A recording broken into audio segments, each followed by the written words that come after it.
I mean, the niggas said they want a show. Let's do a show. Why not?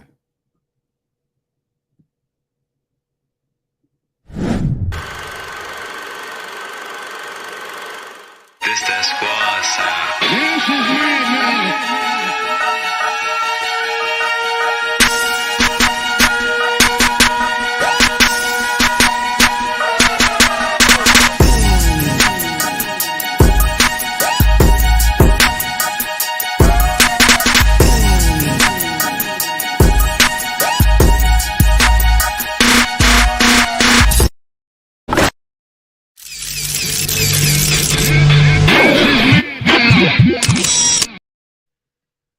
Yeah, man. What up? What up? What up? What up? What up? What up? What up, though?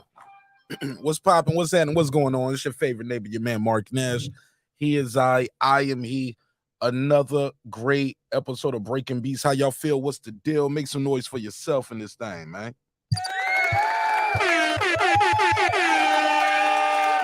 All right.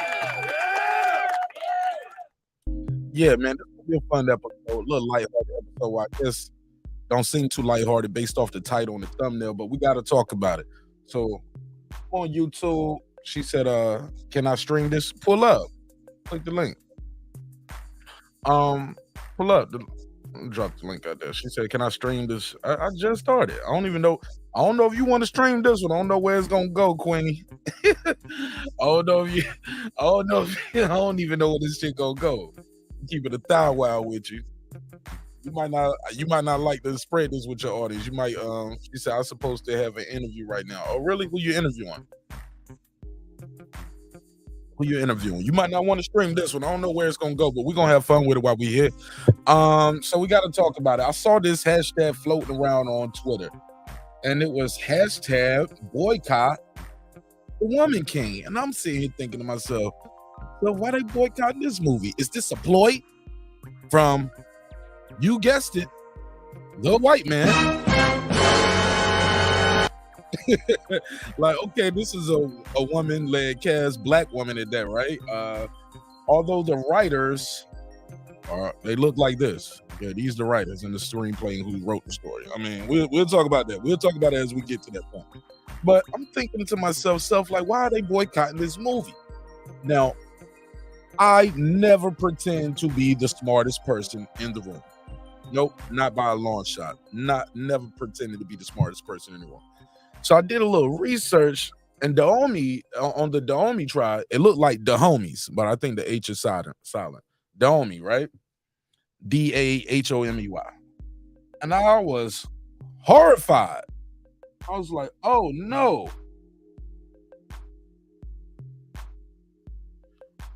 Horrified, like, oh no, what I was hearing. And I was like, damn, it's not gonna be good. So figure we'll have a conversation about it and see if it's anybody who want to pull up, tell me what they think about it. Have you seen the movie? Are you gonna see the movie? Are you boycotting the movie? So we'll talk about it.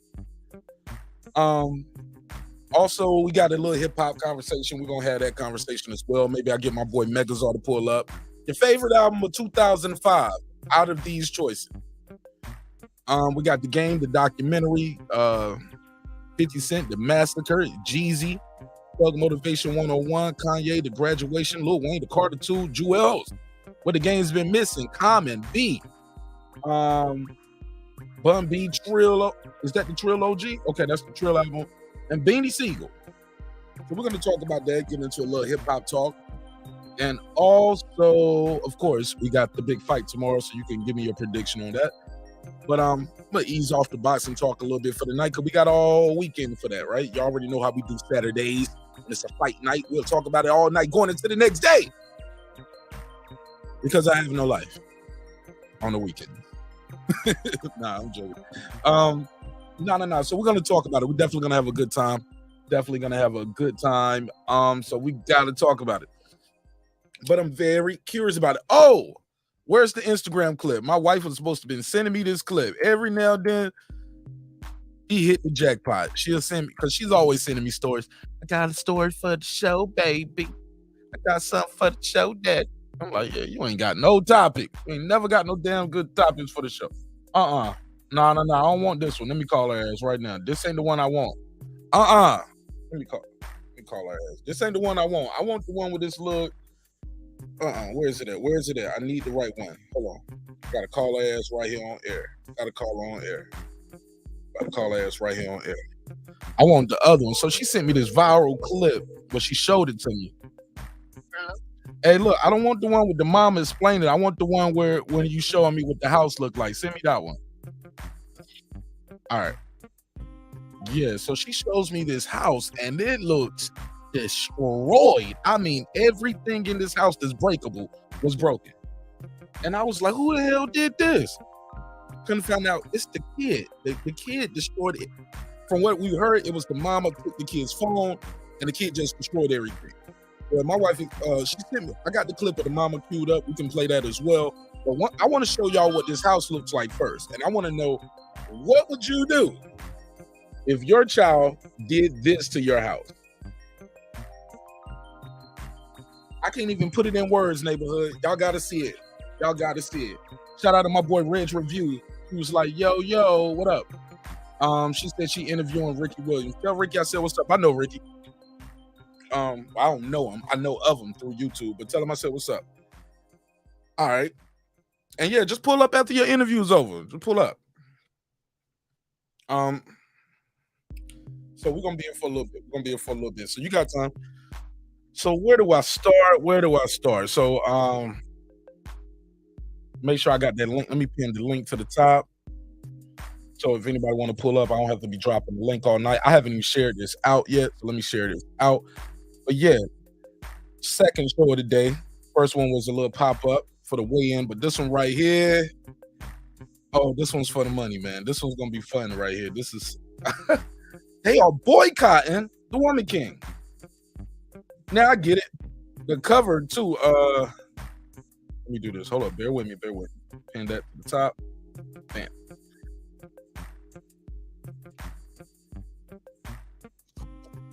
All right. Shout out to my boy Reg. Reg know a lot about hip hop. You're more than welcome to pull up, Reg. Tell Try said what's up. Tell him pull up too. If y'all ain't going live, y'all can pull up. So they are boycotting this Woman King movie. So I saw this article and it was saying, here's why some of the black community are driving the boycott on social media. Boycott the Woman King. And I'm like, damn, they niggas can't have nothing. Can we have something? He's like, does the film glorify slave traders, or is it a backlash billed as a misogynoir? Is it like reverse misogyny? Is it a movie about sexism? Here we go. The article is like, who's driving this boycott?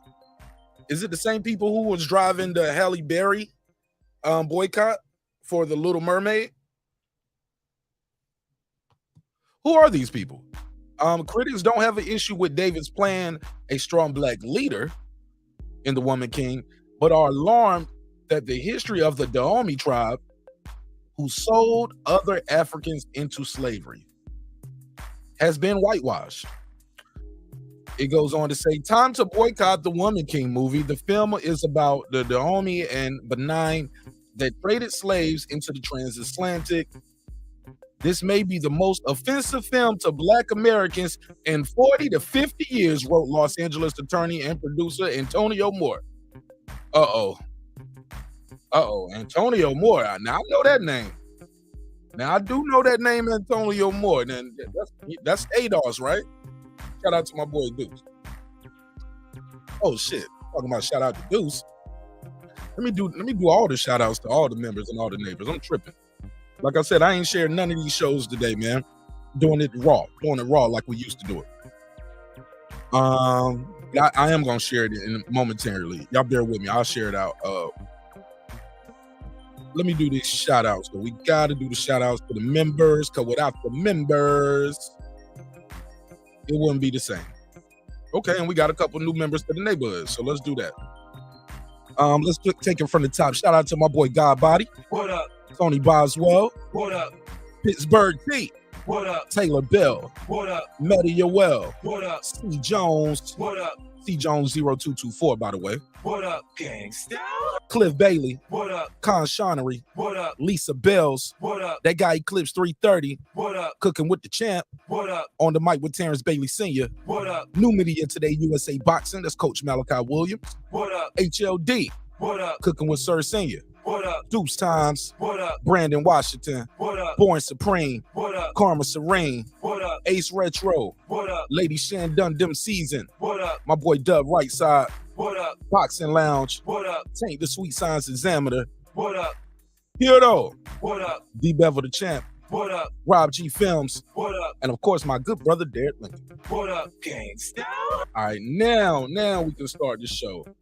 And shout out to Juan. What up, What Juan? What up, Juan? What up? Shout out to Shanika J. What up? That guy Eclipse 330. What up? Reg Reviews. What My up? boy Tri Burrow. What up? Shout out to Queen, aka Miss Dun Kiss. What up? All right, let's talk about it. So the article continues, and it says it's time to. This is again, this is Antonio Moore. Now I'm gonna start off by saying this. This is the most offensive Black American film in Black America in 40, 50 years. I think that's a reach right there, Antonio Moore. And I ain't even seen the movie yet. I'm sorry. I just don't believe the Sister Viola Davis would be a part of something that is the most offensive movie in 50 years. Is that a reach? Can we do go get your arms on that? Reach. Yeah, it's a little stretch right there. It's a little stretch. That gotta be. Come on, fam. Tony Boswell, he said, much respect, Marq Nash in the chat. Stop to show the support. Yeah, I just shouted you out too, Tony. You just missed it. Just shouted you out. But I appreciate your time and energy, my brother. So they are boycotting this movie, yo. That's crazy. Has anybody in the chat seen the movie? Let me make sure I got these phone lines queued up, because we're gonna have to take some calls tonight. We're gonna have to get some calls tonight, baby. He Sir Senior said it's offensive though. He said, I stopped watching it. You went to the theater, paid your money, and walked out of the movie theater, Sir Senior? Stop. That don't sound like that don't sound like no North Carolina nigga to me. Pay his money for the movie. Now, we might not like it, but we ain't gonna just get up and leave now. You didn't, Sir Senior, don't tell me you paid your money, went to the movie, and got up and walked out. Tell me that shit fell out your pocket, man. Tell me this fell out your pocket, man. You didn't just walk out the movie. Sir Senior said, I stopped watching it. Were you streaming it anyway? Now, that sounds like something you'll do if you still in the movie. That sounds like something you do if you got that on that little fire stick. You know what I mean? You got that yada da mean hooked up to the yada da mean. Now, I can believe that happened. But to pay your money? He said, I walked into another theater. He said, no problem, anytime, always enjoy the content and conversations on your channel, our channel, my brother. But thank you so much. Make some noise for my boy, Tony Boswell. Don DeMarco. He said, I walked into another theater. Damn, Sir Senior. Were you dolo? Did you have your wife with you? How did that work? Got to hear the story. I'm interested in hearing the story. And I got the phone lines open early. Phone lines are open too. 470-705-9507. You can call in and voice your opinion about this. They are boycotting Woman King. Niggas. Yeah, I said it. Niggas. Or boycotting. Boycotting. My boy Eclipse, he said the woman of the... Damn, here we go. The women of the... Oh, shit, let me try to get this right now. Let me try to put it together now. I'm going to just read it how it sounds. Duhome. I'm sure it's not pronounced that way. Is it Duome? Or Duome? Damn, man. Okay.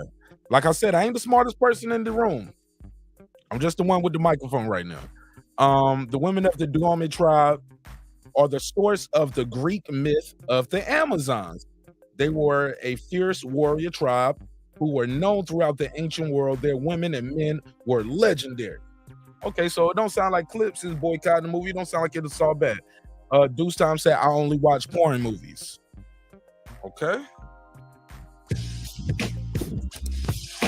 I ain't mad at you, Deuce. I ain't mad at you. We'll talk about it. We'll talk about it. So that's one of the topics on the docket. Let me see if my wife sent that other link. These are the women who, this is the writer, and who's the story by Maria Bello and Dana Stevenson. I don't think they was in the tribe. I do not think they was in the tribe. I'm just taking a guess. I'm not sure. I'm just taking a wild guess right here, guys. I'm taking a guess. I don't think they were in the Dahomey tribe. I don't think they were there. Nope. I don't think they were there. Just taking a guess. We're gonna get into a little hip hop too. Favorite album of 2005. Let me know. Let me see if I got this clip sent to me by Mrs. Nash. Okay, boom. Now this clip right here is gonna tell you it's gonna say a 12-year-old person did this, but according to the mother, he's not 12. He is 15. 6 feet, 270 pounds. Look what he did to her crib, yo. Y'all see this? Oh my God, he broke everything in this joint. Everything. Let's see it.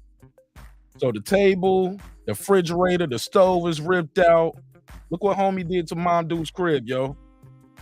Look at all the food, the mirrors, holes in the wall, holes in the table, every table, the drawers, the computer, every TV. Look at the TV. She had a flat screen in every room. He broke every one. Holes in the wall, ripped the couches up, busted the windows of the front of the house, side of the house, the kids. He broke all the sibling stuff. Oh my God. What would you do? You come home, your child has destroyed your place like this. What would you do? What would you do? I gotta know. What would you do? Oh my God, he tore that house up. What would you do? You come home and your kids have done this to your house. Oh, sweet Jesus neighborhood. Y'all already know what I'm gonna do. Mrs. Nash couldn't keep me off baby's ass Nash. Baby Nash ass. Y'all already know what I meant. Oh my God. I gotta be next. Like, nah, don't tear up the couch and the walls. They don't fight back. Boards don't hit back. Hit me like this. The hell? Look, halfway through the video, man, the video is long too. This video, you start feeling bad because you can look at the bathroom. You can hear the mama crying as she going through the house. Look at, he broke the toilet seat. She's like, have mercy. No, have mercy on his ass. Look at this. Oh my God, he tore everything up in here. Look at who breaks the damn toilet? Oh, she crying. Look at that. Broke everything in the house. All of this, everything. Explain this to my job. She said, how am I gonna explain this to my job? Explain this to my job. Oh God. She said, how am I going to explain this to my job? No, how am I going to explain this to the jury? Because I'm going to jail. Now, look. Oh my God. Now, they say it's a 12-year-old did this after his mom took the phone. She didn't say when this was over, but she did say he has some mental health issues, obviously. So look at this. This like apartment too. Like she gonna have to pay this. This ain't no. I don't think this is a house. Looks like this could be an apartment. So she gonna leave with a bill for this. She can't even afford to leave this apartment because she can't pay for this. She got to stay there and work this out. Oh my God. What would you do, neighborhood? You come home, your kid don't did this to your house. She said, that's what I said on the GoFundMe. I thought it was the ex-boyfriend. I thought it was the ex-boyfriend too. It's a 15-year-old child. Taylor Bell, what up? Carmen Serene, what up? I gave y'all a shout out earlier. Y'all missed it, but I'm glad y'all here. What would you do?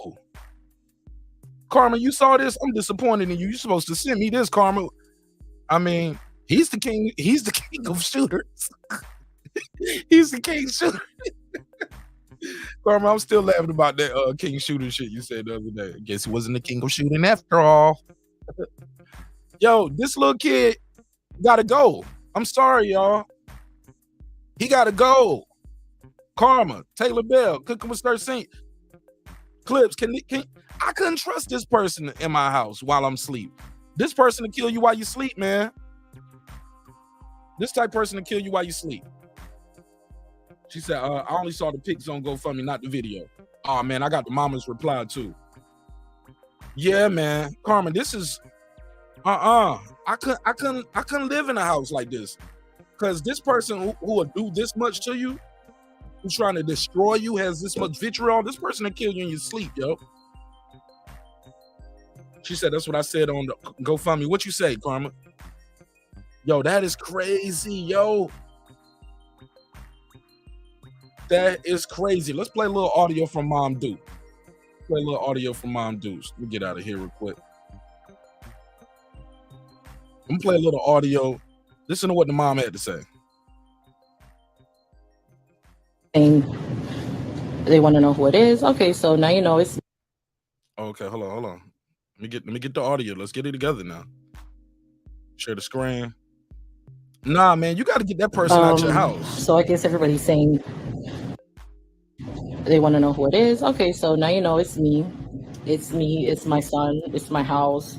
No, he's not 12. It wasn't over a cell phone. He's 15. He's 6 foot tall and he's 270 pounds. So no, I couldn't spank him. You could shoot him. I'm sorry, man. Shots fired! Shots fired! I mean, non-threatening flesh wound. Pinky toe. Y'all have never seen Harlem Nights? That's pinky toe action minimum. We try to clean up as much, but yeah, the damage is real. The window is still broken out. The marble is still broken. It's not going away immediately. So I don't know what anybody wants from me. My son is mentally ill.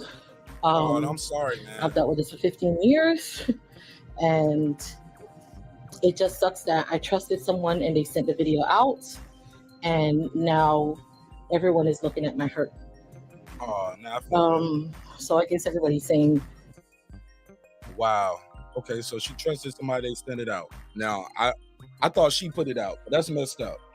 Whoever she trusted with that video, thirsty for the content. Hey, look, man.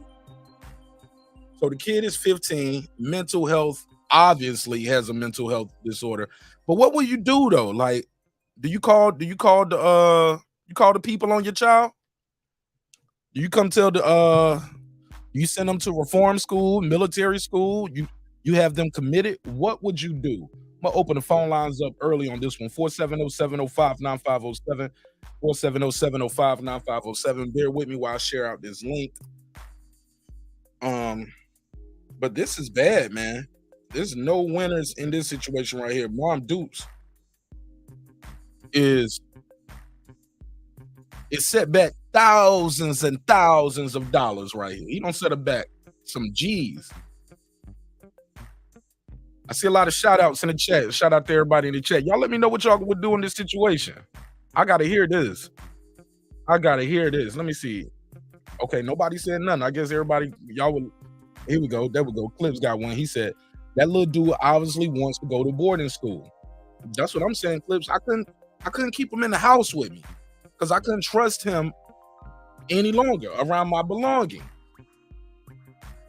You can't trust this, man. Like, again, like I said, when I see that, first thought to come to my mind is this person will kill you in your sleep. Person will kill you in your sleep. Let me show it again. Let me share the screen, show it again.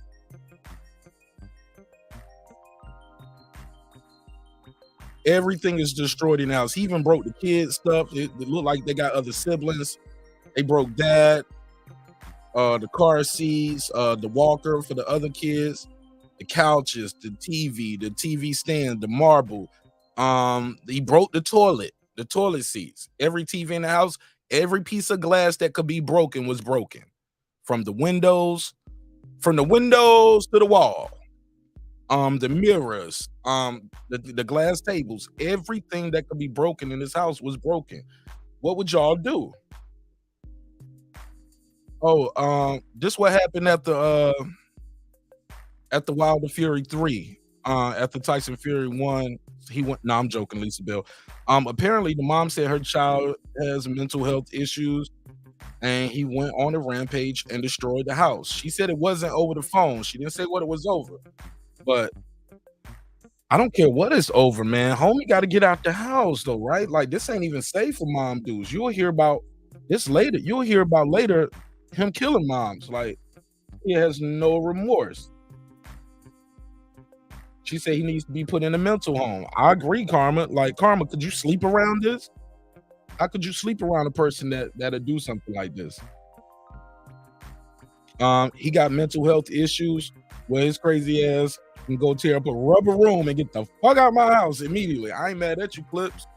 Make some noise for Clips. I ain't mad at you, yo. Ben Adams, what's up? He said salute to the queens, Lisa Bell and Karma. Karma Serene, triple legs. Whoa, Karma Serene, you got an OnlyFans? Oh shit. Let me find out. Shout out to Taylor Bay. He said that kid definitely wearing small hats. Yo, I gotta play it. Small hats. One more time. Small hats. Hell yeah, this kid is wilding, son. This kid is wilding. Dub Right Side, what up, family? Shout out to Right Side. My bad about yesterday, Right Side. It was just a little passion. Nothing personal. Cooking with Sir C, he said he wants to go to the upper room, nigga. I ain't mad at you. He said after I beat that boy in the bad health. Ben Adams, they saying what's up to you.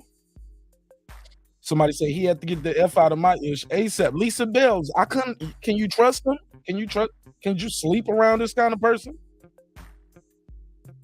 Let me get Taylor Bell the $2 drop. My bad. Let me do the $2 drop. I'll give you the $2. You give him the $2. All right, pay him the $2. Oh, pay the $2. I don't see. Also, the other topic we got on the docket, favorite album of 2005. Your favorite album of 2005. This is the list on the screen. So we'll talk about that. And also the showrunner they are boycotting. It's a strong group out there. Hashtag is picking up some steam. People are saying boycott the Woman King. Said it's setting black folks back 40 to 50 years. We'll talk about it. In the meantime, in between time, Right Side, what up, homie? Welcome back. Welcome back. Let me give you the drop, homie.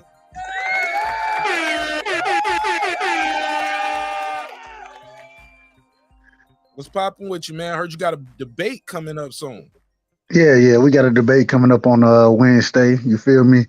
Man, real Knockout 86, Knockout Boxing 86, got the TKO debates over there. Got it going live, got it going strong, got it going well. Keep doing your thing, bro.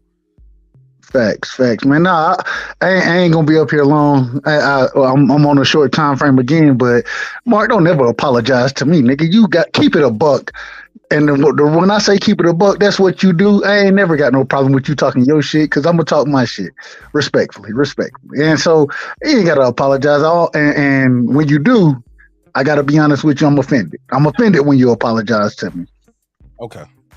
But it is what it is. You know what it is between us, Mark. So, but man, the brother, man, we got to get the brother some help. It's one of those situations where the man need help. We know he need help, and I believe I've seen this video. I believe he did more than what you've elaborated on so far. I could be wrong, but I'm pretty sure we talking about the same individual. And the brother need help, man, and it's a lot of dudes out here who need that help, and I think he's one of them. I just wish they could have got to him earlier when those signs were showing up the way they were showing up. You feel me?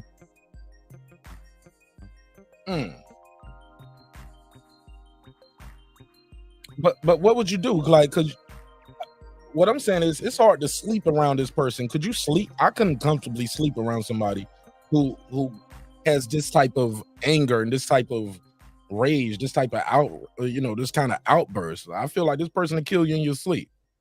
I agree, but I can almost guarantee. I can't guarantee it because I don't know his history, but this wasn't the first time he done showed up and acted out the way he did. Man, it got to be addressed earlier. You know what I mean? And at the end of the day, I don't know the brother personally, so I can't really speak on it to that degree. But I can almost guarantee this wasn't the first time this shit done happened this way. It may not have happened to this degree, but I can almost say that with a lot of certainty that he's done some shit where everybody around is like, hold up, wait a minute. You feel me? Like, when you see the signs, bro, don't ignore them, man. And it's okay. It's okay to say, bro, you need help, and for us to try to get you help. That's okay.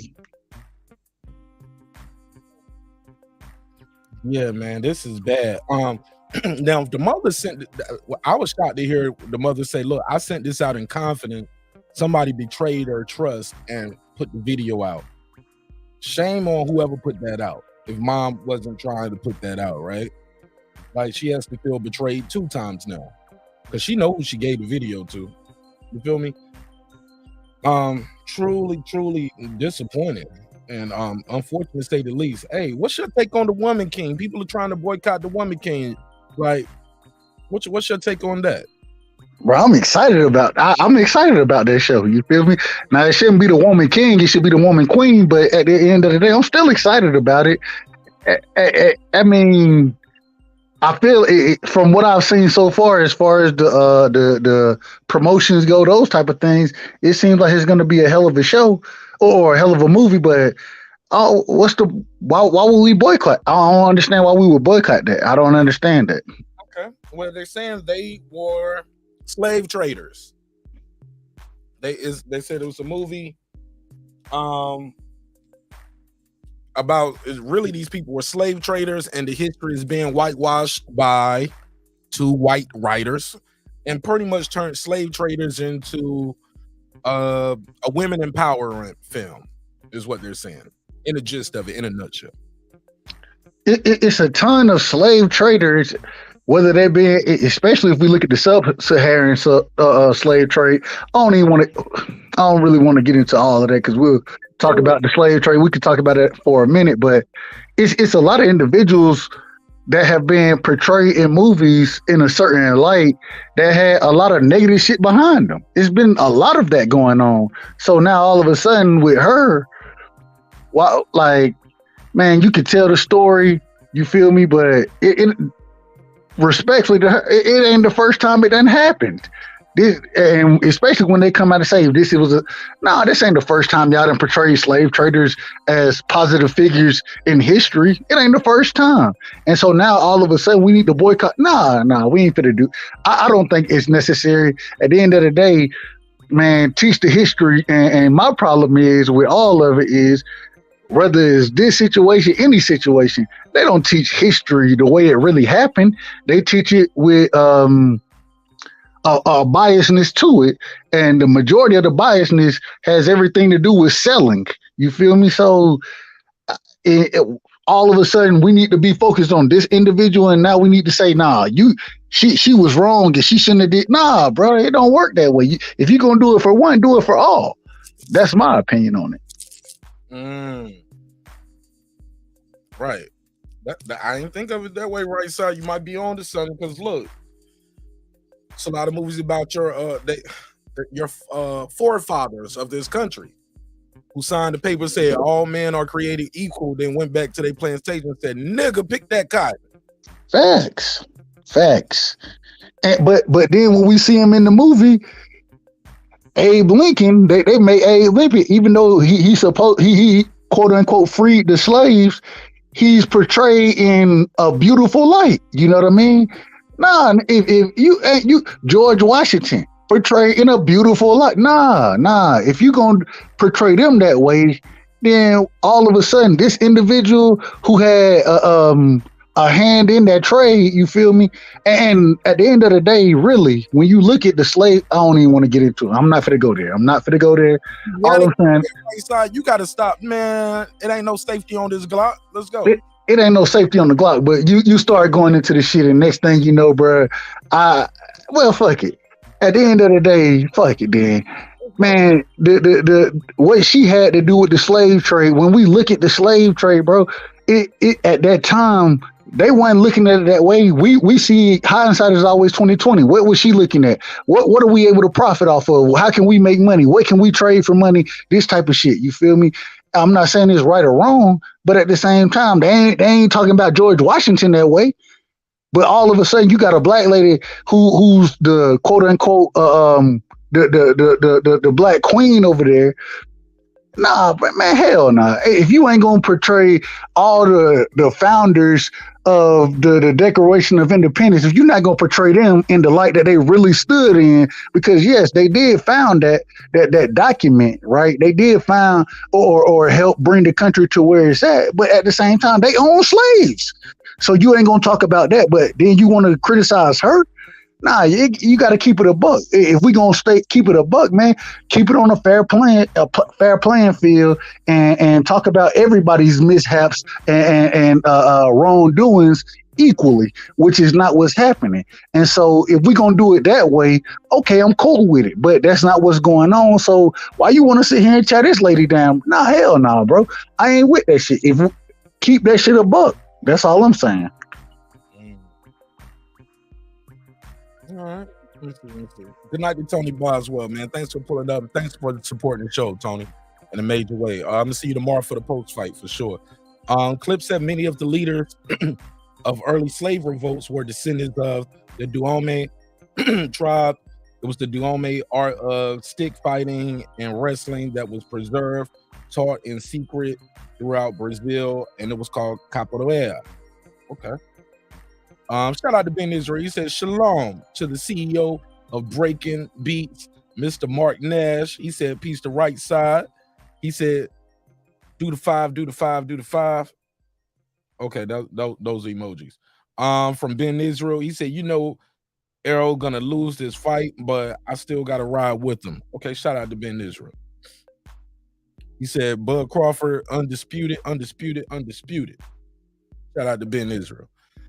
Wow, right side. That was kind of prolific. I don't know if Abe Lincoln had slaves, but I do know he signed a document though in 1865 to say y'all can't have slaves no more, and he died for it, more or less, right? They murked him. Agreed. He stood on it, and they killed him for it. Shout out to Ben Israel though. My brother, Ben Israel is my brother, so I rock with him. I rock with him. Everybody your brother, man, unless they're your sister. So you're not boycotting the movie. You're gonna go check it out. Yeah, I'm definitely checking it out. Definitely. Yeah, I'm reading. Hey, look, I've heard some people had a problem with the Little Mermaid being in having a black character, and they was like, no, this is wrong. This is wrong. And I was like, it's a cartoon mermaid. It don't even exist. Mermaids aren't even real, bro. What are we like? They're not even real. Ariel, the Little Mermaid, is gonna be portrayed by African American, and people are losing their shit all over the country. And that's not. Why? If Superman is portrayed by a black individual, what's the problem with it? Superman ain't real. Hold up, Superman. No, I don't know. I'm just saying if that happens. I don't think they got one yet. Although I did hear talks about what's my brother name from Creed? Creed. Oh, you know who I'm talking about. The director. No. The brother who played in Creed. Man, what's his name? Michael Jordan. If he go play that, there was talks about him playing Superman. Should we boycott that if he playing Superman? Hell no. Superman is a fictional character, bro. He's fictional. He ain't no nigga though. I'm sorry. I'm boycotting that shit. Oh man, that's a bad example to spread to the youth that niggas can get shot and nothing happens. No, man. Man, stop the cap, Mark. That's a bad example. Stop the cap, Mark. I want niggas thinking they faster than a take a bullet to the head because Michael B. Jordan took one in Superman. Nope. Bad example. I disagree with the thought process you're going with, but I understand where you're coming from. But I disagree with it because Superman is a fictional character. He's fictional. If he's a fictional character, it don't matter what color he is. If Green Lantern it ends up being black, if Flash end up being, what's the problem with it? These are fictional characters we talking about, bruh. And there's a black Superman. His name is Valzad. Hey, look, that sounds like a Mexican Superman. That's like Valdez. Like Valdez certain. I don't know about that. I got to put a case on that one. His name is El Superman. El Superman. All right, I'm fucking around. They're gonna cancel me for this one. It's all good. all I'm saying, bro, at the end of the day, when we talking about fictional characters, nigga, if Santa Claus is played by a black person, how you gonna be mad at that? He a fictional character. I don't want no black super Santa Claus. I'm sorry, because last thing I need is Santa Claus waking me up on Christmas. They telling me my shit's still on layaway. No. Mark, you wild. You know, black Santa Claus still got that shit on layaway. You be like, actually, I got you on the 26th. hey, look. January 4th, I got you, bro. I got you. Nah, man. Yeah, he said super hombre. all I'm saying is, at the end of the day, even if especially in this situation, from what I'm understanding about it, this is actually supposedly a historical character, you know, or historical person. Man, why would we discredit that? Nah, teach the history the way the history happened. Stop with the nonsense. Yeah, everybody got flaws, but at the same time, at that point in time, we don't see things the way they saw things, and because of that, I ain't in the position to judge nobody, regardless of it's historical individuals. I can disagree, but I can't judge them. And if it's the correct history, I need to know about it. I want to know about it. You feel me? And so, man, stop the cap on that nonsense as far as the black and white shit. Man, stop that shit, man. Stop it. Because if we start doing that, next thing you know, it's gonna be okay for Martin Luther King, you feel me, to be a white man. Now, hell no, that shit ain't right. That's a historical individual, though. That's an individual we know about, right? Even when you go look back at somebody like Cleopatra in Egypt, they portray her as a white lady. She wasn't white, bro. We know this. And so all I'm saying is teach this shit the way it happened, bro. That's it. That's all I'm saying. Good, bad, or indifferent. Teach the shit the way it happened and portray it the way it happened. My boy said Santa Claus and they're ordering pay-per-views on your account, eating up all the cookies and shit. He said gifts are always late because Black Santa keeps getting pulled over. Yo, y'all ain't shit, man. Y'all ain't shit. We ain't gonna never get no sponsor on this janky ass show. Yo, so you okay with the black Little Mermaid? It's a mermaid. You damn right I'm okay with it. I'm okay with a black Little Mermaid, a white Little Mermaid, an Asian Little Mermaid. I'm okay with all of it because it's a fictional character. These ain't real people. I ain't mad at you, man. I think motherfuckers be looking to be outraged a lot of times. What's the point of the outrage, though? If we use just the Little Mermaid, what's the point of the outrage for the Little Mermaid? What's the point of it? What is accomplished by being outraged by the Little Mermaid being played by somebody black? What does that garner anybody? Now, I don't understand it. I just don't understand it. Oh, because she was white in the cartoon. You know, right? You know that. I was about to call you outcast. You know that, right, side? She was white. Bruh, Beauty and the Beast. If Beauty and the Beast happens, right, we all know it was never a motherfucking beast walking around on two legs, marrying them. Nah, we know that shit didn't happen. So if they, regardless of who they portray, by if the story sticks by the story, what's the outrage about it? I don't understand that. It's fake. This shit is fake. Look, they made him a black man with bad teeth and a nappy beard. That was a black man. That was a metaphor. Man, I be reading in between the lines, homie. But go ahead. No, I'm just saying it's deep, man. But the only thing that's deep about it is it goes into how they want to portray certain individuals. That's the only thing deep about it. And so at the end of it, because it's fictional individuals, it's all fictional. I don't know, bro. Like it's like saying Papa Smurf. Papa Smurf was a black dude. Papa Smurf was a white dude. No, the nigga was blue, bro. He was blue.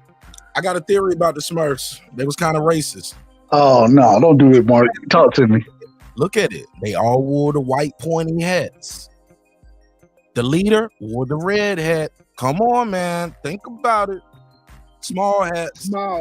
Come on, man. They was all blue. They wanted a pure race. When you choke a white person long enough, what color they turn? Small hat. Blue. Come on, man. Use your brain. Okay, I'm joking. All right. Nobody want to hear it. All right. Where's Derek Lincoln and Eric at, man? Damn. They got it. Yeah, I'm fucking with you, man. But yeah. No. Man, we got to stop creating bullshit to talk about and talk about real shit, bro. This ain't shit, dude, that we should be discussing. This ain't real shit. It's fake shit, bro. And I just think at the end of the day, in my opinion, they throw shit out there like this right here to confuse the people, to divide the people, when there shouldn't be no division on this topic because we talking about fictional characters. There shouldn't be no division with the people about the Little Mermaid being any color. It shouldn't be. So it is what it is, in my opinion. But I understand it. I understand I understand what's behind it. So it is what it is. Yeah, I think those are the same people that don't want you to see the he said yeah he said I think it's the same people that don't want you to see this other movie too, with the sister on it. Like, I don't see what's wrong with telling the story of this tribe. Now, I don't want them to whitewash the history, but I'm sure they're not going to show them being slave traders in this movie. I don't see them pulling that off. It's hard to show them as being strong, powerful black women, but also being slave traders at the same time in this movie. I don't know how they do that. But and in my opinion, I don't know. And to be quite honest, I don't. Were they really slave traders? Did they have that power? I have to go research that. You feel me? But I will say, go ahead. They were. I looked it up. And that's even better then. If they were, then portray it the way it's supposed to be portrayed, bro. Just keep it a buck. And what we've seen so much of, especially with white individuals, no disrespect to the white individuals, but we've seen them try to wipe shit out and not have it portrayed, not having white people portrayed the way they are. And now we want to sit here, and that's why I'm saying I'm gonna keep it a buck regardless. If this is what happened, portray it the way it happened. That's it. I don't care if you're white, you're black. We know there were black slave traders. We know that. We know there were Arab slave traders. We know that.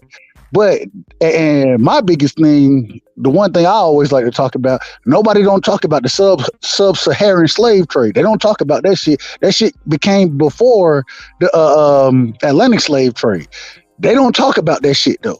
But they will talk about all of it. And when you talk about it, keep it a buck about what happened. Don't try to hide history. Don't try to change history. Keep it the same way all the way through for everybody. Black, white, Arab, whoever it is, just tell the truth about what's going on. If you tell the truth, at least give us the opportunity to, especially for individuals, like I just told you, I don't know about this individual specifically, but I'm interested in watching it and getting a better understanding. And then what it's probably going to do is press me to go and look this shit up more. You feel me? And that's what we should be doing. We should be trying to figure out the truth, even if it's whether it's movies, television, whatever it is. As long as we keeping it a bean about what happened, keeping it a bug, then it allows the people to go look up the information for themselves and to draw an opinion from themselves. Yeah, from the movie, yeah, you will garner a certain perspective from it. But then I would hope, and I know it's not for everybody, but I know for myself, it's gonna press me to go and look for what really happened historically. You feel me? Let me ask you a question, right, sir? So would you have a problem with the movie if they don't show that part?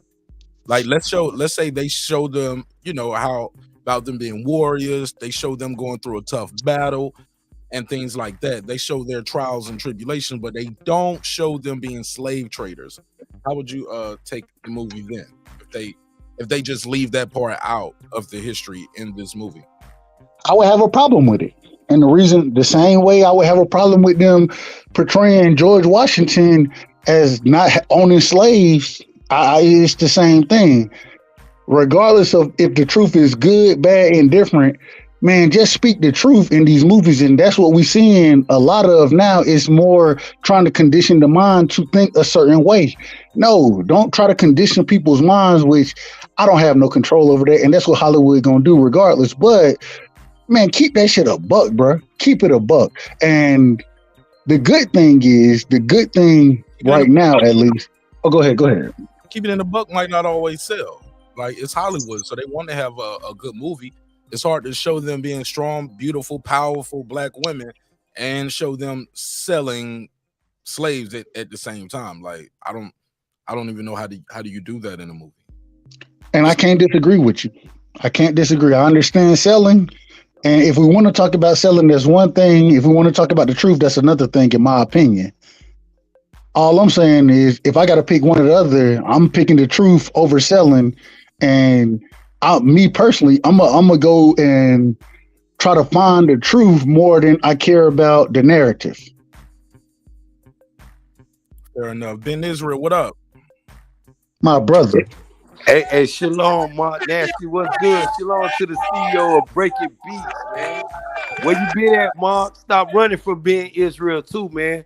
Cause we got this fight all in the scope. Don't be scared now, Mark. Don't you and none of them other Bud Crawford fans start going to y'all motherfucking hiatus and all this little shell that y'all invented. The fuck going on, my G? What's good, my guy? I'm listening to you. Go ahead. You know what I'm saying? You gonna let me rant, or you gonna throw me in the back room and all this other shit? Cause you know what I came for. You know what I came for. Ain't no motherfucking excuses now. Marq Nasty. What's up, good, man? Right side? Yeah. My brother Ben, hey, all I say is this, Ben. Hold on, Ben. Hold on, Ben. Hold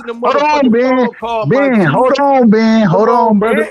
Hold on, brother. We got the biggest fight. Hold on, Ben. And y'all dudes ain't showing up. On right side, let him get it off. He ain't gonna. Y'all ain't showing up now. You motherfuckers, y'all know we got the biggest fight in boxing.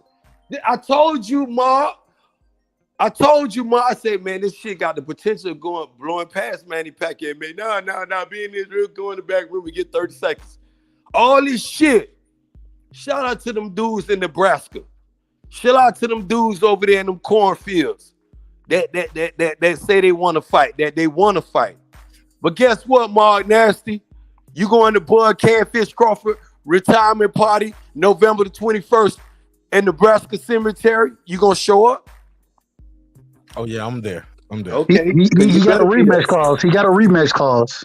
Man, listen, ain't gonna be no rematch clause, nigga. We serving eyeball soup, right side. I got some right side. What's wrong with you? You know it's gonna be served November the 19th if this fight is what it is.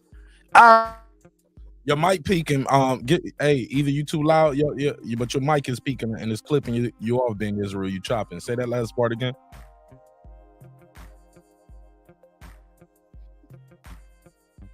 However and whatever. They can get it like they want to though. But somebody told me not to vent though, right side. Marq Nash. Somebody said, hold on, being Israel, don't say nothing until next week. Don't say nothing till next Friday, bro. Fuck that. You know how long I've been waiting to tell bitch ass Catfish Crawford to get his bitch ass out of Nebraska and go fight? Your homeboy ain't fought number 2 times, Marq Nash, in 2 years. Yeah. The face of boxing, your homeboy, and this the dude that represent you. This your king. 2 times in 2 years sound like a new Keith Thurman to me. Your Right mic, side. your mic. You move your mouth a little bit away from the mic because you so loud and it's clipping you off, bro. I'm gonna let it clip me off because that ain't nobody but you and your little trolls fucking bro, with I'm me. letting you cook, bro. I ain't You know cooking. what I'm saying? But I'm gonna go on mute for a minute though. I'm gonna let you go ahead. You know what I'm saying? Hey, right side, man. What we gonna do, man? I got 5 on it. Shout out to Maddie, your way. I got 5 on it. Austin wife for recovering from that Plexico barrel shit he suffered last night over there in Dallas in a strip club with the blicky, ain't paying attention. You know what I'm saying? How that nigga shoot himself, yo? Where you shoot himself at? In the foot, in the leg? Hey Shut man, up. my sister told me the shit. I was over there with your homeboy over there in the over there on the other channel, and I was fucking up, and I was telling her, I said, damn, my sister telling me that your boy done got shot in a strip club. I'm like, so I asked another dude who was on the panel, you know what I'm saying, that's from Dallas, is it so? And they were like, man, they were saying it's on the, it was on the news in Dallas, or Oh, that's what he get out there flexing with the toes. And sometimes we got to told it though, Mark. I told you to keep your shit nearby. You know what I'm saying? It's not about, and it's sad that I tell you this, Mark. It's not about I'm telling you to keep your shit next to you to be a bully. No, I'm not telling you that, Mark. I'm telling you that so you can go home to your kids. So when you tell these bitch ass niggas that being Israel is this type of nigga, say, nah, y'all don't know the other side of being Israel. You feel what I'm saying? I'm a caring person too, Mark. I know the rules of engagement, the art of war. You feel what I'm saying? And you been in the military. I told you I got a brother went to the military, Mark. That nigga went crazy when he came back on right side. Nigga was talking about he love these dudes more than me. So I said, this man I went shell shock. Some bullshit. I'm like, what the fuck? And it's the same dudes down in DC on right side beating dudes' ass. Man, I ain't understood my brother when he came back from the military, man. You know, and that's what it is, though, my G. You know what I'm saying? So, shout out to you again, though. My dudes, the CEO of Breaking Beats, Marq Nash. Shout out to Right Side, my dude, Dub Right Side, who been hiding from being Israel. And tell them dudes, and you know who I'm talking about, Right Side. Tell them whenever they want to smoke, they can get it, though, my G. And the Mark want me to call names because I don't give a fuck about calling names, bro. Tell all them dudes if they want it, man. I take the head honcho on, the little dude on. And one thing I want you to know, Right Side, I know the difference between free smoke and boxing, bro. Them niggas come at me with free smoke and they can't fuck with me on free smoke. I told you niggas used to talk about me when I was little. I started getting money when I was motherfucking 13, nigga. My money. You feel what I'm saying? So ain't nothing they could tell me or fuck with me get in my head, bro. Mentally, I'm in them niggas. I'm renting space in these niggas' heads, man. Fuck them. Motherfucking D Freeman. Cause it's only you, nigga, with that bullshit, nigga, with being Israel name in your mouth. So if you want this smoke, I'll pull up over there to your camp, to your other camp, and these other camp. Some of them niggas out there camp, though, Right Side, they got a straight love, though, my G. And them niggas don't understand being Israel. You throw one stone at me, I'm in your crib, nigga. And you can come all in my crib if you want to, cause my sister strapped. My brother military, that bitch shell shock. And you are fuck with being Israel, nigga. You gonna meet the Undertaker, nigga. All right. Well, man, I got a question for you, man. Have you heard about this movie, The Woman King? The Woman King? Nah. What's up? This movie starring Viola Davis. It's about the Dahomey tribe. Some people are saying people should boycott the movie. Some people are saying no, y'all need to support this movie. It's a black woman starring in it. She produced it. Hey, you know what? This is another thing, but, Right Side. Another thing, Mark, since we're on that black thing. Why all the time when black people get together, it's always a dude wanna bash another black brother? It's just like with the Earl Spencer. I was trying to tell you right now. Listen to me. Now, some people have a problem with this movie because the Dahomey tribe were notorious slave traders. They were very involved in the slave trade, so they said, hey, this movie is going to set us back 40 or 50 years. What's your take on it? I guess something if you know about the past can set you back to the past. If you learn from the past, it should only prepare you for the future, Mark. How can we say something like that should set us back 40 more years? They crazy as fuck. It's just like I tell the dude, I have more respect from calling you a nigga than I have, more. I would call a cracker. And forgive me, Mark, on your platform. Thank you again for allowing business. I'm controversial. I would be more like scared to call you a nigga more than I am scared to call a cracker. Some of these platforms, Mark, I be on 1,000 platforms, bro. Some of these dudes allow these white dudes to use these same dudes, same thing you saying. And I have no problem with that, because that's your platform. If you allow this, that's your business. But don't sit there and give me a history lesson tomorrow, Mark, about black. Don't give me no black history lesson tomorrow, Mark. Do not do that. Don't sit there and play them games with me. Don't sit there and say it's pro-black today, then tomorrow we sitting up there and you got a white man teaching us black history. Get the fuck out of here with that weak ass shit, bro. You know what I'm saying? And this the thing that we got to do. This why I tell you, some dudes be inferior to women. We in a time now, it's sad times. We got all type of plagues going on. We got diseases. We got faggot ass preachers in the church houses talk about change your sins when they punk ass need to be out the pulpit. We in the days of Sodom and Gomorrah, bro. I mean, kids ain't even listen to their parents no more. It's just like when I first talked to you, Mark. I told you I ran away from the crib. My father's a Hebrew Israelite. My mother is born is a Muslim from to death, bro. You feel what I'm saying? And growing up in that household, I was ran away from that shit. I was intrigued by the streets and the money on the streets, bro. But now with today in 2022, with all the bullshit going on, I prayed my mama was here today, Mom.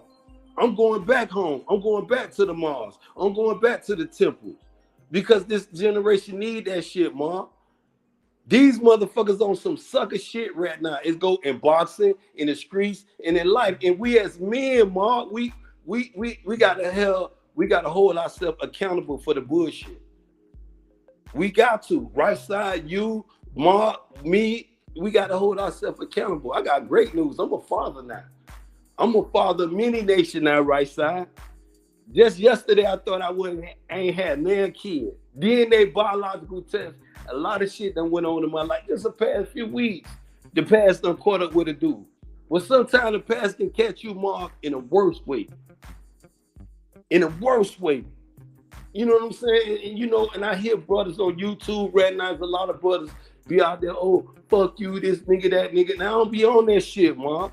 It's just like with Dwayne Freeman, and I'm gonna keep that nigga made till he come and say he's sorry. Cause nigga don't throw no rocks at my crib when your bitch ass got kids. It's some dudes, and we all got kids. I got kids now. And don't sit up there, and I ain't gonna put my motherfucking kids in the line of fire. What wrong with you, bro? If I'm talking to you about some man shit, and you allow me to get in your head, fuck you. And it ain't nothing to do with your family, absolutely nothing. And nigga talk about I'm in the gym shooting blanks and all this other bitch ass shit, but now I'm the father of many. I got biological tests, nigga. DNA done prove this shit, Marq Nash. Right side, go run and tell that now. And I cook you on anything, boxing or free smoke, and I'm gonna keep it professional, bro. Don't sit there and have my name in your mouth, bro. Cause I'm the worst motherfucker. Like I said, Mark, thank you again for having your truly being Israel on your platform. Right side, you bleeding in while he's talking. It's making some weird noise. I appreciate it. Go ahead, right side. No, I wanted to ask Ben a question, bro. And Ben, like I always say, you my brother, man. So, in this situation, what we talking about, right? I show up on knockout. Where you want me on knockout? You want me on right side? You want me on your panel? Let him do this shit. I know you going there with it. Dan, you had a long time. I ain't say shit. I let you cook for a long time. Let the brother say something. Mute the mic, because it's distorting while it's unmuted. Right side. I mean, Ben. Go ahead, right side. Ask your question. No, all I want to ask is, when we look at like Mark was bringing up, when we look at this movie that's coming out, it's about black women who did have a part in the slave trade, but also showed a strong influence as far as what they had going as far as the continent of Africa goes. When we look at that, should we, and my question to you being, would you prefer for it to be whitewashed a certain way and for these people to be portrayed a certain way, or for the truth just to come out and them to portray the truth regardless of how it portrays anyone, any individual? How would you see it? You know, about the movie, right side, movie is fiction. That's their theory of how your ancestor lived. I'm not caught up on the past. I'm only concerned about the future. The present and the future is what I'm concerned with, bro. You know what I'm saying? And some of these dudes on YouTube is in the slave trade. They need to watch the movie that Marq trying to introduce me to, that the same movie that you trying to sit there and give your opinion to me about. You need to tell them niggas to watch that. Because that's what they are, niggas. How can you sit there and tell Ben Israel I'm wrong for how I feel? My motherfucking First Amendment right. The freedom of speech, to express my motherfucking constitutional right. And you gonna sit there and tell me I'm wrong, but yet and still, you ain't being a father to your motherfucking household. Slave, you enslaving your family, bro. So don't sit there and play. See, right side was raised from a different culture from you, my G. I had Muslim mother and a Hebrew father. I want you to know how crazy that upbringing was with me, bro. Just think about it. You caught between two people that you love. You feel what I'm saying? I side with my father because I am my father's seed, though, my G. You feel what I'm saying? It's just like with Yahshua or Jesus. If you believe in Jesus, you may say Jesus. You may, you know what I'm saying? He said, I come in my father's name. That's all I come with. And I told y'all with Junior when I met you, I don't want to hear about no slave trade. That shit that my ancestor did, yeah. But why they paid the Holocaust? Since you want to comment on a movie, I want to comment on real life shit. They paid the Nazis and the Jews and all the motherfuckers for the shit that Hitler did to the Jews. What the fuck, America? When America gonna make atonement to you, right side, to you, Marq Nash, to my motherfucking sister, my motherfucking grandmama? Fuck all this shit and them old weak ass movies they bringing out. How you feel about? Fuck the movies. To America, to one president, one. We had a black president. We had Barack Obama, and I was in the streets of D.C., Marq Nash, me, after I got out of federal penitentiary in the streets of D.C. protesting for this man to go on. Because I said my mom would have loved to see some shit like this, right side. Marq Nash. She would have prayed to see a day like this. Malcolm X would have prayed to see a day like this. For him to come into office and do shit for a black man that looked like him, that looked like motherfucking his daughters, Sasha. You know what I'm saying? The fuck, you ain't setting up nothing for them, but you gonna set up a homosexual, man, fuck the LDK, whatever that coalition is. And ain't no hate to them though, Marq. Forgive me again for allowing being, thank you again for allowing being Israel, and forgive me for my rant. You know how I am, but it's right and wrong is wrong, my G. Don't push this on my kids. I got kids now. The fuck they talking about? You ain't push none of that homosexual shit on my blood. Ben, you don't, and I'm not going. I'm not disagreeing with you. Hold on, brother. Go ahead. Line that shit up the right way, right side. You line it up. It makes sense. And I tell you, I'm dealing with that. You gotta pass the mic a little bit too, homie. Like everything can't be a rant, homie. I've been very patient. Ain't no rant. It is what it is. It's facts. Ain't no rant. Facts. What pass the mic then, my brother? Like I'm being very patient with you, but you gotta let right side speak his piece too. Go ahead, right side. And I'm not disagreeing with you, Ben. All I'm saying, in the topic that we're talking about tonight, you feel me? Like I said from the beginning, and I think you agree with this. I think I'm not quite sure, but I think you agree. It's not about what comes out. Yeah, in movies, you feel me? They're gonna portray things certain ways, but at the end of the day, it's more about betraying the truth or putting the truth out there and us being able to learn from the truth. And what I'm asking is that if this is what they're putting out there, if it's true, do you support it? Are you against it? And what do we go with as far as the truth? Let me try to word the question and shorten it up right I now. understand what he's saying. Basically, in the movie, trying to say them and what he's saying. trading slaves, bro. They You know, are them I going understand. to war and being great leaders. How do you feel about them leaving out them trading slaves? You know, and it's just like everything else, Mark. And I don't want to comment on a movie because I like to tell people, line that shit up with your life, though, bro. Line it up with your life, because a movie is fiction. Your life is real life on right side. I don't like to comment. I barely watch. I watch movies for entertainment purposes. When I'm home alone and I don't got nothing to do, you know, I do that. But other than that, I'm on news and some shit that's really pertaining to my well-being of life, my whole move forward of life with my people and everything. So when you talk about a movie and how that portray and how they portray that, because I'm keeping it where what I'm saying right side, but I want you to understand what I'm saying. I don't like the comment on a movie about real life when the movie is a fuck movie. Just like Jingo. I love the Jingo, but that's a fucking movie though, bro. It was some niggas that went through the same thing Jingo went through. Just like some people went through some of the things, it's gonna be some people that in this movie that you talking about right now have not had chance to sit down and watch the movie, but I know I'm gonna sit down and watch it. It's gonna be a time, but I know it's gonna be, just say for an example, right side, what I'm trying to say. What if your mama or your daddy was involved in this shit here? You know, how would you feel about it? When it get real personal and deep, some people don't want to talk. You know, they'll ask you how you feel about it, but it ain't my family that's involved in this shit. It's my people that was caught up in the bullshit, the slave trade, right? So I have no problem with identifying myself with those people of the past. But those people of the past. So this is the thing, Ben. So we always say, in my opinion, yeah, we always gotta you look at your past to make sure you don't repeat those same mistakes that the past individuals in your life made, right? You want to look at that so you understand what happened and you can do better from that.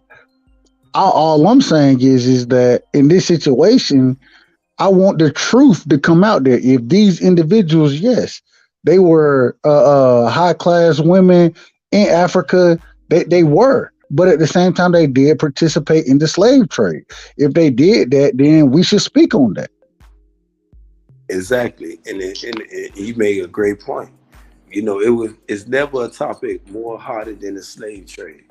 You know, we take the betrayal of Malcolm X, Martin Luther King, and these other freedom fighters that taught us to stand up for what we believe in. But in 2022, what do the modern black man believe in, right side?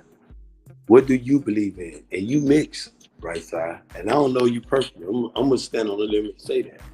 You came from two cultures like I came from two cultures. How am I mixed? How am I mixed? You probably got a white mama and a black daddy. I don't know. No, I don't. I don't. I don't have that. I don't. Yo, small heads on me. Whoa. How am I? Right side, but when okay. When you have these people's right side, and I don't mean to say it like that to be racist or be biased in some sort. No, it's not about racist or bias. You just wrong. Hold up, brother. Hold up, Ben. You just wrong because I'm not mixed. I got a black mother, a black father. How am I mixed? You got a black mother and a black father. I'm wrong. Like I said, I can't be wrong. You missed that part, man. Okay, go ahead. Like I said, the way you look like you got a white mother and a black father, or it could be vice versa. What I'm saying, right side, when you meet these mulatto kids, these mixed kids, or whatever, however you want to describe them, and they trying to give me, being Israel, history lessons, I sit there and I look at you with a question mark. You feel what I'm saying? Real talk. No, I Because don't feel what you're saying because you're talking about other stuff that I know you don't at the feel. end of the day, when you I bring know these right other side. Right go side. ahead. Go Listen ahead. Go what I'm ahead. saying. My bad. My bad. Because you say you're gonna let me finish. I know you don't feel what I'm saying. But until you, like you said, you don't let tomorrow come out and your daddy white and you denounce this man, or your mama white and you just told me on Marq Nash on Breaking Beats. Yo, You don't leave the got kid. no, Hey, leave the kid's mom and dad out of it. He said his parents. no, because he a kid. He a kid in this. He Listen the what I'm man. saying, Mark. You I call him missing a the sneaker whole point. baby See, goat. He some gonna dudes always take Hey, being Ben, Israel out of check. Ben, you don't know shit about this nigga, yo. You can't just tell him his How parents. you don't know? You don't know shit about this nigga, yo. I'm I'ma getting take more him for his history lessons from him words. than you ever did. And I Oh. talked to you like I talked to him behind the scene, Mark. Come on, man. The man lighter than you, Mark. I know you. That's okay. I done heard you with your daddy, Mark. I know your daddy black for a But fact. But so what, man?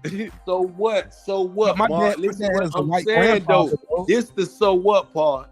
So My what dad's with white that? grandfather. Okay. That This make my the dad thing. not my dad. Well, Does I'm that gonna make go me on mute because like I said, I'm you know, this your platform. I ain't gonna disturb the peace. I came for EJ, but you know, I can talk this history shit with y'all, but I'm gonna just leave it alone. How do we get on I know the right side? I know how you feel I'm with just me, curious, Mom. I Ben. know you my Ben, you Ben, I my can let guy. you You my guy. You know you my G. You know you my dude. Can nobody, man? Look, and Ben, shout out put to the Mark bottle down. Nash. Ben, put the Mark bottle Nash. down. I call him all these Hey, names look, right put the side. That's bottle still down. my Hear me guy. clearly, And he homie. know I go back for him. Right Listen, now, my brother, let me hear any nigga talking about Mark Nash. you I'm gotta gonna be the relax. first nigga. You Ben, gonna think you know how they gonna be talking about a listen, fanboy? man, They I gonna don't be like, nah, man, why you riding for Mark? My So brother, Mark I can don't need you start to no cheerlead. shit I with don't need you nobody. pom-poms. He Okay, keep fuck it. Let me just mute his mic. Right side, what the fuck is going on here? How did we get on the race of your parents? Right side, talk to me. I have no clue. I have no clue what. And to be honest, and being I rock with being Israel. I want for the record that's my brother, but I rock with him. I have no clue what's going on right now. I have no clue. Hey, And so Mark, I'm gonna mute my. I I'm got gonna. a problem with his parents. Don't make it seem like that, Mark. And right side, let me clear this up because Mark is a lead prosecutor. If y'all don't know about Mark know how to keep it juicy and popping. Can I just finish what I'm gonna say, bro? Can I just finish what I'm gonna say first? Right side, let me. No, go ahead, right side. I just mute his mic. Ben, you can't just take over my show like that now. I'm not. I don't even. Mic, right side, guys. Yeah, because when it's somebody else's turn, you got to pass the mic, my brother. Go ahead. And you already ain't got a good mic. So when you're unmuted and you're talking over people, it's distorting. It's not a good listening experience. I ain't got no problem. All I'm saying is how did we get here? What are we really? And I thought there was a conversation going. I'm trying to figure out what the conversation is. So that's where I'm at right now. I just want to know what the conversation is so I can speak on it because we done went all. I don't know where we at, bro. That's where I'm at, bro. And I can't really speak on shit right now because I don't know where we at in the conversation. Ben Israel, one question, and just answer this one question. How did we get on the race of right-sized parents? You ready for this, Mark? You gonna sit there, because right side, like I keep telling you, Mikey, it's not nothing. Straightforward. I asked you a question. Listen, Mark. Listen, Mark. You asked me a question. Let me answer the question. Mark, I said you light skinned. I said right side. You little light skinned. I thought you had different parents. Listen what I'm saying, right side, and listen what I'm saying, Mark. I said I could be wrong, but I said I have a problem when I be on dudes' platform. They have white dudes giving black men's black history lessons, like their daddy not there, right side or Mark, like their mother wasn't there in their life. I ran away from my and right side. You said, man, I want to interview, and I told you, bro, I got a story that a motherfucker won't believe. You hear my story, the bitch won't believe you, and I'm telling y'all this shit. It's just like if I meet you, bro, I want to know about you, right side. And damn, mother people, when they say they'll let a person get it off, y'all got to let a person get that shit out their system so you'll know where they at. Just like Rice said, he confused.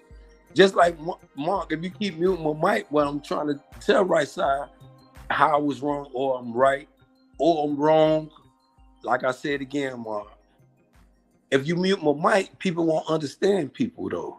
I don't been on. But when it's somebody else turn to speak, you can't just cut them off. The man asked me a question, ain't nothing but me, you, and him in the platform. I mean, on the panel though, my G. I'll go on mute right now. I get. Matter of fact, I do both y'all a favor. I get off the panel, my G. You know, ain't no hard feelings with me because you called me, bro. Mark, me and you straight. Ain't nothing personal. I'm saying if you ever think I'm disrespecting your like I told you plenty of times, when these trolls control being Israel, they catch me on your platform and they start this shit with me. I said, listen to them, Mom. When they go start throwing stones at my family, right side, listen to them, bro. And I open the door up because I talk more shit, bro. I learned this shit from niggas that talk shit. Bro, I learned from a bully. So you can't sit there and get in my feelings though, bro. And I be telling you what, you be talking about people. Look where it started from. I can keep it respectful, Mark. But you got to be respectful too. If a dude wrong, you got to tell your homeboy. But you ain't been respectful, bro. You just told me that I got a white. I don't know who white is my. I can be wrong though, bro. But just because you say you can be wrong, bro. Just because you say you can be wrong. Just because you say that don't mean that you can sit here and tell me. Somebody like myself, you can't sit here and tell me, well, right side, he got either his mom white or his dad. No, you can't tell me that. I said, okay, now listen to this part. Why you right. You're right. Now your name is what it stands for, right side. Okay, you're right. But if a person tells you I could be wrong, but I'm just saying, you got motherfucking light-skinned people that in your hood that got motherfucking black and white parents. So if you sit there and ask him, your mama black, and you know, and they tell you, nigga, you trying me. How the fuck I'm trying you? I'm asking you a question. But that's just no certain things. You don't know shit about. You don't know shit about my family, bro. Listen to the. Nah, I gotta leave. All right, go ahead. The other part though, if I'm wrong, I also apologize too. That's the part. Don't leave out. He's telling you it don't ain't leave no that out, my guy. Wrong. Don't leave that out. If you're gonna hear the first part, also listen to the last part though, dude. The latter part in it. Don't sit there and take me out of text. Take me in the whole text, the whole part. Don't leave a piece of it out. I know what I said. Yes, and I'm standing on that right side. And like I said, if I'm wrong, and I said that before, I ain't gonna keep saying it because I'm a man, my G, and you a man too. So don't sit there and be playing them games with me, dude. Tell your homeboys. Bro, I ain't played. So this is the thing, Ben. Knockout. It's not for you, and you know. Don't move the goalposts. Ben, this is the problem. This is the problem, Ben. Can I? This is the problem. The problem is what you're doing right now. You conflating a whole bunch of situations together. That's what you're doing. You talking about me with Dwayne Freeman.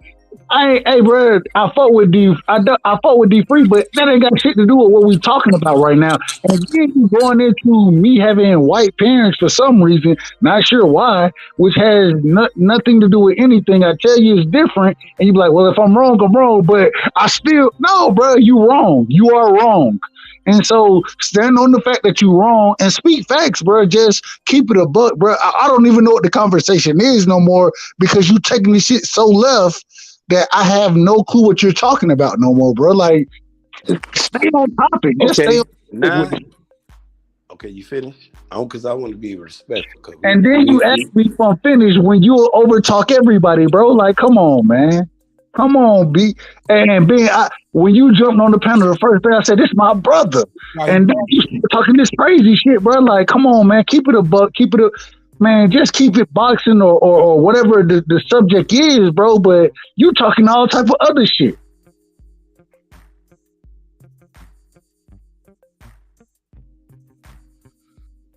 All right, go ahead, Ben.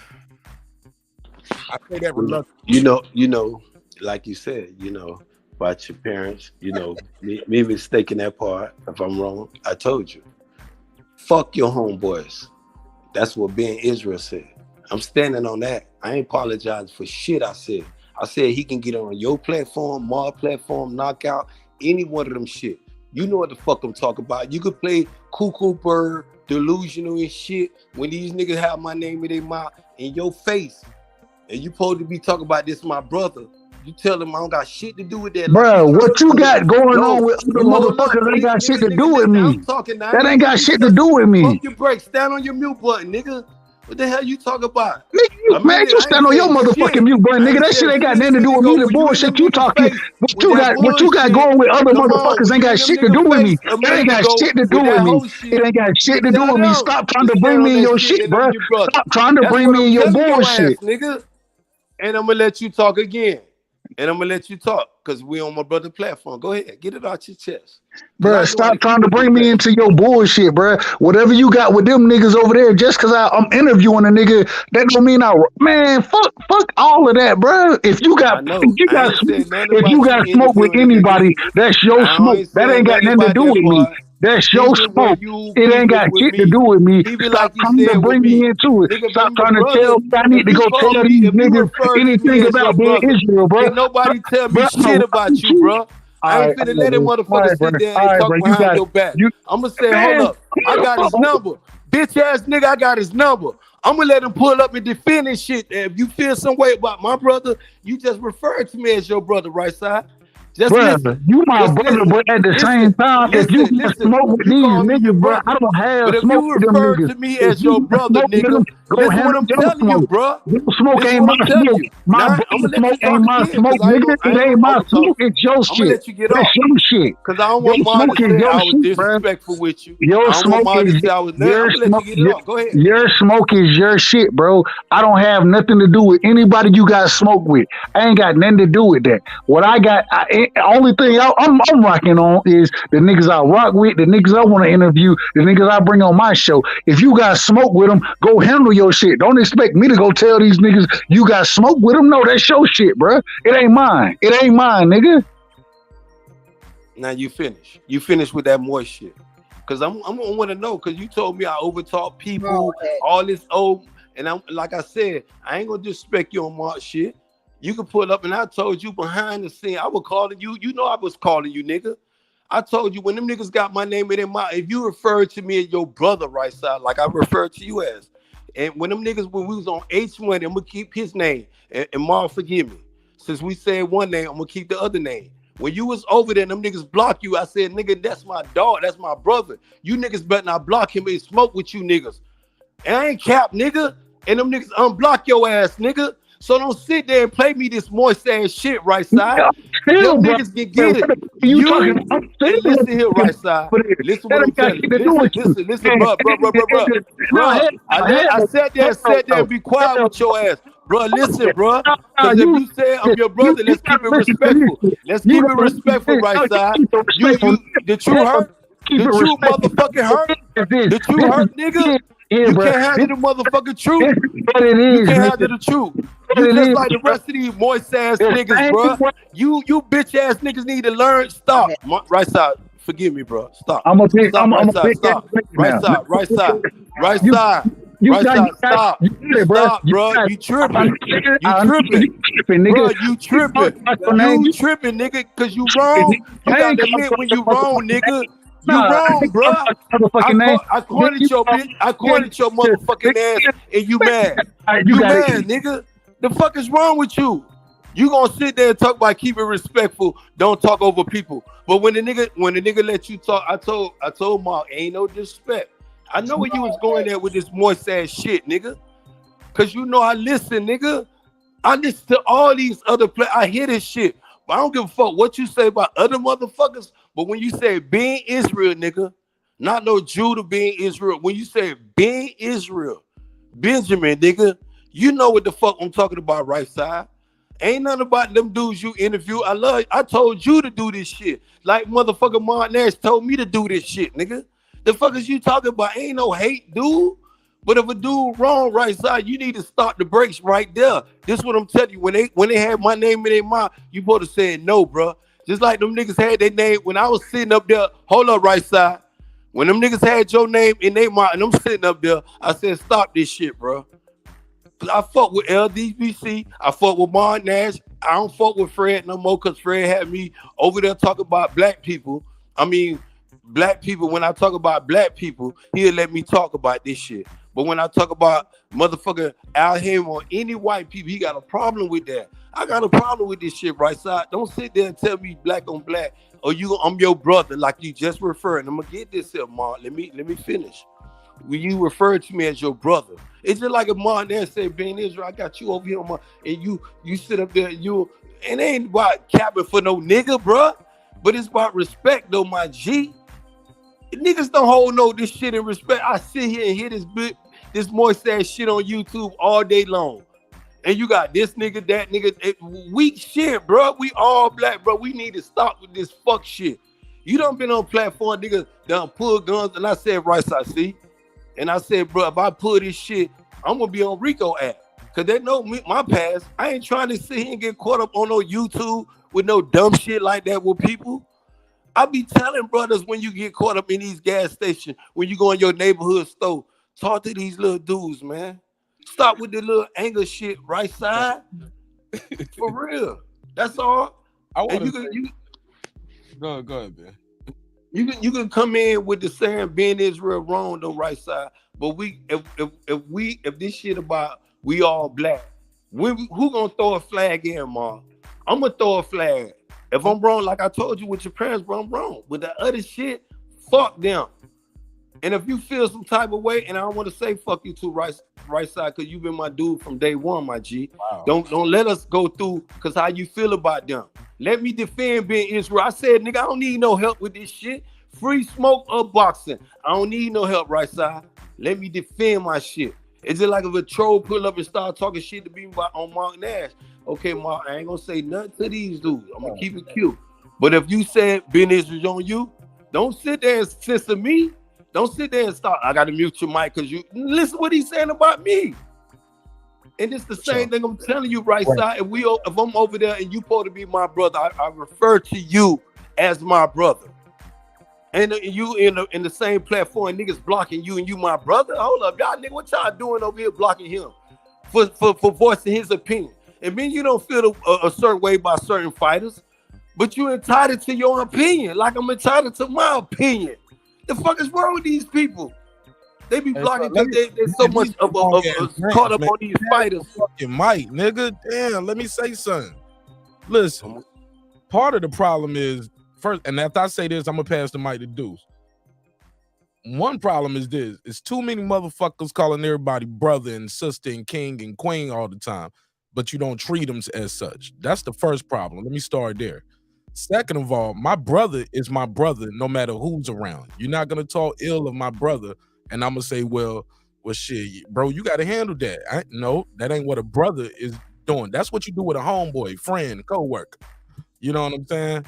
When you got two homeboys beefing, but my brother is my brother over everything. So that's the second thing I see going on here. And people have expectations when you call them certain terms: king, brother, friend. So yeah, you can't say I'm your brother, but then somebody got a problem with me and you say, well, shit, that's between y'all. No, that's between us. We brothers, we family, if we really family. And if not, don't call me that. Just say I'm a good friend or I'm one of your favorite YouTubers. But don't call me no brother and tell me I got to handle some shit by myself. That ain't what brothers do. Go ahead, Deuce. Facts. Go ahead, Deuce. Jump in, man. So the best hip hop album of 2005. Let's in go. my opinion, I'm gonna go Jeezy, Game, Bun B, Kanye. You only got one favorite. I mean, you can't name you.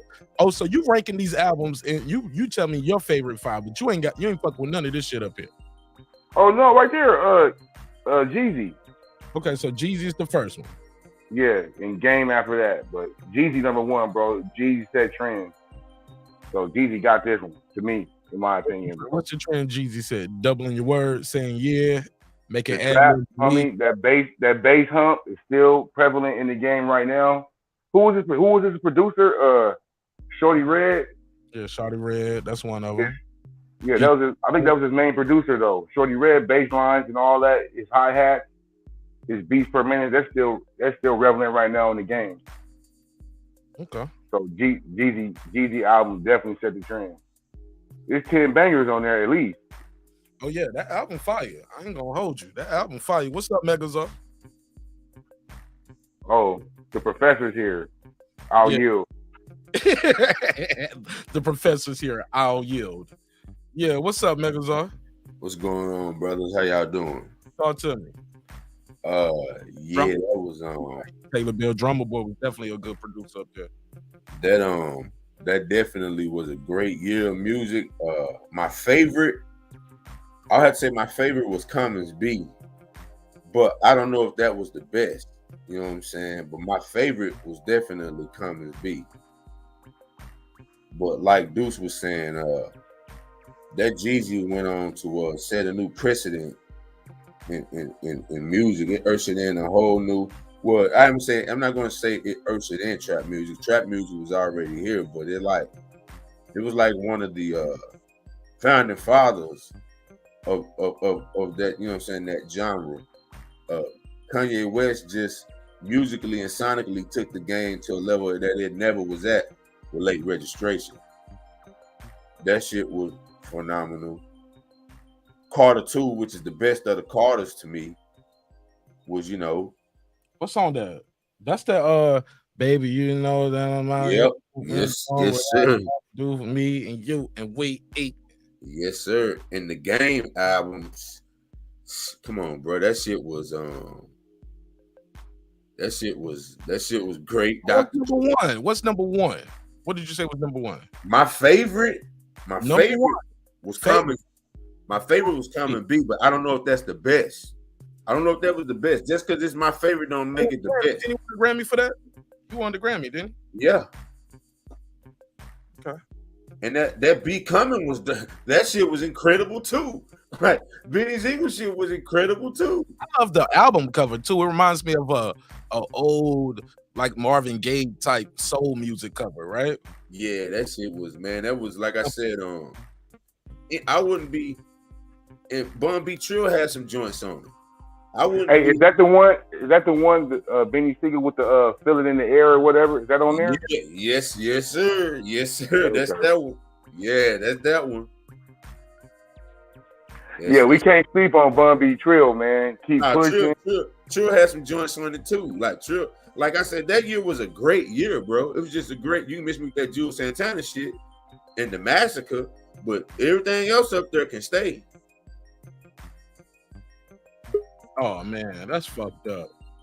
Yeah, that Jules Santana shit. Yeah, you can get that shit the hell up out of it. What was on that Santana album? I know my boy D Bevel the Champ. No, shout out to D Bevel the Champ. He's a member. What's up, fam? What up? What's up, man? What up, y'all? That mic check and what? Oh yes, but really that mic check 1 2 1 2. It never heard of the There It Go track. That was his first album. It was cool. I mean, Santana had better singles on the Dipset albums. But yeah. But I mean, his album was still tight. But it was burned out at this point, I think. What's that? I think it was burnt out at this point. No, he wasn't burned out. This album was actually tight. It didn't hit like Dipset Anthem, and what's that other one that Jewel did Santana Come Home With Me. The Dipset. He was on Cameron's Come Home With Me. That he was on he had some fire shit up there. He had some of his best shit up there. Right.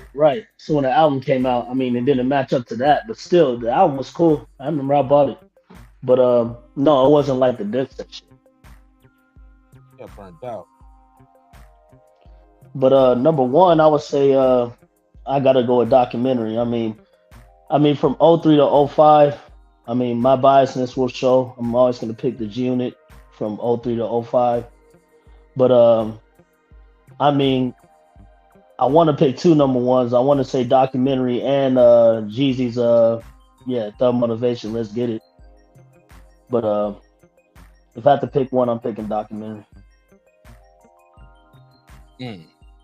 All right, well, I got y'all here too. I gotta ask, have y'all heard about this movie right here, The Woman King? Some people are talking about boycotting the movie. It's setting black folks back 40 to 50 years. Allegedly, the Dahomey tribe were slave traders, and people are not happy about that.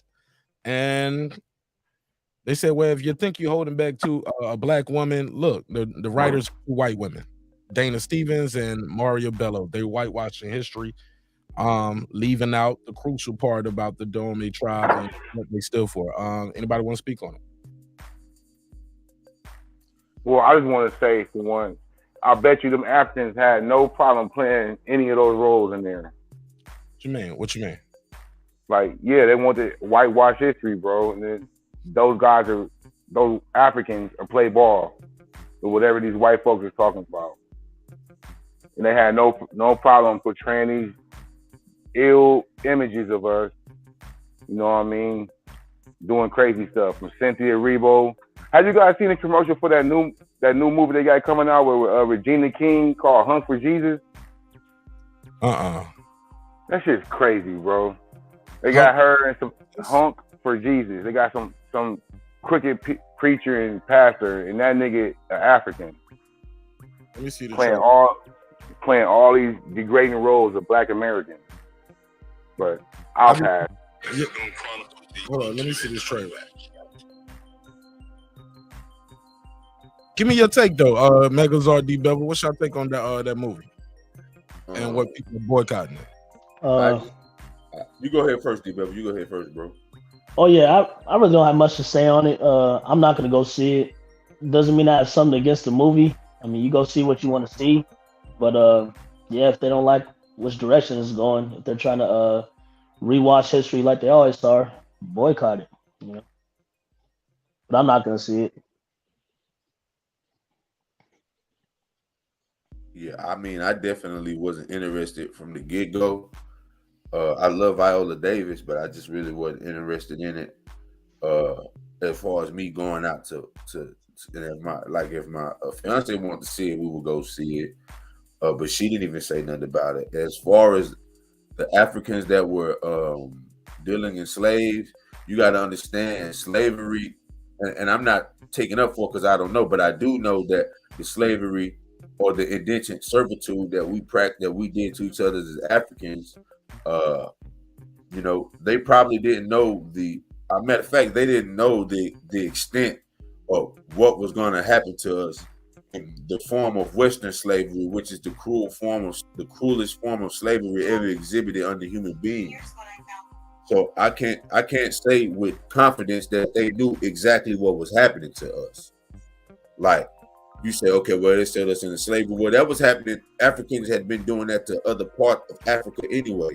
And it was more so indentured servitude. It was more so, hey, your family owe my family, so guess what? You're going to work this land for 20 years and marry my daughter. My daughter's going to be your wife. It was that type of thing going on. Now, I don't know, like I said, if they knew to the extent, the type of excruciating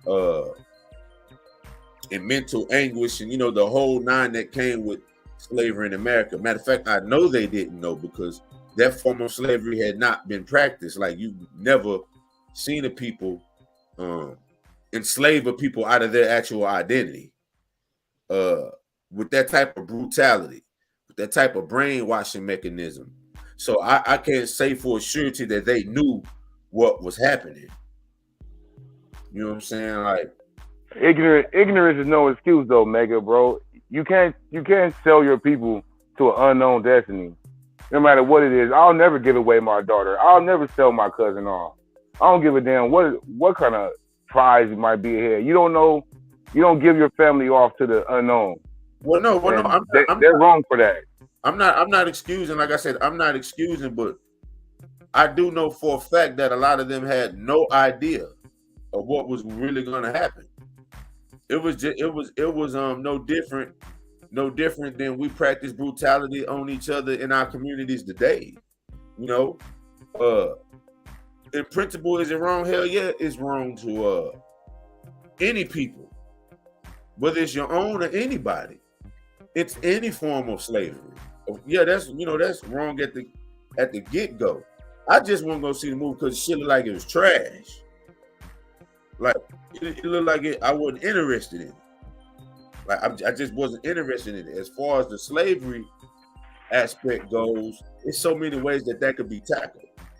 You know, and if people want to boycott it because of that, you know, I mean, people were within their right to boycott it for whatever reason they want to. So I was just saying, like, we don't know for surety that those people back there knew exactly what they were signing people up for. Of course, in hindsight, any type of activity of that is wrong, and that's part of the reason. That's part of the reason why Africa is in the position it's in today. So, you know. Absolutely, absolutely. Hey, is this a Disney movie? Because if it's Disney, man, Disney going downhill. They making mistake after mistake after mistake. Oh, I'm looking at the movie right now. Viola Davis, one of the producers. So is the lady who put the story together, Maria Bello. Directed by Gina Price. By the Wood, she's also famous for Love and Basketball, The Old Guard, The Secret Life of Bees, Beyond the Lights. Let's see. Let me see. The production company is TriStar Entertainment One, Well Entertainment, and Juvie Productions, and it was distributed by Sony Pictures. And it came out on Friday. It came out yesterday. Oh, so that's not Disney. I thought Disney. So this isn't connected to the Black Panthers. No, it's like another story. Okay. No, this is based on a true story. Black Panther is not real, sir. For real? No. What? Queen, aka Miss Kids, talk to me. What's up?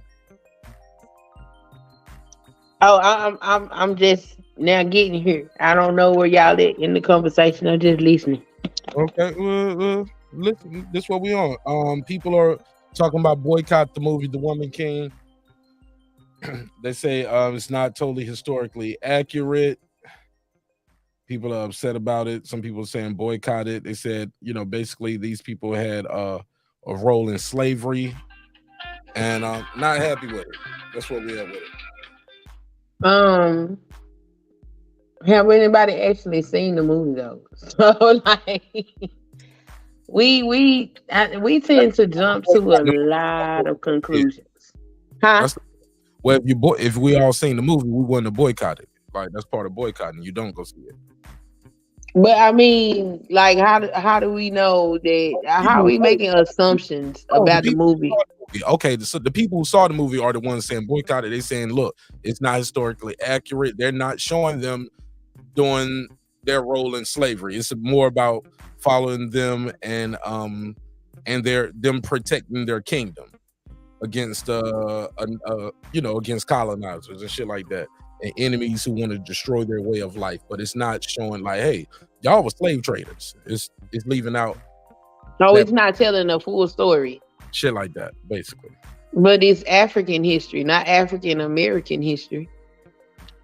Yeah, history is told from the point of view of the victor or the winner. So why would the Africans or whoever's telling this story, whoever wrote the script, why would they depict them as slave traders when the narrative is that Black people are marginalized or oppressed globally? Well, it was white people that wrote this movie, to be fair, and that's Maria Bello and Dana Stevens. That's who wrote the story and who did the screenplay. And Black people are playing in the movie, so clearly they found nothing morally or integrally wrong with it. So, you can boycott it if you want to, but if you want to know aspect of African history that's not being told, then support it. Like, if you are Pan-Africanist, then you should support that. But if you like ADOS, then I can see why you wouldn't. Okay, hold on 1 second there. Call from Jerry. Jerry, what's up? What's up, buddy? What's on your mind? We were just talking about this the other night. Let me just ask you this question. Is the complaint that the movie is not depicting African kings trading native people, and that's the complaint? No, that's not the complaint. So okay, must have misunderstood. Yeah, the complaint is that they're telling this story. Period. First of all, but more importantly, they're saying it's not telling the whole story. They took the way I'm gonna just read. Yeah, I wish I would have caught the beginning of the show. I read it directly from some of the complaints, but in a nutshell, they're saying, "Hey, look, you took something that was horrific to black people and made it a women's empowerment story. Let's see. These people were slave traders, but you guys are making this a woman empowerment story, I guess. In a nutshell. Well, in a nutshell. It is a movie, so Hollywood movies, they depict and sensationalize what they want to. Now, if it was a documentary, then yeah, there's a responsibility for the full story to be told. The distinction sometimes people make is the servitude of slavery as it existed in Africa at the time. But I maintain, and I know I've heard some people in your panel say, and it's true, there is no excusing those kings trading away the indigenous people. Whether that form of slavery that was practiced there was more humane or not, because when those slaves got on those ships, they knew not of what was going to become of them. You see what I mean? So the servitude status meant nothing when it came to being a trade commodity, which is what they were. And that was as wrong as any form of slavery that followed afterwards. Because just like your one panel guy said, you don't trade away your people. You just don't do it. You can expect the worst when you're being shackled by your hands and feet and led onto a foreigner ship, whether it was Europeans or Latins, because they traded with most of the Latin countries also. It doesn't matter. That activity, the servitude is a very mild distinction at that point.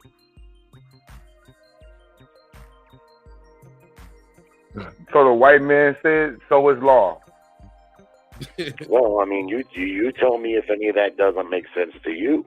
I mean, when you're, I mean, there is a distinction between the servitude that was practiced there. It was more humane, certainly, than what was to take place in European countries and Latin countries and different countries around the world.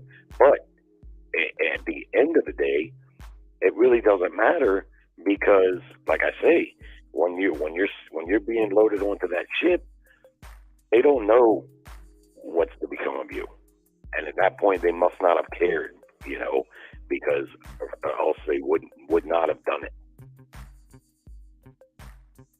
But that's all I got. But interesting topic. I don't want to take up too much time, on his show there. But I love the actress that's featured in the movie, and a friend of mine put up on Facebook. She said it was a great movie. What actress?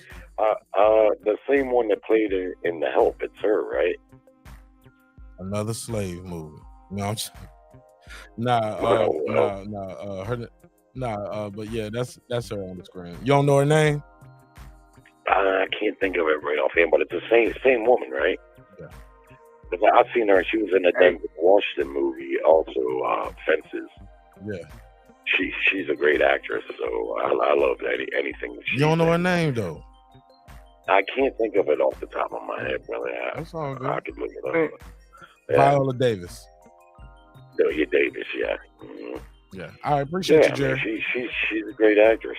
Okay, thanks for taking my call. I couldn't agree more. Yeah, great actress. Go ahead, fella. Anybody want to add anything? Megazord, I guess that was kind of a reply to something you had said about the servitude. It's like, it was like, so you don't know what you sending your people to when you chained and shackled up, getting on a white man's boat. At the end of the day, the principle is wrong. But also I've seen hieroglyphs, well, not hieroglyphs, but actual images of Nubia, Kemet enslaving Nubia in chains and shackles, but it wasn't the same. It wasn't that same type of slavery. They was in chains, I've seen images of that too, but it wasn't the same thing. All I'm saying was in terms of the actual history. Once like this shit ain't never been done before. What happened to the people? Like I get what you're saying, Mega. So I learned that a long time. I'm just saying, regardless, the human trafficking in any type of form is wrong, right? We know it's wrong. But I was saying they didn't sign them up for this shit though. Yeah. Like I don't, they probably would have. I don't know if they would have still done it or not. Like that's immaterial because we fucking here. So it's immaterial. Africa's in the condition that it's in. So it's really immaterial looking, but getting to the point of the movie, of course they will omit that.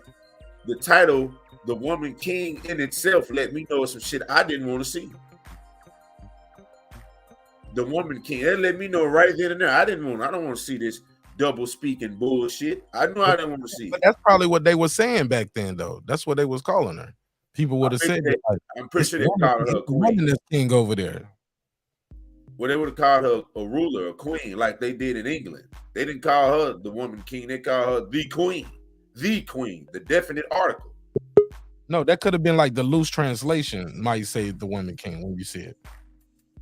I mean, they could have made it mean that, but honestly, I know I didn't want to see no shit named that anyway. If she's a ruler as a woman, they have a title for that. Goddess. It's the feminine expression of that same type of power. It doesn't diminish because it's king or queen. One denotes the masculine expression, and one denotes the feminine expression. It doesn't take away. It doesn't make you less powerful to be called a queen or a goddess. It's just a feminine expression of the same equal power. I ain't mad at it. Pittsburgh T, what up, though? What's happening, fellas? I hear your conversation, man. I have to agree with the gentleman to a degree that was saying that their definition of slavery was different, and that they didn't have any reports of what was going on once they got on those ships, and that was practiced for a long period of time. So that word wasn't even imagined of what they were doing over there. And I'd imagine like them actually knowing it, who knows what they knew and how they knew it. I have more problem with boycotting what should have been boycotted was Black Panther. If you want to be honest with what should have been boycotted, if we want to be on empowerment. Excuse me. I gotta get out of here. This guy's a nincompoop. I can't share a panel with him. I'm out of here, bro. Thanks. Whatever.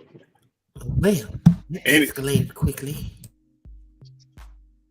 Yeah. Anyways, like I was saying, you'd have more problem with Black Panther, the character, the way that they decided who was in charge of that. With Disney, when they got rid of Killmonger, when they got rid of Killmonger, people didn't have a problem with that. Those are more to me, that's more of a concern than anything. And then they had that white CIA guy that had to help him, had to help the king get through. As far as history itself, that's always been distorted. That's been distorted from the history of time, but we have a recollection of that with Anthony Browder, Dr. Ben, John Henry Clark. There's a lot of information out there if you want to know the truth. But the moviegoers, that's not anything that's new. Okay.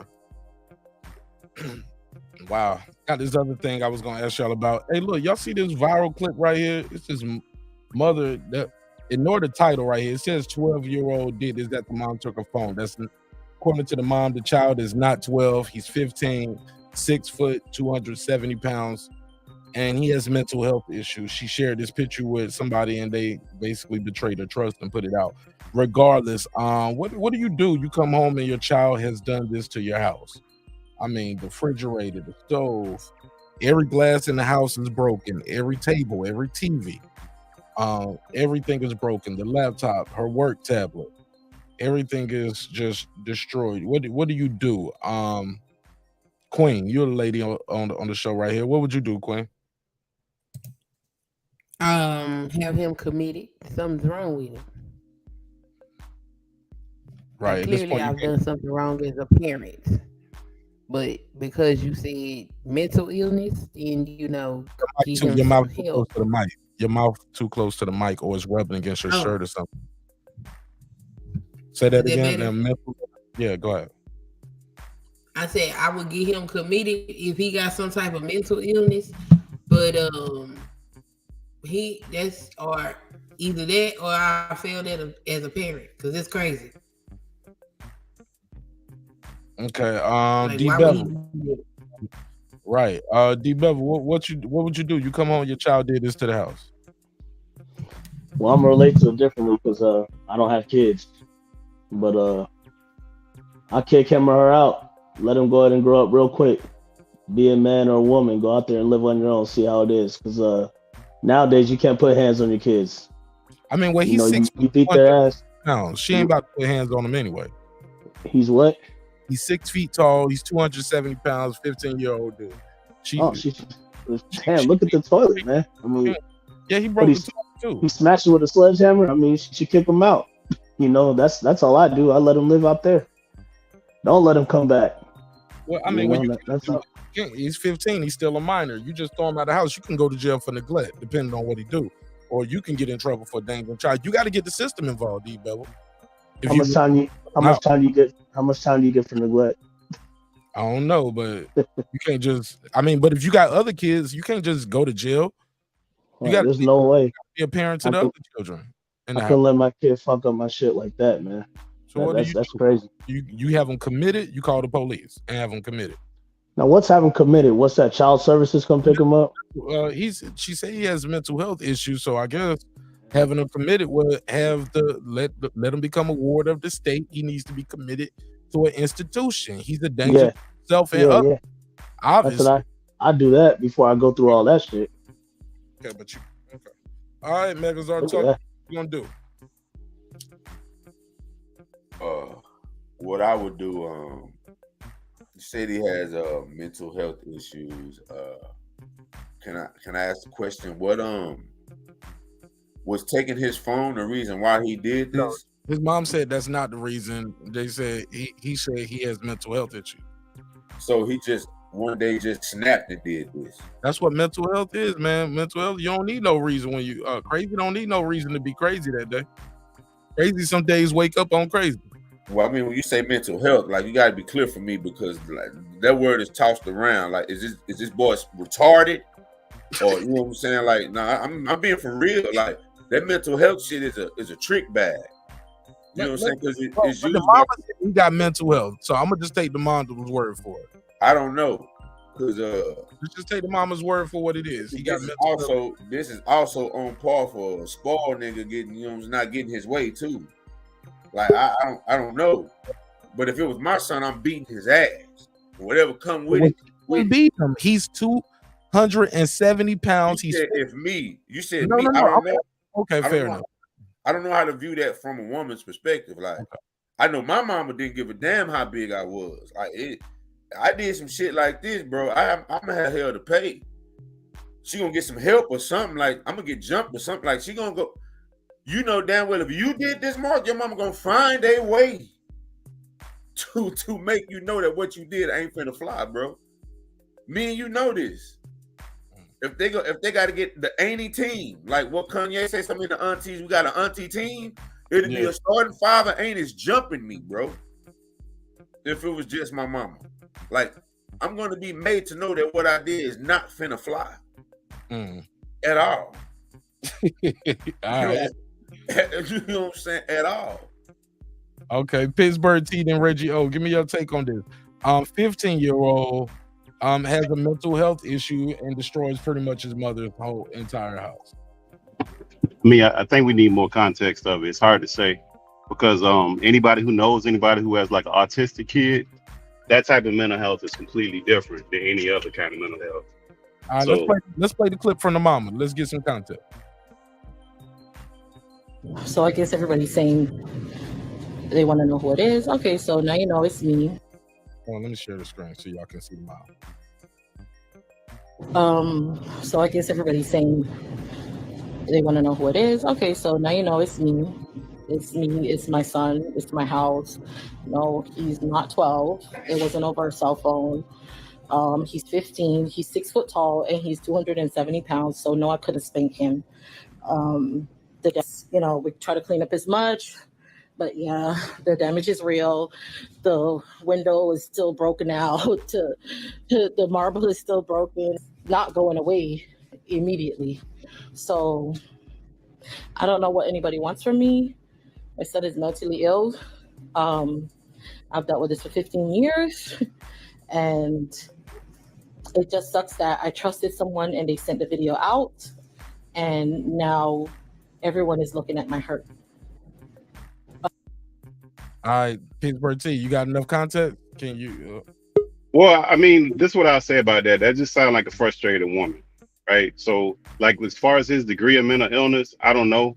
I know there's different degrees. I've had some in my family. I know people close to me that have autistic kids. And some of those kids, when they're autistic, their level of you beating that stuff out of them, you're not going to beat certain illnesses out of certain kids. Depends on what they got going on. Schizophrenia, autism, it's varying levels in between that where it doesn't have to be that severe.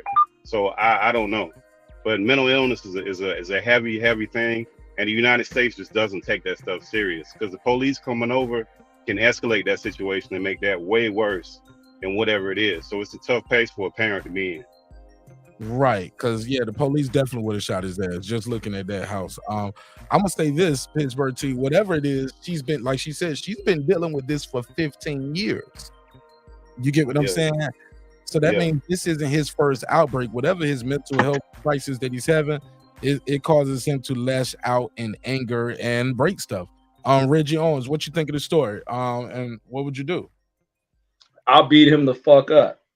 I ain't with that mental health shit. I understand people got it, but when you're doing shit to this level of costing that woman that kind of money, damaging shit like that, you ought to know there's consequences to that shit. So I guess everybody, like I don't so I guess mind using that like Megazar was saying, where people use the mental health shit as a trick bag. It's like you see crimes of people killing each other, killing folks, knowing how to pick a gun up, knowing the result they'll get out of shooting you with a gun or pulling a knife out on you to stab you. They know that damn much. So this kid raging over what, and I believe the woman who took the video that showed the original shit saying he got mad over phone. So now you going into a rage over something being taken from you, and that's You the don't result. wait a minute, Reggie. So you don't believe the mother when she says my child is not 12, he's 15. I believe that shit, but I don't believe her talking about that he didn't do it over phone being taken. You don't She know he did that. She probably a mother that's gonna always make excuse for a big ass baby. Like she should be, because if you don't check a kid, let him know when he's wrong for something like that, he can't go out in society and do that. He'll get his ass killed.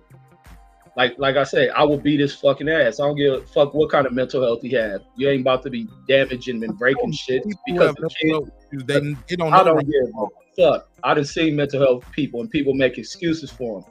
And that's how a lot of them get killed and hurt. That's why the police don't deal with them like that. So you They don't believe killing their asses. mental health out there. You think a good old fashioned ass whooping gonna fix it? When you should know that you don't break certain shit. I ain't saying a person's gonna have mental health, but you going in the rages thinking it's okay to break shit with sledgehammers, and these are the same kind of kids with that kind of rage to fuck around and kill you. While Where did you get the wet sledgehammer from? Nobody said that. What he break all that shit with? We don't know, but who said he had a sledgehammer? Well, I'm gonna say sledgehammer. He broke the shit with something or whatever he used to break the shit. Crazy He people caused a lot of no strength limit. That shit go all the way. You can soft shoot for the kid. I'm not. I will beat that kid ass. Okay.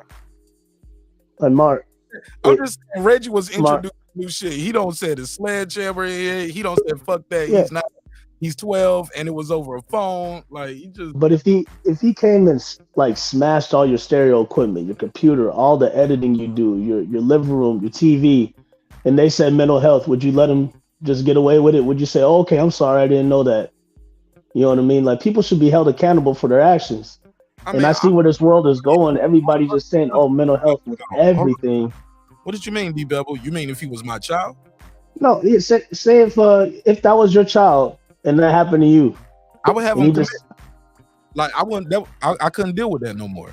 Like I couldn't trust him. Like this person, the way this house looked, like I said in my opening, this person looks like they would kill you in your sleep. Right. This much rage, I can't go to sleep around you.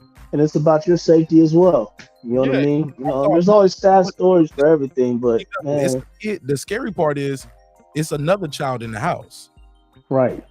You see the stroller or the walker or stuff like that. He broke the baby stuff too. Right. Yeah, like that would be the concern. The other children in the home, and my safety when I go to sleep. This person will poison you, choke you out, stab you up while you sleep. Yep. And I just could, or kill the other kid or do something to the other child. That would be my biggest concern. I was trying to say Antoine, I guess wasn't patient. Yeah, Antoine, I had to pass around, let everybody else speak.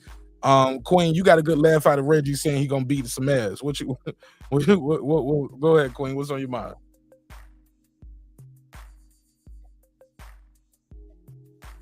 Your mic is muted, Queen. If you was talking, he said my mic kept losing connection. All right, yeah, okay. Damn, Red said he just gonna fuck the kid up. All right, we can move forward. Yeah, but that's why I said what I said about that kid is like. Let me say this part of it before you move forward, Mark, if I could. Those people who have kids that have real mental illness, that's not something that just happens. They're dealing with that crap all day. Like where we parent our kids, normal kids, they might do something wrong periodically. But those parents, some of parents, it's 24 hours a day with them dealing with some of these kids. They don't get a break. And they all deal with it differently. And some of these kids it's something wrong with them. Where they don't have their right and wrong ain't the same as ours. Let's say that. So that's why I said it's tough to even figure that out. Because I done seen somebody deal with that and has go off with them. Because I done seen them with a 14, 15-year-old and they got to monitor him all day. So that's a hard position to be in with your own child. I do agree that, that's why I was like, when she says mental illness, then that kind of gives a little more clarity than saying his mental health is what was, you know what I'm saying? Like I said, that mental health is a trick bag. But when we grew up, when we heard mental illness, that meant it was some form of retardation, autism. It was one of those things that that's more serious than how they broad brand sweep this mental illness thing. I mean, this mental health thing. Mental illness means like he's mentally ill. And like I said, for lack of better words, there's some type of retardation, autism. So yeah, it varies in degrees. Like I said, I don't know enough. I really don't know enough to say what I would do. If she said she's been dealing with it 15 years, obviously she's not finna admit her son. And she kind of is more distraught about the fact that somebody leaked this information. Because I was just finna say, like I said, if I could know the severity of his mental illness, but like mental illness is different than someone broad. We're looking at the severity, shit. Huh? All right, so saying this is the worst mental health, how would you handle it? If it was the worst, if I've been dealing with it, I'm gonna keep on dealing with it. If I've been dealing with it, obviously, she wasn't posting this to get any sympathy from nobody. Somebody else posted this, so she was gonna keep on dealing with it. Yep. Because she said, "My struggle. This is my struggle." So that meant that she's gonna keep. She didn't say this is my struggle that I'm turning loose today. She didn't say that. She said this is my struggle. So obviously, she intends to keep her child. Obviously, she understands the degrees in which this happens and the frequency of how it happens. So, she was more distraught about the person leaking the footage. So, yeah, and then there's really no help because they can't. If they call the police and put those kids in the system, like what kind of life? Like that's a lot for a parent to deal with because you're turning your kid over to the state and they're not going to do your kid any justice. So and they've been dealing with that forever, and you don't know. It depends on the support system that parent might have. Because I know one person that has a child like that, and they've got a really good support system where the brother stay across the street, parents stay 20, 30 minutes from there, and they kind of rotate around and try to give them some kind of relief. Because that child he's a lot to handle. He's nonverbal. He don't really communicate that much. He's very hyper. So it depends on what degree of what they're dealing with. with those kids. And as they get older, a lot of times, I know somebody else that has an older child. And sometimes when those kids get older, they kind of mellow out a lot. It's not that bad. So it depends. Puberty has a lot to do with that, with the chemicals in the body, and depending on what kind of mental illness they have. So who knows? Go ahead, Queen, jump in. Can y'all hear me? Yeah, go ahead. Ass whooping don't fix everything.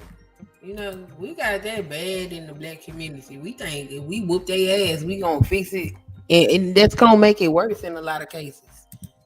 It creates aggression in a child. Everything an ass whooping don't fix it. And what is an ass whooping gonna do if the child done destroyed that house like that? Yeah, Something is else is rubbing going the on. mic. Is your breast rubbing the mic as you moving, shaking back and forth? Yeah, it's rubbing the mic. It's like it's doing this as you're talking. Is it still doing it? You good now? Go ahead. Oh, okay. Beating the child, if the child destroying the house like that, you just asking for the police to get called, or somebody to get hurt, possibly even die.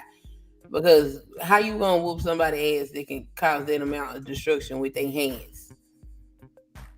Maybe she should drive him to the institution. Get in the car. We're going to Disneyland. Drop his ass off at Cherry Hill Hospital. I mean, he should be dropped off at the hospital, but somebody said beat their ass for destroying the house, and I think we passed that. That's Reggie. Yeah, that's we passed whooping his ass at this point. That's what turn the volume on your mic down just a little bit. Just turn the volume down. Yeah, because the P's are popping. Better? Yeah, that's better. Yeah, the P's are popping. Reg, what you think? She said the ass whooping don't fix everything. That's slave talk. You got that from the plantation. I think some people take it and think it's slave talk, but I think all people and all different species punish their young in certain ways. Some people can take whoopings as being black as is some shit taught out of slavery, but I think they're different. With that, like, there got to be some repercussions to you doing something like that. That kid gonna fuck around and get hurt. If it's no consequence to that, and he thinks to handle his rage is to break things, he'll do it outside of your household, and someone's gonna treat him worse. Like, I ain't saying the ass whooping is a result of everything, but there ought to be something behind you. You acting out a certain way. Timeouts don't work. They don't work in white communities. In the animal kingdom, they kill the children. Yeah, or like a dog will snap at her kids. Apes will pop their kids. Will do certain shit to discipline them. There's discipline in this world. It ain't just a slave thing. Call from. It's Rob G. What's up, Rob G? Hey, what's up, Mark?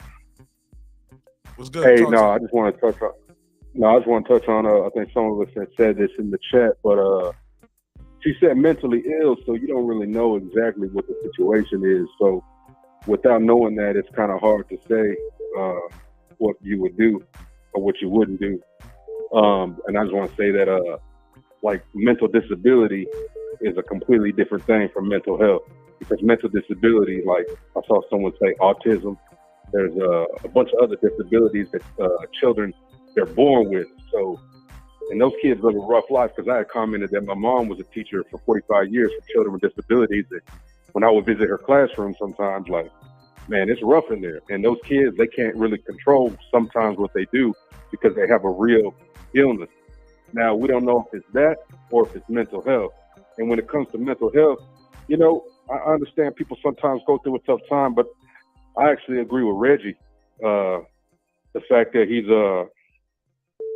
hey, you hear me? Go ahead, we're listening. Go ahead. Oh, my bad. I saw something. Okay. Somebody else is calling. But I think go ahead. You finish your call, and I'll take the call after that. That's what that means. No, but I think with mental. Oh, okay. I think with mental health, though, like, I agree with Reggie, man. Like, that's just a ploy to get out of some shit. That's some cry wolf shit. Like, now, if like one of your family members, like your parents, like passes and you go through a tough time, have mental health, I can understand that. But a lot of times in this world, it's just people crying wolf. And that's all I want to say. Mental health is nowhere near mental disabilities. That's my call. Appreciate it. Shout out to Rob G. Deja, call back. I only can talk to one person at one time, so call back, Deja, and I'll take your call. I think that was, or maybe he got his phone. And don't get me wrong. Go for it. I'm not saying ass whoopings ain't never necessary and you don't use them at all. I'm not saying that at all, but that mic is rubbing something. It's rubbing something. Is it again? Yes. How's it now? You good now? Okay. I don't think for that level of destruction, an ass whooping would be beneficial in any way. Okay. Carla, what's your name? Where you from? Antoine, up in Houston. Antoine from Houston. Talk to me. What up, though? What up? I got personal experience in this situation, so if what the lady's saying true, I understand her pain or whatever. My little brother had autism or whatever, and he was never able to talk for like 16 years straight or whatever, and he was big. So having a single mother and a kid that don't understand why they different. We don't know if she's a single mother, sir. We don't know that. Did your brother tear the shit up in the house? Yeah, he did it before and stuff like that, but he wasn't like attacking like my mom shit. But I'm talking about, I understand what she's talking about and stuff like that. But those kids, you probably gotta commit them if you're not gonna take time and shit with them and stuff like that, because it's a lot to deal with. It's a lot, non-stop, constantly. You gotta deal with. You gotta take care of. All right, Antoine, you got anything else you want to add? Nah, not really. But, I got a question for you. like So what happened with your brother? Like, how did things get better? My little brother passed away 2 years ago. Unfortunately, I'm sorry to hear that. Yeah, it's cool. But was he like that until he died? Did medication help? Like, was he like that until he died, or did medication help him at all? Like, what transpired? If I'm being honest with you, I think the medication just doped him up and like got him through the day or whatever, had him groggy and stuff like that. But when I said the single mom thing earlier, that was through my experience, because I ended up having to like raise my little brother or whatever, be his father and everything and shit like that. So who did he stay with until he died? With us. He stayed with me and my mom. Okay. He was never able to be function on his own. What age was he when he passed away? 16. Oh, so he passed away at 16 too. Okay, yeah. See, when you say, okay, I'm getting it now. When you first say he wasn't able to talk until he was 16, I'm thinking he lived past that and he was finally starting to talk and was functional after that. So he died never being able to speak. Nope. Wow. Damn, I'm sorry to hear that bit, dog. Yeah, it's cool. If I'm being honest, that's the best thing possible. It sounds cynical, but you don't want somebody to go through that type of pain every day if you can get up and live a normal life. Because like, you don't want to see somebody go through that. So the best thing is to ease his pain. That's pretty much. So what do you think that the best recourse for this mother is? Like, because you said your brother never did nothing like this. He never destroyed every single thing in the house, but he did have violent outbursts, correct? Yeah, he had outbursts and stuff like that because, and then this ties into what Reggie said earlier in his solution to beat the kids. But that was my mother's response to everything because, us in the Black community, it's kids having kids, so you don't know how to properly raise them, how to sit them down and talk to them, how to be patient. How to parent. Yes. Yeah. So you act out and let me whoop them. You can't do that because I forgot who said it on the panel earlier, that creates aggression, builds up aggression. So my little brother, he did it in other ways. He would eat a lot and shit like that, or he would he was smart, but you know he was limited, so he would run away, but he wouldn't like run away and be in danger. He'll go sit at an old folks house or sit on somebody's porch who he was familiar with and stuff like that, or go to the police station or something like that. So he was smart, but he had his limitations.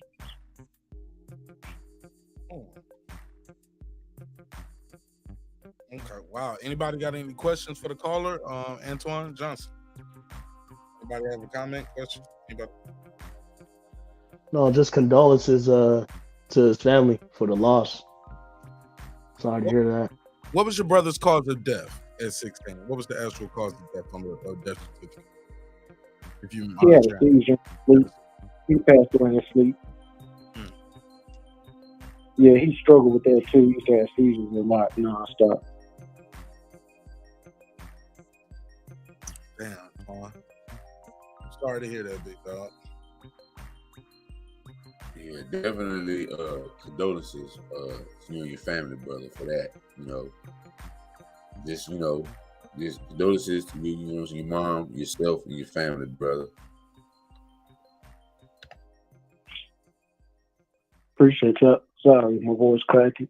It's all good, big dog. That's all love, man. That's what we're here for. What was your brother's name? Zion. Zion? Yeah, Zion. Rest in peace to Zion, man. Rest in peace to Zion. My condolences again go to you, your mother, your family, and I know you miss your brother, no matter what was going on with him. I know you miss him. Yeah, my little man. Appreciate y'all. Much love, bro. We here for you, man. Anytime. All right. Yeah, I went on and got him off the phone, man. I don't want him to break down like that. Make some noise for him. Make some noise for the neighborhood, man. All right. Damn.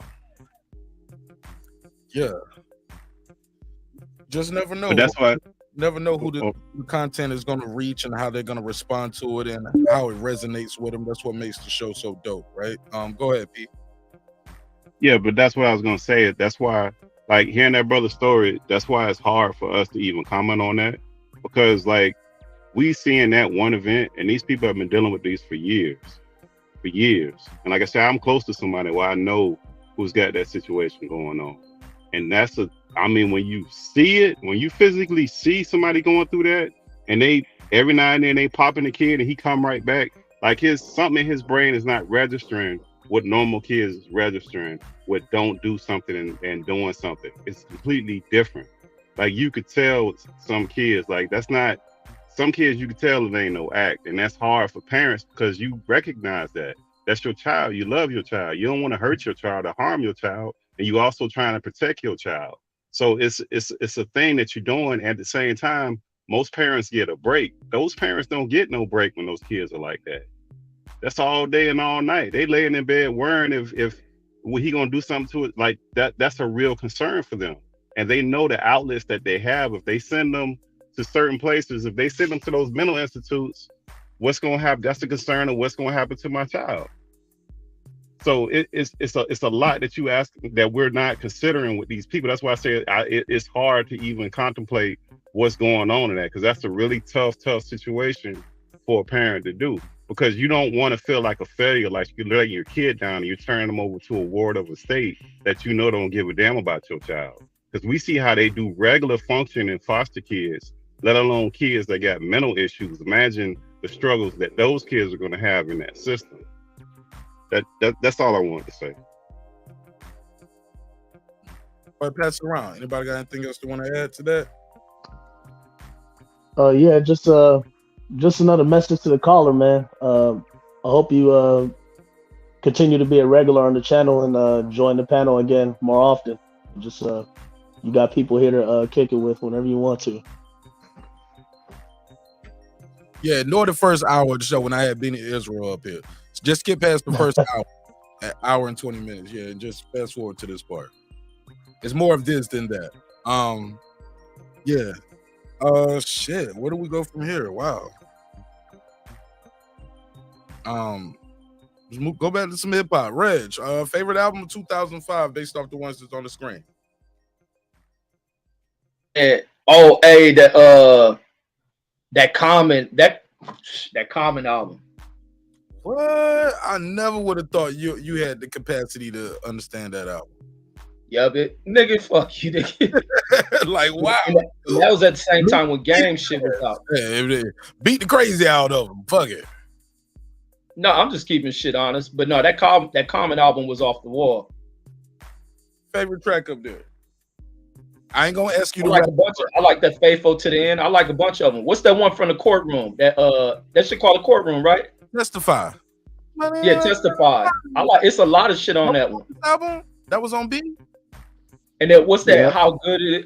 What's that one where it's like a melody to it? How sweet it love can be, or some shit like that. Yeah, with the Curtis Mayfield sample.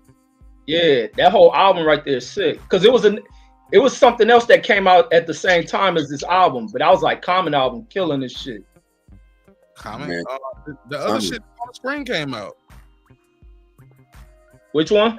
That Jeezy came out. That Graduation was out.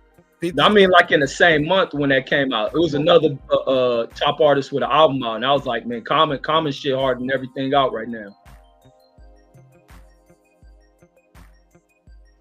Yeah, I only listened to the single B. I didn't really listen to that album. I remember Go. Go was hard with Kanye. That shit, bro. Like, whenever I think of that Common album, I just think of black men walking with white girls in their arms. I be mad at them. As if I know their moms. Told them go beyond the surface of person to person. When we lessen our women, our conditions seem to worsen. The weary cursing. The sky talking to themselves, giving a version of why helping hurt their eye. I live across from it.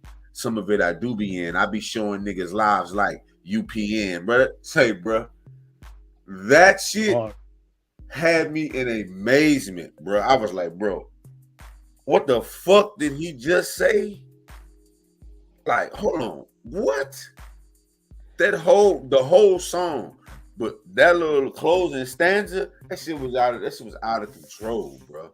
Like, hey Reggie, the month that was released, Memphis Bleak dropped that 534 on you. No, it wasn't the Memphis Bleak. It might have. And Bun B album was hard too. Had that round here on that 534. Round here was hard.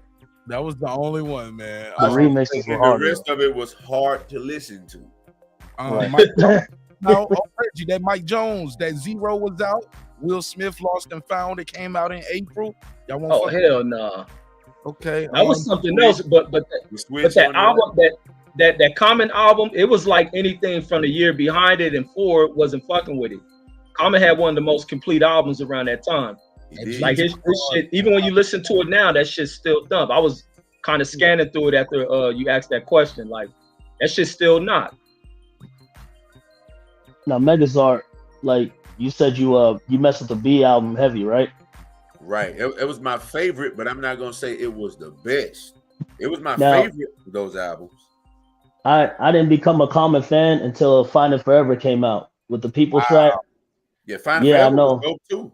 That's one of my favorite hip hop albums ever. So is that better than Find It Forever? Like when I listen to it, because when I listen to albums, I compare them, but it's better. Yeah. See, Find It Forever was an attempt to try to recapture that same, and like, don't get me wrong, he got moments in it.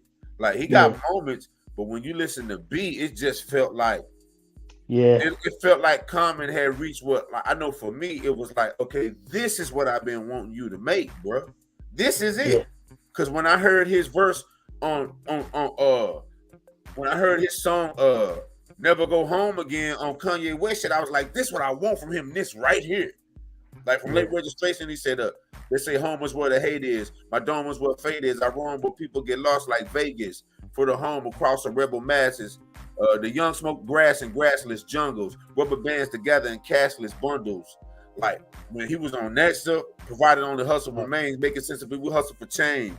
Revolutionary the game, it's another name for life. I was like, when I heard him on, I said, this is what I want. I want a whole CD of this.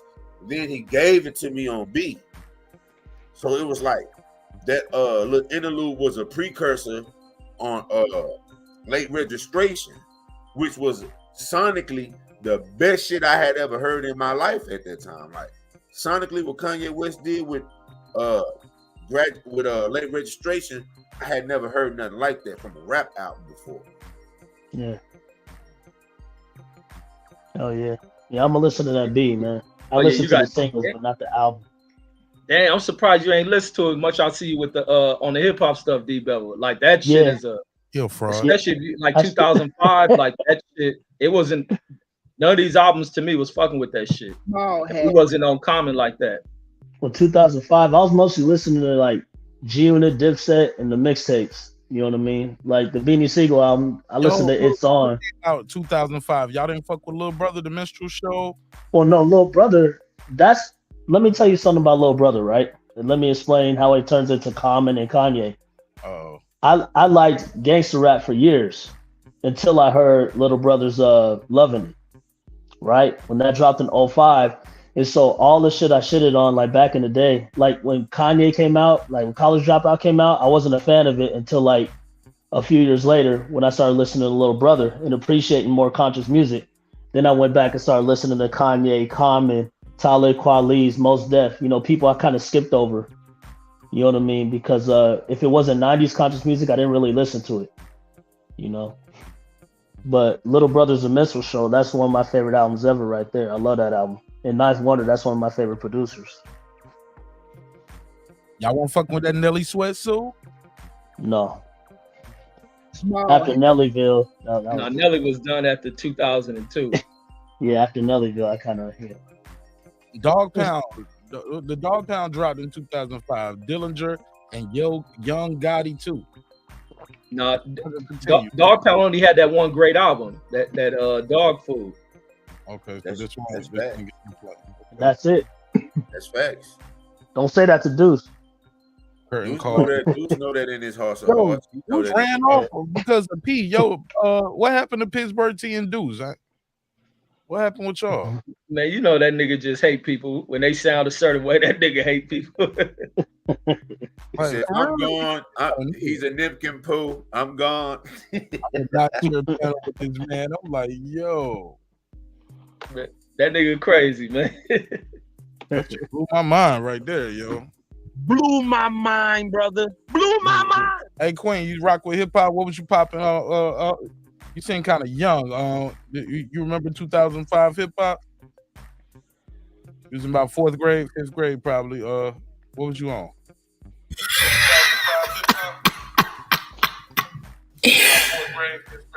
In 2005, I was I can hear the show grown as hell and married. Show playing twice. The show playing twice in the background. I'm gonna go with it. I didn't really like the Carter 2. I did like the Common album. And what else is up there? Oh, I like Chameleonaire. Okay, you want playing that Paul Wall, the People's Champ? You ain't get no bump in your ride. AZ, AWOL, Tony Yayo, Thoughts of a Predicate Felon.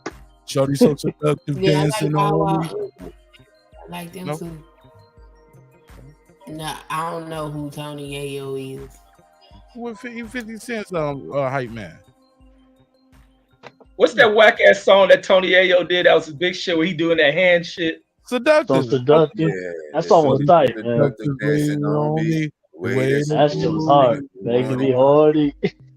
Honestly, it's because 50 Cent is like probably the best hook dude of all time. Like we just come to doing hooks. Like, okay, we know Nate Dogg. Nate Dogg is Nate Dogg. But a rapper doing hooks, nobody's better than 50 Cent, bro. Like, I agree 100%. That's why people love. Do he got more hits than Ja Rule doing them hooks? Nobody does hooks like 50. 50 writes hooks more hits though than Ja Rule.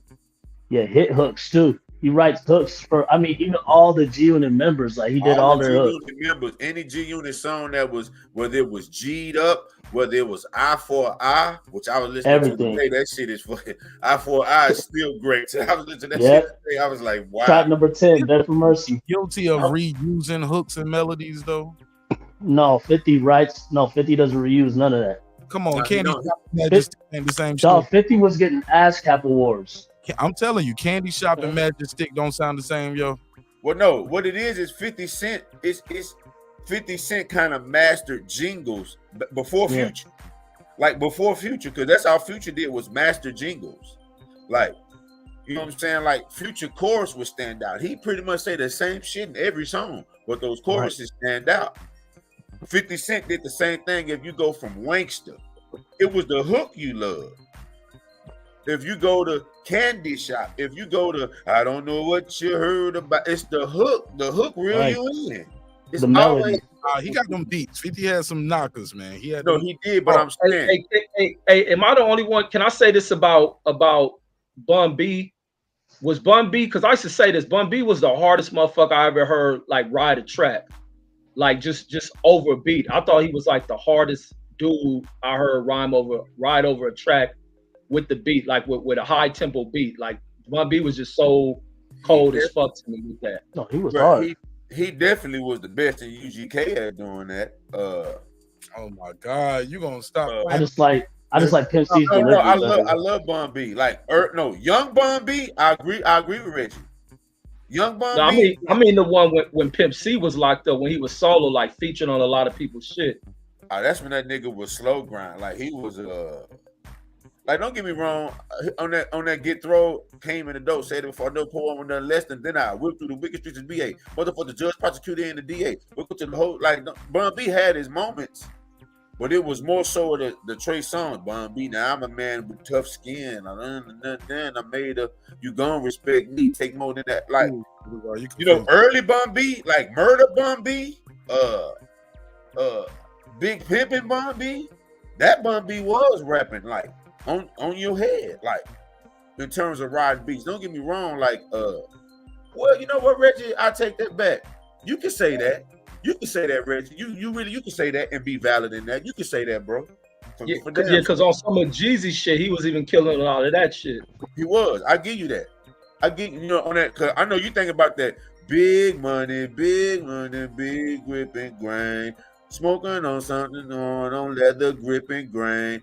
Yeah. He did kill that. Like he did. I came in the door with nothing. I never pull up with nothing less than a 4. Yeah, you can say that, Reggie. You can't take nothing away from Bun B. Nothing. Like you can say that for damn sure. Yeah, man. I was like, I thought Bun was harder than the motherfucker, man. Because I think his album may have came out before Common. Somebody had an album before Common, or it might have been Game that was hidden. But when Common shit came out, that shit was just like, man. And I thought Bun was gonna have like the hardest shit out. The Source gave him 5 mics for that too. Source gave him 5 mics. I never forget. Oh, gave who? Bun B got 5 mics for his album. Oh yeah, the album was cold. I like that story shit on there. They're really random with the 5 mics, man. Let me know. They didn't have no credibility by that time. Right. Hey Quinn, you can jump in whenever your audio right. It was just playing twice. We can hear you and we can hear the YouTube playing in the background. Go ahead. Unmute your mic.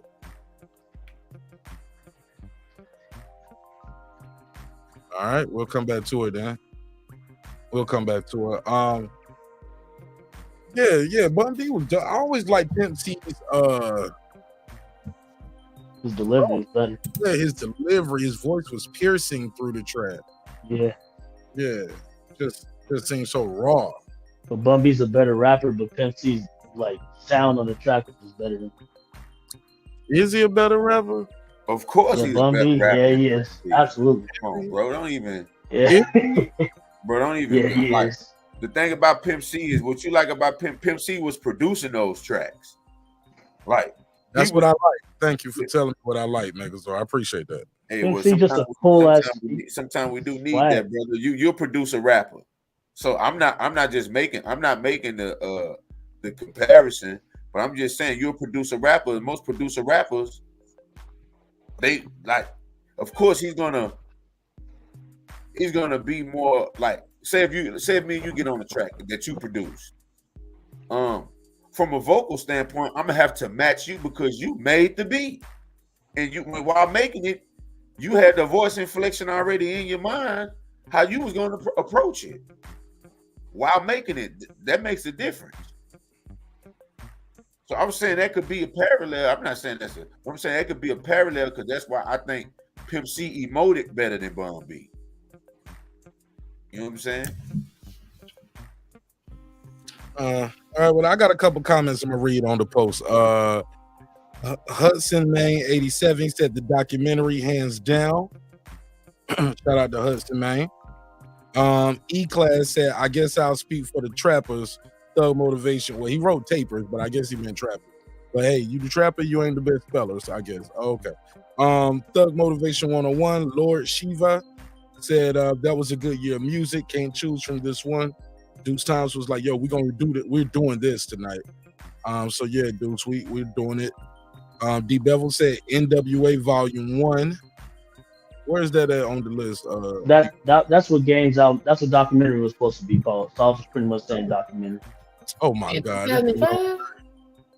Yeah, well, when Game first came out, that was going to be the name of the album, but the owners of NWA or whoever is running it, maybe Jerry Heller was still alive, wouldn't allow it, so he changed the name to the album to documentary.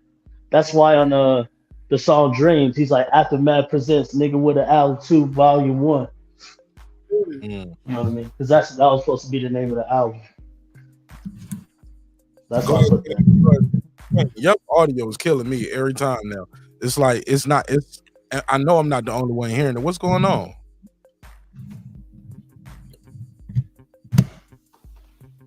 Talk to me. I don't know. Y'all got to tell me. What does it sound like now? It's like it's moving around or something. But go ahead. What's on your mind? What's he doing? Go ahead. We can hear you now. Go ahead. Talk to me. Oh, cool. I like Thug Motivation. And I did like I like to listen to Pimp C more and I like to listen to Bun B. I don't exactly know why, so I can't explain why. I just like listening to Bun B, but I mean Pimp C better. Y'all was playing him in Florida like that? You was getting busy with it? Cause you're originally from Florida, right? I'm from Texas. Okay, I thought you was originally from Florida. I'm sorry. Okay, you from Texas? No, I'm originally from Texas. Okay. And what part? Mm-hmm. What part? Yep. What part? Dallas. Dallas. Right. Okay. All right. Dallas. Okay. Shit. All right. Well, she's a Bugs fan. What part of Dallas?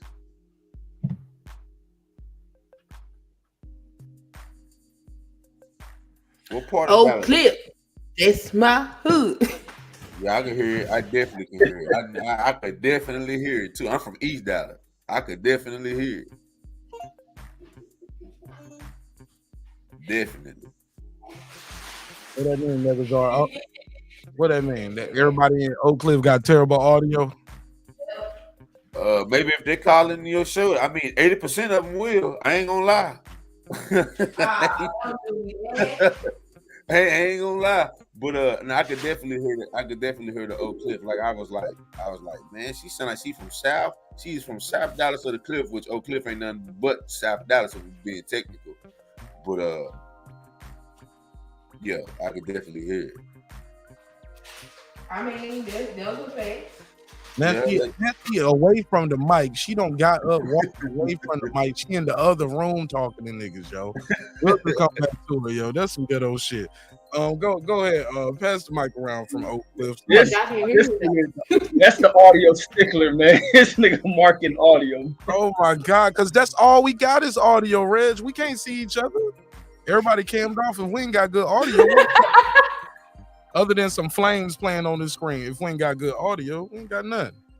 Look, Marvin, knowing how you got your phone upside down at a 90 angle in your shirt.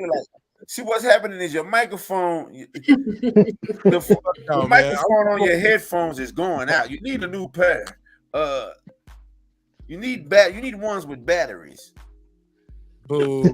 Fuck y'all, man. I'm going to the kitchen. I'll be back. Y'all enjoy the bad audio. Auxiliary cords and shit. If I don't say nothing, Taylor Bell, Con Connery, Hatlow, these motherfuckers gonna say something to me. Queen P gonna be right there. Excuse me, sir. You know, Queen P is what HOD call her the other day, Karen. She used to sound Karen. Oh my god. Oh, they had it out, Megazord. You missed it. They ain't gonna be flirting with each other no more. That shit was hilarious. The sound Karen. Oh my god. And Mark can't listen to the crackling of a record player. Get away from her canceling him and cutting off his water, homie. I'll be right back.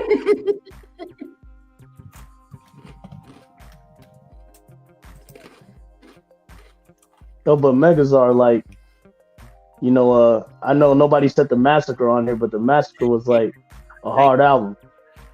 It was kind of hard for me to listen to. Yeah, I didn't like the Massacre at all, man. Now the singles like Candy Shop and all that, just a little bit, you know, it threw people off, but like, well, now I'm a Scott Storch head, so you know, I love Scott Storch, so like I said, 50 Cent to me is the best rapper ever at doing hooks. Like he just knew how to draw you in, like, and bridges.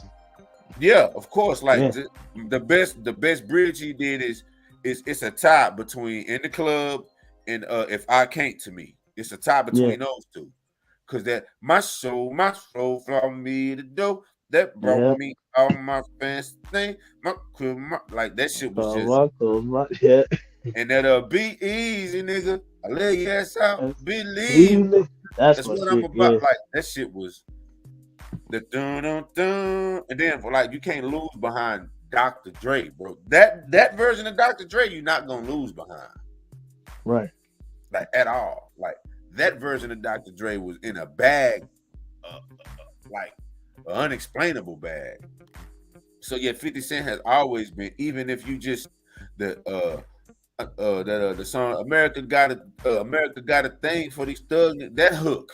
Man, Hustle's Ambition, yeah. My life. So even that soundtrack was hard. Get Rich or Die Trying soundtrack was like I think where he fucked up with that Massacre was that it was a drought between like his music and shit. It came too soon with that sound. But no, I think he had an album that came out like it was a distance between the album that was before that shit or something. Yeah, because it was Get Rich or Die Trying, then Beg for Mercy, then it was Banks, then Buck, then Game, and then 50's Massacre. So like he put out the whole crew, and even like Jimmy Iovine was saying like, no, let's do your sophomore project. He was like, no, we're gonna do the group album. Then everybody else in the group's gonna put out their album. Then he put out his album. So it was like, but it was only like a span of 2 years. Yeah, because that Massacre is hard, but I think with him being away from dropping in hip hop, you can't take that long off. You can't go on a hiatus like that. And then it was like the year when Kanye dropped the album. Was that this the album Kanye went up against? Well, no, that was 07. That was in 2000. Graduation and Curtis album. Oh, okay. Oh, okay. But like even with G-Unit, like they did so many mixtapes, like the G-Unit radio. So 50 was still out there. Like his music was still out there, and all the diss tracks he was doing, you know, versus the Locks and eventually with Game and all that. But you know, G-Unit always kept material out there, man. Like always, even when they like Young Buck and Banks and all them put their album out, 50 had features on those albums as well. You know, with Get Rich or Die Trying, like it was. I think it was just a combination of the momentum off the Ja Rule thing. It was just a lot of, it was just a lot of things going into it. And Dr. Dre was really at the helm. On the Massacre, Dr. Dre wasn't at the helm like that. No, he wasn't. Like 50 used a bunch of different producers for Massacre. I think that messed them up. It wasn't as cohesive as Get Rich or Die Trying.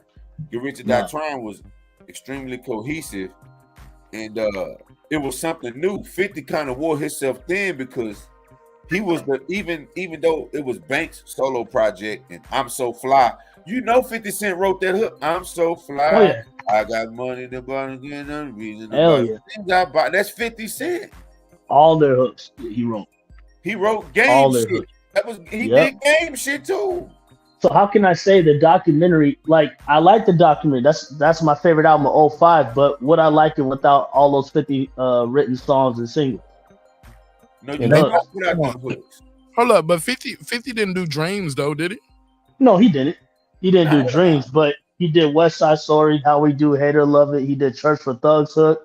He did the hook for Hire. He did the hook for Special.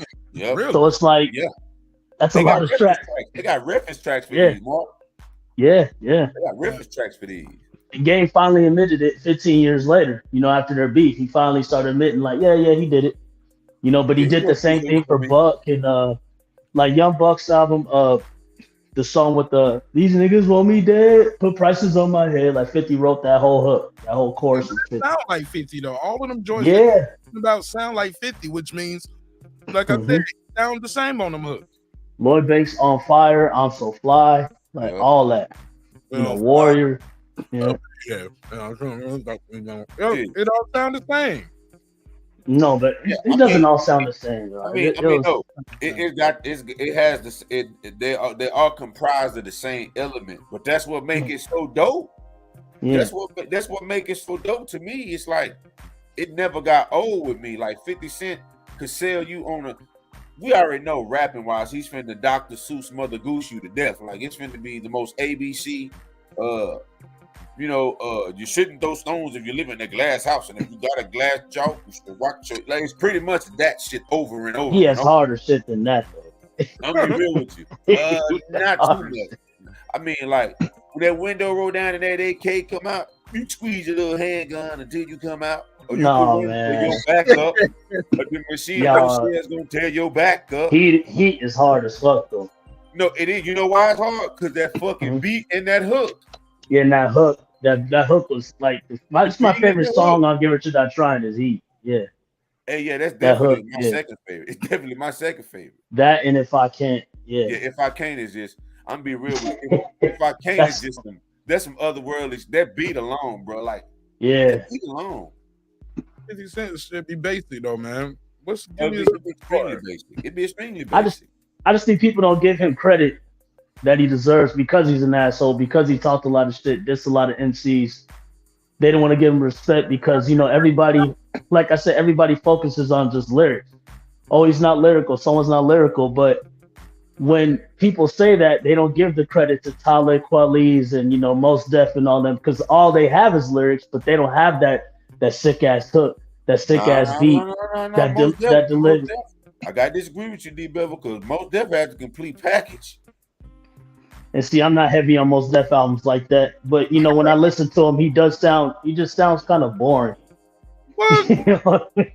His delivery is just kind of boring to me. But he could flow. He's hard as hell. But like my Umi, like that's not a typical song. Like my Umi's not the typical song. I remember hearing that, like, what the fuck is that? What's it I called? want to take this time, write this down. I want to tell you. I was like, man, what the fuck is this?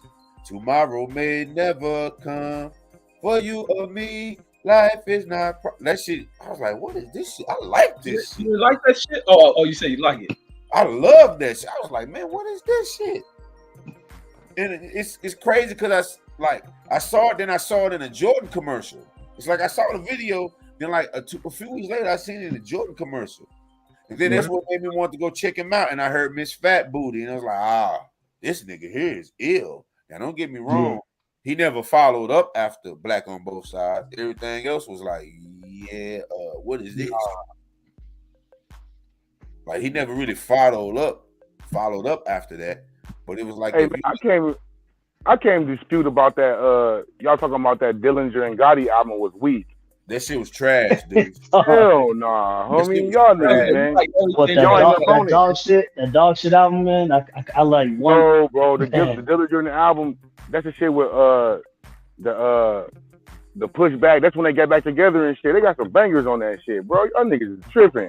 All hats. Corrupt fell off, man. Corrupt got on drugs and alcohol. He was trash, bro. He got on alcohol. He was the rapper of all time. Space Boogie's trash. Favorite rapper of all times, and he fell off bad. Space Boogie's trash. Cali's Active is trash. Come on, Reggie. You ain't listening. See, Cali is Active. That was Space Boogie is his last track. Small hats. But but Space Boogie, Smoke Odyssey, and the what's the one before that? That Weak and Freaky. If you want. Corruption. That was hard. Corruption. Yeah, that shit was hard. Streets is a mother. Corrupt best album. Streets is a mother. Yeah, exactly. Yeah, so Corrupt has hit albums a lot more than Daz. I'll tell you that right now. That's a producer though. That's a No, producer. true. But when he tried to do his album thing, I mean, what's the hit album? I ain't gonna let that slide, D Bevel. Corrupt has hit album. What's the hit album? What is the hit album? Define it. Where you could listen to track, you could play this shit from top to bottom, like with the beats and the flow. Don't tell me to start quoting a bunch of songs because I know that's not no hit album. That's not a hit album. What's a hit? What's a hit album? They saying it off of sales. But we can't base everything off sales. Yeah, but they mean albums that go global, like are across the country. But West Coast wide, that Streets of Mother is a major album. But this the other thing that affected that album sales is that Corrupt really got on some real dissing type shit, and it kept it as a strictly almost West Coast album. Yeah, and that Death Row shit kind of put a hurt on Corrupt's. Def Jam blackballed him after he dissed DMX. Def Jam tried to blackball him, but the Street still had that album though. They didn't stop shit. Corrupt still get residuals. Yeah, so gangster track with him and Daz, like gangster. Yeah, so even with that album is a hit album. It with the obstacles that they faced to kind of sell it. I mean, it was a hit in California. Nobody here in Dallas uttered a word about that shit. But about what album? Wait, clarify. About what album? About those last that Dillinger. Nobody here ever said nothing. Don't get me wrong. Dog Food that's a hit. Dog Food is a hit album. That's a hit album. Cali's active. Nobody bumped Cali's active out there. Well, I bumped the single. I bumped Cali's after the single, but the album was not good, man. I couldn't do it. You're crazy. You gotta go do it. I didn't like the beats. No, none you of gotta that. understand. Like Dallas really rocked heavy with the West Coast. They wasn't rocking with that Corrupt though. Like Dallas has always historically rocked with the West Coast. Historically, you know what I'm saying? Like historically, they wasn't rocking with that though. I'll admit, I'll try to give it another spin because it's been like 15 years. But I remember I went and bought that album, man, and I played it, and I was highly disloyed. You know what I mean? But it's been a long time. It's hard on the hole. The best shit the best shit that Daz and Corrupt did, the last track they ever did that was a hit was that shit they did with Mac 10, and that was it. What song was that? Well, hey, check out some of that new Death Row shit. You think differently? Nothing but a cabbie hit. Oh, cabbie hit was hard. That's my shit. Bro, Streets of the Mother came out after Cabbie hit, bro. Cabbie hit was like 97. Came out in like 99. I was in the army when I brought that shit. No, Corruption was 98 and Streets of the Mother was 01. Yeah, okay, Space Boogie was 01. Yeah, Space Boogie was 01. You're right. Space Boogie was 01. My bad. Streets of the Mud was when I was in the army. That shit was in like 2000. I'm about to pull it up. Yeah, I think you're right. Cabbie hit was like 97. That's when Tupac first died. Yeah, Cabbie hit was 97. I used to watch that on the box. Yeah. Oh, I was saying that shit was after that. Yeah, bro. Yeah, Cabbie hit like 2007, bro. Remember he threw his sub at Tupac on the damn song. He meant 97. Yeah. Yeah. Oh yeah, I'm thinking that shit came out after them albums and shit. But his last Corrupt last shit was when he did Space Boogie. And he was done because he had all those issues. He had a lot of shit going on. He's an alcoholic. He got caught up in that Suge shit. That Suge, you know what I mean? Suge blackball. But that Corrupt Against the Grain, the Death Row album, that shit bang. Street Lights, bang. Y'all niggas ain't up on it though, bro. Y'all listen to Lil Dicky and Offset. Y'all gotta keep that West Coast shit banging, homie. Nah, never heard of people talking about like Lil Dicky. I don't heard of that. Never heard of it. And I'm not gonna lie, I listened to Against the Grain. I bought that album too, but once I heard Pac rapping on My Homeboys, every other song didn't sound all that great to me. Cause that song was hard. And it's like you put Pac in the song, it's like, I mean, everything else ain't gonna sound all that great to me. My thing is Corrupt. For Corrupt talent, he never delivered on how great his talent was. Like he would always show you flashes of why he was the premier like MC outside of Razzcast on the West Coast. Like explosive. Woo! Hard. You explode. You know what I'm saying? You take Corrupt over Exhibit. I think Corrupt delivered, but I take Corrupt. No, I don't take Corrupt over Exhibit because Exhibit was more consistent and his body of work is better than Corrupt. Exhibit, Corrupt was a better rapper than Exhibit. I don't think Exhibit. I think Exhibit's body. And Exhibit had a ghostwriter. No, I mean Exhibit's cool, but Corrupt freestyle most of his shit. Yeah, I gotta have. I mean that's cool. I mean that's cool, but you know, I think you know Exhibit. I think Exhibit had a better solo discography than Corrupt. I mean, nobody's talking about Exhibit nowadays. Man. I always tell people, bro, that like 98 through about 2002 was the apex of West Coast music, bro. That's when Dr. Dre and everybody was in their bag. And those albums Exhibit was putting out and how he was on everybody's shit, bro, Exhibit got shit that bang right now. He's like, damn, what's this? He does. Like, for real. For real, bro. Restless. We can go 40 at the speed of light, bro. I got all Exhibit shit. I even got Man versus Machine. I even got Man versus Machine. Man versus Machine got some shit. Like, come on, bro. Like, who was that? Huh? No, Mark just keeps doing that try. no, that's Exhibit. That's Exhibit last album that was pretty decent. Was Man versus Machine. Y'all niggas worship. Is that the album with the Kerry Hilson, that Hey Now track? Nah. That's the track that's the track that got it's the album that got Bink on there. One Time Gambler. It got I'm trying to think of I'm trying to think of the main Symphony and X Major. That song they was just with Dre. Time to snap out of it. Welcome to the real world. Treat life like a hitchhike flip. Stick to the script. That or this somebody help with that one too? Hey, I don't know, man. Dre get help too. Who be writing for Exhibit? Where you get this information from, bro? It's the Snoop did a whole episode with the nigga on PGN. I don't know the nigga name by heart. Light skinned dude. You talking about Crying Don? You talking about he wrote one song for him? Yeah, that's enough. Bro, this nigga, man. There's artists that wrote for Snoop Dogg too. Who wrote your ball? Tobias? You talking about Tobias Well on the nigga that played Tobias Well on Black Lightning? Yeah, he talking about really not the nigga who not that. When you listen to his music, it's not as good as how you gonna write your best for Exhibit, but when your shit comes, it's trash. Quentin Miller. That's it. That's the Quentin. That's the same thing to Quentin Miller. We know it happens though. It happens. Quentin Miller was doing hooks for Drake. Like, nah, man, we heard the verse, man.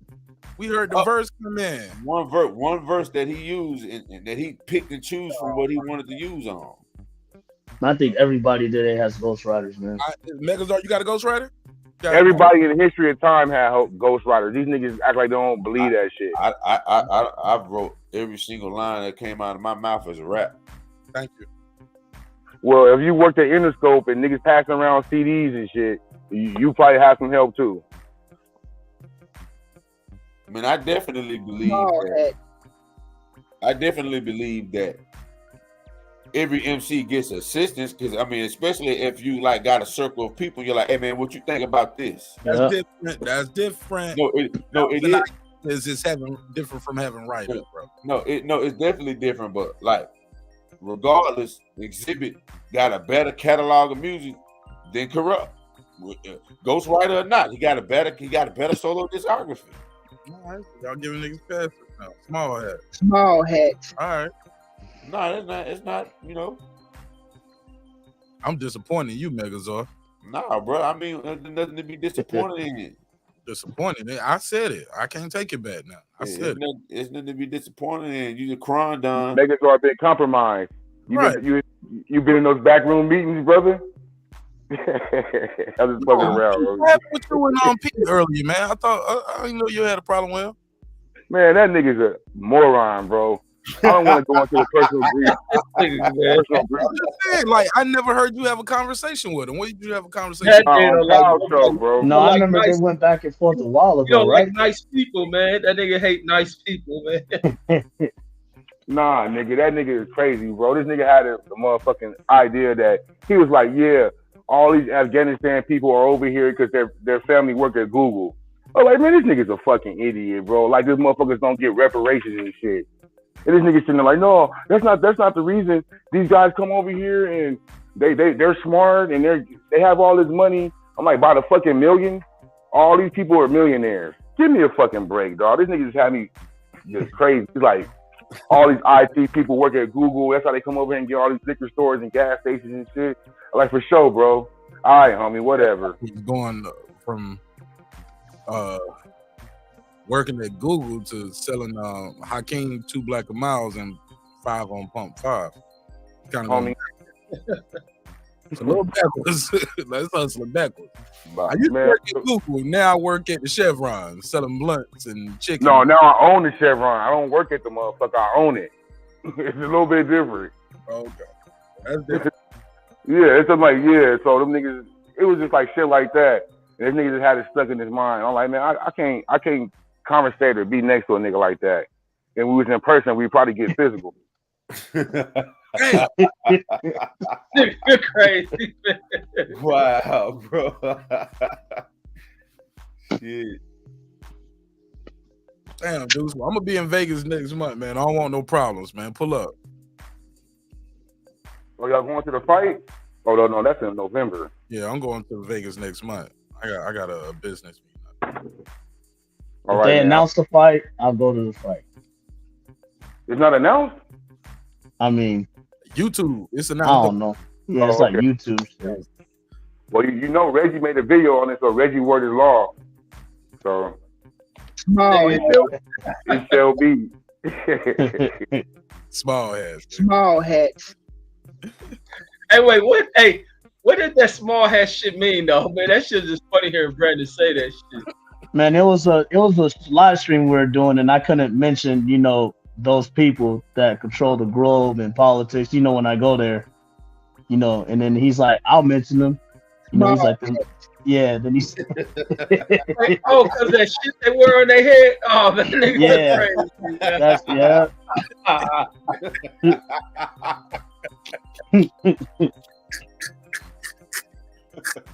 Man, that nigga Brandon crazy as fuck, man. Yeah, but it fits so many things, though. It fits so many things. Yeah, man. Hey, what are them hats called? Them shits got a name, don't they? That nigga crazy. Yarmulke. Yarmulke, bro. That nigga crazy, man. It's got a name, don't But it fits so many things. Because at one point he was talking about accomplishments that Black people had got, and it just fits. Small hats. It was like little things we were getting. Like it was like that's athletes, entertainment, that's small hats. Small hats. Oh my god! But it was a members only episode we did, and yeah, we was making drops out of everything. Terrence Bailey came in. Man is the motherfucking devil. He kills everything. Yeah, that's the term. Yeah. Ever created. Isn't that what he was responding to me when when I was like saying because he was talking about the guns, and I remember he got mad when I said I was like, man, you could get all the AKs you want or something like that. Like you ain't got a tank or drones or some shit. Terrence Bailey saying you came in like this, Reggie. The goddamn white man is the motherfucking devil. He kills everything that a white man ever created. Golly. Small hats. Oh, they was. I was on that show. Yeah, you were there. Yeah. I'm a troll. And that stream was tight. Man. Let me tell you what I said. You just said it. I said Wilder. He got Troy. You got Troy Grams admitting he's a troll. Yeah, man. Troy's a liar, man. Oh man. But Troy that's lies, the thing. man. I was talking about he should have died and all that shit. Man, you know what? Man, I rewatched that. I was drunk as shit too, man. But I meant what I said, man. The dude lies, man.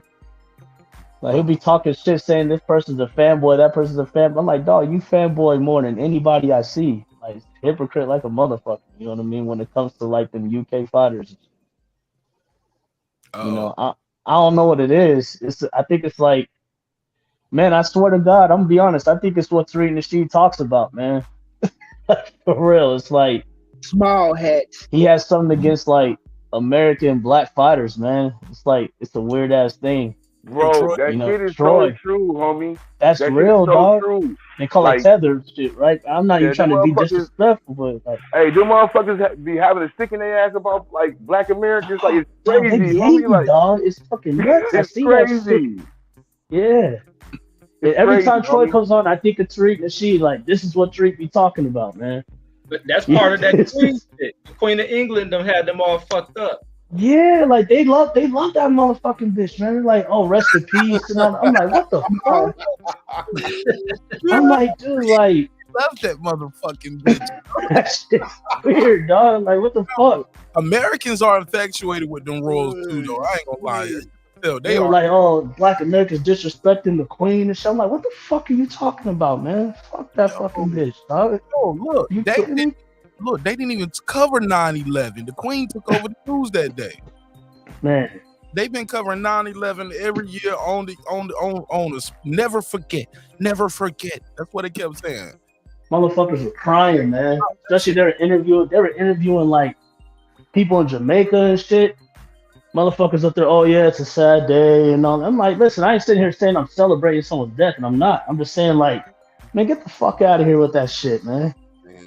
Fucking come over there ruining my fucking day over some The longest reigns of tyranny. 96 years old. Is right. A 96-year-old lady died, motherfuckers. Like, shit, get that bullshit out of here, you rich ass They bitch. act like Man. that shit was a natural disaster or something. The way Right. they were shit. I'm like, God damn. Was it a Exactly. flood again? They didn't think the sun was going to ever set on that empire or something. Ever like, nah, bro. People die. Like, my thing is this too. They act if being under the royal rule was so great, they wouldn't have went to war to get from under it.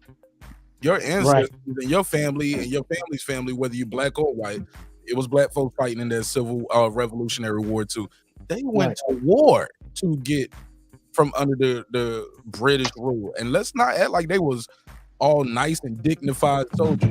Man, they plundered, they pillaged everywhere. Conquered them motherfuckers, It was man. times where they would say, we're not taking no prisoners, and would go through the battlefield, doming motherfuckers, stabbing them with the bayonet, getting them up out of here. Like, nah, we ain't taking no prisoners today. Dog, they fucking like, what did they do? They were killing off motherfuckers' cattle and shit, so people could starve and shit.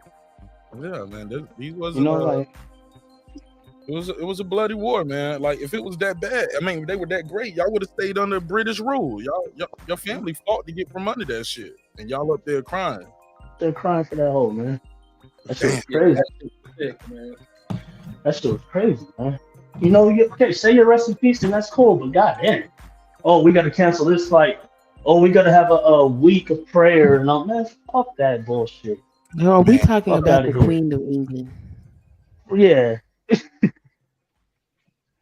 It was crazy, Hey, man. But speaking of Tyreek Nasheed though, hey Mark, the nigga got the Brazilian. She died because all the women are whores and there was no more virgin blood to bathe in. Oh, shit, she was old as fuck. Shit. It never heard of it. I mean, she died because that's what happens when you're about 96. Like, I that's would say, usually like, what that's happens. like the natural order of the cycle of life. Right. Like I said, she had one of the longest reigns of terror known to mankind. 70 years of brutality, oppression, tyranny, and rape and pillage of your village. So yeah, like she definitely. And the crazy thing is, like, the past 3 years, she didn't want our filthy Negro blood in her bloodline. Then the bitch dies, and you see black people sad over the shit. Like, it didn't make no fucking sense to me. You know what I mean? This bitch had, like, probably like 30% black, Meghan Markle. You know what I mean? She treated her just like the nigga she is. That's 30 too much. Go ahead, Red. You know what I'm saying? I was about to say what D. Bella was saying about the way in which these motherfuckers treated Meghan Markle, like, and then these fools over there crying, like man, fuck that old bitch. Like, everything's falling out. Even when you look at the shit that Britain was doing in the 70s in Kenya and shit, with the mile shit that they had going on, that bitch knew that shit was going on and stayed silent about it. Deuce, what happened with Tariq? What was you about to say? I said the nigga got the museum, bro. Y'all niggas was hating. Remember that day? Oh, the nigga never gonna get that. He got the museum now. He got the building. Oh, that's what's up. It's open? No, he got the building. Oh shit. He got a picture hanging up in it. Is it on his latest stream? Cause I'll go watch that shit. Cause I tune in to tweet and shit. It's on. I seen it on his Twitter page. I seen it on a Twitter post. It ain't built yet. It's not built yet, but he got the building on Jefferson. I think That's cool though. Oh, yeah, Umar building school building for about 3 years. All right, for sure. There you go. There you go. Keep hating. Keep I hope, man. I can't. The day that museum's up, I can't wait to visit it. You know what I mean? I'm not sitting there. We're not hating on his ass, hoping it doesn't happen. No, I'm talking about this nigga Marq and Rich. Them also niggas that laugh at our reparations too. They think it's a funny thing. Slow down. I don't laugh about it. I just don't think it's gonna happen. Not the museum until that episode, dudes. You niggas, okay. You niggas never gonna get no money. I don't follow that dude like that. I don't know shit about the white folks. They gonna give y'all niggas no money. That's the first thing out them niggas' mouth. Don't got no belief. So what now? My thing about the reparations shit is people say you gotta call yourself this to be classified for that shit. Like that shit don't mean nothing. Your history will qualify to be that shit. Niggas changing their identity. Niggas Indian 1 week and say, oh no, you won't qualify. Man, you gotta be a foundational black. Not a ADS black. You gotta call yourself like, come on, man. Y'all crazy, man.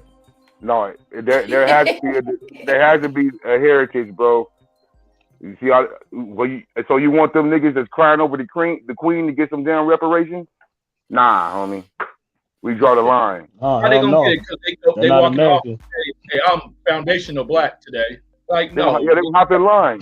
It's me, nigga. I'm black too, nigga.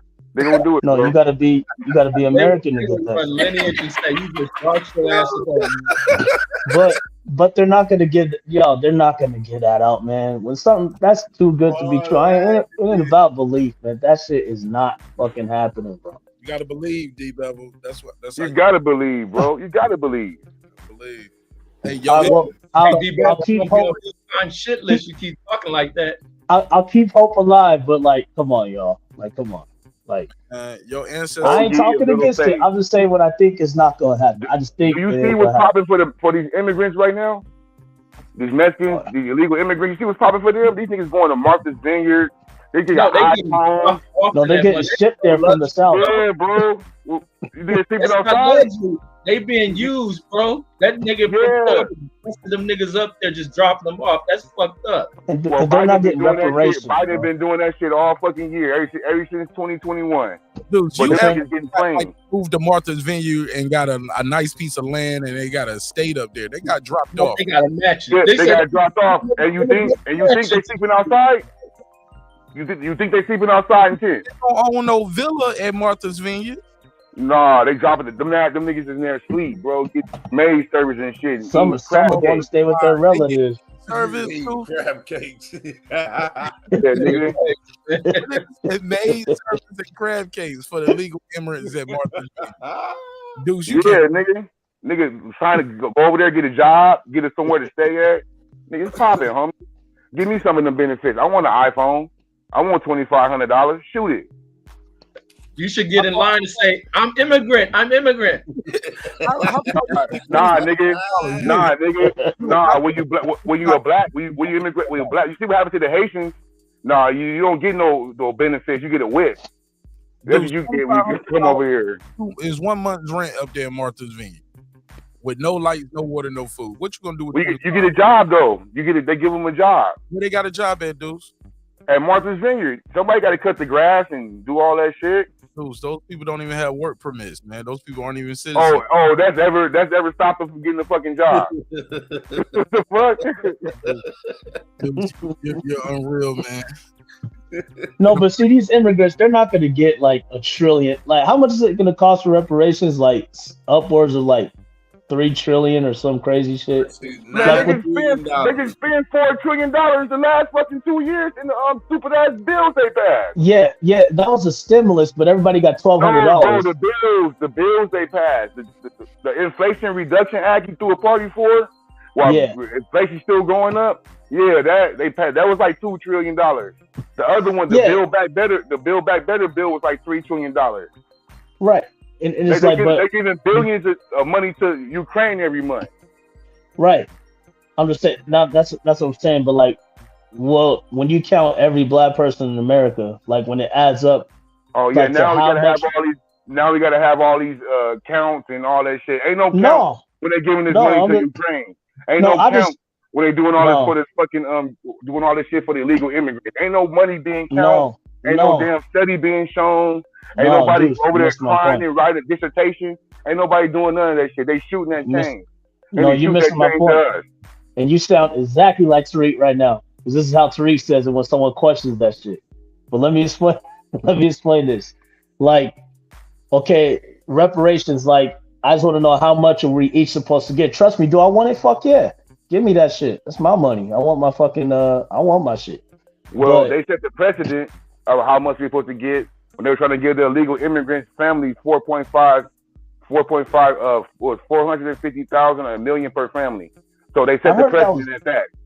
I heard that was false though. I heard that was people got bullshit. false info on that shit. That shit was for a suit for some families that was fucked over. Yeah, they titled it reparations. No, but it wasn't like no, That's just like people lying about that. 50 Illinois million people. People put out Like, half-ass shit. Yeah, it was really fabricated. I read into that shit. It was like it wasn't what the media made it out to be. It was for 500 families they were supposed to try to get this money to. Okay, that's what I'm getting to. So 500 families. Now you're talking 50 to 60 million of us black people, right? So I just want to know how much. 50 to 60 million black people. Are you kidding me? I mean, of course, there's more. You know what I mean? I mean, I think there's way more black people than what they say. But In America? I'm just throwing a number out there. You know what I mean? I'm just throwing a number out there. What is it? 300 to 400 million people in America. I'm guessing like 60 million of them are black. I don't fucking know numbers and bullshit stats. Everybody makes stats. It's a guesstimation. But what I'm saying is, if 500 families were gonna get 400, how much was that? 400 what? Let's say $1 million per family. Okay, out of just 500 families. So now how are we going to say up to 50 million to 60 million to 70 million people? How much are we supposed to get each? You get what I'm saying? And how much money would that be? You get what I'm talking about? Like when they sign stimulus and shit like that, when there's packages, all right, we're signing this. This is $20 billion. This is when Americans get one fucking check and that's it. You get what I'm saying? We're talking about, let's say like $100,000 each for 60 million people. That's a lot of fucking money. I just want to, I mean, that's why to me, it sounds too good to be true. It sounds unbelievable. You know what I mean? Do I want it to happen? Fuck yeah. But do I think it's going to happen? Man, hell no. I just don't see it. You know what I mean? I don't see it. But it's all just guesses. I don't know what the plan is. I don't know, if they're even gonna go through with the shit. Do I think they're gonna do it though? Nah, I don't see it happening. But I'll keep hope alive, like y'all said. I think it can happen, but shit, black people got to be. Well, you see how they did the black farmers, and when they got their money set aside for them, and then white farmers come in with a protest, and it claims of discrimination. So you just gotta be willing to stand in the fire and fight for that shit, because politically you gotta always worry about the appeals that go to shit. So the fights gotta be strong ass fights. So it'll come. I think it'll come because the country knows that it's wrong for the ills that it has done to our people and shit. So at some point you'll have to press for it, but you have to get rid of this older generation of mainly Republican pieces of shit that stand in the way of it. Because there's still some of the same people that stood in the way of those black farmers getting money.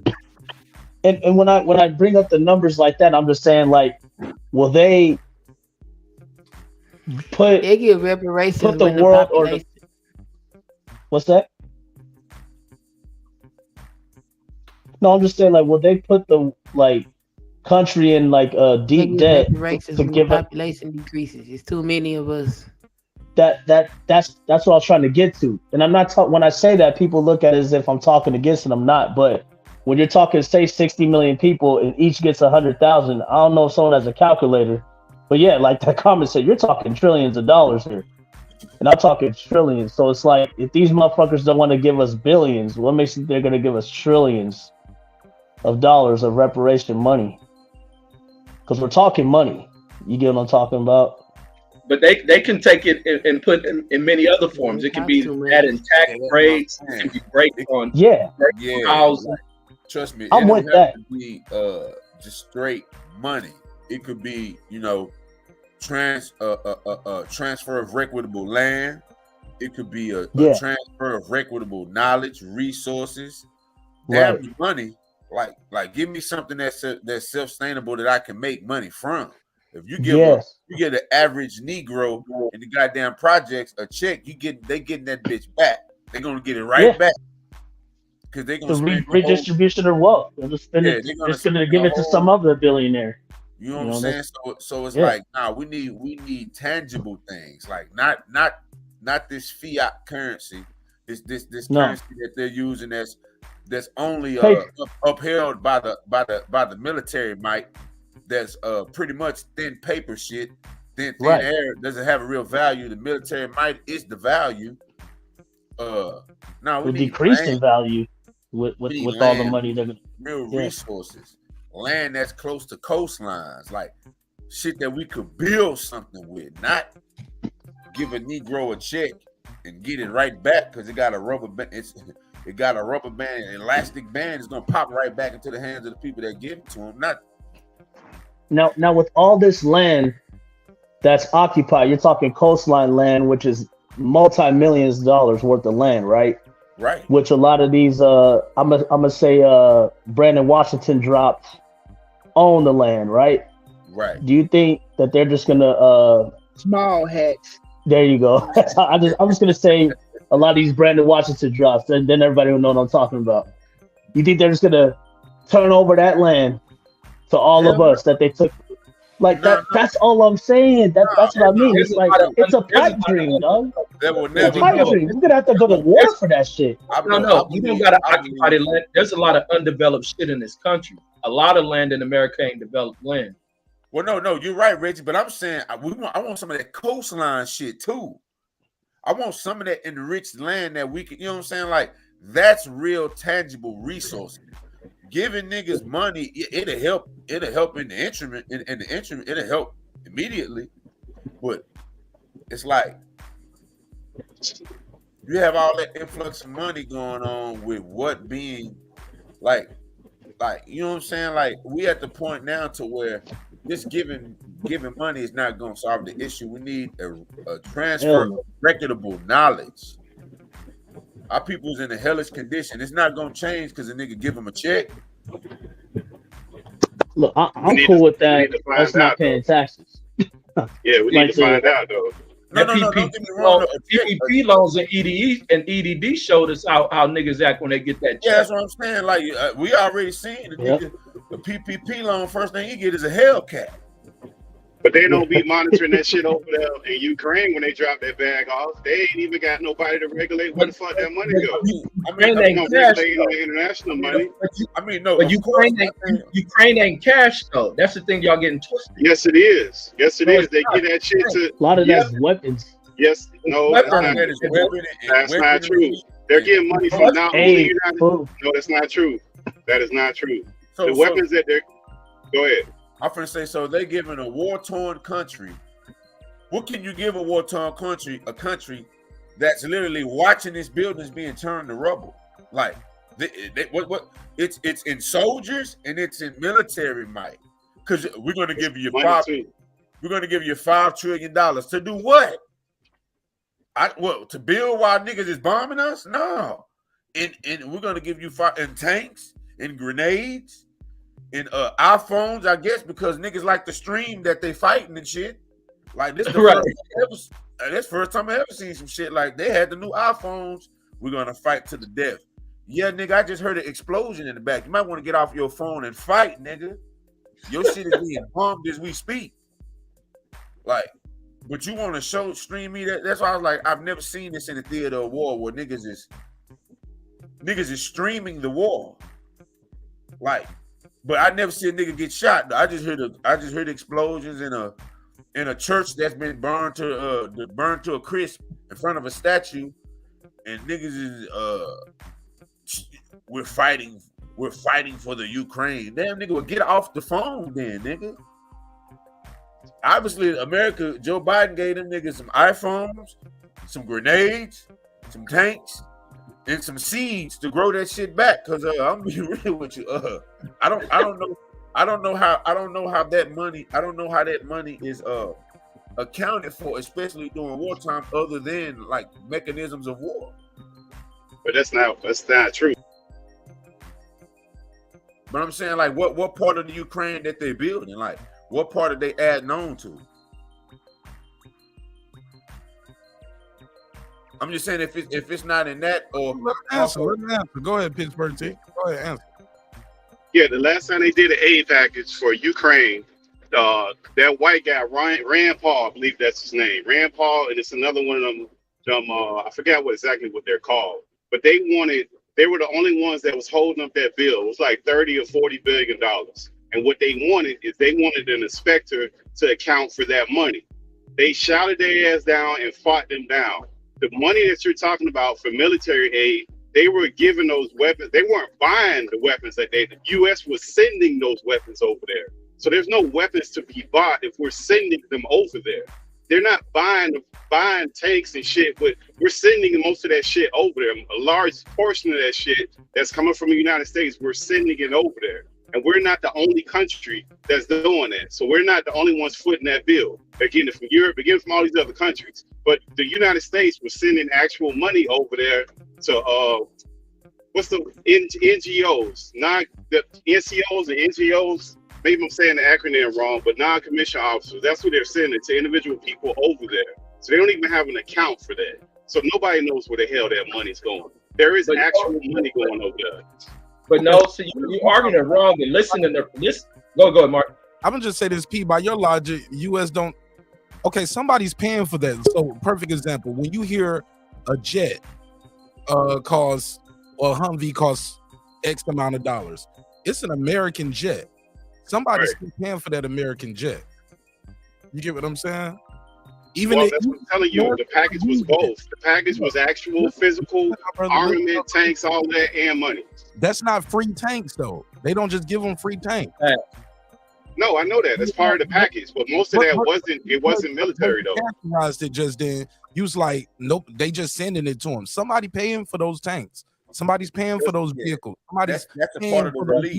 That's a part of the $3 billion. Okay, you're right. I was wrong. Let me restate it. What I'm saying is that's part of the package that they're sending over there. It's not like they're sending the money and then they got to buy for the tanks. So if it's 30 or 40 billion, that's part of the package that they're sending over there. There's a portion of that is for military, and there's a portion of that that's cash. Now, what the hell they're doing with it, who knows? But if you look at it and you break down that bill, you'll see what I'm talking about. It is accounted for in the monies that they're sending over there. It's not just all strictly military.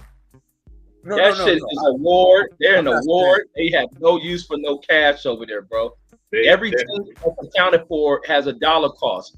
Cost for fuel. Wars have a certain dollar amount per day that you're fighting them. There's fuel costs, all type of shit. You send aid to those countries.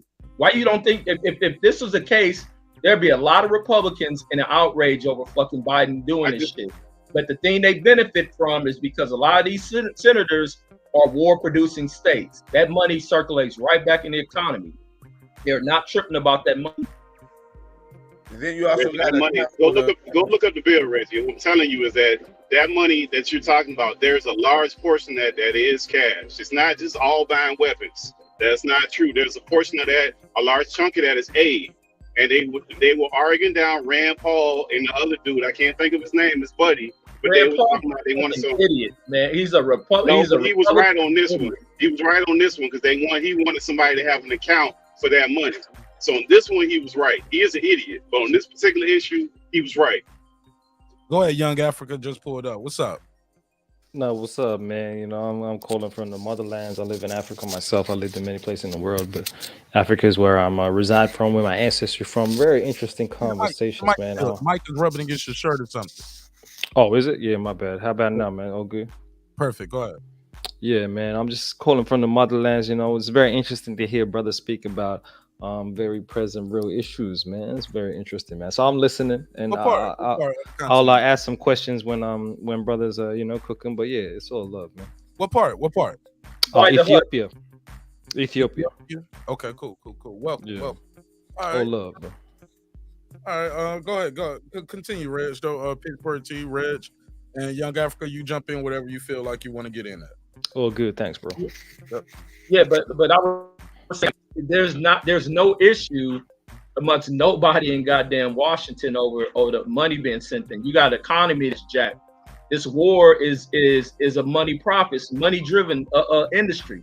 So they are not tripping. And then also on top of them, it being a money driver, it also puts it's a statement from America, because you look at the success that they're having over in the Ukraine on the battlefield with American weaponry.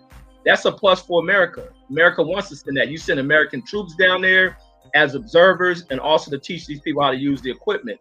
There's a dollar cost to having a military presence on the ground, being advisors and instructors. Like, so it ain't no throwing money and giving it to those people. It's going right back into Mississippi, Alabama. Who else produced shit? Wherever they producing these weapon systems at, that money goes right there. Georgia got that Lockheed Martin Air Force Base. Right. They also got a bill that they got to pay the special forces that's going over all the Blackwater people that go over there. Somebody got right under the CIA. They fall right under the CIA or defense. Yeah, that's what I'm saying. That's where that money's going. So, and then you got to remember too that Brittany, whatever her name is, a basketball player, they were trading that guy that they made the movie about. That was like one of the biggest arms dealers ever before they locked his ass up. Why the hell would they pick that particular person to trade with that basketball player during this time of the year, unless it's like what you're saying? I'm agreeing with you, Reggie, about that portion of it. That's it what is a big business wants for the prisoner. It's a prisoner swap. That's who they want. No, America volunteered that lady. No, they didn't volunteer. Russia. Asking for their guy, bro. They want their guy, bro. I'm sorry, the guy. I forgot his name. But his name is Victor. Victor, I forgot his name, but that's who they want. Yeah, weapons dealer. Yeah, Victor, get the strap. Why would they do That's who they want. Now, America hasn't traded them yet, but that's who they want. That's like when we got the leverage. You want your gold medal athlete. That's who we want for her. That's who they asking for, Pittsburgh too. And then Pittsburgh too, you also got to account for the fact that they're allowing Ukrainians to come over here also, which means they coming over here being set up. That's a part of the relief aid. Now, these private transactions, we know they exist. This is America, and we do know there's going to be a large portion and/or percentage that's going to be unaccounted for, because America was really trying to protect those labs, those America-owned labs that Russia was targeting.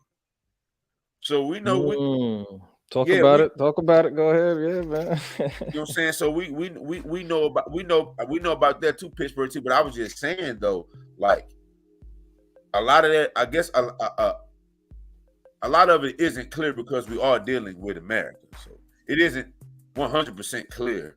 You know, it's going to be some chicanery and some fuckery somewhere. It's America.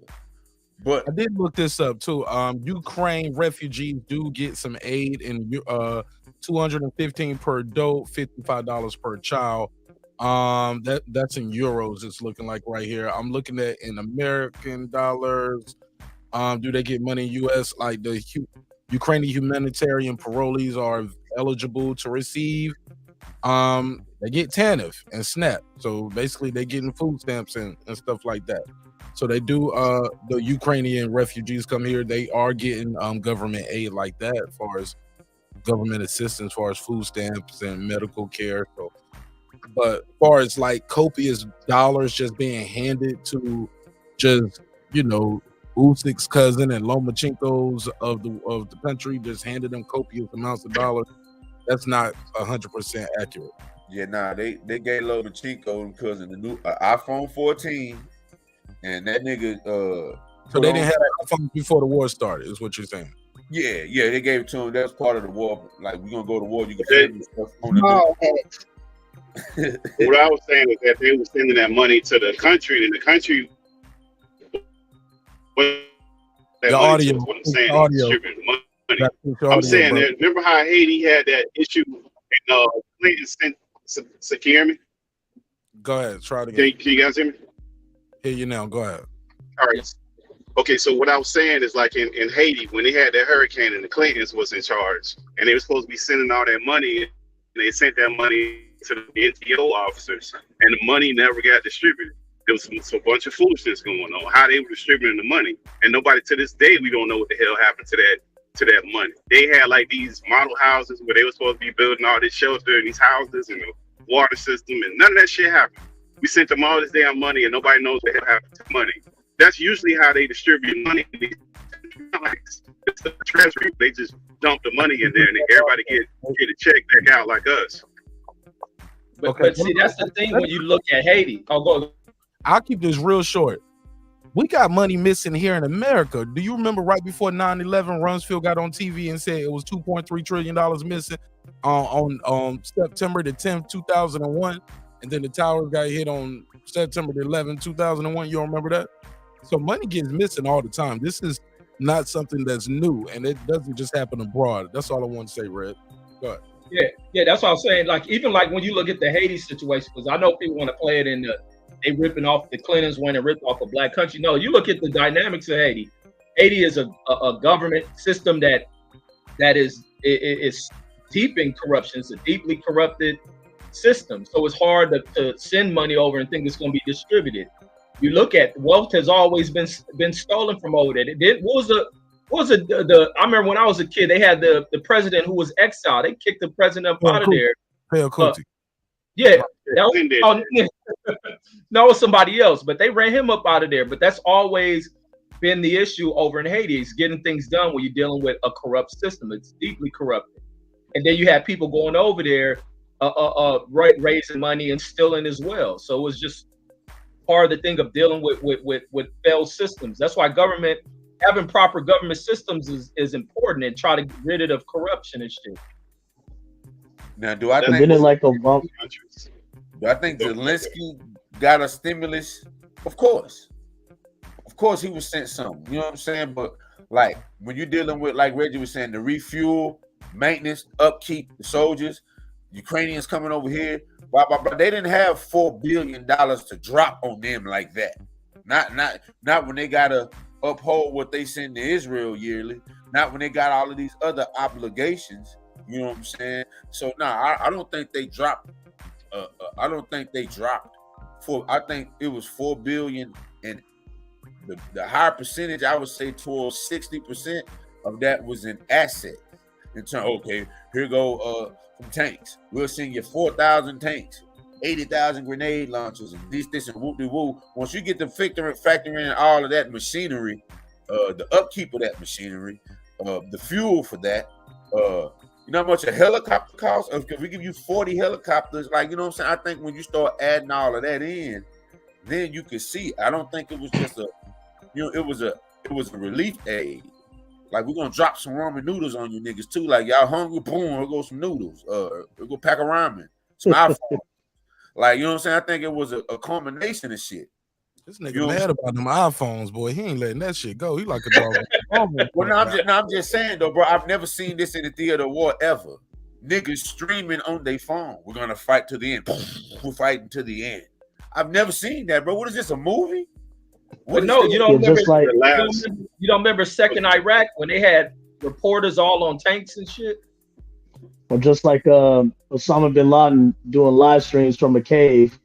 Why couldn't our satellite just pinpoint where he was at and just take his ass out? If one, it was a different every time. They donated $40 billion the last time Biden signed something. It was $40 billion. I don't think we realized the clip of the money that they sending over there. That was just the last time. That's not even accounting for the money. But it's not just a Biden thing. Congress is approving a lot of this shit. Well, all of it. And Congress is approving it because their lobbyists tell military industrial complex, bro. Man, their lobbyists pushes that shit through too. No, I understand. Whoever controls the money is the one that approves that. Yeah, I understand we're in the age of technology, but how many Russian soldiers you see? Them niggas was busy. They were busy getting busy. You know what I'm saying? And they was busy with the shits. They must have had a GoPro on shoot niggas because they was getting busy. Man, they get on camera, nigga, Putin to push one of them soldiers out a window and shit during the court martial. That's what I'm saying. Like they had a, you seen them, but they was seeing shooting. They had a GoPro on. They wasn't fucking with an iPhone. They gave them GoPros or something because they was getting busy in real time. Yeah, I'm not gonna lie. That missile strike was like in perfect 4K HD. Like it wasn't even broken up and scattered like those Iraq strikes. Like this shit was perfect. Like it looked like someone just standing there just filming a missile strike. Nah, that shit was Like that shit was American Gangster on the crystal clear copy that hit the hood right a week after the damn movie came out. that shit was 5K. Gave niggas 4K back then, man. Why this shit so clearer than the movie theater? Reggie, you said Putin pushed somebody out the window. You don't hear all them niggas dying from falling out of windows and shit. That nigga Putin got a lethal push. Yeah, just say that they committed suicide when they threw their ass out the building, and just say they committed suicide. The window pop up behind your ass from the 5th floor. Wow. Yeah, but we don't even know what's really going on because they didn't shut off certain news outlets we don't even really have. Every war we ever been in is some bullshit going on with that stuff. We don't never really know what's going on afterwards. That's true. You never know. We don't know what the hell's going on. That's very true. As a person, they got that shit. The niggas been killing those people in mass graves, so it's war crimes happening in that shit. So Yeah, but we don't know. What I'm saying is we don't know the reason why they went to war, because the reason they always tell us, we always find out it's always bullshit. We don't know exactly who's fighting who. We don't know nothing because Ukraine is a different kind of country. They had a bunch of militias over there. They had an army, but they had more militia than they had army going on. If you go look at some of those Vice News documentaries they did long before this war, they had a bunch of militias going on that the last time Russia tried to invade, the militias was fighting them back. And I know this because I remember looking it up, and one of the major militias is a race. The Guards Battalion. They call it the Guards Battalion. Yeah. And it's got like an upside down swastika on that motherfucker. Yeah, they ain't yellow. That's what going over there. So, but you never hear that. So that's what I'm saying. Like they always manipulate that shit, so we don't really know how much of it is true. We know they fighting. We know that's a fact. The rest of that shit, who fucking knows? Well, yeah, in the day and age we in now, you don't think it's a little harder to this ain't like back in the days where you find out years later. And I agree with you. It's shit that we still don't know is going on now. They cut off Russian TV. You can't find. Look, you used to be able to watch RTTV. You gotta let somebody else talk too, man. Let me finish. Okay, go ahead. I'm sorry. And I think Young Africa trying to jump in too. I'm gonna say this. If what you're saying is true, this is a great hoax, a great cover up, and everybody is in on it. The enemy is even in on it. The other countries, the neighboring countries, China, everybody's in on it. It sounds like. But go ahead, Young Africa. Yeah, just to be clear, what's the hoax? What would be the hoax right now? It's not a hoax, it's misinformation. Just like right now, you can't look at RTTV right now, which is Russian TV. You used to be able to look at all the clips from that TV network. If you YouTube it, YouTube is geo-blocking that shit where you can't see it in the United States. So just like how we got our news networks, you only get news from certain networks. So we're only getting work at the soccer games. How about that? Our TV is like CNN or Russia, bro. So they're on their shit too. They're on the craziness. But okay. I would say, like, when we're talking about wars, and I personally got nothing against America, especially the American people, but I do have grievances with the imperialism, American imperialism, and the institution of America. That's different, right? And so I got beef with that, having ancestors that have fallen to the actions of American imperialism. So when we talk about wars and not knowing, like, for example, this Ukraine conflict. One of the major reasons I see on the ground when I'm in Ethiopia, I've lived in many places in the world, but I return to my ancestral country, is just the reality of resources and power dynamics, right? When I talk about Ukraine, for example, they're one of the biggest producers of wheat in the world, as is Russia.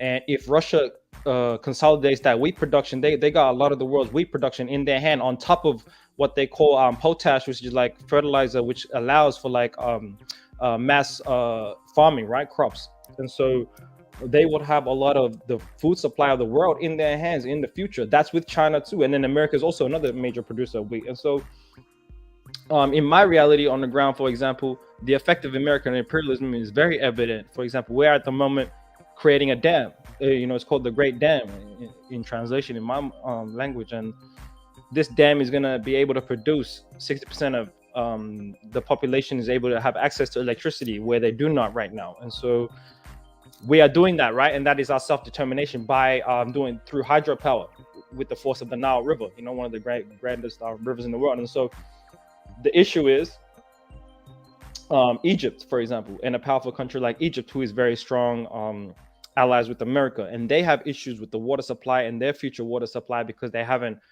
consolidated that, or they haven't created new technologies to allow their water supply to actually filter their lands and to actually dam their lands or to do certain things. And there was a treaty signed long ago by imperial forces, by imperial Ethiopians who were influenced by the British monarchy and Egypt. And that was a 100-year treaty in which they were guaranteed like over 90% of the water supply from the Nile that we were not allowed to upstream and where the source comes from to be able to affect. And so when you talk about American imperialism, now Egypt is going to America talking about, hey, we don't want them to influence the water supply. We don't want them to use this dam and have the power of controlling our supply in the future. Whereas we just need it for our own self-determination. And so as opposed to the grand effects or the grand aesthetic of war, I would say American imperialism so much actually blocks self-determination, which is the greatest effect, or the harmful effect, I would say, to people on the ground, is that we're not allowed to make our own decisions in sovereign countries like Ethiopia, for example, And so, yeah, man, I'd like to know what y'all think about that, though. And then also, but y'all got conflict in Ethiopia as well that a lot of people are mute about, and there's difference of opinions amongst Ethiopians. That's true. What's that about? That's true. So that's so we've had a lot of conflicts. So presently, the Tigray people. So I'm part of the ethnicity called Oromo, and Oromia, and this is the people who are the majority in Ethiopia. We are indigenous, like many other people are as well. And so the conflict is in a few years ago, there was a revolution by the youth movement. It was called Cairo, that was the name in our mother tongue, but it was a youth movement. And this is and by students and university kids, and this was organized on the ground by them. And they stood up against the oppression of the government at the time, who was been ruling for 30 years at the time. They took their rule, being the TPLF party, is the Tigray people, it's called TPLF, that was the party. And they took rule by taking out the socialist government, Mengistu government of the time. And they took them out through military revolt. And they gained power and they liberated the people. The people wanted that, right? And so they liberated people and then ruled for over 30 years. Now, this is a people that ruled in the TPLF in a so-called democracy where their population is 6% of the total population of the people, and they won every election for 30 years straight by a landslide, right?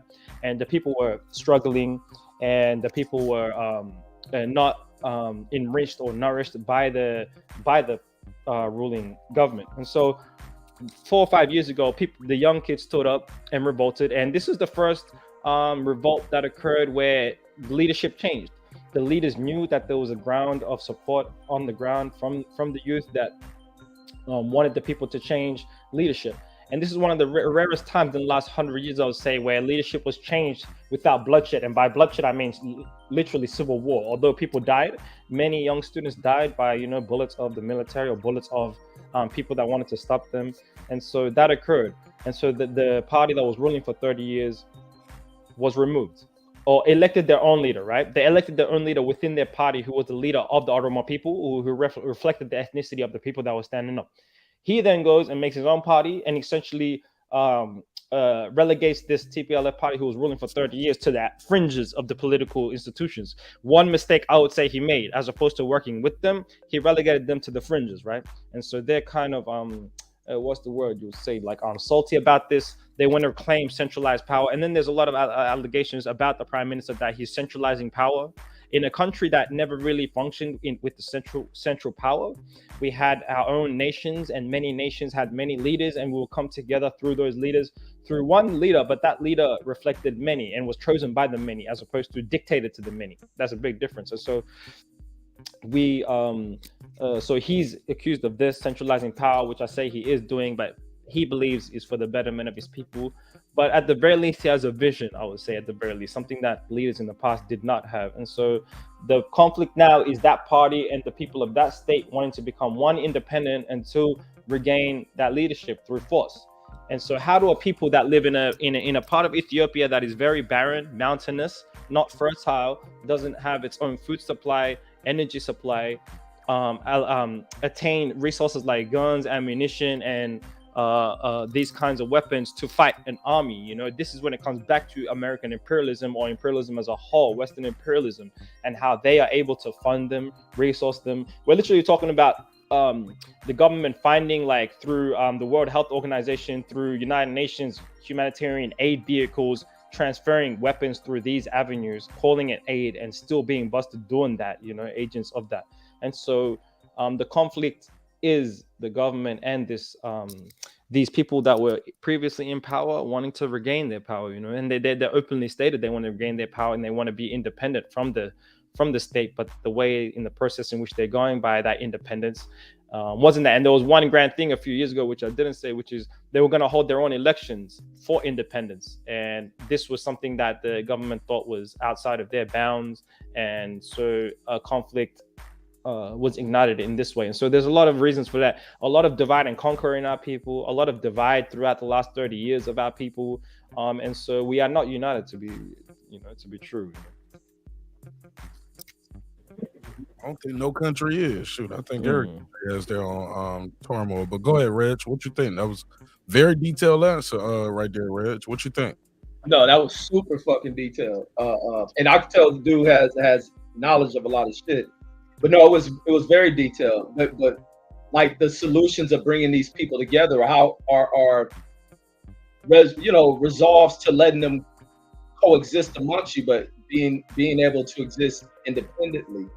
Can that be a solution that works out, being that they will, for reasons being that they have separated from the rest of the country? Is there a way that they can be provided with resources and still being sovereign from everything else? They're still able to, function as independent away from the rest of Ethiopia? Or how do you bring a resolve and sign agreements that ensures whatever they demand that they receive it as well? Because it's crazy for people to be of the same people, but to be split along whatever the lines are, different tribes, maybe because of the region or whatnot. But the way he laid out, because I got Ethiopian friends that have talked to me about it, and this is the way they laid it out, but he's put more detail on it as well. But no, I thought it was great. Yeah, no, thank you. These divides are very historical. They begin long ago. You know, Ethiopia is one of the few countries that weren't colonized. You know, we were occupied by Mussolini in the early 1900s for a period of 3 to 4 years, but they were kicked out, and we were never colonized. Meaning, the way I understand it, like they never settled in our country. You know, our culture is still there, our language is still there, but a lot of divides still occurred in that time, and still does. And so when you say what's the solution today, wow, that's a grand question that I truly don't have the answer to be honest, man. But for the people, right? And so constitutionally, it's amazing. So we are ruled by technically a British constitution. You know, we had close ties when we were when there was a royal family of Ethiopia, or the monarchy of Ethiopia. Once upon a time, it was that close tie to the Queen, and so we inherited a British constitution. And so we're not even governed by our own laws, you know, that we do have. Like, ironically, like we had a system all around Ethiopia where there were leaders that were elected, and we had 4-year cycles for leaders, you know. And so it's amazing how, like, for example, US has a democracy and it's a 4-year cycle for them. We had this for thousands of years, and it's amazing how we don't even govern ourselves by our own laws. I would say one thing we could do is to, you know, go return, or at least adapt to how we used to govern ourselves, which was much more locally as opposed to federally or centrally. But to the solution of the Tigray people, my brothers and sisters that are suffering as well right now, it's a very difficult situation. I would say constitutionally, they actually have the right to hold a vote and hold a referendum and also become independent. They're allowed to do that.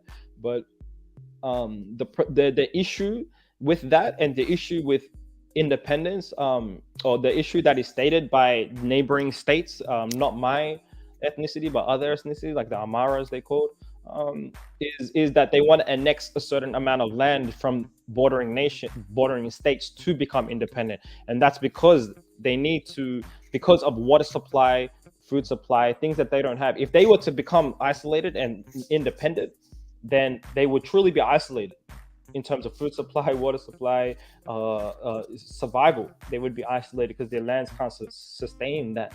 So that's the question for that people, and I don't know if that's a solution.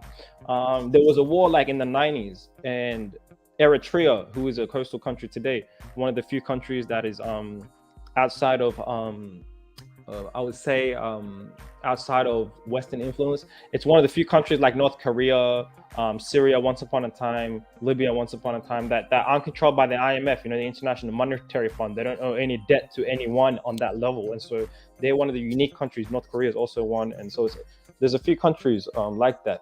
And so Somalia is also another. But in my understanding, when two places, like Eritrea was a part of Ethiopia, and they went to war, and this is with the very people that were the TPLF, which are bordering them. Eritrea borders the Tigrayan state, which is part of Ethiopia. And it used to be all Ethiopia once upon a time, all the way to the coast. And so now it's not. And that was a brutal war. Many hundreds of thousands of people died. And so that is what it would be like. And right now there's a conflict. And right now there's solutions, man. The people that we're talking about that want independence are asking for a truce of recent weeks, ask for a truce and ask for a negotiation, and I think the best way is forward. The solution, I have no idea, but unity is needed. It just depends on what unity means. People in the advent of technology, you guys were talking about technology before, it's changed a lot of people here. We were a very collective society based on society over individual, and now it's with the advent of technology, with us now being able to see the world, see the Western world, see the material world and the individual world. The big difference, I would say, is the individualism that has an effect on the world. I really don't know if Americans, especially African Americans, where your culture translates and spreads all around the world. I'm not sure if you understand the effect and the societal impact that you guys have on a global level. It's quite amazing. And were you educated over there or here? Yeah, I haven't never been to America, but I was educated in different parts of the world. Like Australia was one place I was educated in college. Indonesia, Malaysia. I also lived in India for a period of time, so I've been to many places in the world. Oh, great shit. What's up, Brandon Walker? What up, though? Just listen to this history. Just want to jump in. When we talk about unity, there is no unity. I mean, we got to unify our minds and unify what we stand for before we can unify our bodies.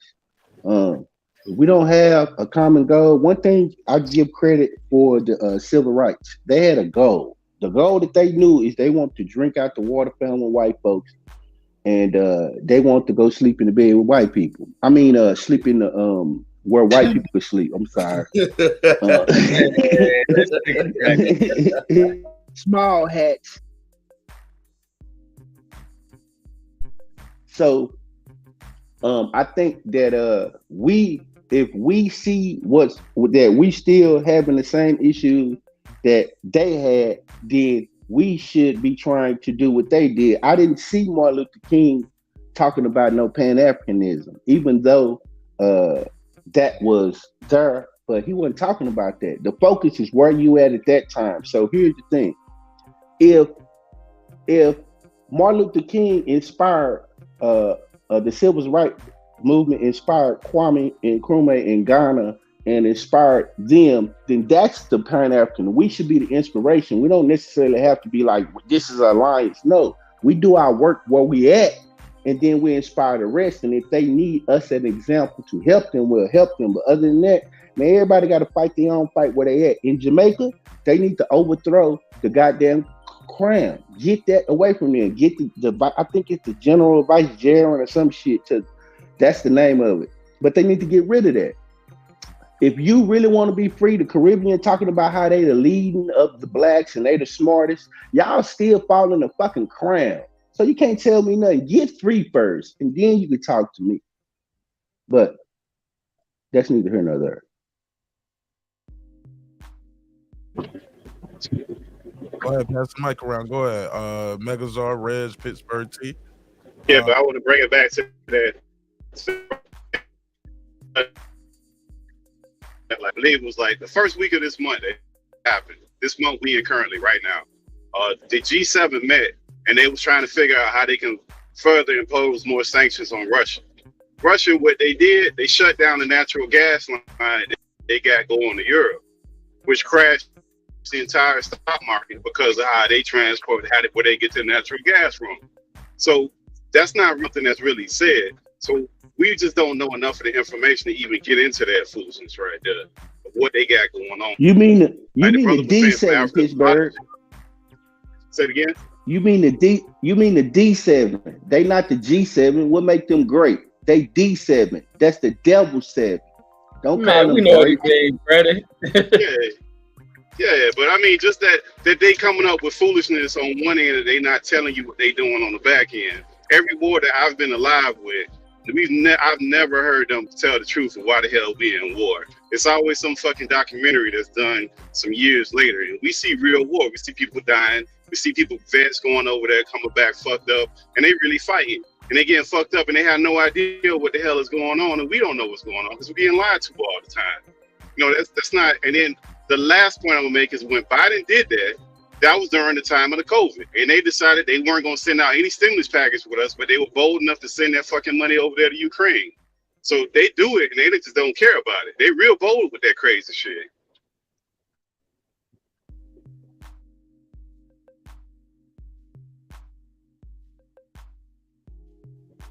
Yeah, we singling out Ukraine, but United States buys countries every day. So think about it. They not just giving Ukraine money because they love Ukraine. They trying to bring Ukraine into NATO. Just like by Russia doing this, that was an excuse to give Switzerland and Finland and all them an excuse to go into NATO. So, man, this is all political, man. This ain't got nothing to do with humanitarian or people. They don't give a shit, man. Like Cam said, man, people get killed every day, big. But see, I think it's deeper than that on a global scale. You just can't have a rogue ass superpower going about pushing his might wherever you want it and destabilizing that sector of the world. Like, no Western power is going to go for that shit. And many people within that country are starting to take a stand against Putin. That shit was an unprovoked war. There's really no grounds based on Putin's actions to state that it's some righteous action. Otherwise, other countries would have stayed the way up out of it. But also, there's also the thing that opens the door to what countries have to get away from, and that's the dependence on oil. Oil is becoming too much of countries having to depend on outside nations as far as a resource that kind of hold them by the damn jugular, because what Putin did, cutting off the oil to them, has strained those countries, and that's mega power. And then also in pushing into a former Soviet country to try to take over resources, killing off people the way that he's doing. Like there's a lot of criminal shit in what he's done. Like if it was righteous, he wouldn't have resistance against his advancing to their damn nation. No, Reg. See, the world stage. See what the media did. They made you believe that Putin was evil, and they make you think. This ain't no media. And they have, because you don't even know what. First of all, do you know Russia made more money going through this war? This is money making, man. This is about money. No, and power and strategy. Sanctions ain't made more money. A lot of those wealthy people are suffering over there. That country. Go look it up, Red. Go look at their oil. Go look how much they made on their natural gas. They had a fucking windfall. Go pull up Russian debt. and see what's the It economy like.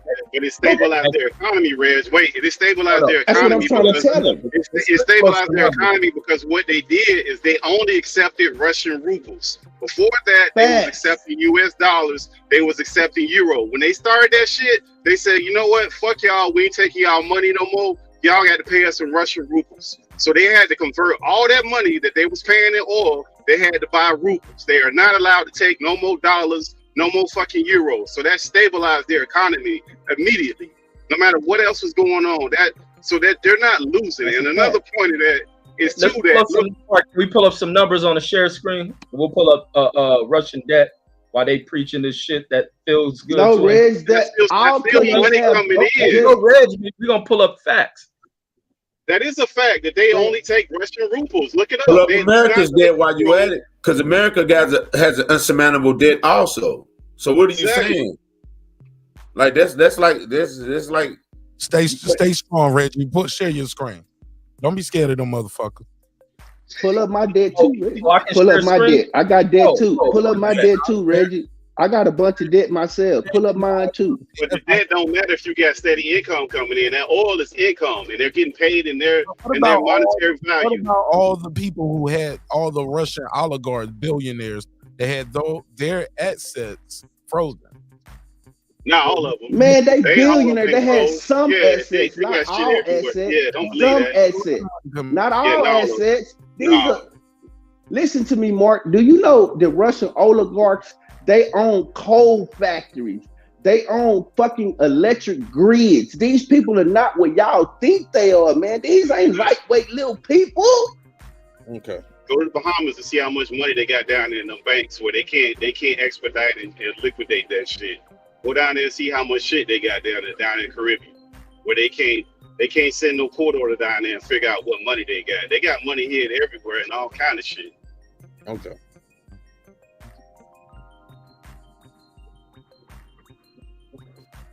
And then remember, America got into war and they border China. And they border China.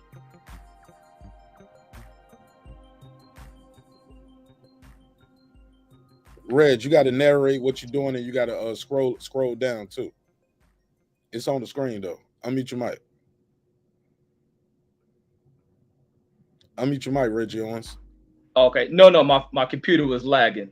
But here we go. So let's pull up this thing about the economy that we're talking about. So it's a good source. It's the Telegram, the UK. All right, so we're gonna go into the Russian economy won't recover from the Ukraine war until 2030. So it's already hinting at where the Russian economy is. You have a lot of wealthy Russians whose assets have been frozen. You got Putin over there killing executives off. So the economy ain't doing that damn great. That's propaganda. That's war propaganda, Reg. You don't know what you're looking at. That's war propaganda. Granted, these fools work in the economy, not you. Hold up, Brandon. Let that man deliver his science first. Yeah, exactly. Let's do it. No, you right. Let's do it, Reg. Russia's economy won't recover to pre-war levels before the end of this decade as it reels from Putin's invasion of Ukraine and ensuing sanctions.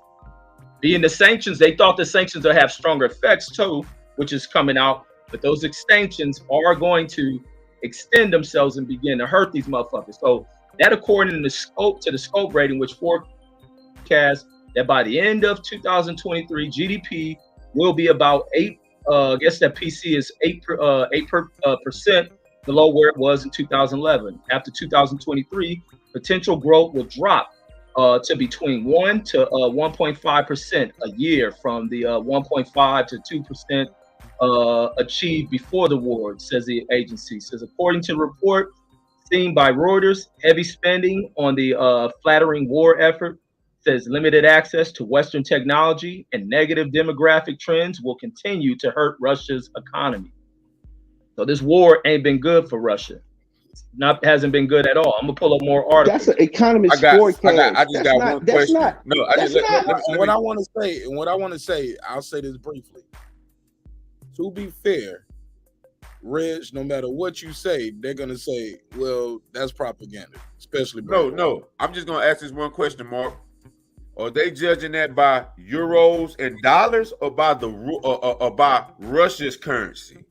They base it off of Russia standards. Russia standards of growth and everything else where the economy was. But I'm just saying, based in what? Dollars and euros, or it's national currency? It's got to be out of their currency. You base it off of their currency.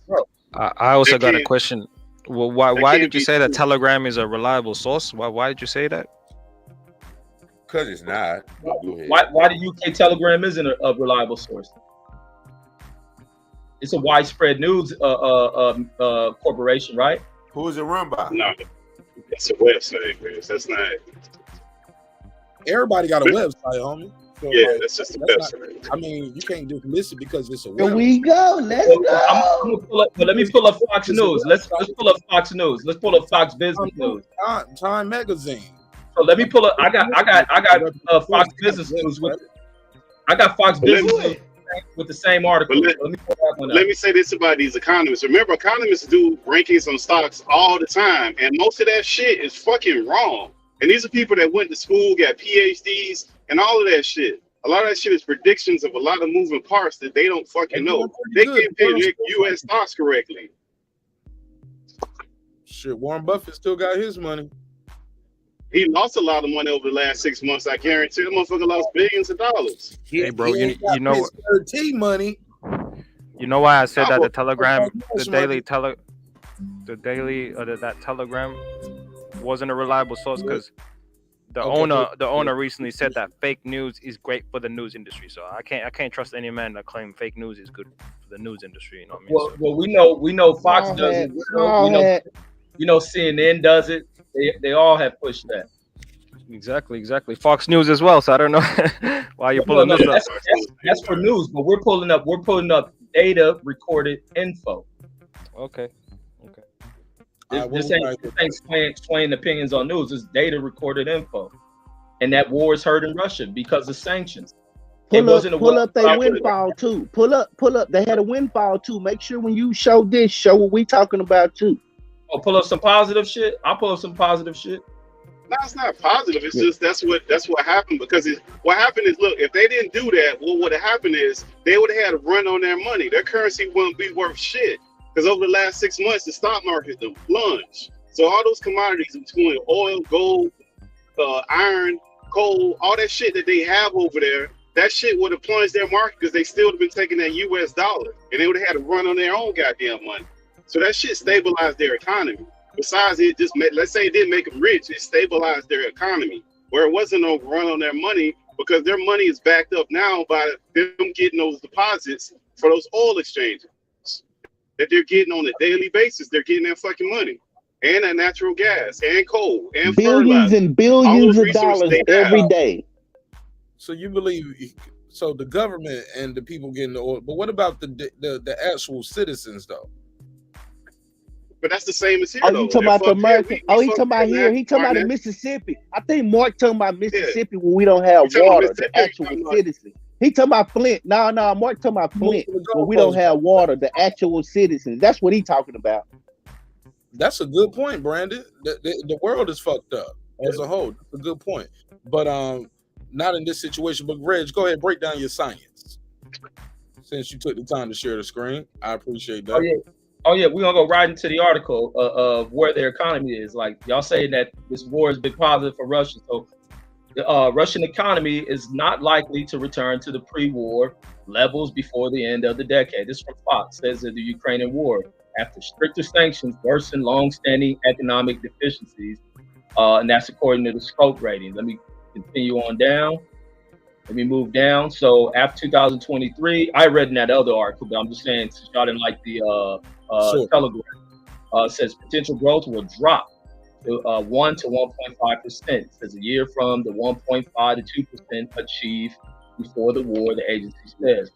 So the Russian economy, so this is a quote from, an economist, says the Russian government, helped by the Bank of Russia, has used windfall export revenues to mitigate the immediate domestic economic impact of the war in Ukraine. So they told you.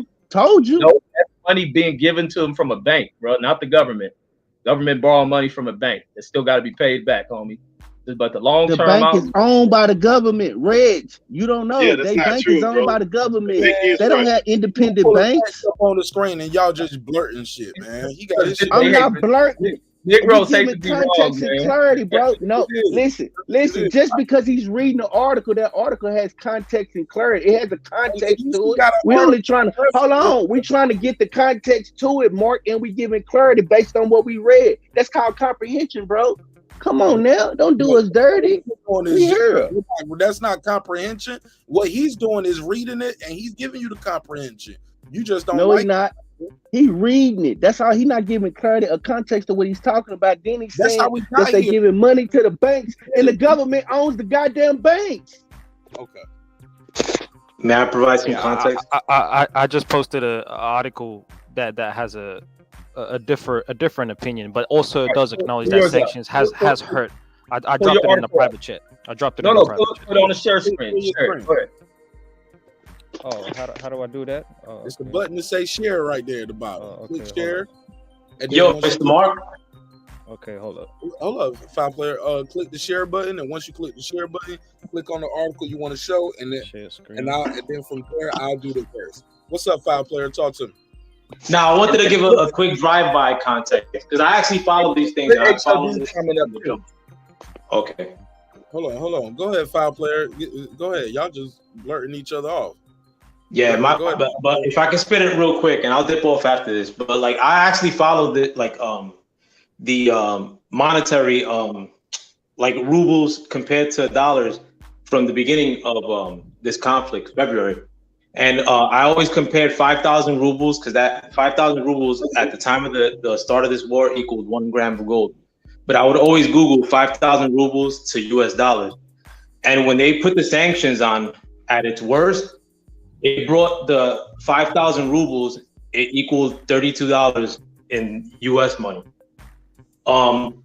Now, currently, it's between 80 and 90. So for 80 to 5,000 rubles now, like for like the past like 3 months, equals between 80 and 90 bucks. So for 5,000 rubles in the beginning, when the sanctions first hit off, which was only for about a period of 3 weeks, the ruble got down to 30 rubles somewhat for 5,000. I mean, 5,000 rubles for 30 bucks. Now it's been for like the past 3 months between 80 and 90. So for 80 and $90 would get you 5,000 rubles. Where at its worst, the sanctions for those 3 weeks, you were getting for 5,000 rubles, $30. So are you saying that rubles are backed by gold? So you can go into a Russian bank? No. I did it for my interest, like because at that time, he compared a ruble to gold. He said a ruble equals this much. No, I'll explain that real quick though. Dollar, Brandon, to the dollar, you get more. No, it was a good question though, because at the beginning of the war, the ruble was 56 ruble. 5,000 rubles which was equal to $56, was 1 gram of gold. 1 gram of gold in the US or in Russia was 5,000 rubles or $56. That's why I started Googling it every day. I Google it every day. But at one point, it got to $96 for 5,000 rubles. That's bad. We're feeling the sanctions more in the US because gas is going up, groceries are going up. Nobody can front. Groceries are going up, that groceries ain't going up. You know what I'm saying? And the thing is too, with articles and the news, they don't say anything negative regarding like Ukraine or the war in Russia. They're like, oh, we're winning. We're not winning. We're giving money away pretty much in a losing effort. Meanwhile, the shit's popping off in Mississippi with the water, in Flint with the water for years. And that's straight up black people that's happening too. Like, I don't, like fucking, with no doubt about it, like, in Mississippi and in Flint. But we're sending money to Ukraine every day. And it's not that we're just sending money, but y'all feeling the pinch every fucking day. You filling the gas tank up and that shit ain't hitting right. You know what I'm saying? Willie over here begging. There's no correlation between these two topics, neither. States have it is though, Reggie, because it's an everyday pinch on all of us. We all work. We all drive. State-related issues. Those are state-related issues. and the federal government don't have nothing to do with that. States have rights. Nah, but Reggie, peep game though. You in Nevada and I'm in Jersey, and we both feeling the gas thing. We can't front on that since the war popped off. You know what I'm saying? So the sanctions are more on us. You bringing up about water. You bringing up a lot of shit that don't correlate to this war. That water crisis shit ain't a federal government thing. Those states. No. I'm saying that with the money that we're sending to Ukraine, we could have fixed the water crisis for a fraction of that money. Money by the government has been Mississippi's been offered to be held by the federal government, and that racist ass governor has turned it down. No, my point is that that money that we're sending to Ukraine. No, but my point is that the money that we're sending to Ukraine. I don't care if they spent it on. Top player, stop and listen. Everything you just said is null and void. Did you hear what he just said? It don't matter all the money we sent Ukraine. What we could have did. Those are state issues. The government can't just step in and do that like that. That government. No, I understand that, but the sanctions that we're imposing for the war are a federal issue or a national issue that we all feel. I know that's what you're a Trump guy. He's not coming back. He's going to jail. No, it has nothing to do. I'm not a Trump guy, and it has nothing to do with being a Trump guy. We're spending you ain't. It ain't hitting your pockets. Going to jail. It ain't hitting your pockets. It's hitting everybody's pockets. Come on, guys. We got to be candid about this stuff. Like the easy thing to say, because I remember let that man talk. No, look, yo, peep game. Don't do that. Nah, peep game. Yo, I'm gonna throw the dart to the heart right now, bro. The peep game. When the war popped off, a lot of my listen. When I said it, look, when you said you were gonna say your piece real quick about the rubles, you don't got on the water crisis and everything. Meanwhile, we got young Africa here with his dad on the screen. I want him to get. That's not the data. That's the article, and I came in to correct. Okay, we'll do this. Since he's gonna talk over me. Young Africa, explain your article so I can clear it off the screen so we can move forward with the conversation. Oh, yep. So this is just real quick. This is Bloomberg Asia edition. Putin's war machine may be given his economy a quiet boost. What's the point of this article though? So you're not just reading through the article. What is the point? Okay, so in essence, at first, I'll get to what Reggie had on. Yeah, in essence, it's stating that the war efforts are apparently lifting Russian industrial production, right? And it's helping his economy outperform the worst forecast amid sanctions. And so they're performing better than expected. And it's actually boosting the military industrial complex, actually boosting manufacturing, right? And this is based on the war. So it's not sustainable. No one's saying that it's sustainable, but it is occurring for the time being, right? I thought all y'all was saying was it was sustainable. That was the whole point. I didn't say the that. Whole point. Everybody said their economy was sustained. I wouldn't say that because now when we talk about the ruble, I never said that. I never said that. Hey, checkmate. No, they use stabilized. Stabilized is a totally different word. Stabilized. That's what I said. I kept saying stabilize their currency. That's what I kept saying. Y'all kept saying that's a fact, Pittsburgh. That's what I said. I never said sustain. I said stabilize. I never said don't change your vocabulary. Can I call checkmate on the board? Checkmate, my nigga. Like that's terrible. How? We not even finished. All right, let's go. Man, I heard it. He just said it. Go ahead, foul player. So you're trying to make us knock our king over that fast. That's terrible. Yeah, go ahead. King has been taken by my Queen Elizabeth. No, they never said sustain. They said stabilize. Okay, yeah, and that article just said it ain't. It ain't say it was stabilized or sustained. Well, it said it was a quiet boost. Yeah, quiet boost. It ain't as bad as was forecasted. Military industrial complex is boosting the economy for the time being when they're manufacturing vehicles, weapons, and all these things based around the war. That's what they're trying to do. Yo, Mark, I said I was gonna do a quick drive-by, but I think I got slighted, so I got my charger, and now I gotta let off. Go ahead. Get your bars off, nigga. Let's go. No, but what I was saying though, like the whole like the sanctions that we're supposed to be like inflicting on other people are being inflicted to everybody here in America. Period. Right. You know, and the thing is too, I'm talking about my hood, Brooklyn, New York, Sunset Park. My hood is turning fucking 10 times worse in the last 2 years, and like these sanctions exacerbate that problem. These sanctions put dudes in the hood that now they gotta pay like twice as much for gas or a third more for gas. Like that shit hurts. Like or even if you're doing well and you're going to work every day, you know, you're paying for more gas. Like so like the sanctions ain't really hitting Russia, because Russia, to me, is in a war economy. They're in this. To them, they're like, all right, fuck it. Like we've reached an impasse. You know, everybody got to tighten their belts a little bit, but we're gonna take over a region like Ukraine that provides 1/3 of all the wheat in the world. Fucking a bunch of resources. They take Ukraine. Which it looks like they're doing. They're gonna hold that shit down. And I'm not even trying to say what they're gonna do, but more importantly, what's happening with us, like here in America, like the prices of everything are going up. In addition to the fact that they're sending money to Ukraine, I know, and to me, the money could be used for anything. They could be used for coats here for motherfuckers in the winter. You know what I'm saying? Like here in America, I'm not capping for one side or the other. It's not a conservative, a liberal issue, even though I'm pushed into being a conservative nowadays because I'm not with the whole alphabet agenda or whatnot. But you know, as far as what's happening now, you know, everything you've seen, as far as every piece of media you've seen, oh, Russia, you know, like fucking Russia's like some fucking demon state, and you should be sending money over there, and the price of everything is going up because of Russia. You know, that's terrible. And the fact that we treat it like a fuck it issue, it sucks for us, the people that live in the hood. I don't live in the hood now, but you know, I'm from the hood. Like, but people that are stuck in the hood, like I know the hood is getting worse and worse and worse because people are feeling it. And now they're feeling even more because of stupid fucking Ukraine. I give two shits about Ukraine. I give more of a shit about Mississippi, even though I've never been there. You know, I give more of a shit about Flint. I never been there. But people that look like y'all are there. Let me jump in real quick. Can I let you cook for a minute? Let me say something.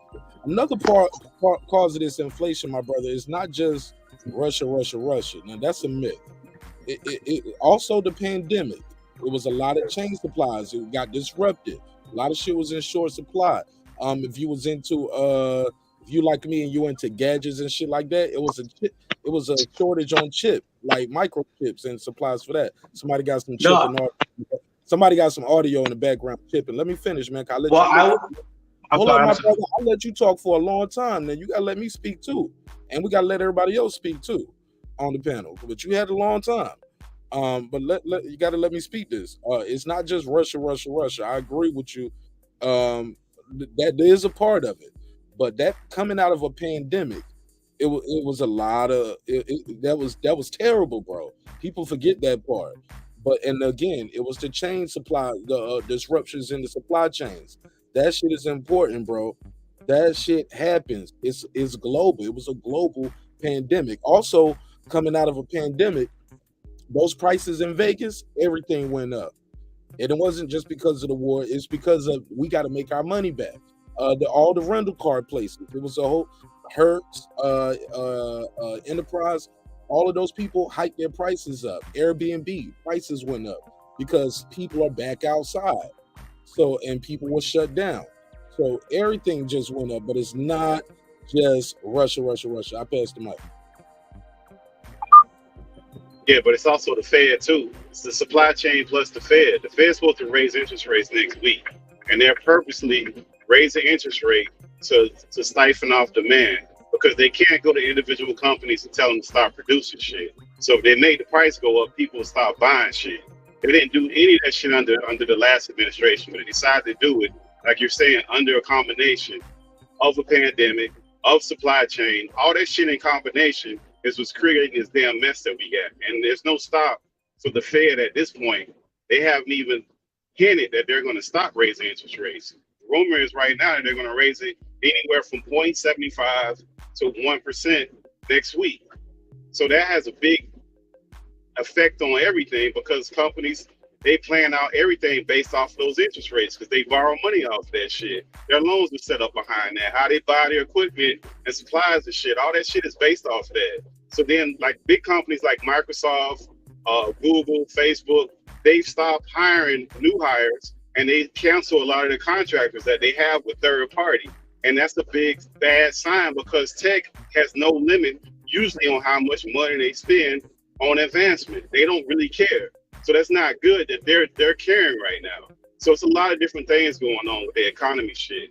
So you can't just put on the board It's like you're not saying. just Russia. Are we sending money overseas, my brother? That's what I'm saying. Because May I answer though? This shit doesn't happen in one president. I got you, but that shit don't happen in one president. If you have one president, right before he left, he was giving away checks to billionaires. Everybody was getting a check. You get a check. I get a check. You can't have that the same way and keep you're giving away free money to keep the demand high and keep people spending, but also inflation is gonna hit at some point, bro. And it just so happens a war started also in the process. But go ahead, I passed the mic. But it's not all just, oh man, we sending money overseas to Ukraine and that's what happened. It fucked up the world. That's not true, homie. It's more to it than that. Right, man. People be picking so much misinformed shit. That's why so many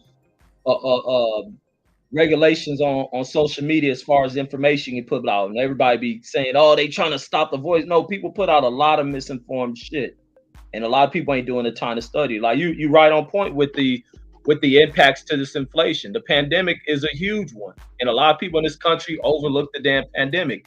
Every single supply chain is tied to fuck up.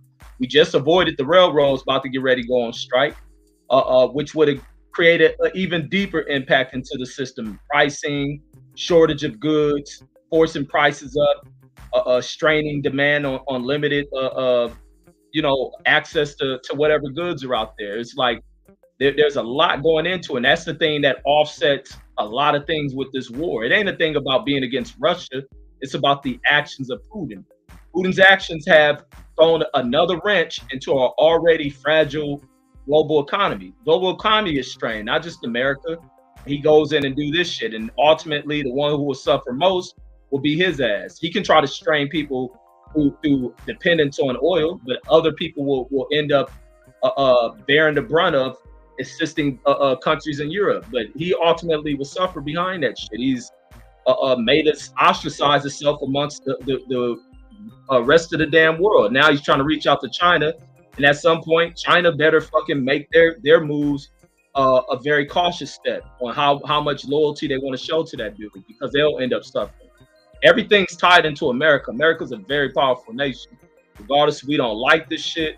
But if we're gonna talk about wanting to address water issues, then I don't hear nobody addressing the water issues. They just think pointing out to Biden. Biden, the man, got shit to do with that. You point right to the governors. He ain't got shit to do with the railroad either, but he intervened. No, yes, why doesn't he? He deals with commerce. Why does he? Why does he? Why does he? It's no different. Why does he? That's a private industry. Wait a minute. You remember when the ports went on strike in Los Angeles? When the ports went on this huge strike in Los Angeles, who stepped in to stop that shit? Think he's from your state, Brandon. That's not. George H. Bush, that was none of his. But that was none of his business, according to what you say. No, Brandon. A water crisis in your city is one thing in one city. Once you're dealing with interstate commerce, that's federal. It's going from state to state to state to state. That's federal. So federal supersedes the state. The federal could step in. No, is that what you're telling me? The feds can step in. You're dealing with global commerce, bro. I'm asking you, can the Fed step in if it's a catastrophe in the state? Explain to you, Brandon, the difference between a water crisis in your city and your state. That only affects you and your city and your state, unfortunately. And now that water was going state to state using government pipelines from the federal stuff. That's different. But these trains are going state to state. That's why if you go from one state to another state moving drugs, it's federal, bro. You're trafficking throughout the country now. It's different, and those things leaving, going import, export out the country, Brandon, is different. It's interstate commerce. It's global commerce. That's fine, but the federal government has the right to step in and supersede the state, right? If the state ain't performing, right? This ain't about state performance. This is shit that there's federal. There's acts that regulate rail. The railroads are regulated by the federal government, shipping in fucking air. Like, what are you talking about, bro? But that's not May true I though. answer though? Like, Look, I just had they don't jump in with the shipping companies. When the shipping companies about to go on strike, you don't see the government jumping in and telling UPS and FedEx that the UPS go on strike. George A Bush. couple You times didn't see they don't George jump in Bush there. jump in. You didn't see George Bush jump in when the fucking port was going on a major strike in LA that everybody seems to forget because it ain't popping news. But we You're go right. back. He jumped in. That's the point that I'm making. That's the point. He jumped in. So Biden need to jump his ass in Mississippi. But Biden jumped into Mississippi, Brandon. That shows me y'all not paying attention. And that racist ass governor up there didn't do anything. The feds, there was money there. If y'all need the money is here. What did that governor do? Said no, it is unfair to just specifically give money to Jackson, the capital of the state. So I think we're kind of like shifting the conversation around, like, the conversation went to a specific topic. It went to no, a it specific kind of didn't. I think it deviated to a specific I got topic. it. Like, Five player. Now you can't come in and host the show. Now you are a guest. no, but I mean, like, but the thing is too, like, after. Go ahead, Reg. Finish saying what you were saying. You can't cut them off just. No, but look, peep game though, Mark. You the one that shifted this shit to all this shit, L5 player. But peep game though. I said my piece earlier, and then like they added on like things like factoids. After the fact, my brother. And now we're going elsewhere though. You know what I'm saying? Like, look, let me tell you something. So you don't. Okay, the show is called Breaking Beats. We break down business, entertainment, art, technology, sports, and anything else you and I feel like talking about. That anything else is what Reggie's doing now. So the conversation flows, man. We started off talking in relation to like. My nigga, listen. We started off talking about a black. But with all due respect, Mark. Look, but the thing is that I said my piece like about the economy, and then like it's like they threw you threw a factoid of the economy on top of me, and then like it kind of like went in a different direction after that, like in a sense. Now listen. And it was just us talking. You know what I'm saying? It's me and you talking. I can do this with you all night.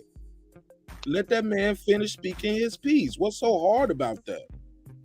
Everybody else let you talk when it was your turn. When it's my turn, I want to talk. Africa had his time. Pittsburgh gets his time. Reggie's talking. What's wrong with that?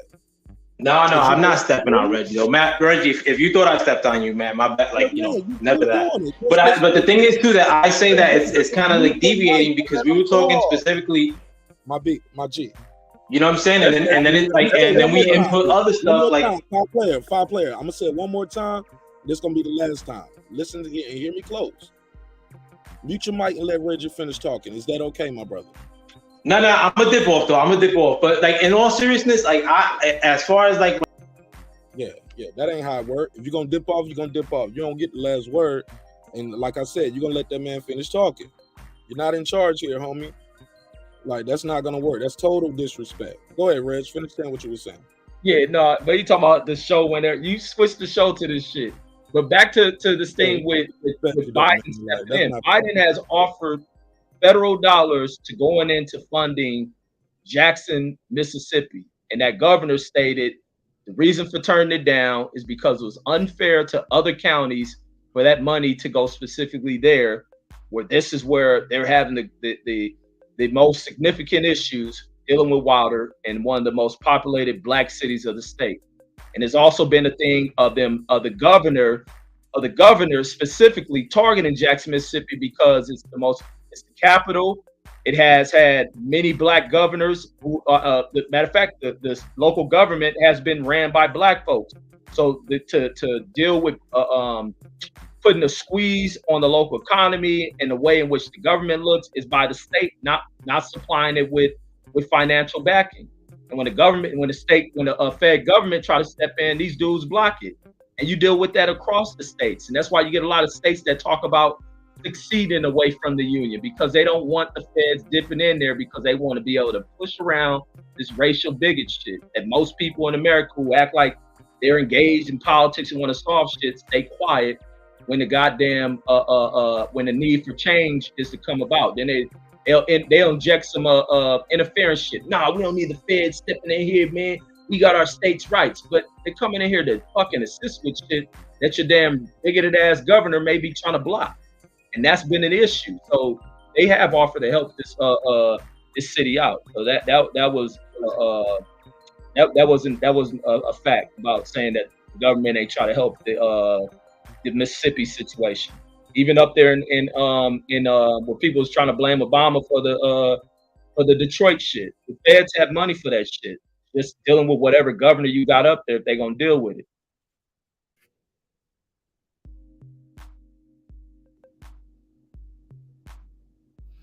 All right, go ahead, Brian. You want to reply to that? Nah. My man said, Checkmate. said whenever I come through the conversation shifts on. No, man, you brought up the water crisis in your opening statement, bro. And I was like, we'll get to that, but let Africa finish his spot. Yeah, man. Brandon brought it up to Reg. Reg wanted to reply to it. It ain't about you shifting the conversation, but man, the conversation got to flow. You can't just stop it though, and just not let Reggie finish saying what he gonna say. And he been here all night. You just got here, homie. Can't do that. That ain't gonna happen. But it's all love though. You ain't my enemy. It's all good. You're more than welcome to pull back up. But you gotta let people talk when it's their turn, just like everybody let you get your bars off. Shit. All right, so Brandon, sounds like you got your answer in detail about why Biden didn't step in for the water. What you think of that governor? You gonna put some pressure on him? You gonna apply? Oh, indeed. I mean, I think Biden didn't want to. Is what it sounded like. Reggie said he didn't want to. What? That's what you gathered from that? Not what I said. Yeah, that's exactly what I gathered. Brandon, your ass crazy, man. Nah, for real, bro. Just saying, bro. I mean, that couldn't have been Trump. Trump would have signed the executive order. You would have seen Trump down there anyway. Fuck this governor. Not only that, Trump would have made that governor come stand next to him. You know what I mean? Like I think people do what they want to do. I think that this is not a issue enough. It's not enough public backlash. What it is it's what you call benign neglect. The only thing they got to do is just ignore it, even though it's still going on. Ignore it. Don't put it in the media. Don't make it a big deal, and we'll just act like it's not there. And that's what they're doing. That's what they're doing in Flint. It should be a national outcry that people don't have good drinking water, that they can't take showers, that they can't drink. You know what I mean? Like the basic necessities that a state should provide. And if the city don't provide it, the state should step in. And if the state won't do it, then the federal government should be down there digging up every fucking sewer, the Army Corps, and redesigning that whole sewer system, because it's still people in Flint that pay tax dollars to the federal government every fucking year with their IRS form. So come on, man, get off the gas. These people do what they want to do. It's not an important topic to them. It's not an important issue, and they're not being forced to deal with it, so they don't have to. That's what it is. So you saying Trump would have did something, right? Believe. Brandon, This is what I believe. I believe if Trump thought that would have been an issue that people would have patted him on his ass for, or gave him a congratulations or a pat on the back, I could see Trump sending the government in to do something more than I can see Biden. Well, it was going on when Trump was in office as well, so that's false. And Flint's still dealing with water issues too, right? You see, Red, you missed what I said. See what you did? You missed what I said. You did with what I said. What I said, I didn't say that Trump would do it. I said I believe that if it was an issue that was pushed hard and put in front of Trump's face, like how Kodak Black and Lil Wayne and all that other shit, sideshow bullshit, ASAP Rocky, where he threatened Sweeten to go to war, that's the shit I'm talking about. He partially right, Reg. Like he's not 100% right, but the president does have what's called the bully pulpit, and that shit that happened in Flint, Michigan, that started under Obama, so that carried on into Trump, and it's still carrying on now. But like he's saying is that we know he can't do anything because of the state issue, but he can't raise that issue and pound his ass with it until they do something to fuck about it. But who knows if it would have been that much of an issue for him to even do that shit. Who knows? You remember the Tea Party and all these other little conservative movements, and you stepping in there, don't tread on me. What you think that shit behind? What you think that shit behind? Reg, the only thing keeping the federal government out their business. That's what that tread on me shit was about in the Tea Party. Keeping the federal shit. That shit was really nothing more than a racist movement. It does matter. It steps into where states have a right. You ain't about to come in, federal government telling us what we need to do. There's huge fights, mainly out of conservative areas. Like, and people don't see that. Y'all get caught into, but let me say this. Y'all get too caught up into Democrat versus Republican. I'm not into none of that shit. I may vote for mainly Democratic presidents, but I'm not caught up in that shit. It's about who's going to be a leader, not falling into this party politics shit.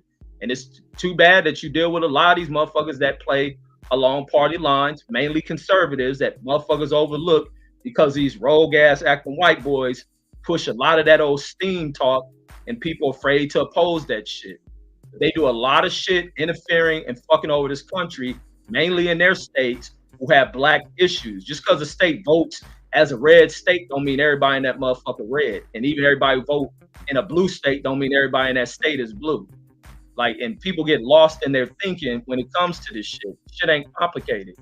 But it's wrong when motherfuckers don't do right by the people because they playing party politics and shit. Michigan should have been done.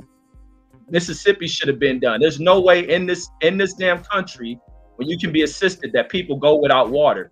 Every time you look up, it's in some black populated ass area with black local government officials. And the governors definitely try to do that shit to put a badass depiction on black elected officials to make it seem like, see, they can't run shit. Y'all need us in here. And that's all the ploy behind this shit is. Yeah, I got a question for you, brothers. I'll be listening and very interesting dialogue. So, I feel like American issues are global issues, right? And I feel like a lot of the time, I don't know if you guys call yourself Americans, but American issues, like the brother that just dropped up before, he was saying like, I don't even care about Ukraine. So I'm assuming he compared to like Mississippi, but he said he gives no care to Ukraine, and that could be expanded to many places around the world. And so, I ask one question is, I ask like, do y'all see the responsibility as Americans to the world, and why is there an expectation when the brother was just talking, Reggie, I believe, that it shouldn't happen in America? I hear this a lot, it shouldn't happen in America, whereas it happens where I'm from, it happens in many places around the world. And so why is that expectation, Because we pay taxes, brother. We pay taxes federally, and some places pay taxes, some places local taxes. We pay taxes. Many places pay taxes. Many places pay taxes. But that's where the expectation comes from, because we're paying for that infrastructure within it. It doesn't happen everywhere. It only, like Reggie's saying, it only happens in, you might go a couple blocks, and it's completely different depending on who lives there and where they live. I remember before I started doing what I was doing now, I was delivering at Coral Gables. And that infrastructure is completely different than the average neighborhood. Them people don't even put that garbage out. When the garbage man come, he go in their yard with these barrels, and they take the garbage out the backyard, load the shit. They had like 5 people doing the neighborhood, going in people's backyard and pulling the shit out. So the infrastructure and the expectations come from what you pay taxes. And those people probably pay 10 times the amount of taxes than a regular average person, because those are $1 million homes. That's just where the expectation comes from. I'll say a shorter answer, Young Africa, and I'll start with a question. Ethiopia, is it considered a third world country? Yes or no? Yeah, I don't really like that term, but yeah, to the world, it is considered that. Yeah. Okay. Now, due to its great poverty rate, right? People consider it a third world country, right? Yeah. Okay. So that's the biggest difference when people say it shouldn't happen here, because America is not considered a third world country. And as Reggie brought up to me when we was having our is Egypt a third world country conversation, clean water is probably the first thing on your list when you think of what's not a third world country. So that's probably why people say it shouldn't happen in America. That's interesting, because I would say to that it's not solely or centrally, or the source is not our fault why we are third. We are kept into that submission. We are kept into that through oppression. Why, I understand. A third world country, when you hear they don't have clean water, you be like, oh yeah, I figured that. I hear you on that. And so I would ask you, so as an American, do you see a responsibility to world issues, or do you feel like American issues are solely American issues, and African issues, for example, are African issues? Well, you got to take care of home first. But I was a soldier, man. So as a soldier, we got involved in world issues and got in other people's business, and the army sent me all over the world. So I would be lying if I say I just think my issues are my issues. But at that position I was as a soldier, yeah, I was more involved in world issues by trade, by job, right? But now being a civilian, I'm definitely focused on what's going on at home, because you got to make sure your home is right first before you can take care of abroad. I don't like all the America getting involved in everybody's backyard, but I realize when you have all the damn, I ain't gonna say all, but when you have so much nuclear power and you wield that power, yeah, you got to get involved sometimes, because if not, there's gonna be a lot of chaos. You know what I mean? People look to you for protection, right? When you go in there and you set up infrastructure and you tell people, hey, get down with us, we ain't gonna let nothing happen to you, type shit. So I'm just speaking in layman's terms, of course. So I get it. I understand it. Am I a big fan of it? No. Do I know it sounds cheesy, but do I believe world peace is achievable? Yes. I think it's only going to happen when the aliens come, though. That's when we all going to get together and be cool when the aliens come. Look, there's an interesting question. There's an interesting statement in the chat, right, where it says United States involvement in world geopolitics is our burden as the #1 superpower to help stabilize the world from tyranny, right? I feel like that's a ridiculous statement, right? United States is a global superpower, is the #1 superpower currently in the world. I feel it seems like that's changing, but it is at the moment. But the responsibility to help stabilize the world from tyranny, I would say America has been the source of tyranny and the source of instability for so long, especially the last 30 years in my lifetime, most definitely. So I don't know about that being something that America has been responsible. I agree with you 100%, young Africa. That's a fact. Ethiopian brother up here bash America, not the institution of America, my brothers, not the people, the institution. But I'm joking, man. And that's the other side where you'll have, like, even with Brandon's gonna take the approach of as a Black American and dealing with the tyranny of America within the system. He's going to have a response, and it has to be one that's understood where Brandon's coming from. At the same time, is that we have dealt with our own shit within this country. Why look outside the country to assist in stabilizing the world? But based on even with HLD's statement, it's true that it is our responsibility. If we're engaged in shit outside this country and affecting what goes on in other nations, even without affecting people Reggie, we overthrow nations. Reggie, stop that. Brandon, it's beyond just overthrow, but it's just involvement. Reggie, we assassinate their leaders. We put in puppet leaders. Stop it. Stop that, no, like I said, you're gonna come from that approach, Brandon. You're gonna come from that approach. But I'm talking about as a country and the way you run a country. I don't care if we was a Black nation, you would still operate in that same system. I ain't talking about. Would you? Would I? What? So you'll go kill? You will go into other people's countries, set up government governments, I'm not talking kill these people. What are you talking, Reg? Brandon, you too reactionary, man. Cut that emotion shit. That's what I say with Black folks. Too reactive off emotional shit. You listen to what I stated. Listen to what I stated. Answer his question though. Listen, the statement that Young Africa made about America is a fucking true ass statement. But when it comes down to the question asks, yeah, America has a responsive fucking ability. And America has a responsibility to correct this wrong as well. No, Reggie, he asked if you would go personally or like send one of you and yours. If I was a leader of a fucking country, if I'm involved in some shit, then yeah. No, Reggie the individual, like Reggie right now, Reggie always, you know what I'm saying, like regular. I'm talking about me as the United States now. Yes. No, you, Reggie. I'm saying you, Dolly. Like this is getting like critical mass. Like my choice is to either stay at the cribs or go fight Russia. Listen, if I'm like me, I'm not just Reggie himself. Reggie, he signed up. He was a soldier just like me, bro. He signed up. He All volunteered. right. What about one of our kin? Like, would you send your little nephew? You know what I'm saying? Like, if you're a superpower, like you making no sense to the question, Alpha player. You're a superpower. no, but I'm asking as an individual. It's an individual question though, not as a. I'm saying like in a case like this, like what we have right now. I'm sorry. Go ahead. Yes. He's saying yes on so many levels. Y'all just got to listen to him. No. I'm saying an individual choice. Like if you were 19 right now, Reggie. Listen to yourself. You want a specific answer to sound the way you want it, and you ain't gonna get that. So you gotta accept the answer you hear. You can't sway answers. That's the problem with people who debate or react emotionally. You wanna have the answer you want to hear, and that's not the way the world works. If it functions properly, you ain't about to get what you want to hear from me. Now, if I'm a superpower and I've been involved in shit, invasion of places, or engaged, it ain't even got to be war. I can be engaged in trade with you. So, of course, I want to make sure things are stable over there. If you're in a region that's hot, but I go over there and you selling me, I go over there and find chemicals in your country, but you next to two enemies that border you. So, of course, I'm going to be over there, be ready to provide you with military aid. It's the same thing with America and Taiwan. They produce shit for us. There's a great trade-off. We'll defend you from China trying to bully you.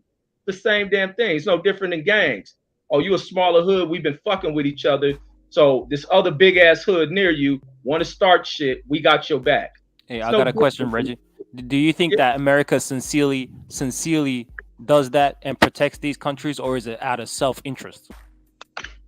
America ain't like a dictatorship neither, so we ain't got leaders that stay in there. We get certain leaders that can give two fucks about one nation.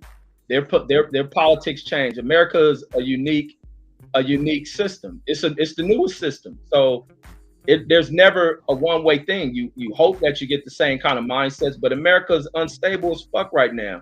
We lead, but we unstable. We can see that shit from what we view here.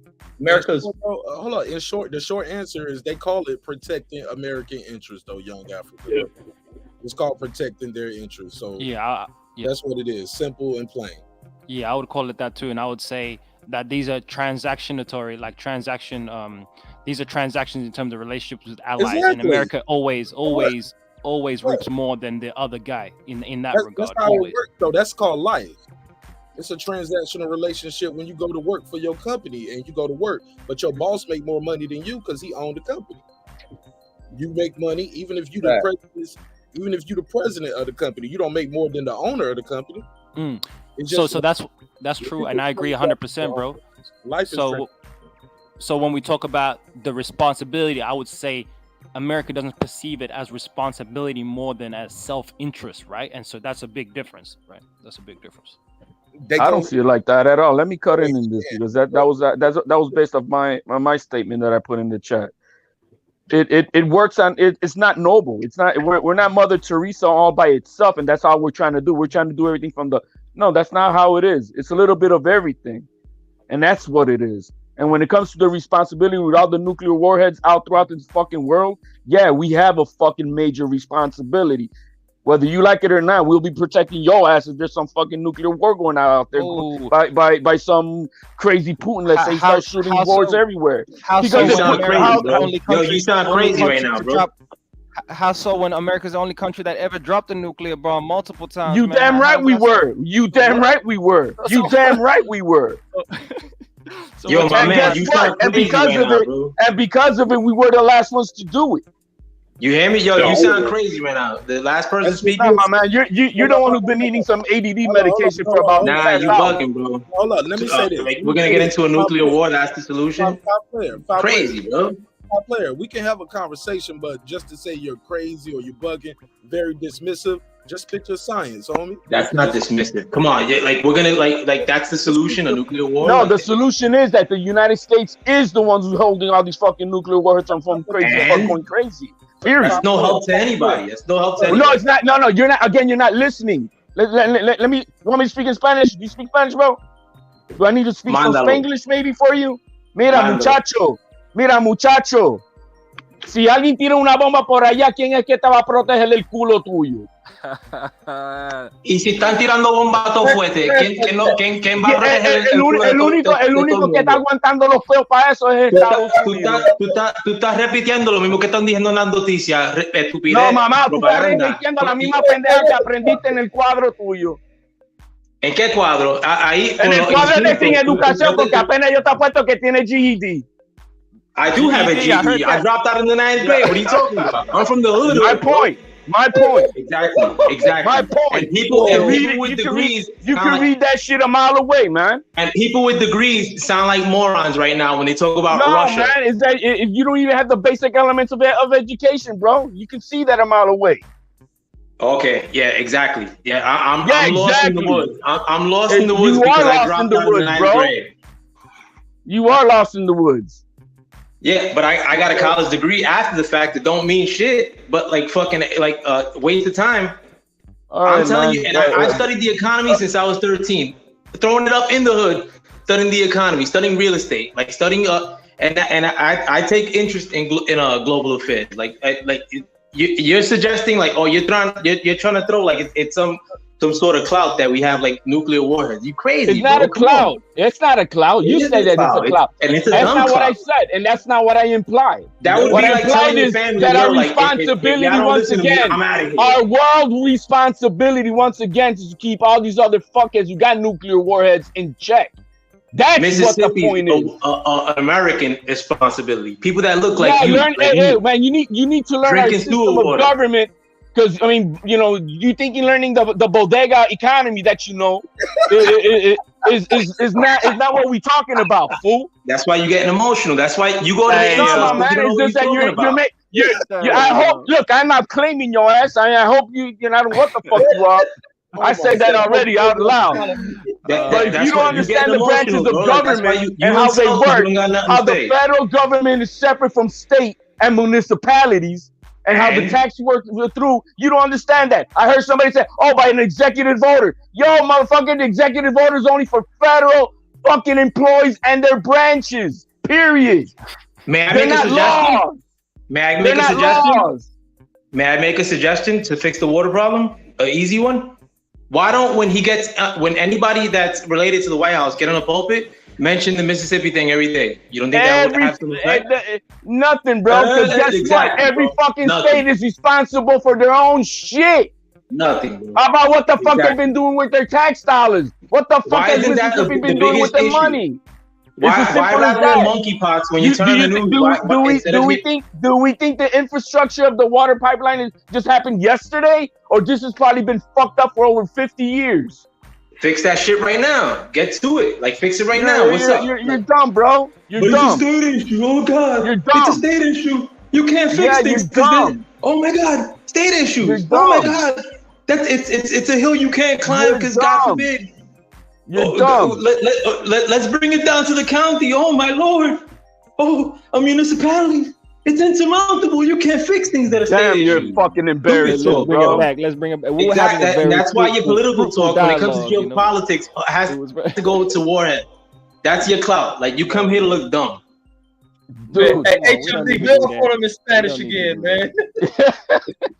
Man said bodega. And that's why they don't let me speak on this show, bro. Like, yo, and I got love for everybody on this panel, bro. But the thing is that I had to let off a lot of things at once, though, bro. I could cook on these, but the thing is too, like, I read up on these things, Mark. Like, I'm not like digging through certain things that make me feel good, like when I listen to news or when Mark, I look for news. Mark, or read. Every family's got that crazy uncle that talks a lot of shit, but nobody pays attention to. You know what I'm saying? Yo, my man. Ese es mi tío, man. Es uno de esos tíos borrachos, you know, hablando mierda que no sabe nada. My man, listen to me though. But your crazy Theo right now is sitting in a nearly $700,000 house. I just closed on 4 acres in Maine. I got a house in Florida, and I'm from the hood, Section 8, 602, 6th Ave. Like fucking, I'm from the hood, cuz. Yo, man, you now dropping out those imaginary fucking numbers, bro. I came up Section 8, Section 8, oíste. Oh, well, man, bad for you, bro. I never had to live on that shit. You had to. And listen. Didn't have to, man. Amigo. You go ask Amigo, de la cepa de la isla, bro. De la cepa Okay. de la isla es que vengo yo, sin agua, My sin man. luz, and without no government cheese in my mouth like your ass, bro.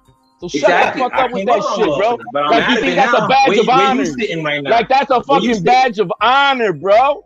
I'm not on welfare now, though. I'm not on welfare now. I'm doing a lot better than you probably.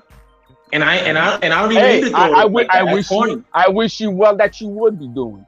Because you Exactly. That's what we all should be doing here. That's what we all should be doing here. But when there's a little bit of discourse that doesn't sound like fucking what's regurgitated down your throat all the time, like people get defensive. Yo, my man, God you've been forbid you gargling criticize what's happening now. bullshit sperm news for the past hour that we don't understand what the fuck you talking about. Nah.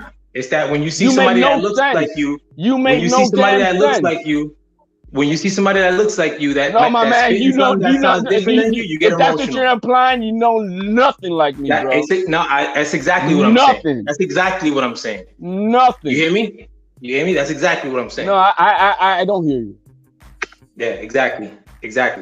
But when you were in college, you ain't buck up on them teachers. I'm pretty sure the Jewish teachers, right? You were in there like getting A's and shit. No, Mommy, you have no idea what you're saying, my man. buy me some stocks. Like fucking, I got an A in fucking in Taino history. Community college. Look, bro, cállate, bro. You don't even. Tú ni te sabes el himno de la isla, bro. Shut up. When the white teacher was teaching you African studies, you dude, all happy. You don't even know our island's fucking national anthem, bro. So shut the fuck up, bro. You talking about Taino and shit. You don't know shit, And our bro. island is infested right now, bro. Our island is turning to the straight hood. And By I got daddy Crips on Yankee the fools island. like you. By daddy Yankee fools like you. I don't support gangsters, bro. I don't support gangsters, bro. You know? You hear me? I don't support gangsters. By daddy and Yankee Goonies, bro. fools at you. That's why it's infested. I don't You damn support right. gangsters and Goonies. I don't support gangsters and Goonies. And gangsters in Puerto Rico are homos.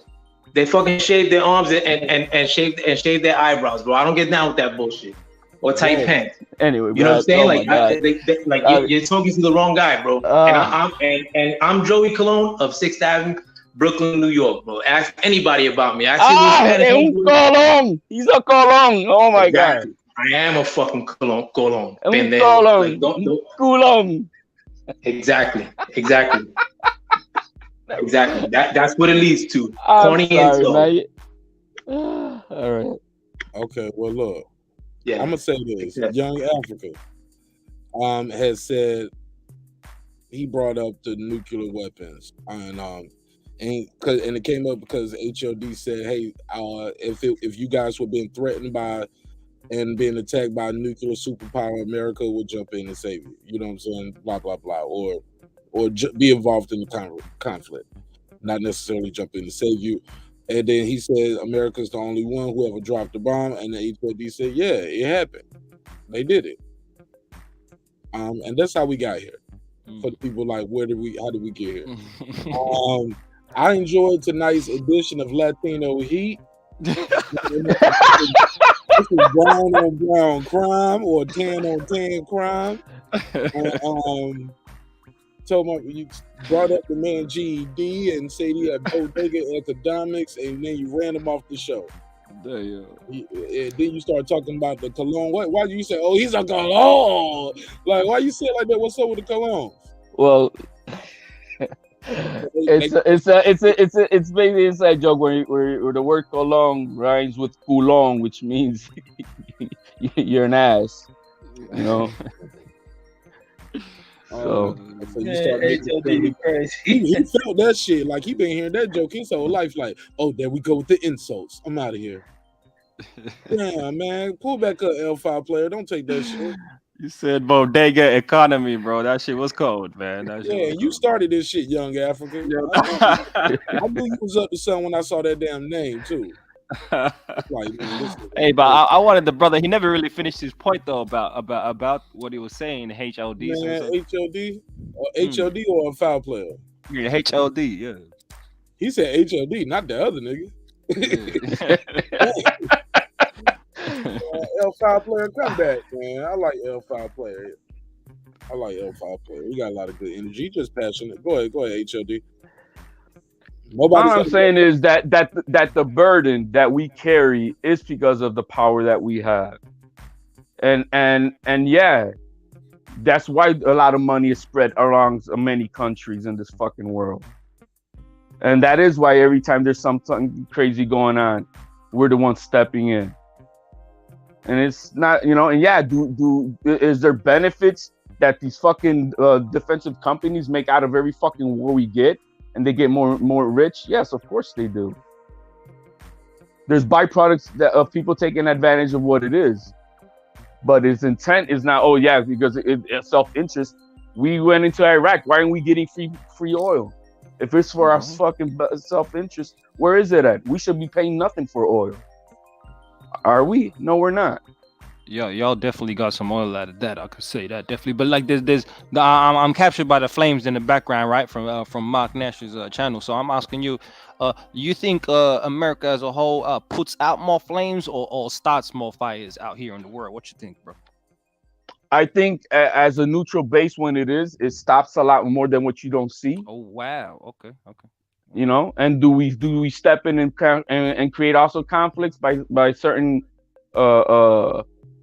branches that we've had, come in and out from the office? Yeah, we do. That shit happens. It's no denying it. But the overall intent is to make things better and right. Is it perfect? Fuck no.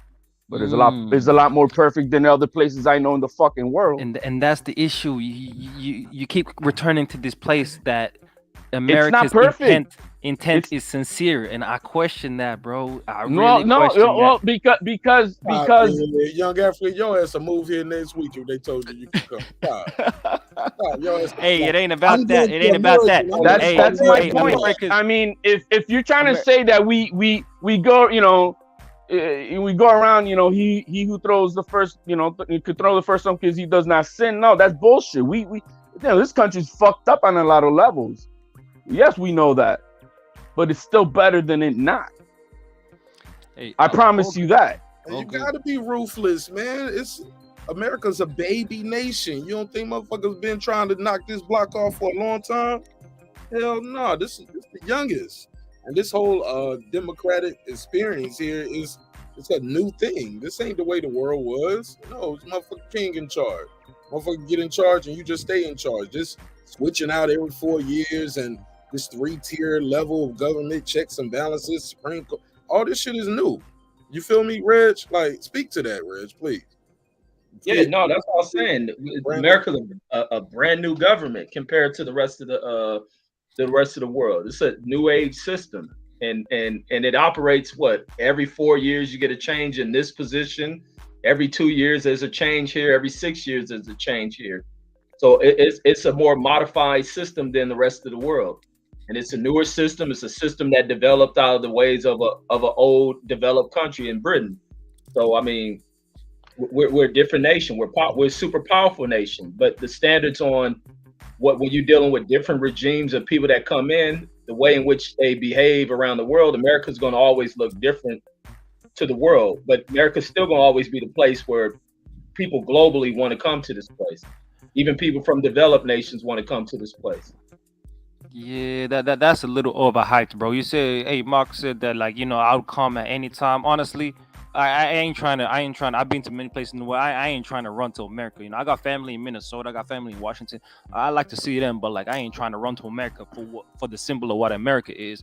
But this is the point, right? If the world, or if Africa specifically, was able to be left alone by imperial forces, I'm staying here all day because we're the richest continent on earth, Mark. America is not rich if it doesn't pillage and plunge the world. So we can't talk about America as just being inherently rich and inherently wealthy. It is not. With its wealth by the stolen wealth, it is the reason why it is rich, right? First of all, stolen from the indigenous people of America, first of all. Then stolen by the neocolonialism of America, and then the imperialism of America all around the world. That's how. And so when you talk about America being great, let's call out on that, or America being powerful and rich, and we a young country, as if America hasn't had time to learn from its mistakes. And it's not the newest country on earth. There's a country called Australia who just came on the block about 100 years ago, and they colonized them peoples the very similar way that America did, man. So y'all setting the precedent. But that's all countries. We work off the capitalist system.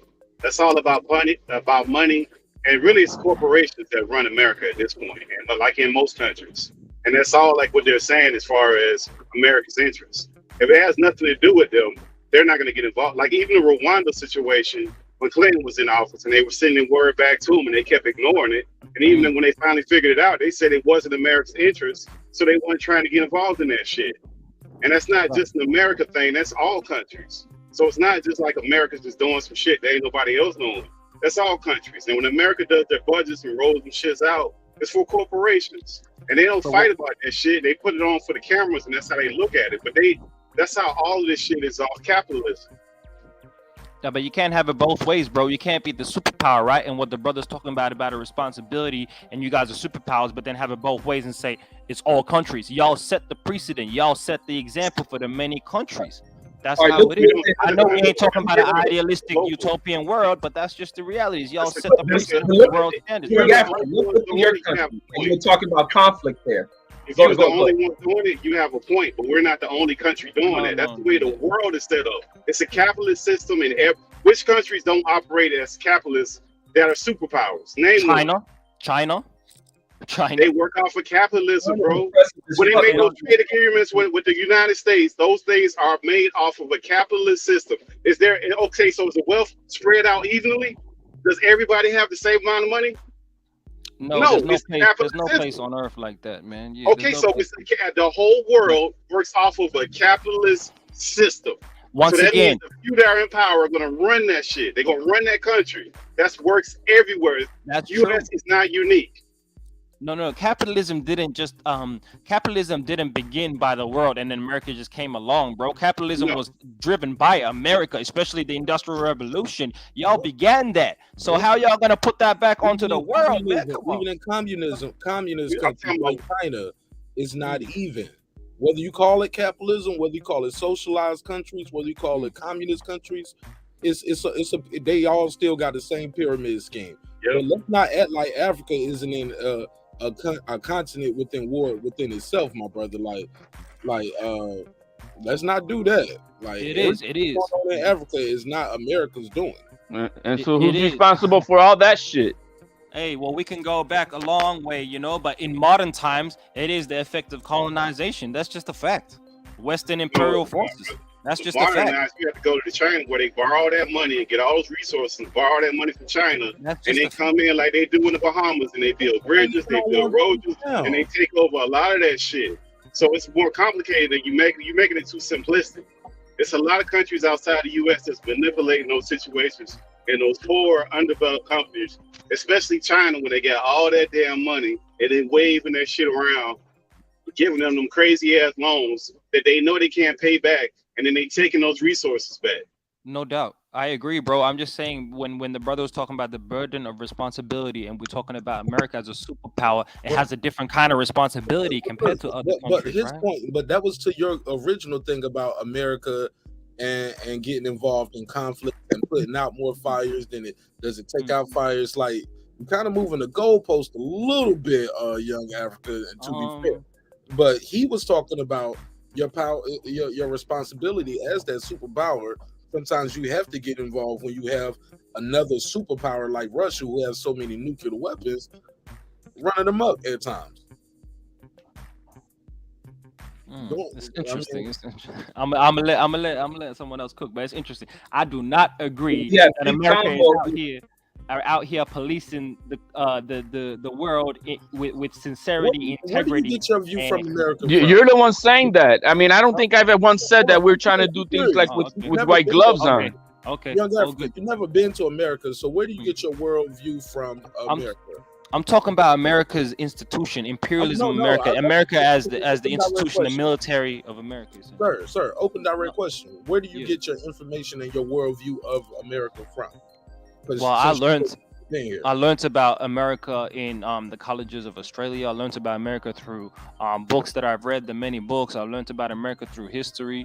And I'm talking about the institutions of America, not the people of America. Right? Sorry? You're 30 years old, right? Yeah, man, late 20s, man. Late 20s. So you're not even 30 yet. No. And what country you're from right now? Ethiopia, man, but I grew up in Australia and in different countries like that. So colonized country. So yeah, you're colonized countries, yes. Yes. All right. Yeah. Well, what's the point about that, Mark? What's the point about that? It's my man, direct experience with is colonization. that you're over here throwing dirt on arguably the greatest country on earth, Bro, it's not even an argument, bro. It's not even close, bro. Let's stop the cap on that. That ain't an argument. America is not the greatest country on earth. No, it's arguably the greatest country not on even an earth. argument. What's the Not greatest even an country in young Africa? And for anybody who's of poverty will be running here on a point.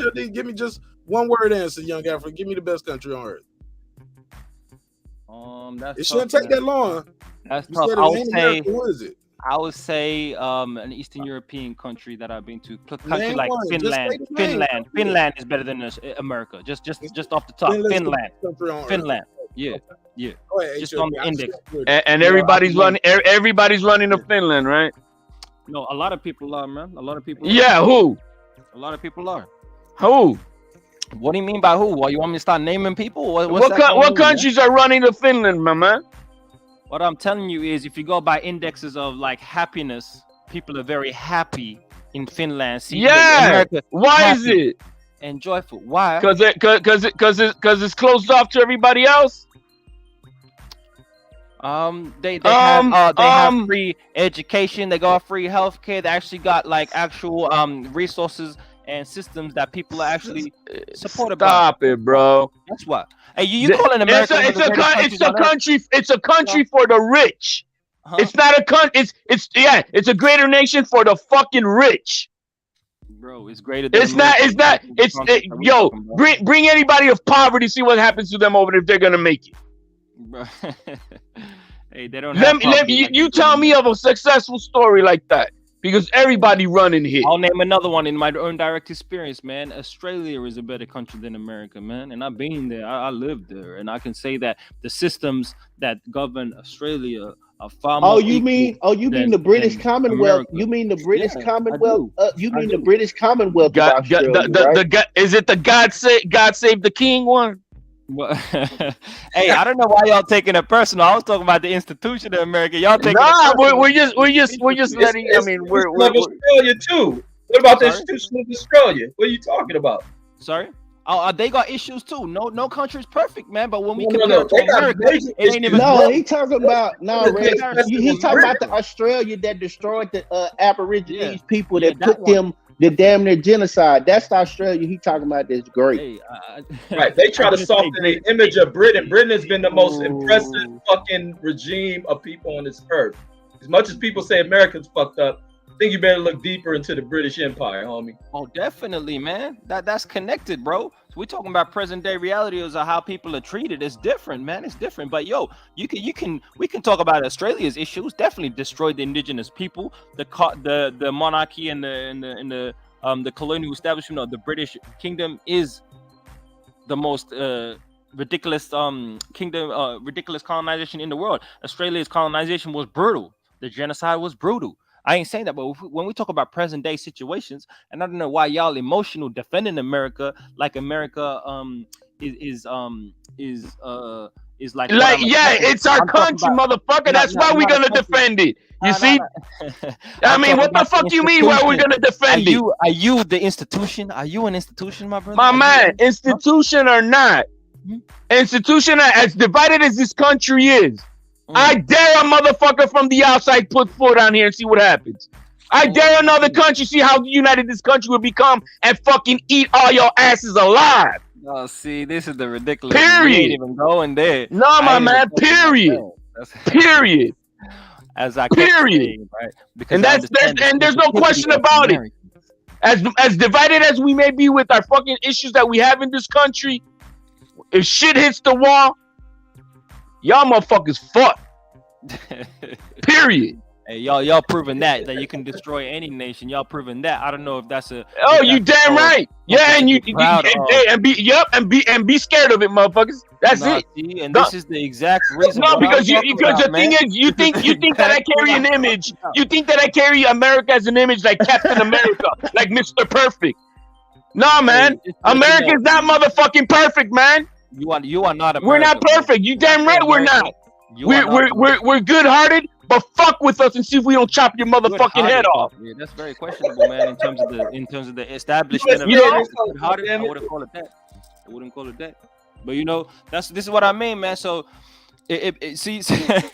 see how you began in the beginning, right? By talking about burden and responsibility, and you now end up And with, we do. With us, we're gonna blow your shit. Well, you did what? We're supposed to. What? We're not gonna bend over like you bend over in your country, man. Yo, who's you, man? We're not bending over like you, man. Hey, We're over here. We're gonna fuck you up. The ridiculousness you talking about, you don't understand. Here we fuck you up. No, you don't. Hey, here's an example, right? We don't have the eye for an eye here, man. It's an eye for two of yours. You don't even understand what you're talking about when you're talking about bend over like, yo, yeah.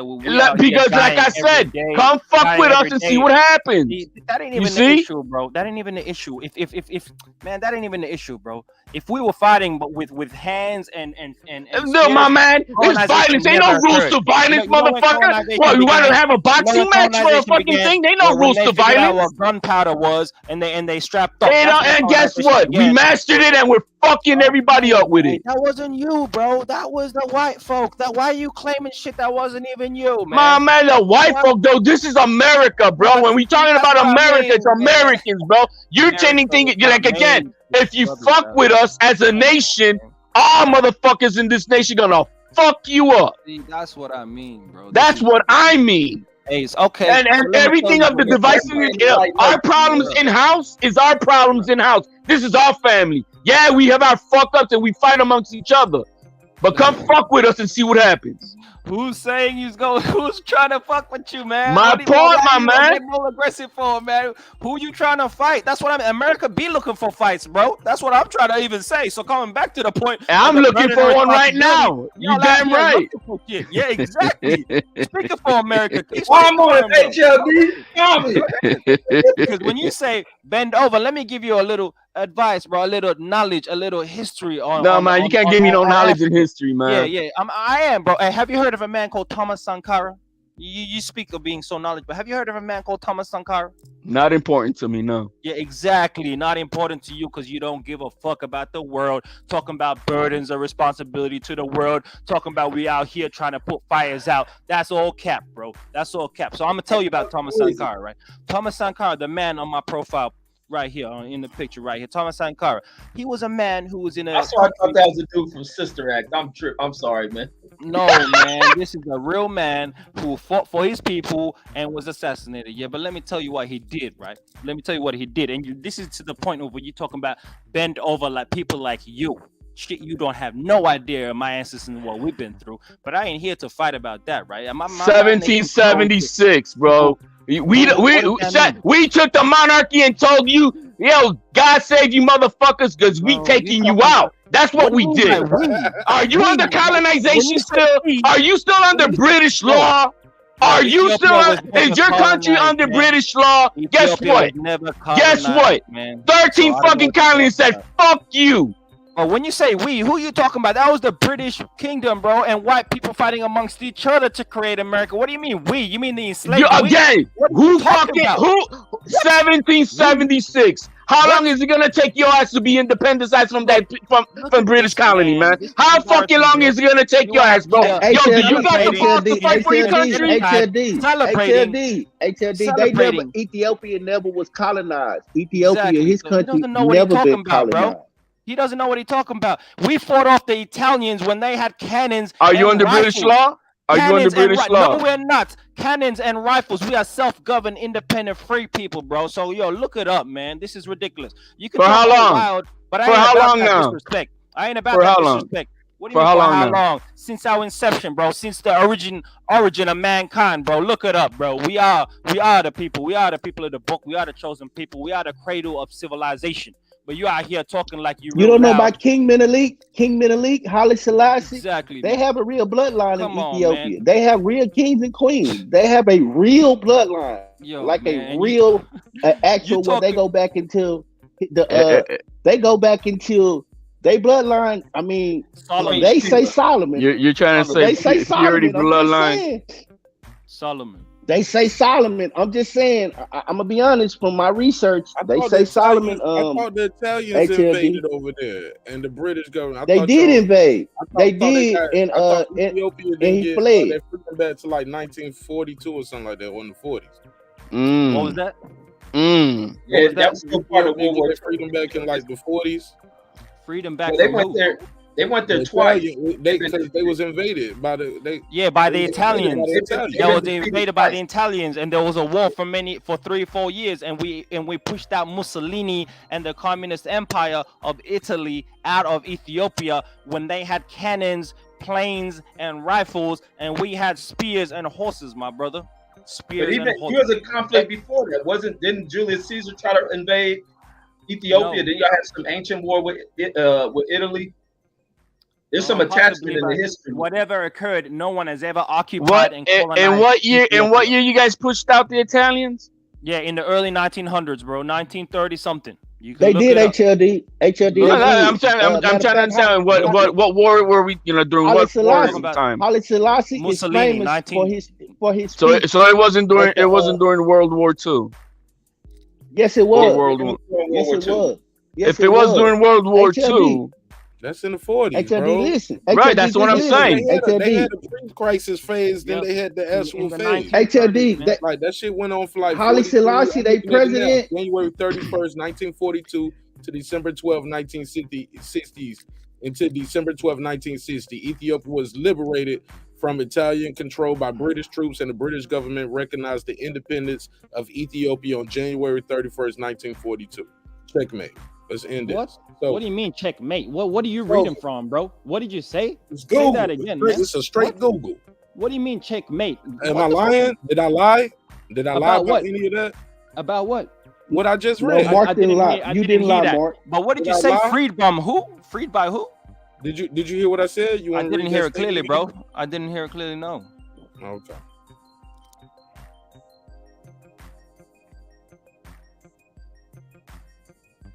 What he said was that y'all were freed by the British troops, That's which is somewhat cap. true, but That's no, a lie, wait, young Africa. That's I'm a gonna tell you lie. our history. I'm gonna tell you the That's a history lie. that I have and that I know.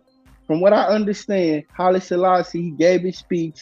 He fled under the protection of Winston Churchill. He did, yeah. Under the protection of Winston Churchill in Brittany. He went and hid under the prime minister.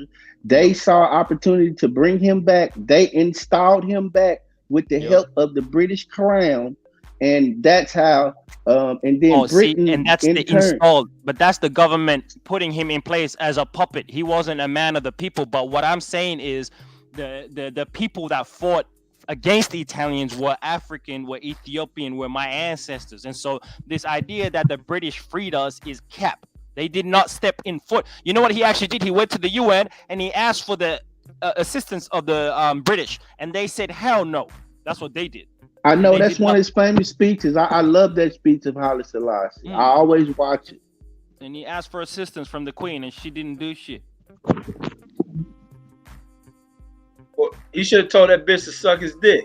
And she Man, he went and hid. Man, they saved him. The Italians was about to kill him, and he fled his country because his country got overthrown and occupied. So he how fled long and were the Winston Italians Churchill. in power over there? Can y'all see the screen? For a couple years.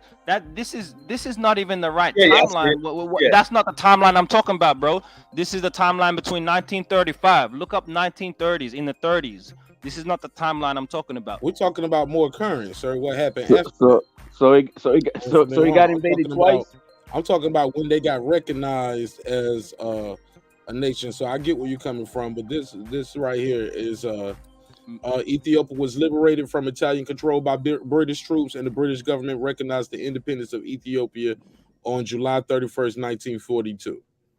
Yeah, recognize. This is Tigray rebels, right? So you're talking Okay, about right. So internal the Tigray conflicts. rebels This is an led by Halassi. internal conflict. So the Tigray rebels were led by Hasi Mariam Reda, known as the, how you say it, bro? How you say this? Wayane.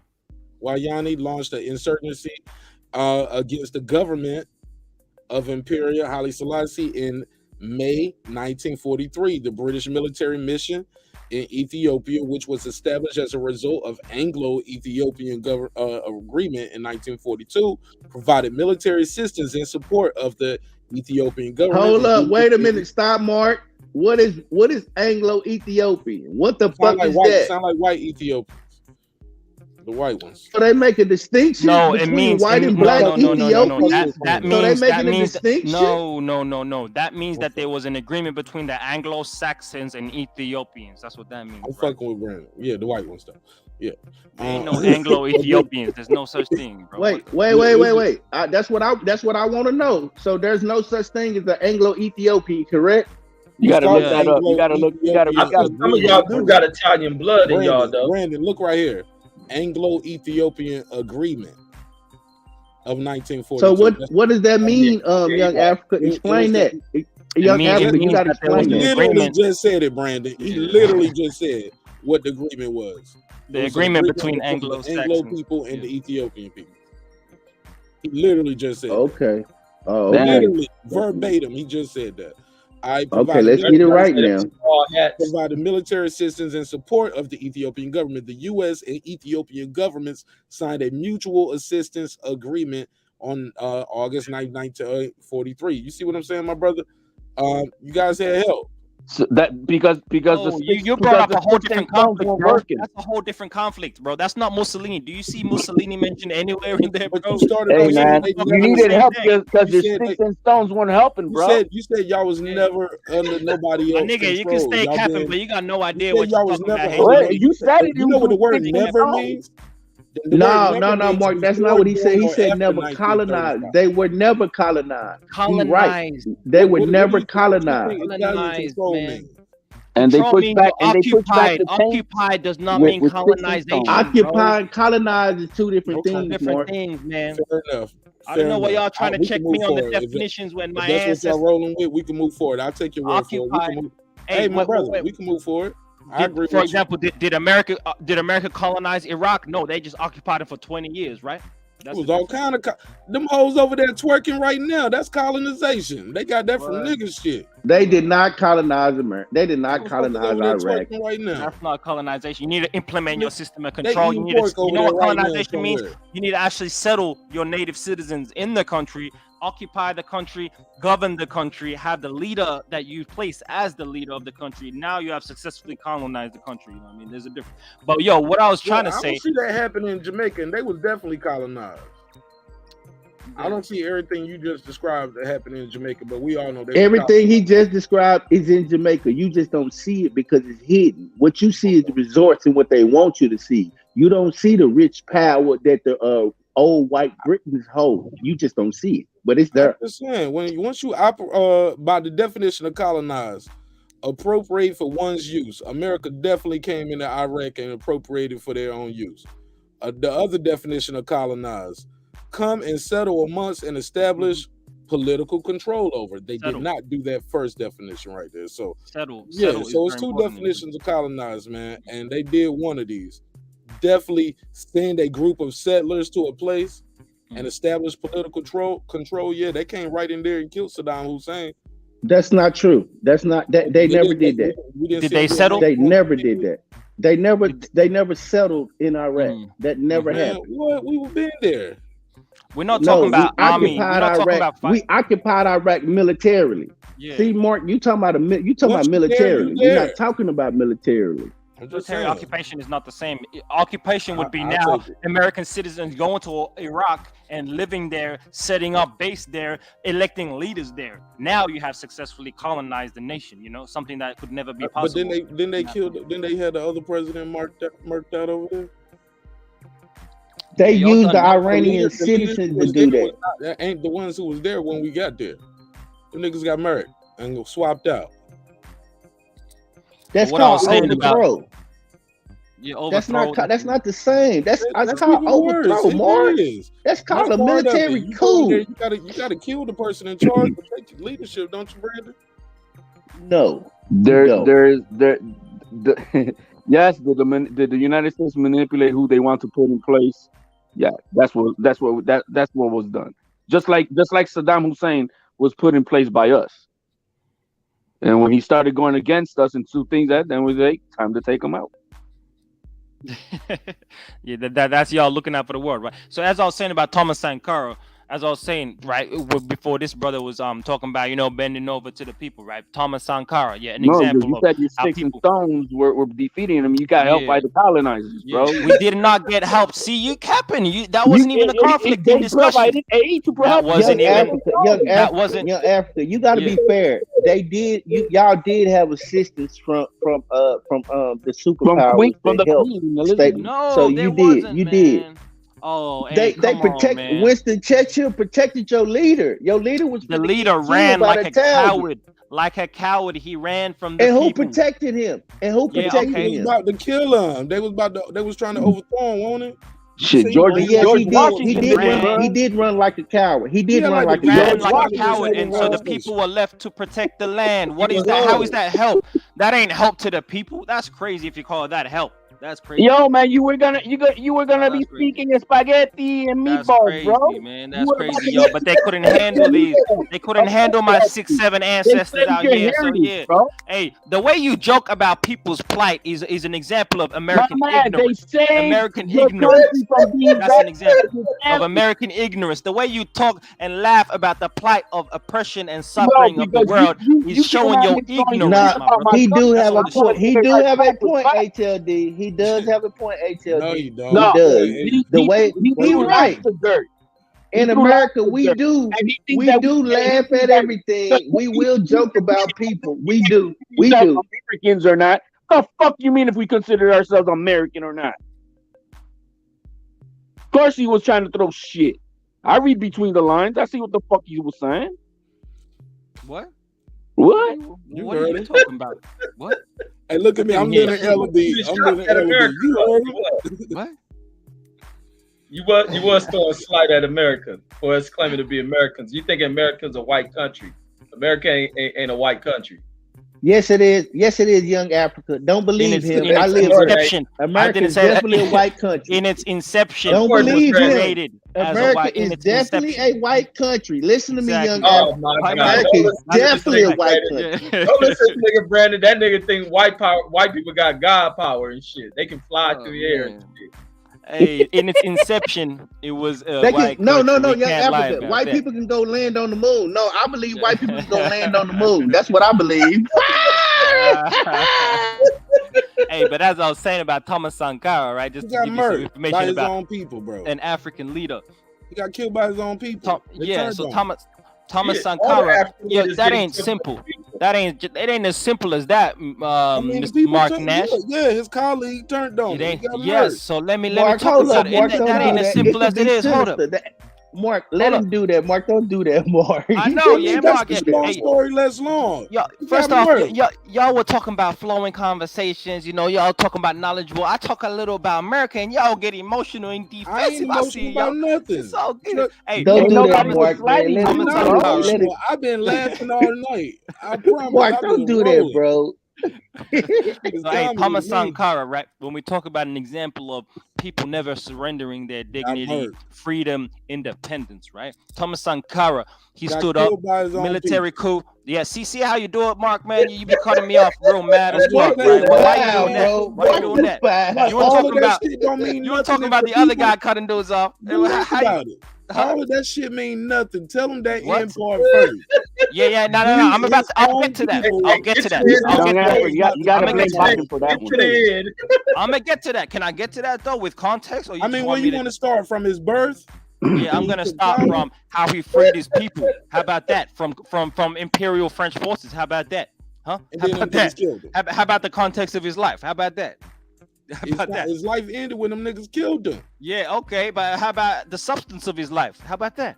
No, it's not important. It don't Huh? mean nothing if the people you save kill you. No, that's not how it went. So what are you talking about, bro? You be cutting to the end, huh? You be cutting to the end like that's what happened. That's not what happened, bro. Look, I like As to much watch as Google can tell you, I'm that's one not of what those happened. people. I watch porn like that first. I like to see the girl give him the money back and all that. I watch the end of it first, then Oh I yeah, watch you the wild, bro. You wild Yeah, for that, yeah. man. You wild for Yeah, that. That's man. all I good. like That's the you, though. money shots. I don't even want to see how you met the bitch. I don't care how you met her. Hey man, I'm gonna tell you though, Mark, Thomas you Sankara, foul, bro. he stood up. His He stood up. people killed him though. No, it didn't, man. Stop capping, bro. So That who ain't killed him? true. Who killed him? That ain't true.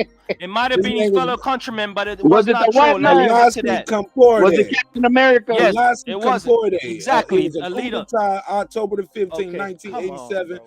He was Can I killed by an tell the armed story? group with 12 other officials in a Okay. coup d'etat organized by Yes. his former colleague Velasquez Compaorte. I'm sure they're gonna say that. So can I tell the Oh, context, okay, or you so- want to just so, leave it at that? You want No, to I'm leave it just at that? saying. He Mark, asked me. Mark, I'm let giving him give his context, Mark. Nigga, I got the science right in front of me. You Oh, want to tell me what? that But don't that's give you. one sided. Let That's the him no tell it. Let him context. tell it. All right, Bro, go you ahead. telling go me ahead, Google go gonna ahead. give you the 100% full context of the world? Come on, man. That's crazy. Go ahead, That's man. crazy. I'll mute my mic. Go ahead. I don't know why you're mad. The information is only provided by American Google, I guess. Right. The Western world. American Yeah, Google, yeah. the Western world. It Young is. Africa, man, tell your It is. story before you can't get It it is. off. Go ahead, man. Hey, so Thomas Sankara, You yeah, got a 50 legend, words to a get this legend, shit out, man. You and, got and a 50 words. revolutionary Go man. ahead. He began by uplifting his people. So the country before, it was called Upper Volta, a French colony. He freed his people through a military coup and led his people to freedom. Right, within 4 years of his leadership, he was able to turn a nation that was in poverty to having a full food supply, sustainable food supply, to the point where they were exporting to neighboring countries. So that he attained 100% food security in 4 years.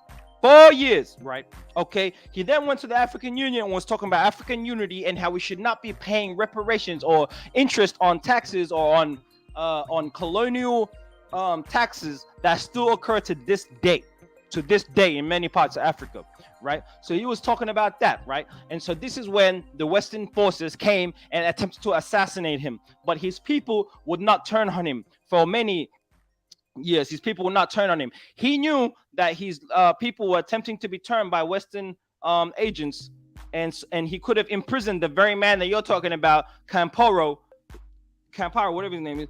He could have imprisoned him, but did not, because he did not want to become a dictator. He educated his people. He created books. He taught his people the truth. He took away a lot of luxuries that elected officials had, like they were driving in Beamers and Mercedes at the time, and he took a lot of things off, for example. But coming to the substance, he did all of this, began to then talk on a continental level about freedom and independence and how we should not continue to supply the colonial countries with the money that we are funding their economy, essentially upholding their economy. And so what did they do? They attempted to assassinate him. They couldn't assassinate him through his people. They couldn't assassinate him for a long time until they flipped his main man, his vice next to him. They flipped him and assassinated him, and he assassinated him, and then he was leader for the next 30 to 40 years. And so that's how it goes in Africa. When you are up here standing for your people, when you uplift your people,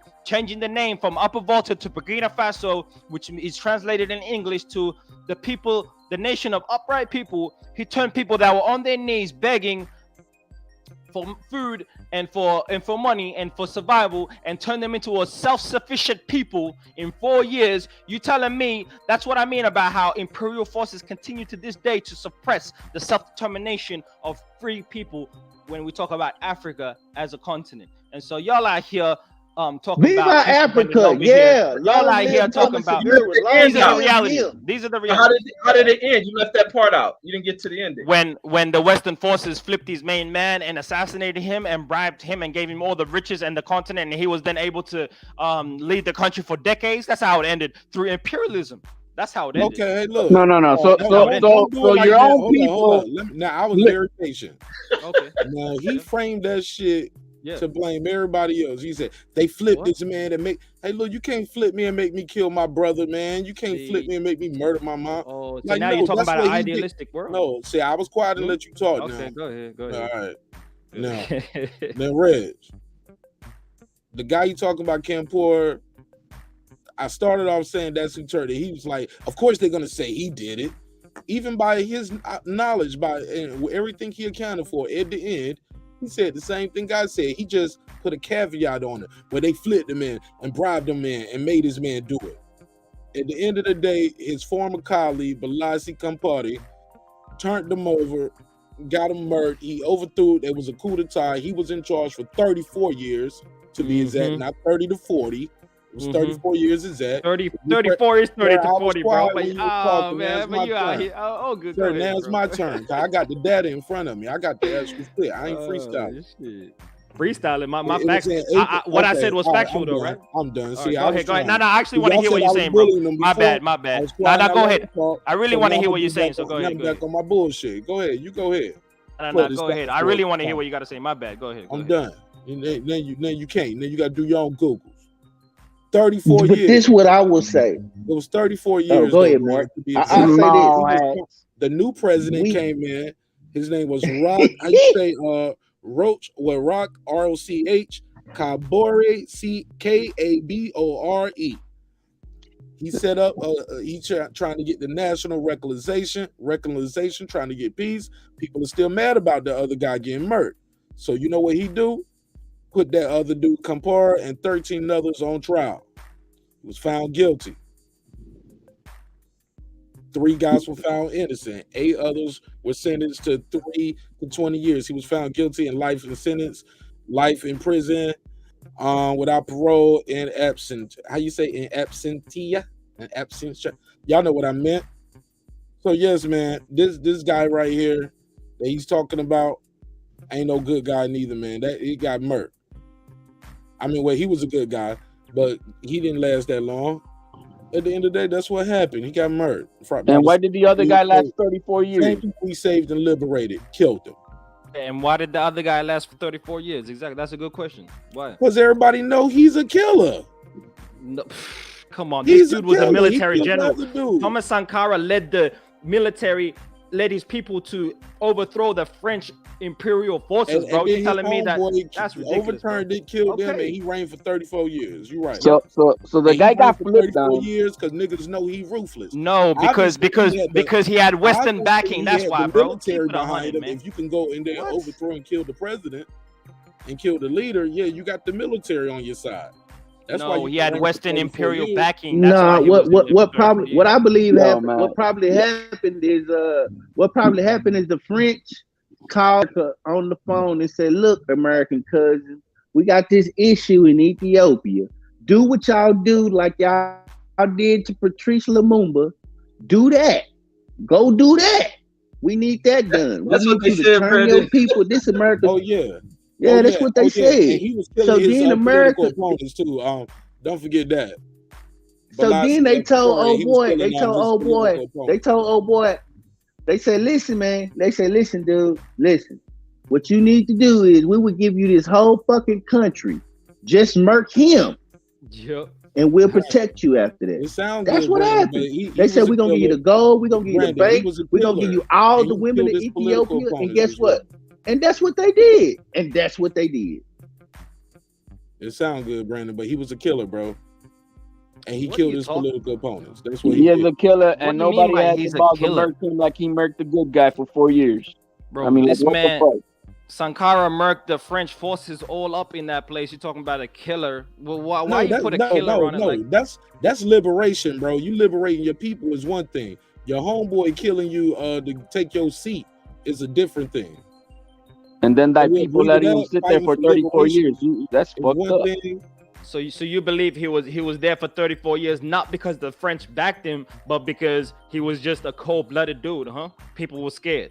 That too. Both things could be true. No. Both things are not true. That's because he got the power of the government behind it. He got the power of the army. If you can go in there and kill the leader of the country. Did it take a whole army to snipe the guy? I'll tell you this, France. No, it was him. It was 12 people. It was 12 people. My point. It was an armed group with 12 men. They came in there and got him. And were the French there for 34 years protecting this guy? But look, the France and the neighboring Ivory Coast, they accused him of killing his assassinating his opponents. That's what France did. France accused him of being a killer too. So If you say France put him in charge, shit, France is the one saying he killed his own killed his political opponent. They know what happened. Yeah, because they know what happened. They know exactly what happened. They Right, had so now you interest in believe that. France. Which one? What you on? What? Huh? It's documented that he killed him, bro. What do you mean believe France? It's documented What that we man talking killed about him. then? What are you talking about, bro? So you just asked me, bro. You just made my point for me. Yes, he was a killer then, bro. He was a bad guy. Thank you. Okay, Checkmate. but when you say he was a killer, that's why he was there for 34 years. That's not true, bro. That's just completely infactual. That's I completely mean, infactual. if you just, bro, you just said he was killing his political opponents, and that's documented. Anybody want to run for that motherfucker cocking back the gun? Click, You click. think Anybody people wanna are run for scared? president? Bro, you got no idea, Africa, bro. You think people are scared to challenge a man because of death, bro? You can die for malnutrition and you talking about fear? Come on, bro. That Then shit why is crazy. didn't they take him out That's earlier? crazy. Then? Because Then he why- had protection. Once again, bro, he had Were the the French French around protection. him all the time? Is that what you're saying? Man, yes, he had French backing, bro. Were the which French means he fries couldn't all be around him and touched. shit? Yeah, bro. Do you know that country was colonized by France, right? You don't understand that, right? You talking about shit you don't know. You just throwing questions in tangents, acting like you're making a point, but you actually don't know the context of the nation to actually ask proper questions. You're actually trying to poke holes. Why in stuff didn't the where nation history's been revolt written, bro, against about him, this? bro? What? Why didn't the nation revolt against him if he was not the guy that you guys wanted? Once again, man, this man had the You keep on saying the French They were had the French had protection. the- HLD. He was protected by the French military. How was he protected? Even if the military were gonna go against the leader, which means you need a leader to do that, they know they gotta go up against French colonial forces if it ever came down to that. You understand that a man that's protected by another nation cannot be touched in that way, man? It's ridiculous, bro. Says who? Bro, says the people that installed him as the new president. I thought you guys are not afraid of That's a fucking fact. dying. Bro, just said you that. think? Hey, you don't understand, bro. See, these are the ridiculous statements. This man thinks, right, that one generation of people can risk their lives, many thousands of people die, and you can just do that shit again tomorrow. This the ignorance, American ignorance I'm talking about. You know what it takes for a generation to sacrifice their lives for freedom? And when that occurs and you succeed, that occurs, you succeed, and then they kill your president, that shit demoralizes a nation for generations, bro. You don't understand, though. You That's just right, think, yo, young Africa. Come on, man. I'm with young Africa. Come I on, love man. it. Let's go. Revolution. You hear this shit, Reggie? This that Come on. revolutionary shit I be telling you about, Reggie. Bro. See? Wait, You hear revolution? These niggas killing each other. That's gangbanging, I'm nigga. coming to Ethiopia, goddammit. I'm on my way to Ethiopia. Hey, come through anytime, my Don't brother. do it. You're always Gang banging, welcome. man. You're always welcome. All you brothers welcome. Come see your ancestors. Come home, brothers. Come home. You already told me y'all got bad water, nigga. That's Mississippi. I ain't gotta go Nah, to. man. We got the Nile River, man. We got the Nile River. Come through. We got more pure lands than yours, man. I'm coming through. We got beautiful lands, bro. We got some of the most beautiful lands in the world. I'm talking bro. about water, my brother. Yeah, Water. come to the Nile. You heard of the Nile River? You heard of that? I heard you say y'all got bad water earlier in this conversation about 2 hours Oh yeah, ago. there are aspects of bad water too, man. That's the reality. But that, like, Mark, every they got country, bottled water, it bro. ain't Chill perfect. out. They make bottled man. water. But, They make hey, bottled you would water. know Bring that Being Ozarka. part I'm of the bringing my military. Ozarka, young Africa. I'm Being bringing part my of it. Ozarka, young Africa. I'm coming through with my Ozarka. Yo, What always about welcome, the lions, man? Are lions a bad problem out there? Well, come on, man. Hey, it's not like the rat problem in America, bro. It ain't like that. You know what I mean? We don't have lions like you do rats, just running around and shit like that, bro. Come on. Lions are in the wilderness, away from the people, and they actually respect the people on that level, bro. They don't just wander through the neighborhoods and stuff. Come on, man. Come on. I just gotta make sure, shit. Come on. Young Lion. Come on. I'm about, American I'm ignorance is young crazy. Lion. Young All you got to worry about is the flies and the mosquitoes. Yeah, Reggie, he said the African. He said the lion respect the African, Reggie.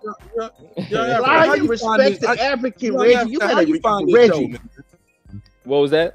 How did you find the show? Cause I saw you on the show late night one other night where I just let them cook. I dozed off. I saw you trying to join. I was just going on the internet. You know, I use a VPN to like get the Western YouTube. You know, because the African YouTube a little different. But when I came through, I hit all the lives, and then I saw you one day. You just admitted that American stuff is better. You see what I'm saying? What? See, look at the cap, bro. See, this is ridiculous. But what I did see you one day doing, Nash, was like you're making beats. And so I caught that show, and I like that because I produce some music myself. So I caught that, and then I didn't know you got into all types of topics. So that's cool too. You know, but it's all love. Dope. Hey, what's that shit y'all be dancing? I told you, Mark, we going to Africa, bro. Afro beats in this motherfucker. We're going to Ethiopia, bro. I've seen the girls doing this shit with their shoulders. What's that shit? Oh yeah, that's the Ethiopian. That's the natural. That's the indigenous dance, man. That's the natural body movement of the shoulders. Let me see how it goes, Red. Let me see again. That shit look like doing this shit. Bankhead bounce. Yeah, they move their shit. They move their shoulders, and then they. Bankhead bounce, nigga. That shit look horrible, man. It ain't nothing but a bankhead bounce. You ain't fooling me. Y'all stole that shit from East Bankhead bounce. What? Y'all stole that from the west side of Atlanta, nigga. That ain't nothing but young Africa. Make sure you email Mark, cause me, Mark, and Reg, we coming to Ethiopia. You know what I mean? We gonna come through. Yo, and, man, I'm offended. I'm offended, Brandon. HLD, Nah, HLD, you definitely not invited. HLD, you need to read up on some books. You need to come with more respect before you come through to the motherland. Nah, man, you threw dirt on Captain America, and I just flipped it right back on you. That's all.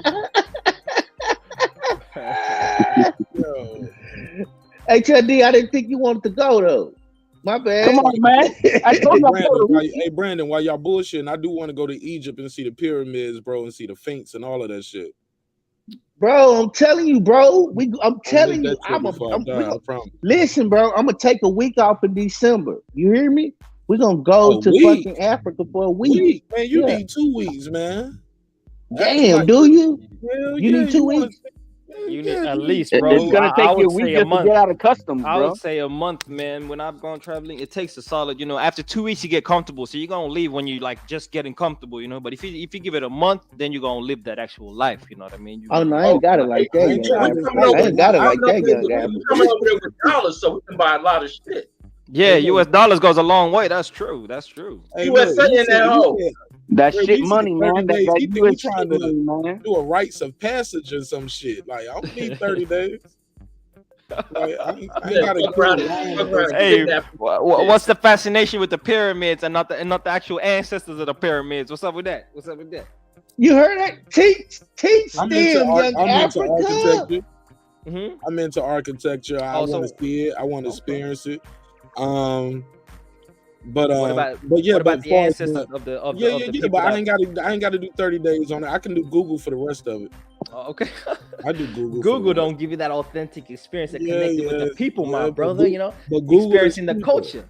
Google is cheaper, and I can't go a month without my baby. I ain't gonna bring my daughter with me. Oh, good. I respect that, but I can't go 30 days. Reggie can definitely come through. He already know the dance and everything. So what? Definitely come through. But I don't want y'all niggas getting jealous. Yo, my man, tell them what you're gonna serve them for dinner, bro. I would like to know what you're gonna serve these guys for dinner. Oh, we got injera, the local dish. Injera, some giraffe legs. Giraffe legs. It's gonna be one big ass giraffe leg, and the whole village gonna be eating.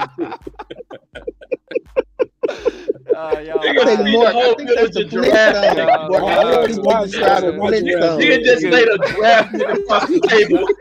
A deep fried giraffe leg. That shit giraffe leg got like no meat on it. That shit's all bone, my nigga. You crazy? Hey, bro. I ain't gonna lie. I want a giraffe coat. I want a giraffe coat and a giraffe hat. I'm not gonna lie. Yo, man, I will wear it. You're gonna send Brandon Michael over there for a month. He's gonna come back looking like Terrence Crawford. And shit. He ain't gonna do nothing. You really said that. Giraffe legs. That's wild, bro. That's wild. No, I'm gonna come back looking like Michael Blackson. I want me a giraffe coat. I want me some lion paw shoes. You know what I mean? Like some lion. call about mittens. I do, bro. You're the type of brother. I You're can't gonna have come. that. You're gonna come through. Called Brandon. You're gonna leave. Called Kwame. You know what I mean? I like that, bro. You about to change your name and everything, man. Brandon We're White, gonna you bless hear you with that that? local name.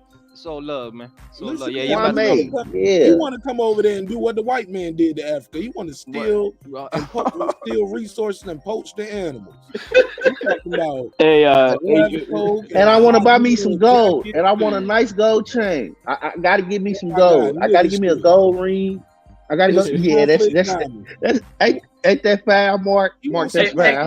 Well, Africa, I'm a young Africa. I ain't gonna lie, man. I want to fuck with one of y'all women, man. Y'all got some fine ass women, and I don't want to deal with none of you jealous ass niggas over there. Oh, no, Y'all definitely, women, man. You can.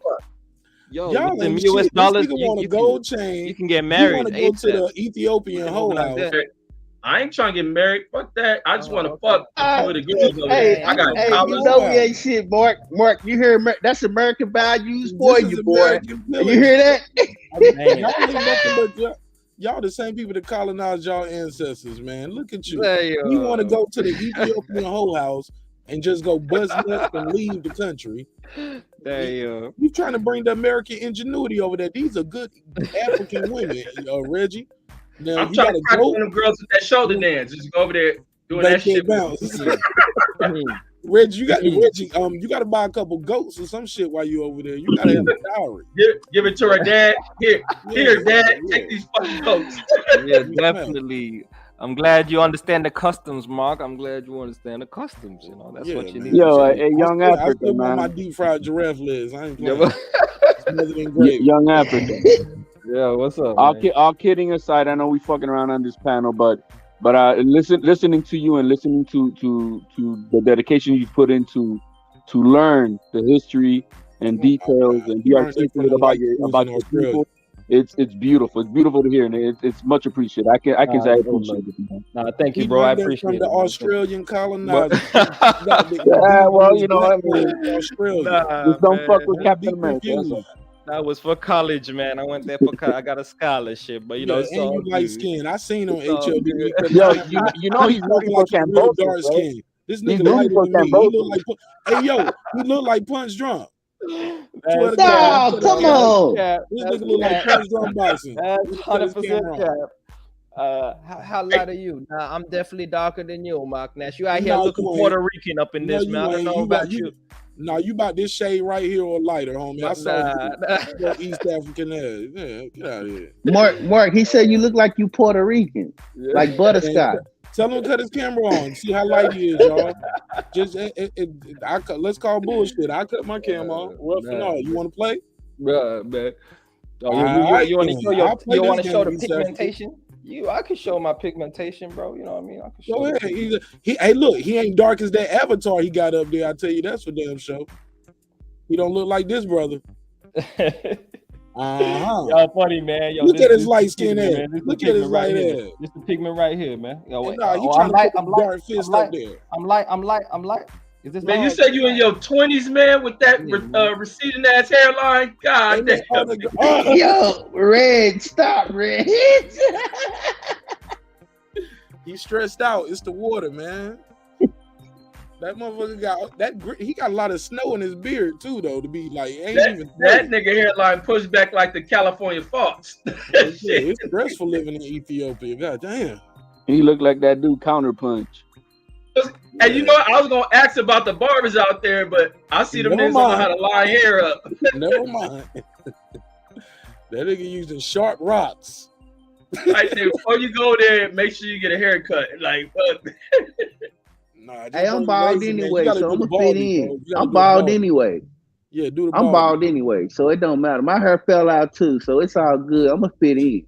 You know what I mean? I'm gonna eat the food. That's why you and Young Africa get along. Y'all both stressed out. That's why y'all lost your damn hair. I'm gonna tell him I'm coming. Me and you, Mark, me and you. Dark skinned brother over there. The sun ain't hitting him. But I'm darker than him though, for the rest. Yeah, you is. Right. You closer to the right. Right. They gonna think you an invading tribe. They gonna kill your ass. Nigga up here light as Carmen Serene up here trying to talk to me about Africa. Got colonizer all Yeah. in his blood. I can see it in the pigmentation. Yeah, I'm fucking I with got you. Congo Yeah, blood. man. I We done got ran them Congo off. blood. Africa, I'm fucking with you, man. Come off mute, man. It's all good. I'll leave you alone. I got Congo It's all blood. love, man. Y'all got me laughing. It's all good, Nah, man. man, I'm it's all about good. to. I'm The about register, to. he I'm want to about see to. them girls doing the bank bounce. You ever see the Ethiopian dance, man? Pull up a video and watch them dance. I'll be like, damn, I thought they had dance moves, man. They just do that. Pull the shoulder. video up. I want to see. They can't dance, bro. They just all they do is make their titties jump. They can't dance for shit. Yo, man, I've listened to some of their rappers over there. There's some cool rappers out that way. I don't know what the fuck they're saying, but this sounds dope. Let me see. Oh, Young Africa, just so you know, hip hop was started by black people here in America. Don't let them fool you. It just started to get colonized by the white man. The Missy Elliott. They're invading. He's doing that Dutch dance. What the? Hell no. You know the little Dutch shit Missy Elliott was doing? Hell no. Some Dutch with the leg shit. Get out of here. But go ahead. You talking about the river dance? Yeah, that shit like Chad Ocho Cinco. That's it, man. I was expecting to see some more twerking type shit. And they doing that shit with their shoulders. Imagine trying to get freaky with a girl doing that shit. Oh, yeah, man. Let me stop. This probably like a spiritual type dance too. Let me stop.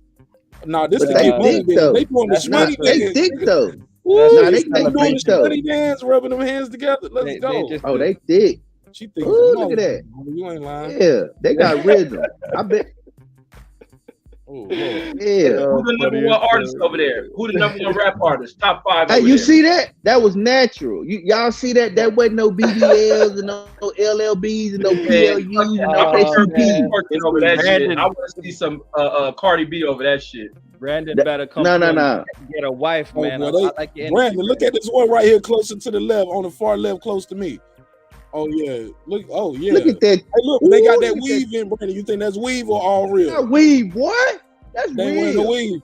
No, they got that natural hair. They got ass over there too. Man, these hoes got that yaki in there. I don't care what nobody said. Now that's go ahead. Oh yeah, go ahead. Give me some. Yeah, give me some of that. Oh yeah, she letting us know she's gone. That's Heather Hunter right there. Heather Hunter of Ethiopia. What? Sweet Jesus, what my drop set? What my drop set? Man, you motherfuckers are Americans, bro. Y'all crazy, Hold love, shorty. Hold love. Hey, who the top rap artist over you there? like that? I told you. Show some more. Show some more. See, look, that's a different culture. See, Megan turn around and shake that ass. Over there in Africa, they shake the front. You see how we do it? Man, all that Africans got big asses. I would like to see an African woman shake her big ass. Look at the niggas dancing. Oh, they the girls we on with them. Who's your boy? Oh, he did the shoulder shit. He did. Yeah, that's it. That's it. No, but they got a group of kids that have been trending, bro. They bad asses, bro. I don't know if you've seen them. The group of kids. The biggest rapper in Africa is Burna Boy. I know you know about that. You know he's Nigerian. You know about Burna Boy? Yeah. Look at him. Look at everybody. He don't get too much burn over here though. There you go. Oh, okay. Watch this. There you go. Boom, pop. Yep, that's the shoulder dance. That's what it is. Bro, that's the chicken, bro. That's the funky chicken. That's their version of Hype Williams shot that video. Hype Selassie. Yeah, Hype Selassie. Yo, crazy, man. Yo, crazy. Yo, y'all niggas got me rolling, man. Bro, that's the funky chicken. You see them flapping their arms like the chicken. Pull up the funky chicken. Pull up James Brown doing the funky chicken. It's gonna look just like that. Watch. Pull it up, Mark. James Brown funky chicken. She got going on right here. Hold on. Oh, that's what she look at her. Pop it. Oh no, that's nice. Bust it. That's the funky chicken. Get it. Damn, bro. She's stacked everywhere. Hey, look, you know what? I told you, HLD. Yo, that's natural. Shit, I'm not sure if I'm down with that. You know what it reminds me of a little bit?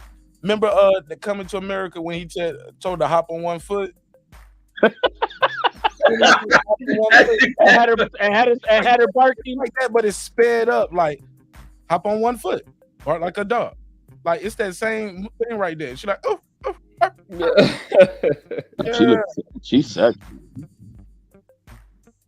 Look at See, you. I don't know that exorcism shit is a little too off right there, man. Oh look, there you go. Keep her head right there. Hold up. What dance is this? What dance? You already know. Shit, you already know. That's they Megan Thee Stallion over there. I know what this dance means. This it's called the Acanelli. That's coming from the Acanelli tribe. From the put it in your mouth. Yeah. Hey, what kind of music? Y'all got rap music over there, Young Africa? Yeah, Burna Boy. Yeah, Burna Boy is a big African rapper. You know about Burna Boy? Burna Boy is from Nigeria though. He's not from Ethiopia. Yeah. No, he's from Nigeria. Yeah, So what's the rap artist in Ethiopia? Not Nipsey. We don't really have rappers that like that in Ethiopia. We got traditional singers, but we haven't really got rappers, man. Like yo, Reg, imagine having your new girlfriend come over, and she's at the night. You bring her out to the club, showing her the nightlife. That new Jeezy come on, and she doing this. I'm gonna think the bitch need an exorcist. That's what I'm saying, man. She gonna be in there having a good time. Imagine she riding you and she doing that shit. Fuck that! I'm pulling the cross out on her. God, get the demon out this bitch. Gorgeous, man. Beautiful. But if you want to look up an artist, look up Teddy Yo. Teddy Yo. I'm trying to tell you, Mark. They got some of the most beautiful women in the world from Ethiopia. That's why I'm going there. I'm smashing me 2 of them in my old retirement. Yeah, Ethiopian women fine as fuck. But you know them, you gonna have to beat one of them dudes up. I know you got women that fine, them niggas be ready to fight for them. Red, you see the size of them dudes? I'm 6'2", bro, and I'm darker than them dudes. Nah, they're gonna say you must go kill a lion. You must go kill a lion with your butt hands, and then you may marry her, bro. Oh, she's HLD. I'm coming in and coming out with lion skin. You seen the movie?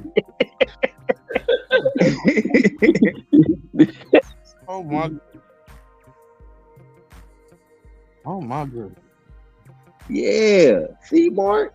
I'm telling you. And look, Mark, you can have 2 of them. I can't have none of them. Whatever you could pay for. Listen to me. Listen to me, Mark. International laws don't matter. Look at this, Reggie. Look at her. Some of the finest women alive. Look at Reggie. Did y'all see the sister right here? Yeah. Beautiful sister. Oh, look, this like a weird porn right here starting off like a game bang. Say about it. Fucking world. Hey, Young Africa, you live in a house like that too? Nah, I live in the city, man. Young Africa, your house look like that too? Nah. Hey, this is the village people, man. Live in the city, but that's the village people. Oh shit. Oh, that's the country. That's the old hip hop dance right there. They doing our old dances. Look at her. Man, this is like the damn glory hole scene about to start. Hey, I know. That was the lean back. Hey, Mark, that was the lean back, bro. Wasn't that the lean back? That was the lean back. They were doing lean back. A lean back. He look like he trying to talk her into it for the low mountain money, for the low. Oh man, I'm going to hell for this shit right here. I ain't gonna never make it, man. Lord, y'all can be like, you would have been in here if you weren't for that damn show. The damn episode about Africa. They got you out of here. We acting like have a poster on there, disrespecting people's shit. What, Red? We acting like some real Americans, man, disrespecting people's shit. That's what I'm saying. These motherfuckers Americans, bro. Yeah, man. We been colonized, man. Damn, but I love this shit though. I love my brothers and sisters. Look at this shit. Let's go. That nigga like, yo, yeah, nigga. Look at it. Oh, get it. Right. Cane. That nigga really have a cane. Why you got a cane? That's that cane means that he's one of the leaders of his community. That's what that means. Oh, that means I get to bust a nigga head with a stick. Okay. Big Kane, you hear that? Big Kane B. That's me. Big Kane. That's my new name, Mark. My new nickname is Big Kane. Look, I'm Big Kane. fourth from the look, the second from the right. Look at these two right. Look at these girls right here. The second from the right almost look like Beyonce nose. Shit, I'm looking at the one far left, man. She's big. Hey, how many wives can you have over there? Or you just gotta have one wife? Well, you can have as many as you want. Usually, the maximum is like 4, but you can have 4. You know, my grandfather had many, so you know you can have many, man. Just depends on if you can hold them down. You better support them. You know, that's the only requirement. Support them equally. Support them down, good. Keeping them happy, that's a whole different thing. You know? I had you nothing. I had you nothing. Good night. Man, you old, Mark. You can't do nothing. Man, please, by the time you get over there, man, get out of here. Man, look, I'm gonna withstand for 8 weeks like Chris Eubanks Jr. I'm gonna withstand for 8 weeks. I'm gonna be real strong. A training camp, 8-week training camp for this trip, boy. Good Lord. I hear you. Nothing. They ain't gonna see you no more. You gonna make one round and gonna be done. I might not come back. Hey, Young Africa, like when you go to the... Hey, I might pull up Dante's Boxing Nation on y'all niggas. I'll be right in Ethiopia. Reporting live from Ethiopia. Now, why Dante do that? Because I live in Ethiopia now. I'm gonna have me a little restaurant over there in the little hood and shit. Hey man, oh man, I'm gonna be living large. Hey, y'all think I can still get my military disability if over there? Like, they're just depositing my American bank, and I'll just live off of that over there. How much 4,000 money get me over there, big dog? Cash. 4,000. Oh, cash. That's a lot. $52,000 a year. Let's just say I just got $52,000 a year, $1,000 a week for the rest of my life. What can I get with that? What can you get with that? You pretty much living like you in the top 1% of the nation, bro. Oh, sweet Jesus. What? Oh, you're 1%. You're 1% over here for real. Oh shit. Y'all niggas. Nigga, You gotta learn how to do the arbitrary. That's why I'm looking at other places, man. I'm gonna fucking want to live like a king somewhere else. Not your colonizing ass. You can't go. No, I ain't. HLD gonna be. I'm staying in the Americas side. That's all. In the Americas. He said, South America. You know who I am? You know where I come from? I'm American, motherfucker. I'll blow this. That's exactly how he gonna be talking too. That's exactly how he gonna be talking. You fucking serve us. This country would be a fucking shithole if we wasn't here. You get my fucking beer now. With my Captain America shirt. Yeah, they gonna miss your ass gonna get missing, nigga. You gonna get the Arturo Gotti treatment over there. Them niggas have a gang of baboons snatch you up this shit, man. Hey, when y'all go to the grocery store, what kind of meat y'all got there? Like we be having like steak and shit. Y'all really have all that type of shit? Giraffe. Nah, we got beef, we got chicken, we got goat, you know, we got lamb. But yeah, but a lot of that is just from our local supply, bro, farmlands, things like that. So we don't really import a lot of that. It's no like lion and shit like that in the stores, right? No, come on, bro. Who eats lion? Those animals are protected for the most We don't part. eat lion, bro. Come on, that shit is wild, bro. Yeah, Reggie. I'm just asking, man. I don't know this shit. Nah, we don't eat lion, man. The cow is sacred there, correct? The what? The cow. That's India. Nah, that's India. No. That's India, bro. Okay, I don't know shit about Ethiopia. What they do in India? They won't eat cows over there? Most of them in Ethiopia, I think a lot of y'all are vegetarians, correct? Yeah, most of our dishes are vegetarian. It's rare that we don't eat meat with every meal. You eat meat. It's a celebration because think of it when you're in the country, right? An animal like a cow, for example, the value of its milk is way more valuable than the value of its meat that you slay at one time. And so, the slaying of an animal like a cow, which is a very big animal, is a very sacred thing to do, man. And so you do that for celebrations. You do that if you have a visitor. If you have a guest from another state that comes, something like that. That would be me. Actually, cheeseburgers all money, homie.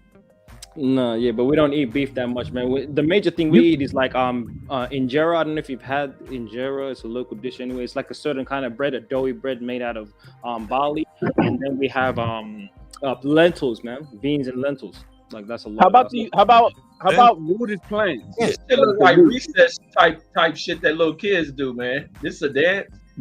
Y'all diet is close to Indian food. I've had Ethiopia. It's close to Indian food, and that's why y'all skin. That's why their skin look like that, because they vegetarian. You could tell. That's why their skin look like that. Indian people have a diet close to them. Like they eat lentils, and they have like papadum. Their bread is like a papadum. They have like lentil wafers. They have the bread, the same thing. It's called naan. It's the same thing. Yeah, I I like believe. naan. I fuck with that shit. I got some in the fridge name. I like that naan bread. Naan. Yeah, that shit hard. Indian. Yeah, that's Indian bread. Yeah. Man, that shit good. You just put it in a skillet, like warm it up. I warm my shit in the skillet. That should be good. Oh, you even had the fresh one? The fresh one is the dopest, bro. Right off the pan. I haven't had it. I always see it in the store. Oh, you ain't even had the Oh real no, I one, had it fresh. man. I've had it fresh. Yeah, hot. Yeah, that's And and I've had lentil. Yeah, cause I used to be vegetarian, so I used to eat lentil soup, black bean soup. But lentils, I love lentil soup. What is lentil? Oh man, you Washington, you pretty much Ethiopian. You need to come through, man. You pretty much Ethiopian already, man. Yeah. What are Yeah, y'all man. like? Because he's from Texas, where he got to have him a pistol on him at all. Yeah. What's y'all gun law like? Nah, we got you can You open take a carry. long ass spear. Ain't no licenses needed. You can open carry if you want anytime, man. Y'all got It's guns normal. over there? It's normal. Yeah, people walk around with AK-47s, bro, strapped on their backs. I have school shootings. Reggie, throw it We got out. AK-47 strapped to Hey, their look, back. but That's y'all quite a just normal sight. look. That's quite a Hey, normal young sight. Africa. But y'all don't have random school shootings, huh? Where No, kids we do not. shoot up the school, huh? No, we do not. They Definitely be not. shooting over women. Yeah, and they shit. they don't got depressed white boys over there, man.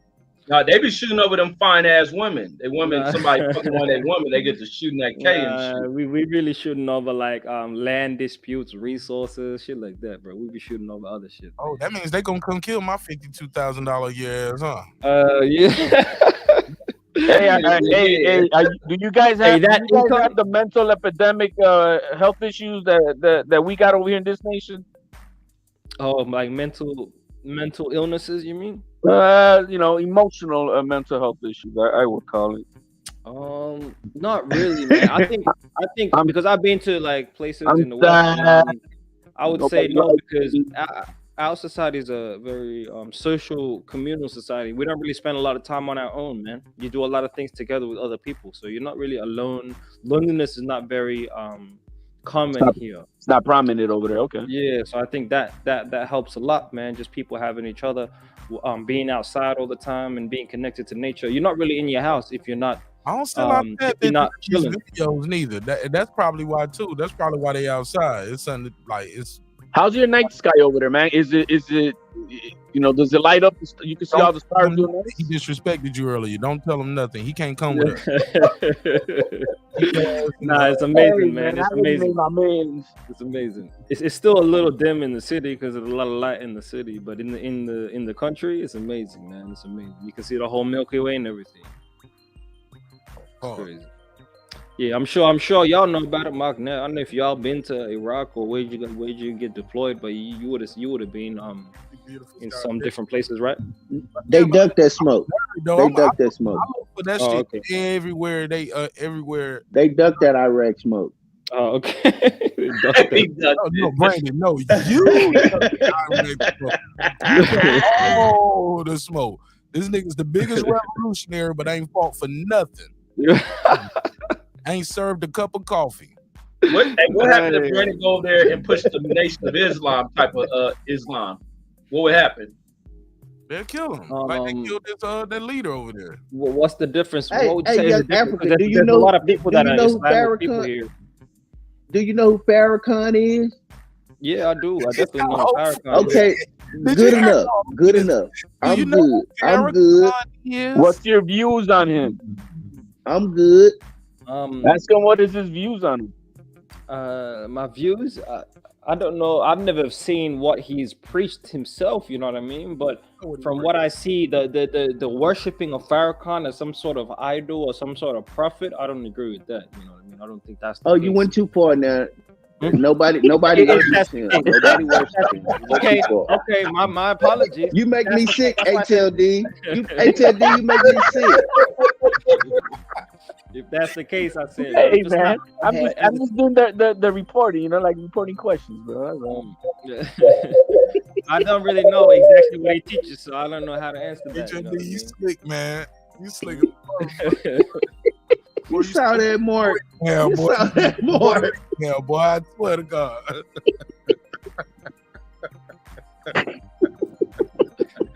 But hey, man, I appreciate it with y'all brothers, man. I'm a slide out, but you know, I appreciate the dialogues, man. It's all love, man. Yo, man, welcome to the familia, man. This is the Marq Nash show every time, man. What time is it over there? It's the afternoon, bro. It's the afternoon. It's about what? It's about 2 something right now. 2:40, 1:40. And the Hey, sun man, out. can you What is come it, back? like Can 200 you degrees come over back there? and go live? Can you step outside and go live? Can you step outside and show us? Are you on your phone or something? Brandon's Nah. beauty of the world, man. He want to see it. Why not? I see you want the desire, but I live in a place where if I'm flashing my laptop on the streets, that might not be the best move for me. You know what I mean? But it's all love. I'm gonna definitely do it. I'm gonna definitely do it another time, though. Definitely. Hey, do y'all got white women over there? Because that's what Brandon want. It's not common, man. It's not common. It's Definitely, not common. definitely not. Definitely not. I've never We gotta- even touched. I don't believe I've ever touched a white woman, other than the doctor choking me when I was asleep. Damn. They never even shook his hand when he got the job. They always hire him over. He wants some Charlize Theron. Now what I do is I bow. I bow to the white women. Like when they get ready to shake my hand, I just bow. Oh, like the Queen of England. Yeah, They colonized you. yeah, I bow. Yeah, I bow. That way, I throw them off with that, Reg, because then they be like, "Oh, that was so sweet. He didn't want to shake my hand. He bowed to me." See how I do it. That's what Deontay Wilder be doing. I be seeing them do that little. He touches. He shake the hand. He grab his chest and he bows. So you pull the Deontay Wilder on him. Yeah, the white girls in Las Vegas like that shit. They may think you're trying to come on to them. Oh yeah. I doubt it. Watch when you come out here and bow to a white girl in Las Vegas. She get offended? No, they're gonna think you in love with them. What? Because you like reaching for the coochie? No, because he like treating them like a queen. He's bowing to them. Oh. His white Nubian queen. He gonna take me to his farm and Reg, white women don't like me, bro. Reg, I'm 6'3", dark in the mud, and then you they know like that. You I walk. what you think white women like? I'll be sure white women like motherfuckers blue black. They like Mark. No, they like don't Mark and blue black. HLD. White women like blue black motherfuckers. You better not go to Germany. Bro, they You want gonna a Seal looking motherfucker like you. You ain't never seen Seal? That's Yeah, you. exactly. Go to Germany. Go to Germany, Brandon. Matter of fact, you may have to land. You might got to land in Germany on the way. Watch the white women jump on the plane with your ass. Watch. You the blacker you are, the more pussy you get in Europe. Brandon gonna be on that plane like a kiss from a rose, getting all the pussy. Mark my words. What? Fly like an eagle. He gonna go to Ethiopia and have a lion scratch his face, so he look like. No, I'm gonna tell you, no, they ain't gonna like me. And then you know, especially with my body type, me being built like Mr. T and Rocky 3. You know what I mean? They ain't gonna like that. Nigga built like Aries Spears last week. That's what he meant. Hey, them white girls in Europe just like black motherfuckers, man. And that shit real. No, I ain't gonna, Reg, I'm fucking around, Mark. I ain't built like Mr. T and Rocky 3. I'm actually built like Apollo Creed and Rocky and Rocky 2, bro. Date you on this Wi-Fi right here. Hey, look, let me say this. My uncle Dave went to Germany, bro, and he never came back other than to visit. The army sent his ass over there. He did his tour in Germany, met my aunt Gabi, and that nigga been over there since. He got 2 kids over there, and he just, I mean, look, Never mind. I ain't gonna. That's too much family business, Yeah, right? them white women love a black motherfucker. Man. In Australia too. I remember white ladies who I got cool with because they want to hook me up with their white nieces. Talk, oh my God, they would love you. And I always heard that shit. All them European countries, white women love black motherfuckers. Just like I think Emmett Till got that same kind of love too. Oh Lord, nah, nigga, not that kind of shit. I'll see y'all on the next one. That's I'm about to listen to the rest of y'all. I can't listen. I can't talk. This nigga Brandon crazy, man. White hat. Wait, what do you say? Small hat. Crazy. So I'm not the only one to be thinking about that in the back of my mind when white women be talking to me. So I'm the only one just weirded out like that. You the only one weirded out like that, Brandon. And I don't know why, man. Right. Crazy, man. Okay, all right. I always think about that. I'd be like, man, I wonder if I'm gonna be put in the Emmett Till type situation. That's why I always try to have a witness. I keep my hands to my side and I bow every time. And I make sure I keep my voice at a certain tone, and I make sure that, you know, I'm like 6 to 10 feet away from them at all times. Yeah, but that's you really scared of white people. I knew that shit, Brandon. I knew you were scared of white people. No, man. Man, look at what happened to T.O. You see what T.O. That white woman showed you. Man, look at what happened to T.O. What happened to him? Nothing. A white bitch acting like a fool. If T.O. shouldn't even have to go through that. That white woman should have respected, like, oh, that's T.O. Let me chill out. She didn't even respect it. You gotta respect it, bro. But she was Venezuelan or something like that. Yeah, she's still white. Exactly. But no, she was just a fool. But not all white women gonna act like it. And then you grown, you can check they motherfucker. You see what she did? She start crying. So it ain't no fear of the motherfuckers. I'm just saying, like a lot of them white chicks, especially the European ones, they love a black motherfucker. They love a black motherfucker. Y'all niggas worship him. Man, Mark know what it is. That's why he came back. Mark, listen. Here's the thing. When you in a group, if I was in the elevator full of white women, and like we were standing waiting to get on, I wouldn't get on the elevator with them. I would be so nervous. My hand would be shaking. I'll push the button and then I see all of them getting on, and then I'll be like, nah, I'm okay. Y'all go ahead. See, you giving me some shit. I'm setting you up when you come out here. Hey, Brandon, I'm setting you up when you come out here. I'm gonna find a bunch of white girls for your ass. I gotta see this shit. Hey, you ain't never seen that Boondocks episode where they be around them white people and then they be sweating? That's me. I identify. White man is the motherfucking devil. That is stupid. I'm serious, man. Here's the thing: you gotta protect yourself. Even when I go in the grocery store, when you go in the grocery store, you can't even make eye contact with people no more. You gotta count. You gotta park as close as you can to the door, but make sure that you park your vehicle in a way where you can fly out of the parking lot. You get your basket. You strategically go up the aisle that you need to go up. You don't spend no time looking around, doing no bullshit. You get the fuck what you need and you get your ass out of the store. That's how you got to move in this country. You can't even sit. Brandon. That's why we sitting down so much on this race shit. You scared of these white people, man. Stop that shit. I'm telling you, even sitting down in a restaurant, if you gonna sit down in a restaurant, you try to strategically not put your door to the back. Try to put your back to a door. And not only that, you try to see where the exits are if you can. If you can strategize, you want to make sure you can see everybody that's coming in. And you want to make sure that if you can, sit closest to the exit or you know exactly where the other exit is. That's how you gotta move. I'm telling you, bro. You mean just in general, not for just white people? I mean, whoever come through the door with a mask on, I don't know. Most of the time, I'm looking for anybody that's making sudden movement. So most of the time, when I'm around a group of white people at night, it's gonna be police protection. So a lot of the times, You comfortable. You know what I mean? Like, let's say I go to a jazz club.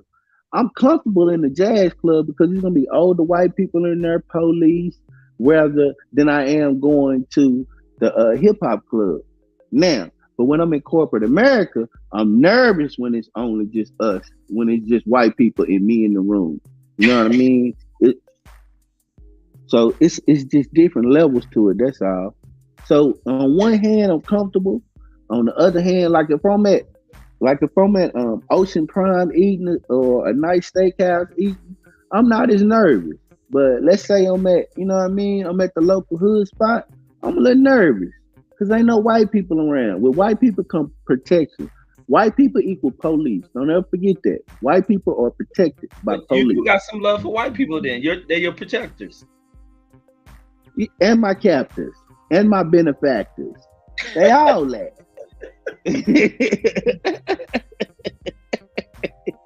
Shit. Crazy. And you trying to make them my lover. And I'm saying no. You gotta get at least a white side piece, man.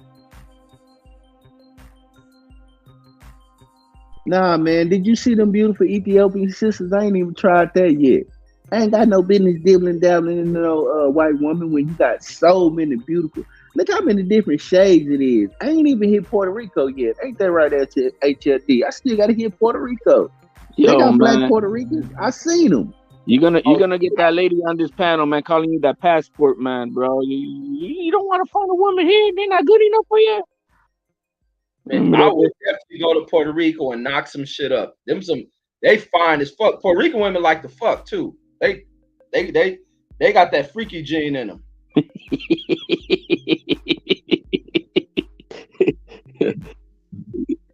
I can say we kind of fuck like porn stars. That's how it is. Look at HLD. He liked that. He didn't deny it either. You see that? You must have hit on something, Red. Be dying young. They be dying young. The women be fucking too much. Puerto Rican men don't live long. They die, but fucking women fucking them to death and shit.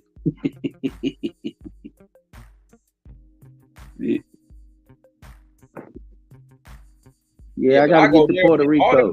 It's a lot of them countries, man. Just even here, it's a lot of. But the women here done lost their damn mind, man. You go to other countries and you just got got some dollars with you. Oh shit, they'll respect you. You don't get laid. But Ethiopia, I definitely gotta go to that motherfucker. But you know, you go to them countries, them pretty women, them dudes be jealous and shit. Especially of American motherfucker. They think you don't take all the fucking women. Yeah, you already know. And that's the truth though. That's a truth. You know, these other countries outside of us, they'll fucking chop you over the machete. They ain't got no problem with that. They go crazy. And when we got crazy like that in Puerto Rico, man, we got, you know, because I'm coming through blinging up. Whatever I think, I'm gonna come through. I'm put on a chain or something. I'm gonna put on something I know they ain't got. I'm be like, they ain't got this. They ain't got this, Reg. Man, but what I'm saying about dudes, though, man, you gotta be low key. I'm gonna be over there flossing.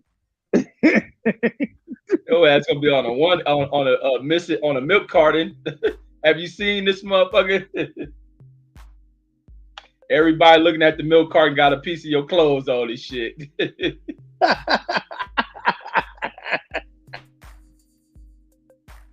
It's like, hell no. You gotta tread caution in them. Even in Cuba, man. Cuban women fine as fuck, man. Cubans, that's why they be boxing and shit. You seen Uga's girl, man? Huh? You seen Uga's girl? Yeah. She looked made up though. But she still got. She's only like 20, 21 years old.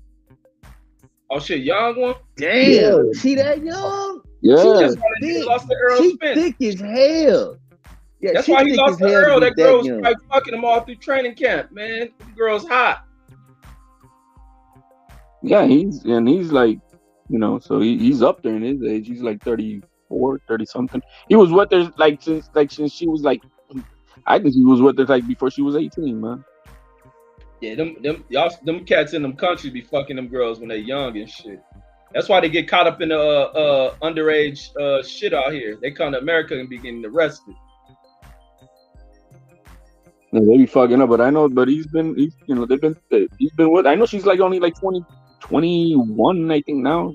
But I know back then when she was like 18, 19, she was with him. Oh yeah, nigga gotta stay in shape, man. The minute your shit stop staying up with one of them young Spanish girls, shit, they get on. Like shit. Women, period, man. The minute your shit ain't something right, they get gone. You are excommunicado. Right. Hey, Reg, that's why we got to do that meet and greet around some women. I don't want to do no meet and greet around no dudes. Like I talk to y'all every night. They got to sprinkle some karma, some everybody in here. Some Lisa Bell, some everybody. Exactly. Some Queen P. Everybody. Yeah, bring y'all homegirls and shit. And be single, shit.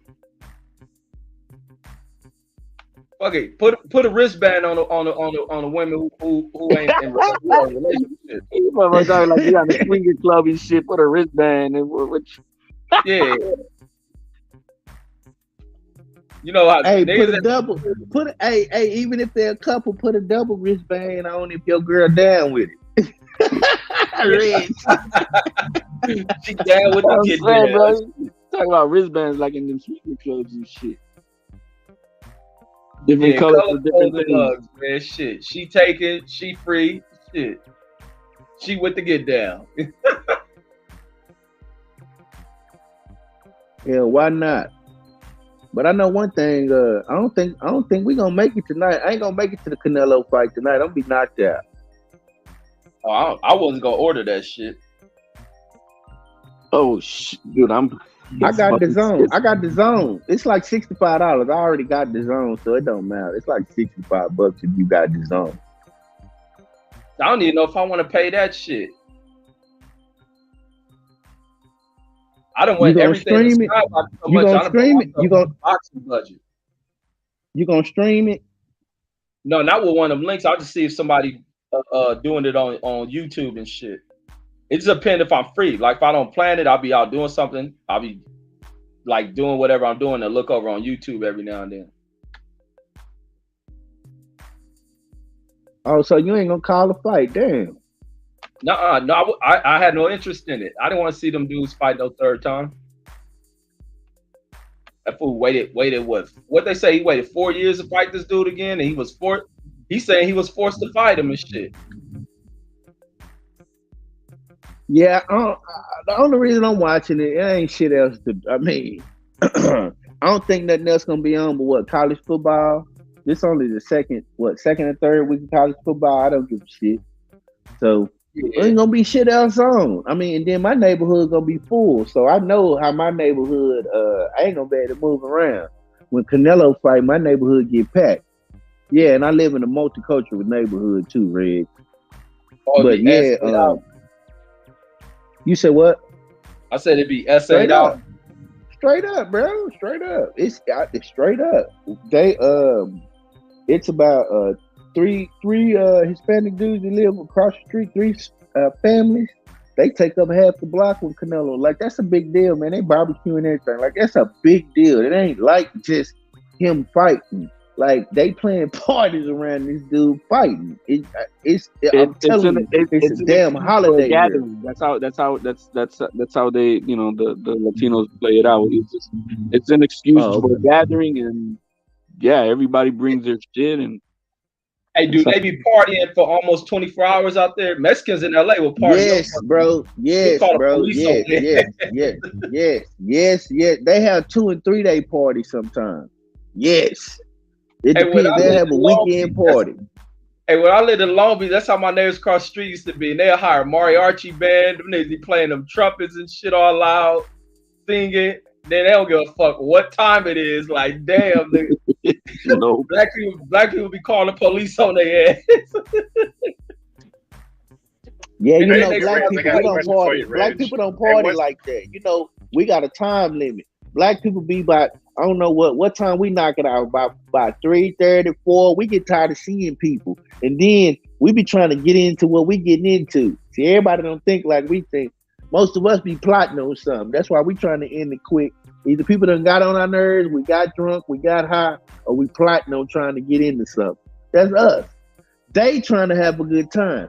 We trying to get into something. Hey Richie, what's the next fight you looking forward to calling, man? Fucking Wilder and Helenius.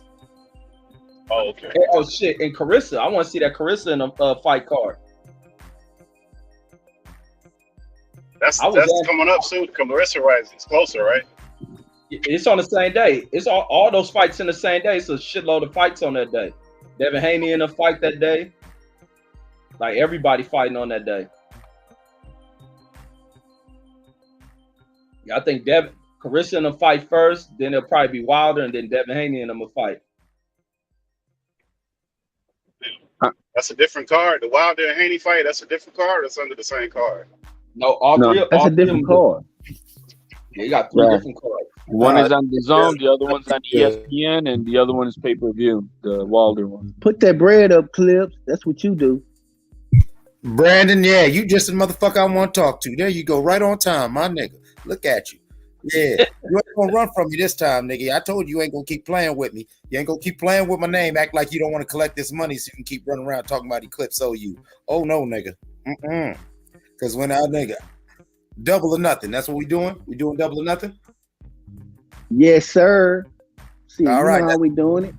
There you go, my black man. There you go. That's a honey pie. I already got my money tucked to the side. I'm gonna tell you how you want to do it. You want to make Mark the banker? You want me to, you know what I'm saying? You're gonna give me your cash app this time. Man, don't worry about it, man. The victory is just gonna be sweet. Oh no, nigga. A bet's a bet. I know, no, you ain't gonna do this to me again, man. No. I'll be goddamned if you run around. You're not gonna run around playing with my name in 2023. Okay, we gonna put your shit. Nah, you can make Mark the bank. You can make Mark the bank. That's cool. That's what it is. All right.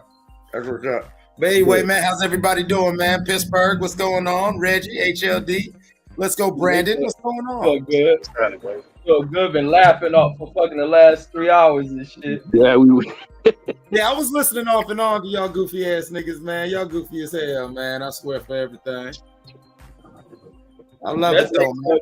HLD crazy ass. That nigga got the cussing L Flower player in Spanish and shit.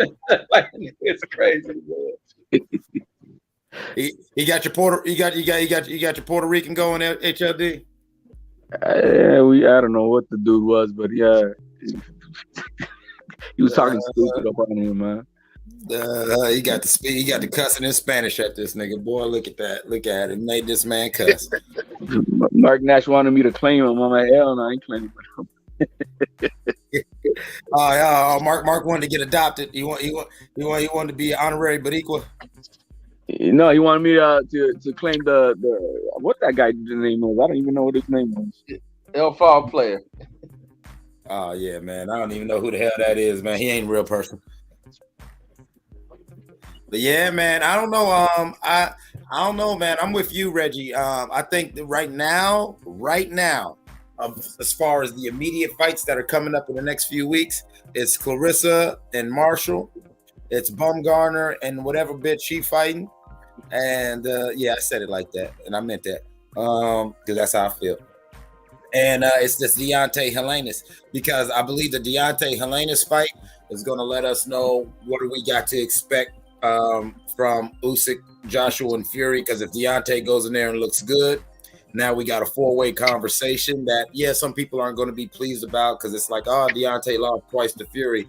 But it's like, no, this is still a four-way contested, you know what I'm saying? A four-way contest for the top. Granted, Fury and Usyk are at the top of that four-way, you know, set of that four-way thing. But AJ and Wilder are very realistically are 1-2 good rounds from beating either one of them. Wilder more than AJ, because I don't think AJ got shit for. It's weird because it's like I don't think AJ got shit for Usyk, and I don't think Wilder got shit for Fury. You feel what I'm saying? It's an interesting triangle. Yeah, that's the twist with putting them back in position for these opportunities to go back after the belts. Like, well, AJ's gonna get knocked the fuck out if he fights Fury. Yeah, I think Fury's just gonna knock everybody out at the division, man. I think I think hands down he's probably gonna reign over it. I'll be shocked if Usyk beats Fury because Usyk a bad motherfucker. Yeah, I was about to take say, I see Usyk beating Fury. I see Usyk beating Fury just because of how Usyk does them little short ones from close quarters, and so all Fury's like bare knuckle boxing where he tries to wrestle you and like do the looping punches while he's grabbing you with the other arm. From what I've seen of Usyk in both Joshua fights and the two fights that I really paid attention to before Joshua, Usyk can handle that. Yeah, because I mean Tyson a bad motherfucker, but I wonder what it's like to deal with a guy with that, to be is mobile as fucking Usyk, to have that movement. Does that create issue for Tyson Fury? But then does Fury? I know Fury's fighting range and his ability to move may create issues for Usyk, but Usyk can probably find those moments in time, because this is moments where you can find if you can burst out to time Fury in the moments where he's sitting back, because he gets lazy at moments in a fight, and I don't know if you used to take advantage or how does he avoid slipping around his dad to get in on Fury. Like that's gonna be a tough chess match. But the bigger heavyweights, I think Fury has an easier time with. This dude being a smaller, come up from cruiserweight, being he's probably faster. He got a chin on him and shit. He can probably deal with more than what these other heavyweights have dealt with from this dude.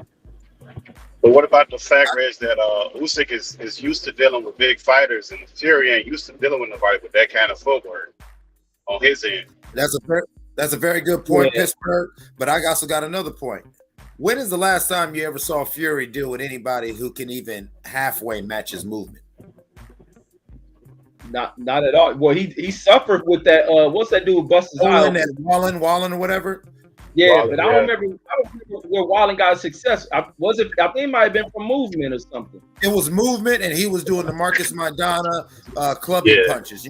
Catching Fury with them little clubbing overhand rights where it looks like he's going to loop over you to where your average boxer, he'll throw his earmuffs on and try to duck into it, but then you loop down and you'll catch him on a temple. Kind of like how Wilder was doing Deontay in the second fight. Wallen was getting Fury with that. Honestly, I thought that's what Wilder would do, was because how Wilder does that clubbing overhand punch, but he wanted to try to hit him right on the button, and that was going right into Fury's guard. I thought if he would have looped it, he would have went around the guard. Yeah, I think if Wilder had better inside game and worked better out the clinch, he probably would have had more success. Even in those fights where he didn't have the legs, his clinch game, his inside game wasn't there and shit.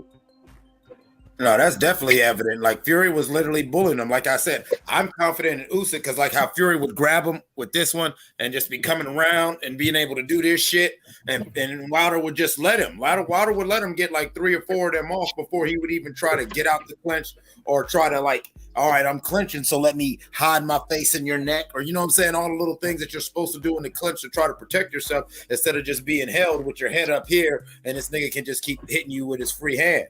Like, I was surprised about that. Yeah, and I thought that's what him and Malik was working on, but it's just like they probably were. It just went out the window and shit. It's just like if he relaxed, real time plan. Yeah, everybody got, what did Tyson say? Everybody got a plan till what?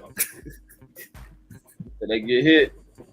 So Wilder came in there with all sorts of game plan, and it was so crazy because all 3 fights show that. He comes in and he gives you 2 rounds of a game plan, and then somewhere in the middle of round 2, he'll get hit, and then you see him go right back to, you know what I'm saying, the Alabama slammer, looking for that big right hand. But you think that's conditioning, or that's just who he is? I'm to the point where I think that's who he is, honestly. I don't think like, all right, it's like I always clown on Manny Pacquiao for whenever Manny Pacquiao gets in range, the first thing he does is he plants his lead foot and he spreads his guard. I've always said that that's something that should have got beat out of him, you know what I'm saying, in the gym, like when he was 15 and before he even got 20-0. The fact that he's gone this far in his career and still does that proves that that's just the type of motherfucker that he is. You know what I'm saying? That's just one of his little dumbass habits, and you seen it pay. It paid he paid for it, and pretty much all of his losses from when he got slept by Marquez, for think of the way Floyd was able to just every time he planted that front foot, he got 2 jabs for his trouble because you plant and you open up your guard. Look at when Horn beat him, and even look at when Timothy Bradley inked that one out. You know what I'm saying? Every time he gets in range, he gives you 2 to 3 free punches just because he plants and he opens up. Yeah, I think after that, what was the fight where he just stopped letting his hands go? Like when people, because remember Wilder used to be known for being wild and shit, like throwing the wild punches, but he let more punches go. And then when he started just getting the 1-punch knockouts, buying into that whole talking point of he only got to be perfect for whatever 1 second, they got to be perfect for all these rounds. But he'll start going in fights, losing rounds and shit. And it was just like, you're not working behind the jab, you're not letting those punches go. And then when he got in a more serious fight, he was just this dude looking for the 1 punch. Like he wouldn't even let the hands go. Plus his legs didn't look the same anymore. I don't see that balance behind him anymore and shit. No, I think the balance went off when he put on all that upper body weight. And to your point, Reggie, I really think it was the Severn fight. It was the Severn fight that gave him a confidence that hurt him in the long run. Yeah. Because he was going in there showing out. Like, he sat there, let Severn swing on him, then threw that straight right down the middle, behind that 1-2 down the middle, dropped him. Then looking at it, was like he was in some kind of different mental phase and shit. It was just such an easy ass fight. And it was just like, didn't see that Wilder anymore. Except that first Fury fight, he was trying to let his hands go, but he was missing a lot of shit. But at least he was throwing the hands. He was throwing more shots. I agree with you. I think he was busier in the first fight, and I think because he missed so much, that made him gun shy in the other 2 fights. And both times, anytime that Fury got any momentum, was because instead of trying to let his hands go and just, it was very clear that Fury was concerned with Wilder's power in all 3 fights. It was very clear. All right, I'll be the first to say that I think Fury won all 3 fights, to be honest with you, but I'll say he won 2 of the 3, but we're family. He won all 3. You know what I'm saying? But he was very concerned with Wilder's punches, and so Wilder took that and he wanted to hit him with the bomb instead of just letting his hands go. And Tyson, being so concerned with his power, he would have been so busy trying to block them first 2 punches that he would have tripled and quadrupled his combo. 4, punches 4 and 3, punches 3 to 5, then would have landed. And like Wilder says, he only needs 1 of them. Yeah, he really got, and it's like even with people was getting mad at Mark Breland, but Mark Breland was speaking some real shit. Is that certain things he was no longer implementing. Then it was like he wouldn't listen to certain shit, and then but people wouldn't buy into that shit. It was hating. But Malik, when he took over, was like, yeah, he got to break out of. He's stubborn about a lot of shit, and it was just a battle of trying to break him out of that. So it was just like. And it hurt him a little bit. But when you're having success, it's hard for a person to tell you to change some shit. And then, he found a dude who he should have been taking in all that shit that was being told to him. Oh no, you're 100% right when it comes to the false confidence that sometimes, especially say a power puncher or a brawler style fighter, they can find themselves into. I know Mark's going to roll his eyes if he's listening, but I always bring things back to my personal experience.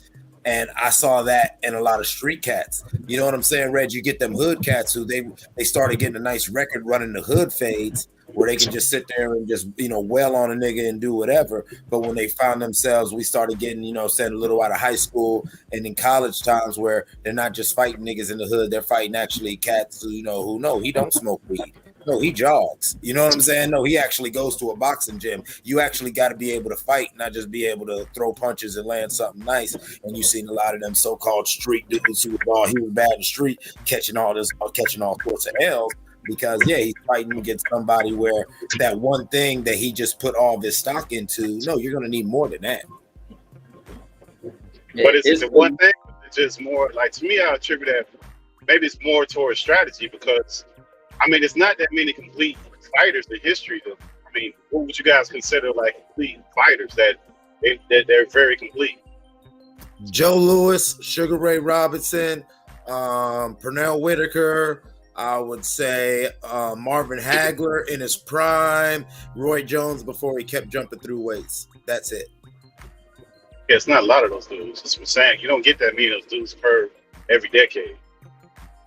I just think his game plan was wrong against Tyson Fury. He never, like you said, he didn't listen to whoever was trying to give him that game plan. He didn't listen to it. Yeah, he changed too much too.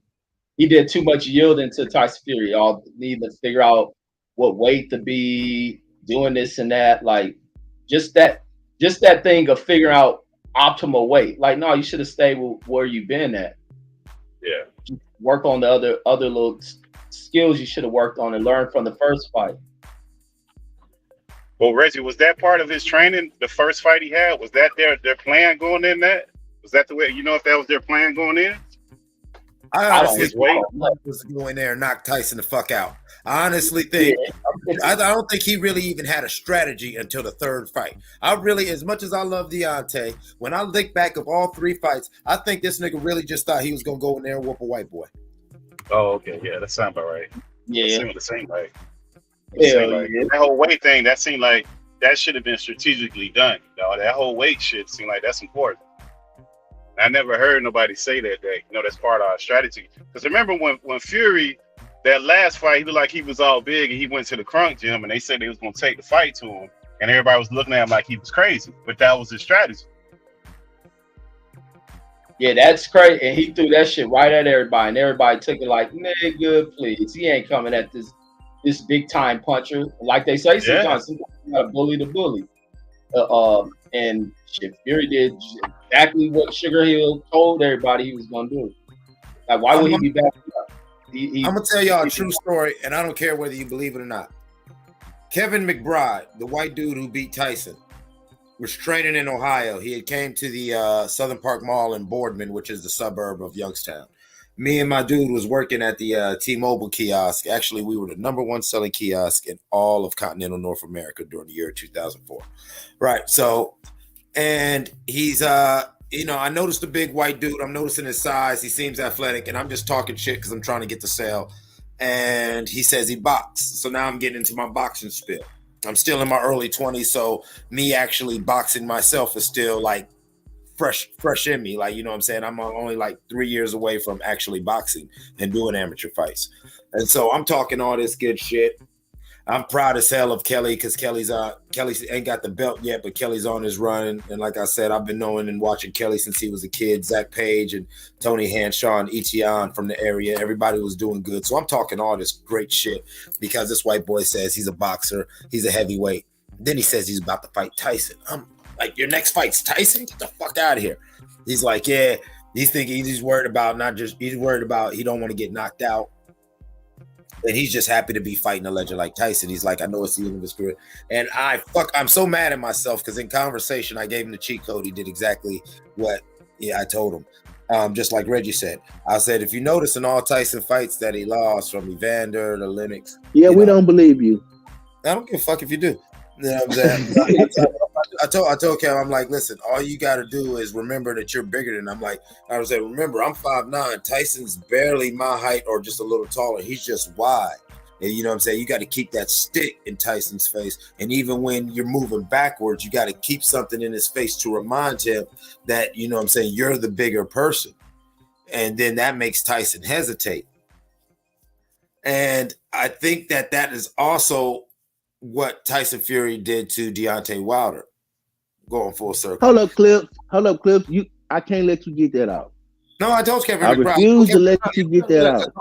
I refuse to let you get that out, Clips. It's the truth. I have to be a little ignorant right now. You mean to tell me? I talked to Kevin that McBride. You think that Kevin McBride came up to the kiosk to buy a T-Mobile phone, bumped into you before the fight.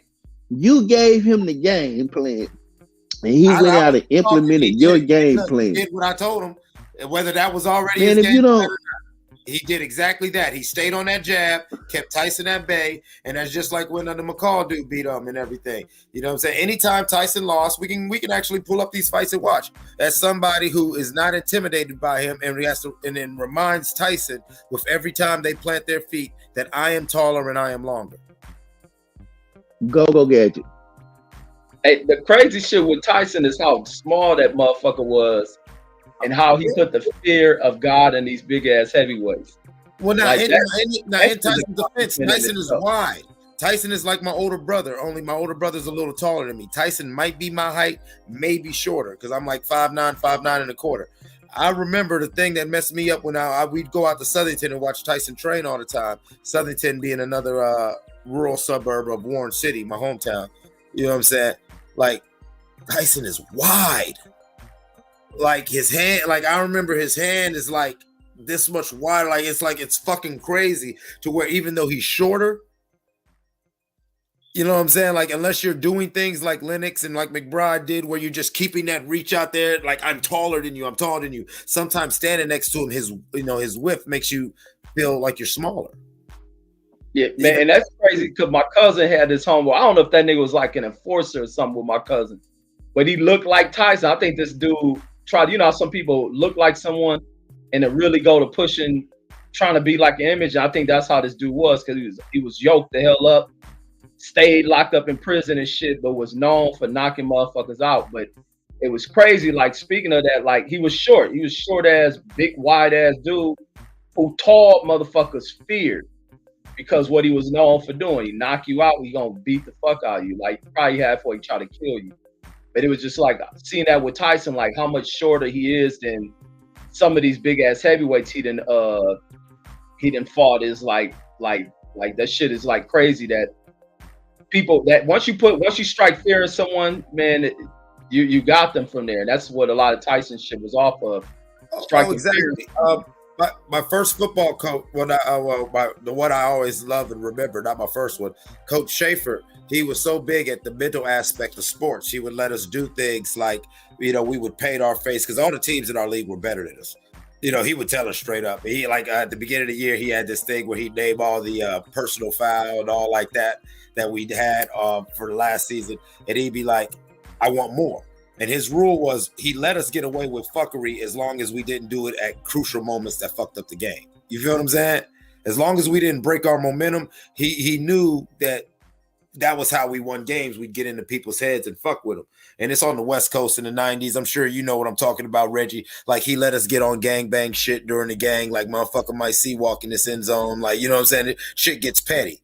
You feel what I'm saying? Like, we getting real petty and in their heads, depending on which, school we're playing. And I always thought about that, because like you even said, the Deontay Wilder and Tyson shit. Deontay acquiesced to Tyson Fury so much in negotiation. Look how much he acquiesced to Tyson in the ring, even when they was doing the press each other battle. You feel what I'm saying, Reg? It was a mental thing. He already established a precedent in Deontay's mind that I lead, you follow. And Deontay went along with it. That's pretty deep, brother. That's deep. Yeah, that's deep right there when you think about it. Yeah. I think that's what EJ bitch ass is trying to do to Bud. Because as you see, Bud's ready. Bud already signed and everything. We waiting on EJ.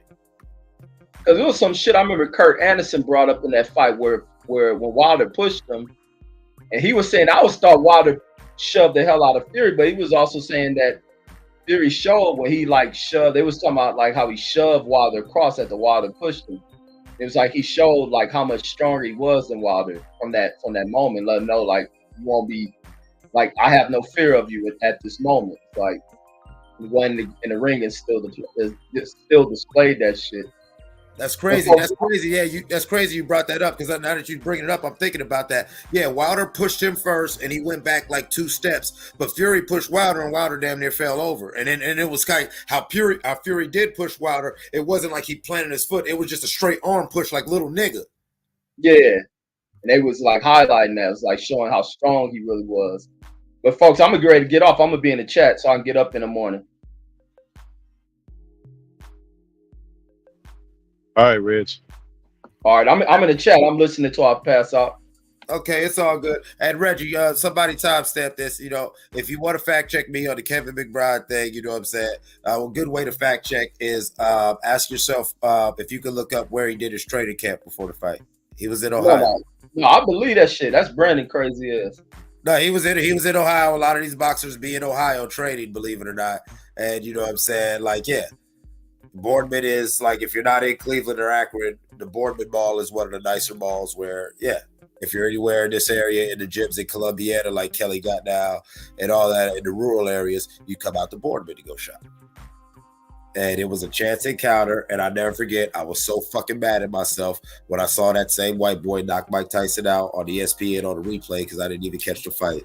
I was so mad. I always kick myself because whether they already had that plan or not, Tyson's my hero, and I felt like I betrayed him. If I ever met Tyson, I'd apologize. I swear to God. Whether I had anything to do with it or not. Yeah, no, that nigga gonna say that white boy just got lucky. But shit, I'm in the chat. Yeah. Now, you know, Tyson, he's probably gonna be like, man, I was coked up that night anyway, man. Don't give a fuck. Hey, did you watch? Are you watching that series that they got going on Hulu? Did you watch any of that? I'm gonna tell you what. All right, I'm like an episode in. All right, bear with me on this beat. All right, I was with Tyson. I'm so Tyson. And Tyson said, "Fuck that show." I'm like, "Fuck that show." But then me and I forget who it was. We was debating. I think HLD. He's the one who turned me around because he was like, "Nigga, we watched Snowfall." Freeway Ricky said, "You know what I'm saying?" Yep. They, you know, and I'm thinking about all the different shows we watched. That technically the actual person or the family of the person really wasn't 100% cool with it. Yep. And you know who on Hulu is Disney. Yeah, you know, Disney don't give a fuck. They don't give a fuck. Especially about no nigga.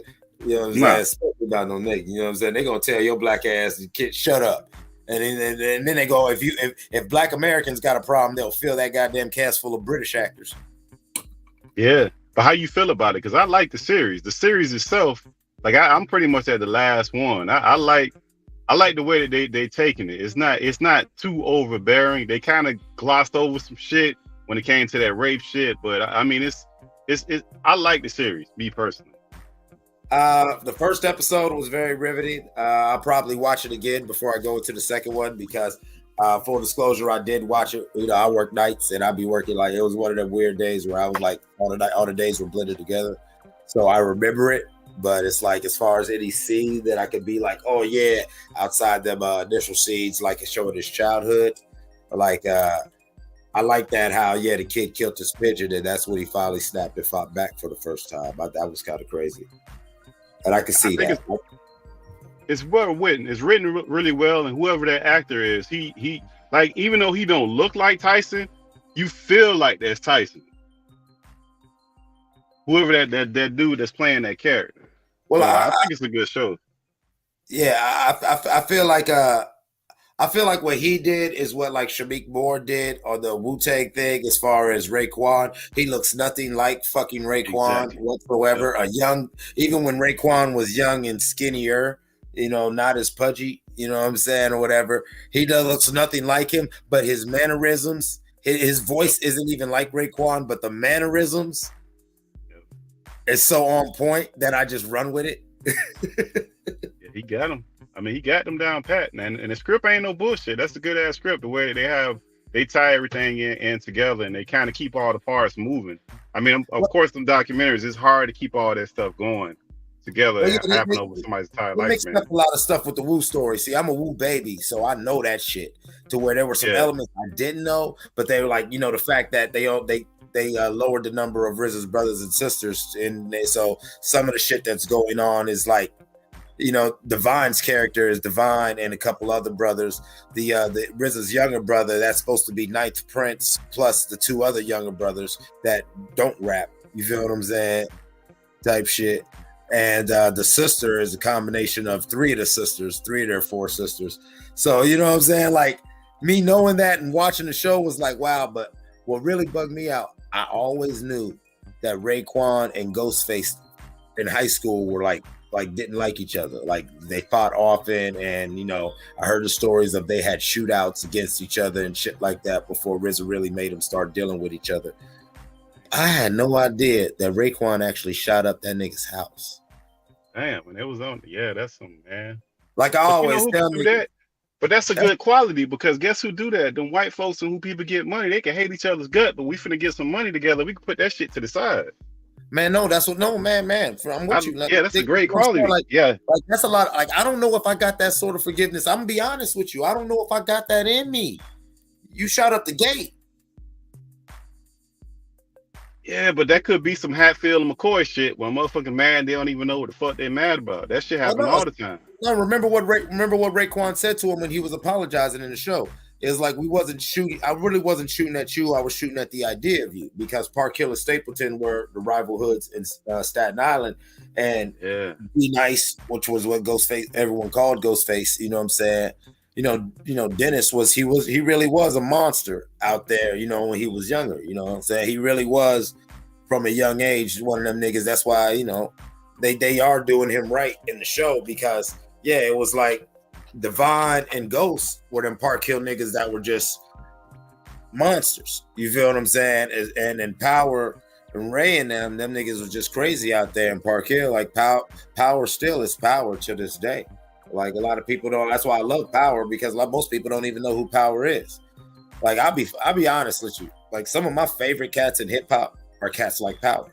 Like the reason why I love Jay-Z so much is Tata. Tata lets you know Jay-Z's a real nigga. Yeah.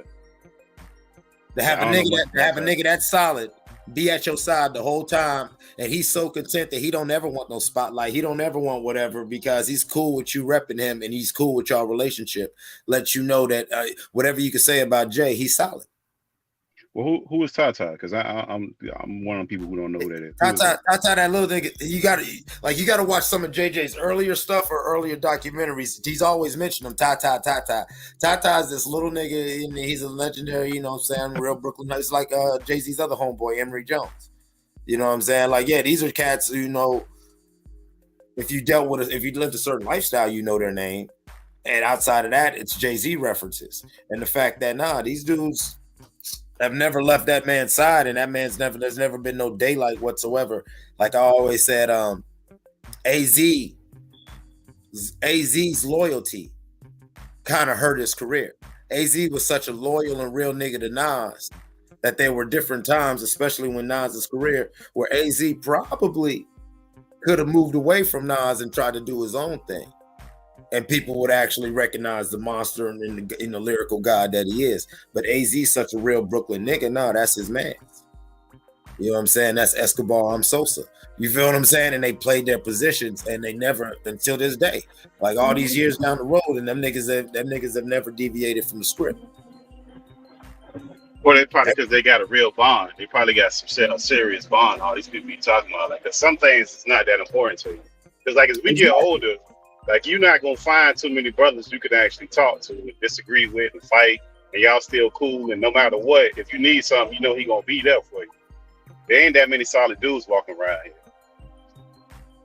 Yeah, no, that's what I'm saying, and that's what I'm saying. Like, I'm one of these weird, like, back to the Wu-Tang story, like, damn, that shows you the love everyone had for RZA being the glue. You feel what I'm saying? And then just the type of men they were to really just have that spirit of brotherhood and understanding to put shit like that aside. Because how many people really have those sort of relationships in life, let alone in the music industry? Like, you catch these niggas who be doing 1,001 albums together. I remember when I was ghostwriting in the early 2000s, it used to bug me out. These niggas be in groups, they everything together for years. But when I was actually in the studio, these niggas was hardly around each other. And when they were around each other, they were not homeboys. My spidey sense was telling me that. These are just two niggas who grew up together and feel, you know what I'm saying? These niggas is not homeboys like that. To where I've always loved, like one of the things I've always loved about the Locks. You know what I'm saying? Like their relationship and how you can see it's a genuine brotherhood. But dudes will try to get you fired off your job and barely know you, man. They act like they'll come to your kids' parties and this and that and be running behind your back trying to get you fired or trying to, if you work independently, trying to get you to lose some contracts. People do some real slime ball shit out here, man. So when you get somebody that values you to that degree, then you know that's something. Because men don't agree all the time. It's impossible for men to agree. You're gonna have some kind of disagreement. It could be race, it could be religion, it could be politics, it could be anything. If you really rock out with somebody, you know how that person feel, and y'all gonna have some disagreements, but y'all figure out a way to work that shit out. Oh man, that's good. Well, listen, you my neighbor. You my neighbor. You right across, you know what I'm saying? You right across them rivers from me. You feel what I'm saying? So you know, I already know how 330 cats play. Like in my record label, in my crew, I established a rule that's over 25 years old, and yeah, it's still Bible out here. Like, yeah, everybody defines their own level of involvement.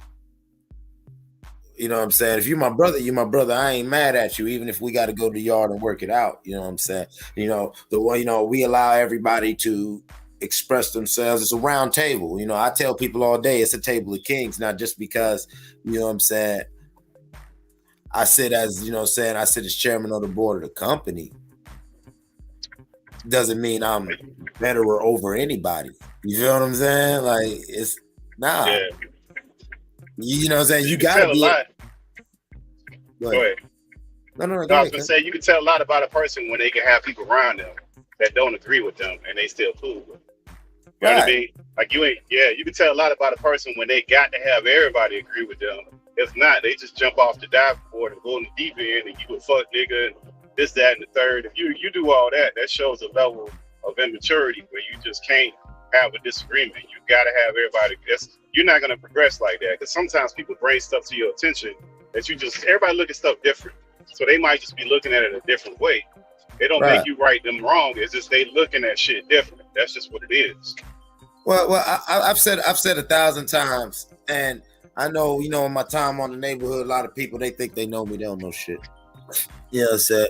But I really don't believe in peace. I believe that peace is a state of being and a state of mind. And I believe that when you're in a state of being and a state of mind of peace, you can harmoniously coexist with even those that you disagree with. You know what I'm saying? You know, like there's any form of conflict isn't something that's got to be violent. You know what I'm saying? Like, you know, like it's ain't got to be like that, to where I am one of them people that I try not to judge motherfuckers, but I am one of them people who, just like you said, like if you're one of them motherfuckers who like any small disagreement or any whatever, and the first thing you do is start trying to make personal attacks, or, you know, we ain't even cool like that. You know, I don't fuck with you. I don't like people getting too over familiar. You know what I'm saying? Don't try to act like you my friend just so you can call me a motherfucker without getting slapped in the face. Because even my friends will get slapped, because if you been around me and my friends, nobody talks to me like that. And it ain't about being even a badass or nothing. I'm a regular nigga. You feel what I'm saying? I don't talk to niggas like that. You know, so when I'm talking to somebody like that, I mean it. Well, I mean, that's where sports and the military come into play, because, like, you know, when you're growing up and you playing a certain sport, as you might be on opposite team for a couple of years, but it might be that year when y'all all go to high school or y'all go to college, y'all on the same damn team. Now what you do? You can't be mad at your own damn teammate. So you got to, it kind of forces you. Those situations are going to force you to learn how to work with other people, because the nature of competition push you against somebody else. That's just the nature of competition. But that's not for the entire time of your life. That's just in those moments. And it's different when you have to, at some point, when you have to turn that off. Some people don't learn to turn that off because they're not in that level of competition. And the competition changes as you go up and you're exposed to more people. So if you were locally the man or the shit or whatever you want to call it, and you go off, I'll give you a prime example. You go off in the military, they only have a certain amount of places where they training people. And depending on which branch you in, it gets smaller. So if you go in the Marine Corps, they only got 2 spots to train your ass in. So when they do all that physical shit, when they showing you how to box, you in there with a motherfucker from anywhere on the Eastern Seaboard.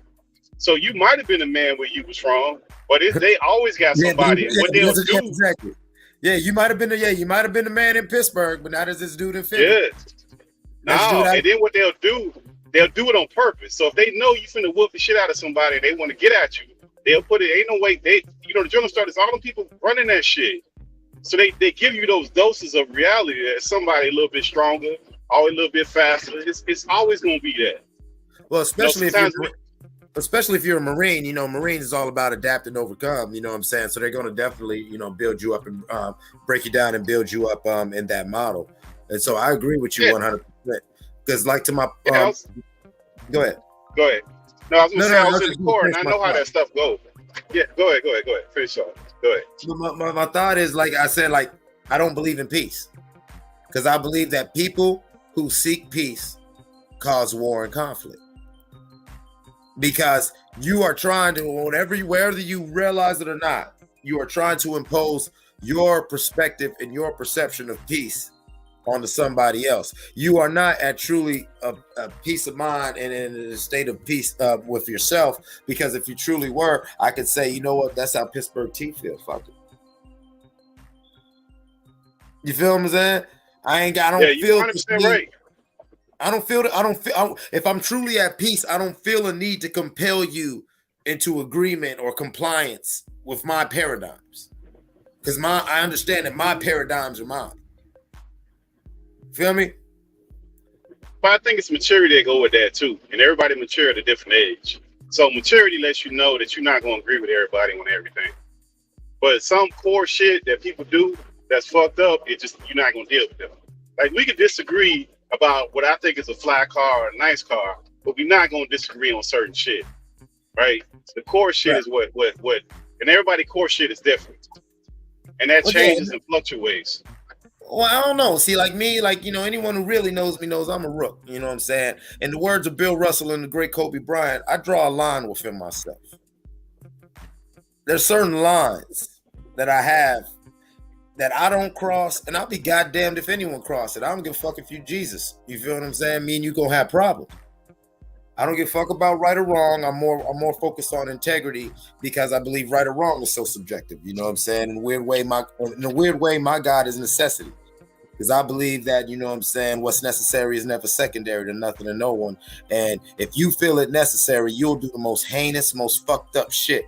And you'll justify it. You know what I'm saying? You'll justify it, even though everyone else, we could show you with a PowerPoint program that you fucked up. But if you felt it was necessary, T, nigga, that's what you did. You feel me?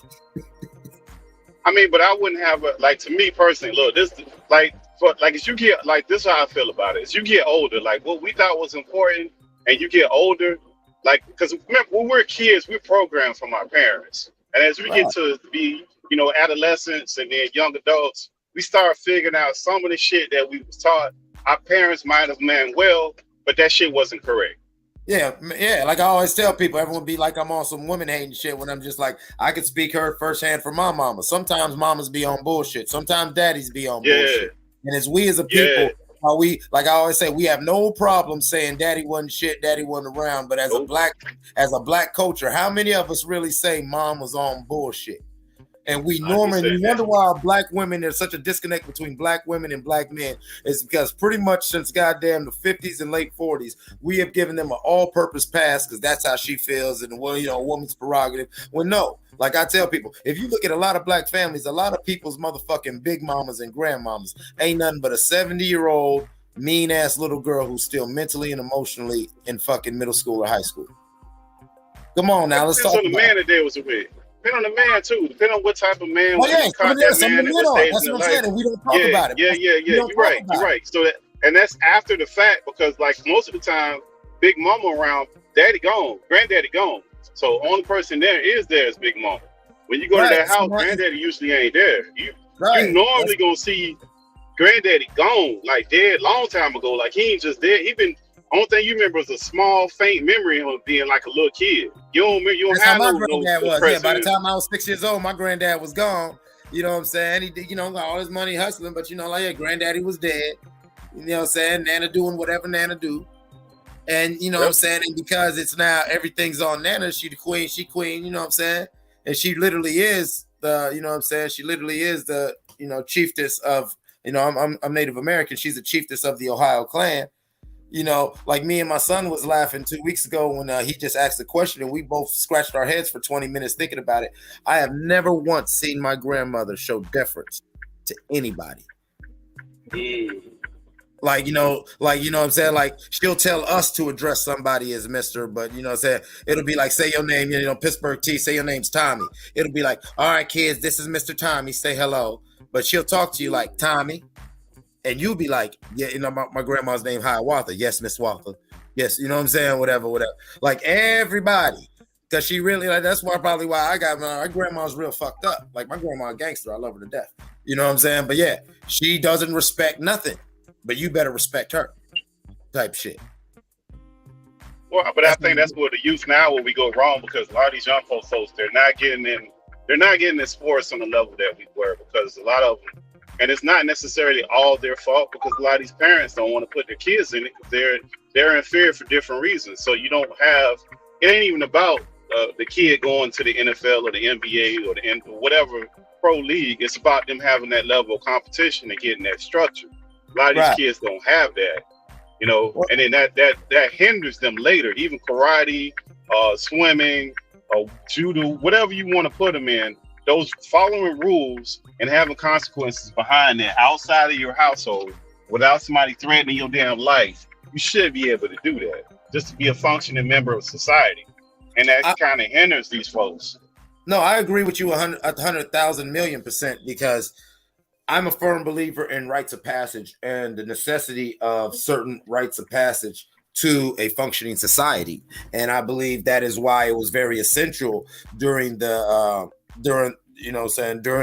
inception of the All-American Nigga Factory to take these African and indigenous people and turn them into niggers by stripping them of their culture and denying them certain rites of passage.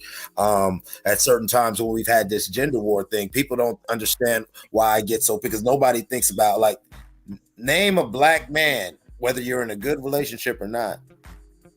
How many of us are truly self-determinant in our roles as men and fathers of taking care of our children? No.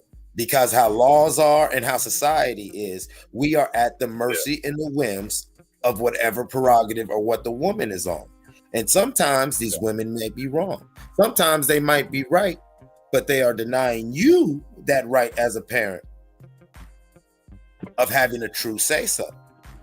Black men are denied these certain rites of passage outside of gang banging and, like you said, sports. How many young black men have their rites of passage that we would have had in indigenous culture, to where when you get a certain age, you're getting circumcised. After you're getting circumcised, you're forced to hunt for so many months in the woods, and you can't come back until you XYZ or whatever. No, nigga, you can't come back until, you feel what I'm saying?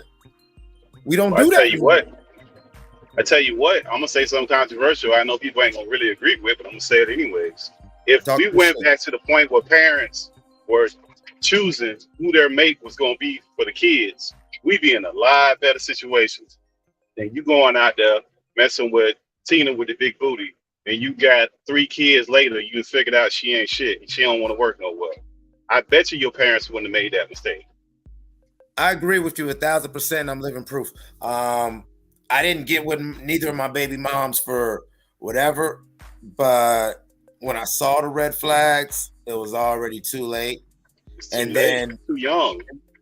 No, yeah, and then by society, like, you know what I'm saying, like I always tell people, it's the craziest thing about society, and it's no boo-hoo for men, but it's just like it's the crazy hypocrisy about it. Like, we tell young girls, you can be whatever, we can do whatever, you know what I'm saying, never put you whatever. And this is what we've been pushing the little girls since like the 50s and 60s, and that's beautiful. We still tell young boys, happy wife, happy life.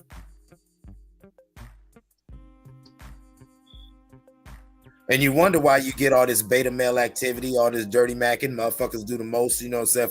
Because men still are in this little world. A man's value in the world is how a woman feels about it, on one level or the other. But when we talk about that, no one will ever use that term, even though we could clearly talk about the objectification of women. It's very obvious. You can see that. But you don't see, but no one draws the correlation how we are also objectified, and how until you address both, we're going to just be on this seesaw of toxicity. But I kind of agree but disagree at the same time. If you had men being men, women wouldn't do that because it's not acceptable. Women want to be married. That's not important for men to be married. A man can go his whole life without being married. If they marriage has nothing to do with a man. Marriage has nothing to do with a man. Marriage has nothing to do with a man, especially T. Let's think about it. Women, every woman. We got who we got in there? We got Carmen's ass and all the whoever else fucking in there.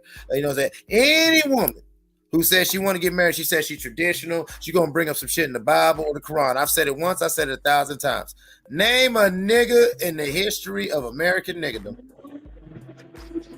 who truly got a dowry for being married.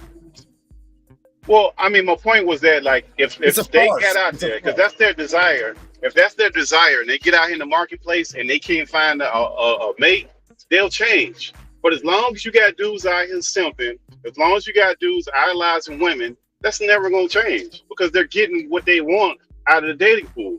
They're getting everything they want and never having to change. And you got these dudes that are just paying for shit, flying people places and giving people things they don't deserve. You got them fucking up the whole marketplace here. So they have no reason to change because they're getting what they want. Oh yeah, definitely. Simping definitely spoils the market because you know what I'm saying. And I've called it for years. I've called it that we've got in this culture of we were in the Karen culture and the women movement. What they did very intelligently. Oh my God! If you want to break it down, like me studying strategy and shit, like oh shit, that was a shrewd move. They elevated the beta male. Yep, you absolutely correct.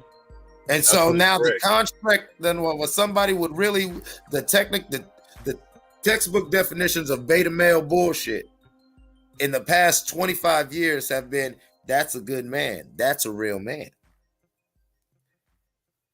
You know what I'm saying? Even a man who walks a hard line is now, he doesn't have to be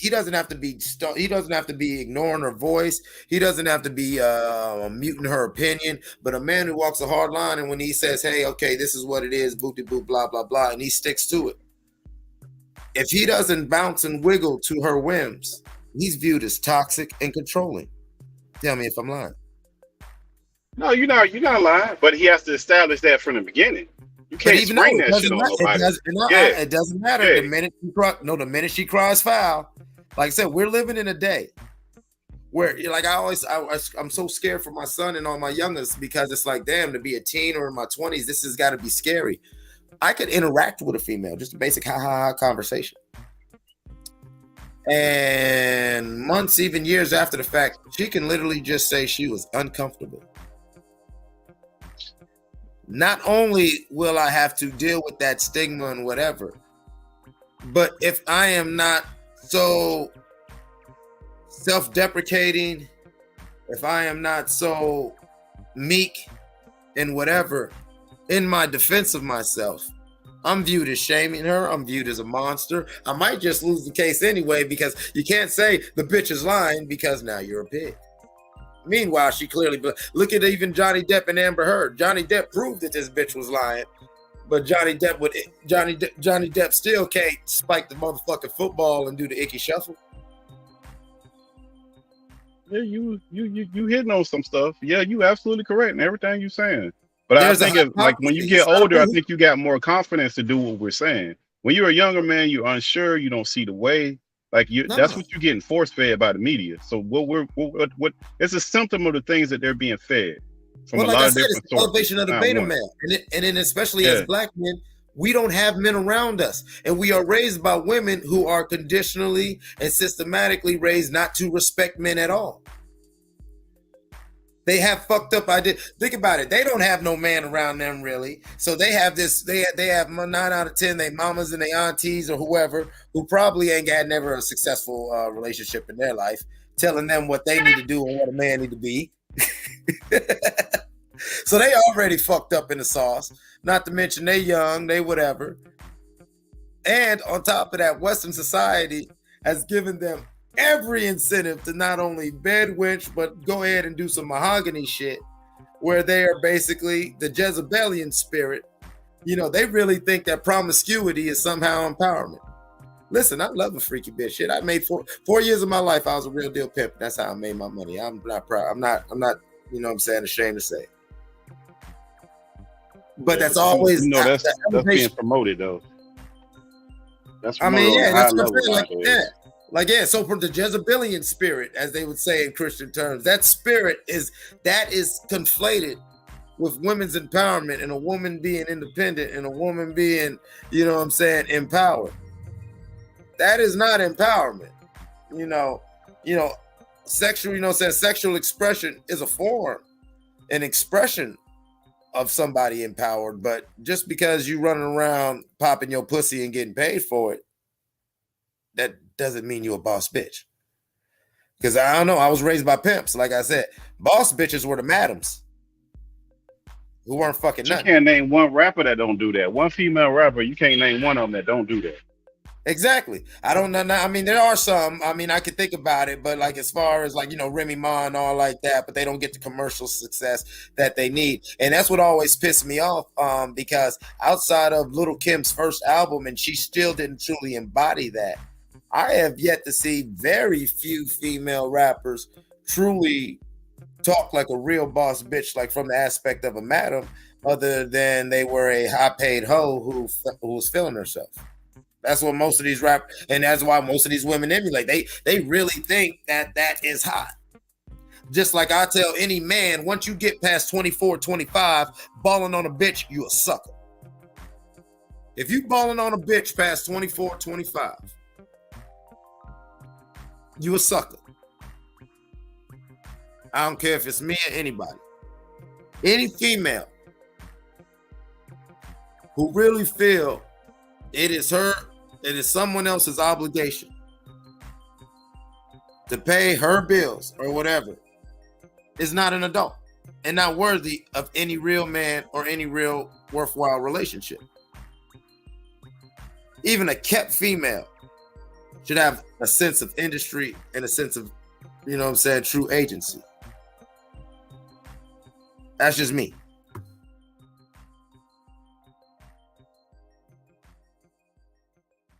Yeah, but that's men too. It's both sides. Because men, young men think when they get married, they just gonna have a porn star. And the woman just gonna want to do that shit all the time, and you gonna be doing some porn star shit all the time.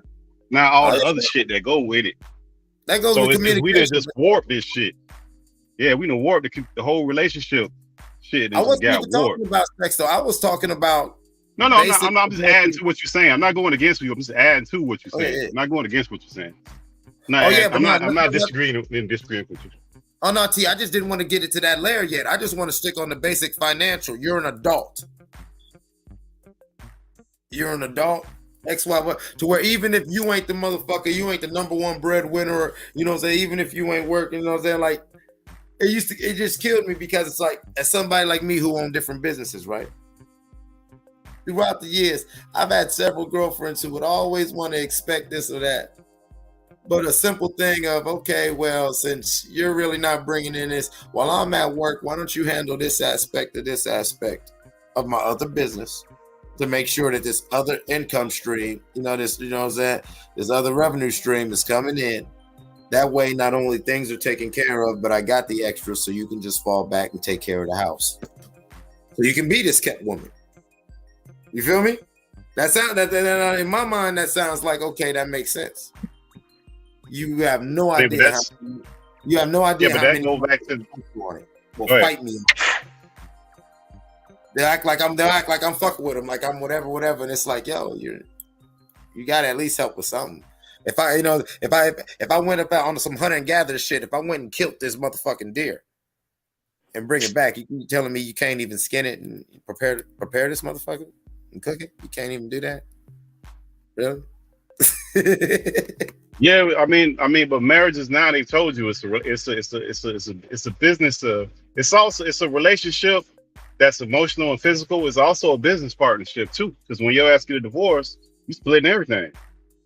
So there's a business aspect of it that we don't think about until we at the end of it and the shit that went wrong, and now we complaining about the shit. But those are things you have to work out before you get to that point. Man, you must have heard me months ago. I've always said that, and I actually get in trouble. I've had chicks we was hanging out and having a good time, and then the more I start leaning into the point that I'm up, this little talking point I always say, yeah, they started getting uncomfortable. I really believe that the only way I would ever get married is if me and the female could enter it like a business merger. You know what I'm saying? Like, for real, like, because I always tell people, I feel like that's how you should do a marriage because, yeah. And if it goes bad, you're going to be sitting in the courtroom with lawyers like two businesses were having some sort of disagreement. So you might as well enter it with, fuck the emotions and have a real business like we're going to build a brand together. You feel what I'm saying? Sort of approach. Yeah, you might as well because you need not go into the end. Like, but see, that's where I go that guidance from the beginning from an older person. You kind of lay out the foundation from that kind of dispels a lot of that. You kind of let up some kind of groundwork of of what it is. Because young folks are goofy. They what you looking at your 20s ain't what the hell you supposed to be looking at. You don't know that. You think you got something. You think you got it together. You ain't got nothing together. That's just your mind kind of playing tricks on you at some degree. And you don't know because it's your first little bit of freedom. First time you get a little sex, you think you know something, and you don't necessarily know anything. That's the downfall of that. Well, yeah, and that's this free society we got. Right. And that's the catch-22 of free will. It's so trial and error, and what worked for me might fuck you up. Yeah. To where even I don't care if it's your parents. At the end of the day, the worst vice is often advice. You know what I'm saying? So it's really one of those things where, like, I always tease people when people ask me certain questions and I don't answer them directly or plainly, is because I always tell them I don't want to cheat you of your journey. I don't want. This is something that you're really going to have to figure out on your own. I can tell you the stove is hot all the time, but sometimes you got to let the kids touch the stove to figure it out. Yep, that's part of it. That's a lot of it.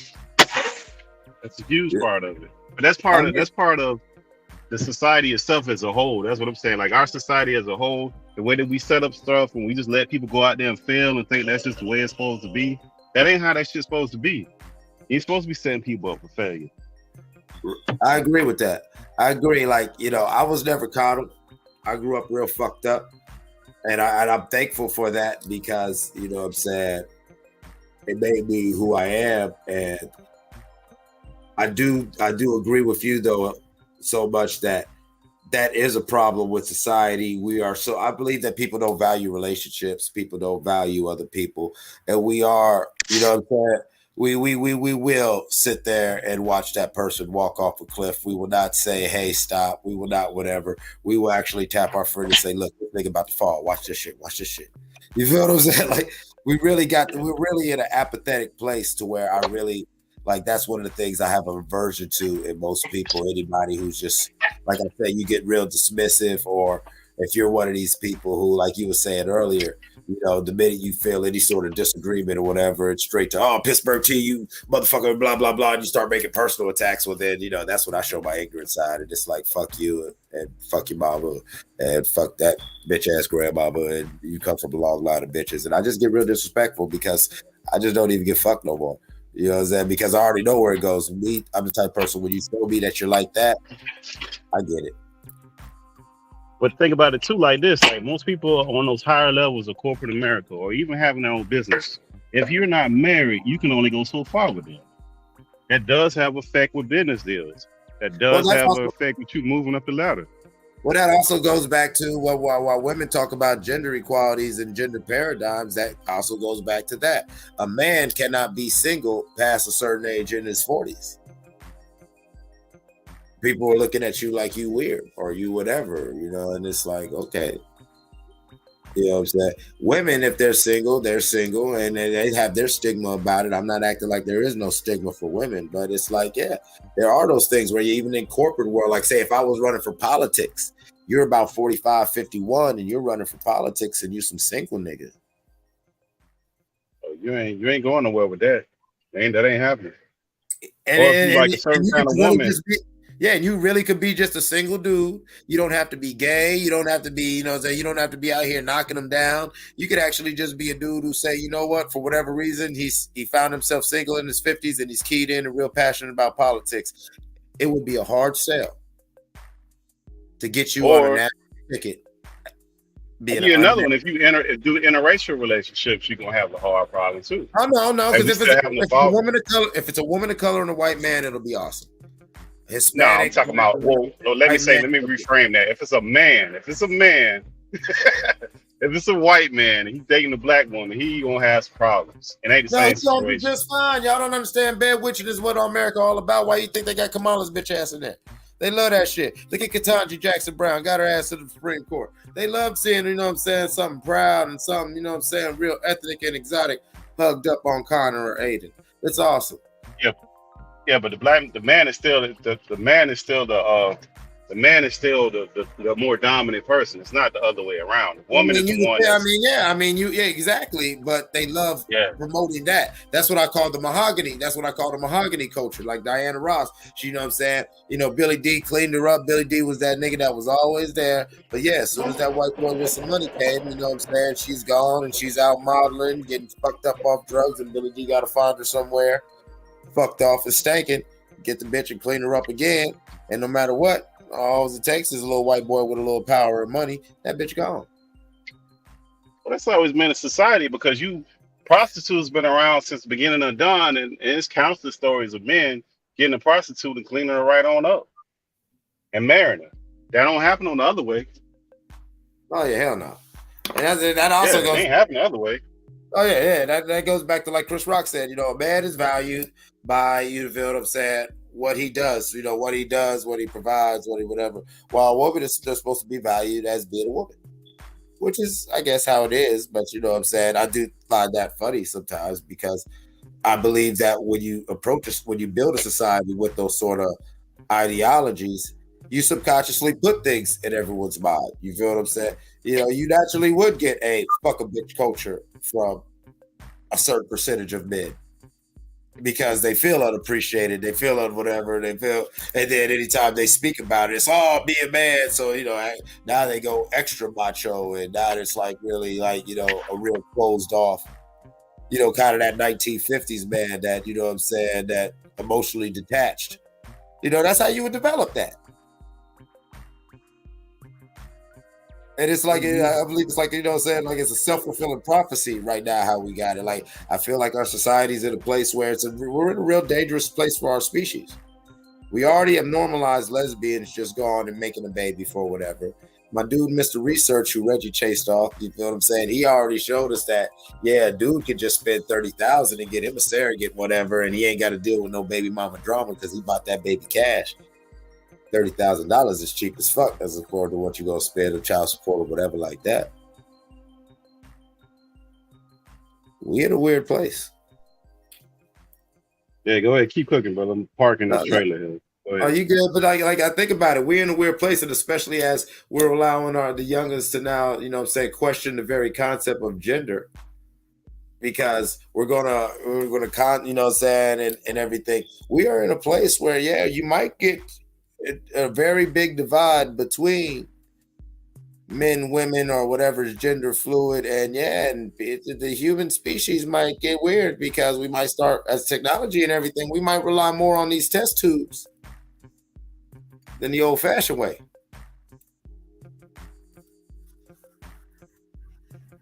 I think we already there though. We already. I know, we already on that road. I don't think we in the neighborhood yet, but god damn it, that's the only exit coming up. That's the first exit coming up. You feel me? You feel me, T? It's like when you're driving through Western Pennsylvania, and you know what I'm saying, you're out there in Middle Earth with all the little barefoot, you know, yinzes. You know what I'm talking about? All the little hobbitses that be, you know, living in the outskirts around you. You know what I'm saying? Yeah, we right there on that exit though, because if you look at that, how you feel about that Neuralink shit, that Elon Musk shit they got with that Neuralink shit, where they drill that shit in your head, messing with your synapses that's firing. Yeah, they've been doing that. There's a movie called Spiderhead. There's a movie called Spiderhead. I know, but they're gonna do this. I know, but at some point they're gonna do this shit on the. They're just letting you know they really gonna follow through with their movie and do this on a commercial level, and that access is only gonna be to the wealthy. And you know it's going to give them an advantage. So that's why they're going to do it to them first. It's not going to be a disadvantage. They're going to have all the kind of advantages, and it's supposed to be helping them with certain organs that's not firing correctly, that the brain is fucked up. You know, all that shit. Yep. And they starting that shit. And the Neuralink is the only one. Go ahead.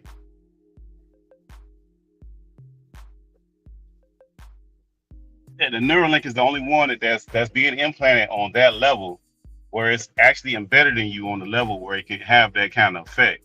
Now, they started with those pigs. I don't know if you've seen those experiments where they have the pigs where they communicate, because I've seen a couple of interviews with the Elon Musk character where he's saying that they don't even want, once it gets fully installed and they roll it out in a couple phases, you wouldn't even have to communicate. Like physically through your mouth. You'll be able to communicate through thought.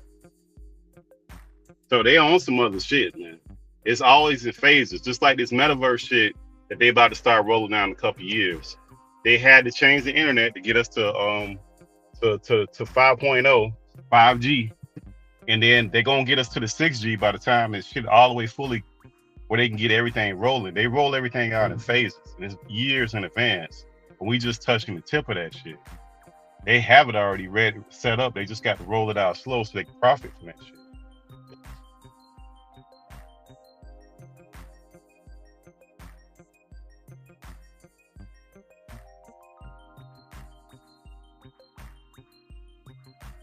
Oh, he got kicked off? Oh, man. Probably can't get back. All right, Marq Nash, appreciate you for your platform, my brother. Everybody have a good morning and a good weekend, man. Signing off.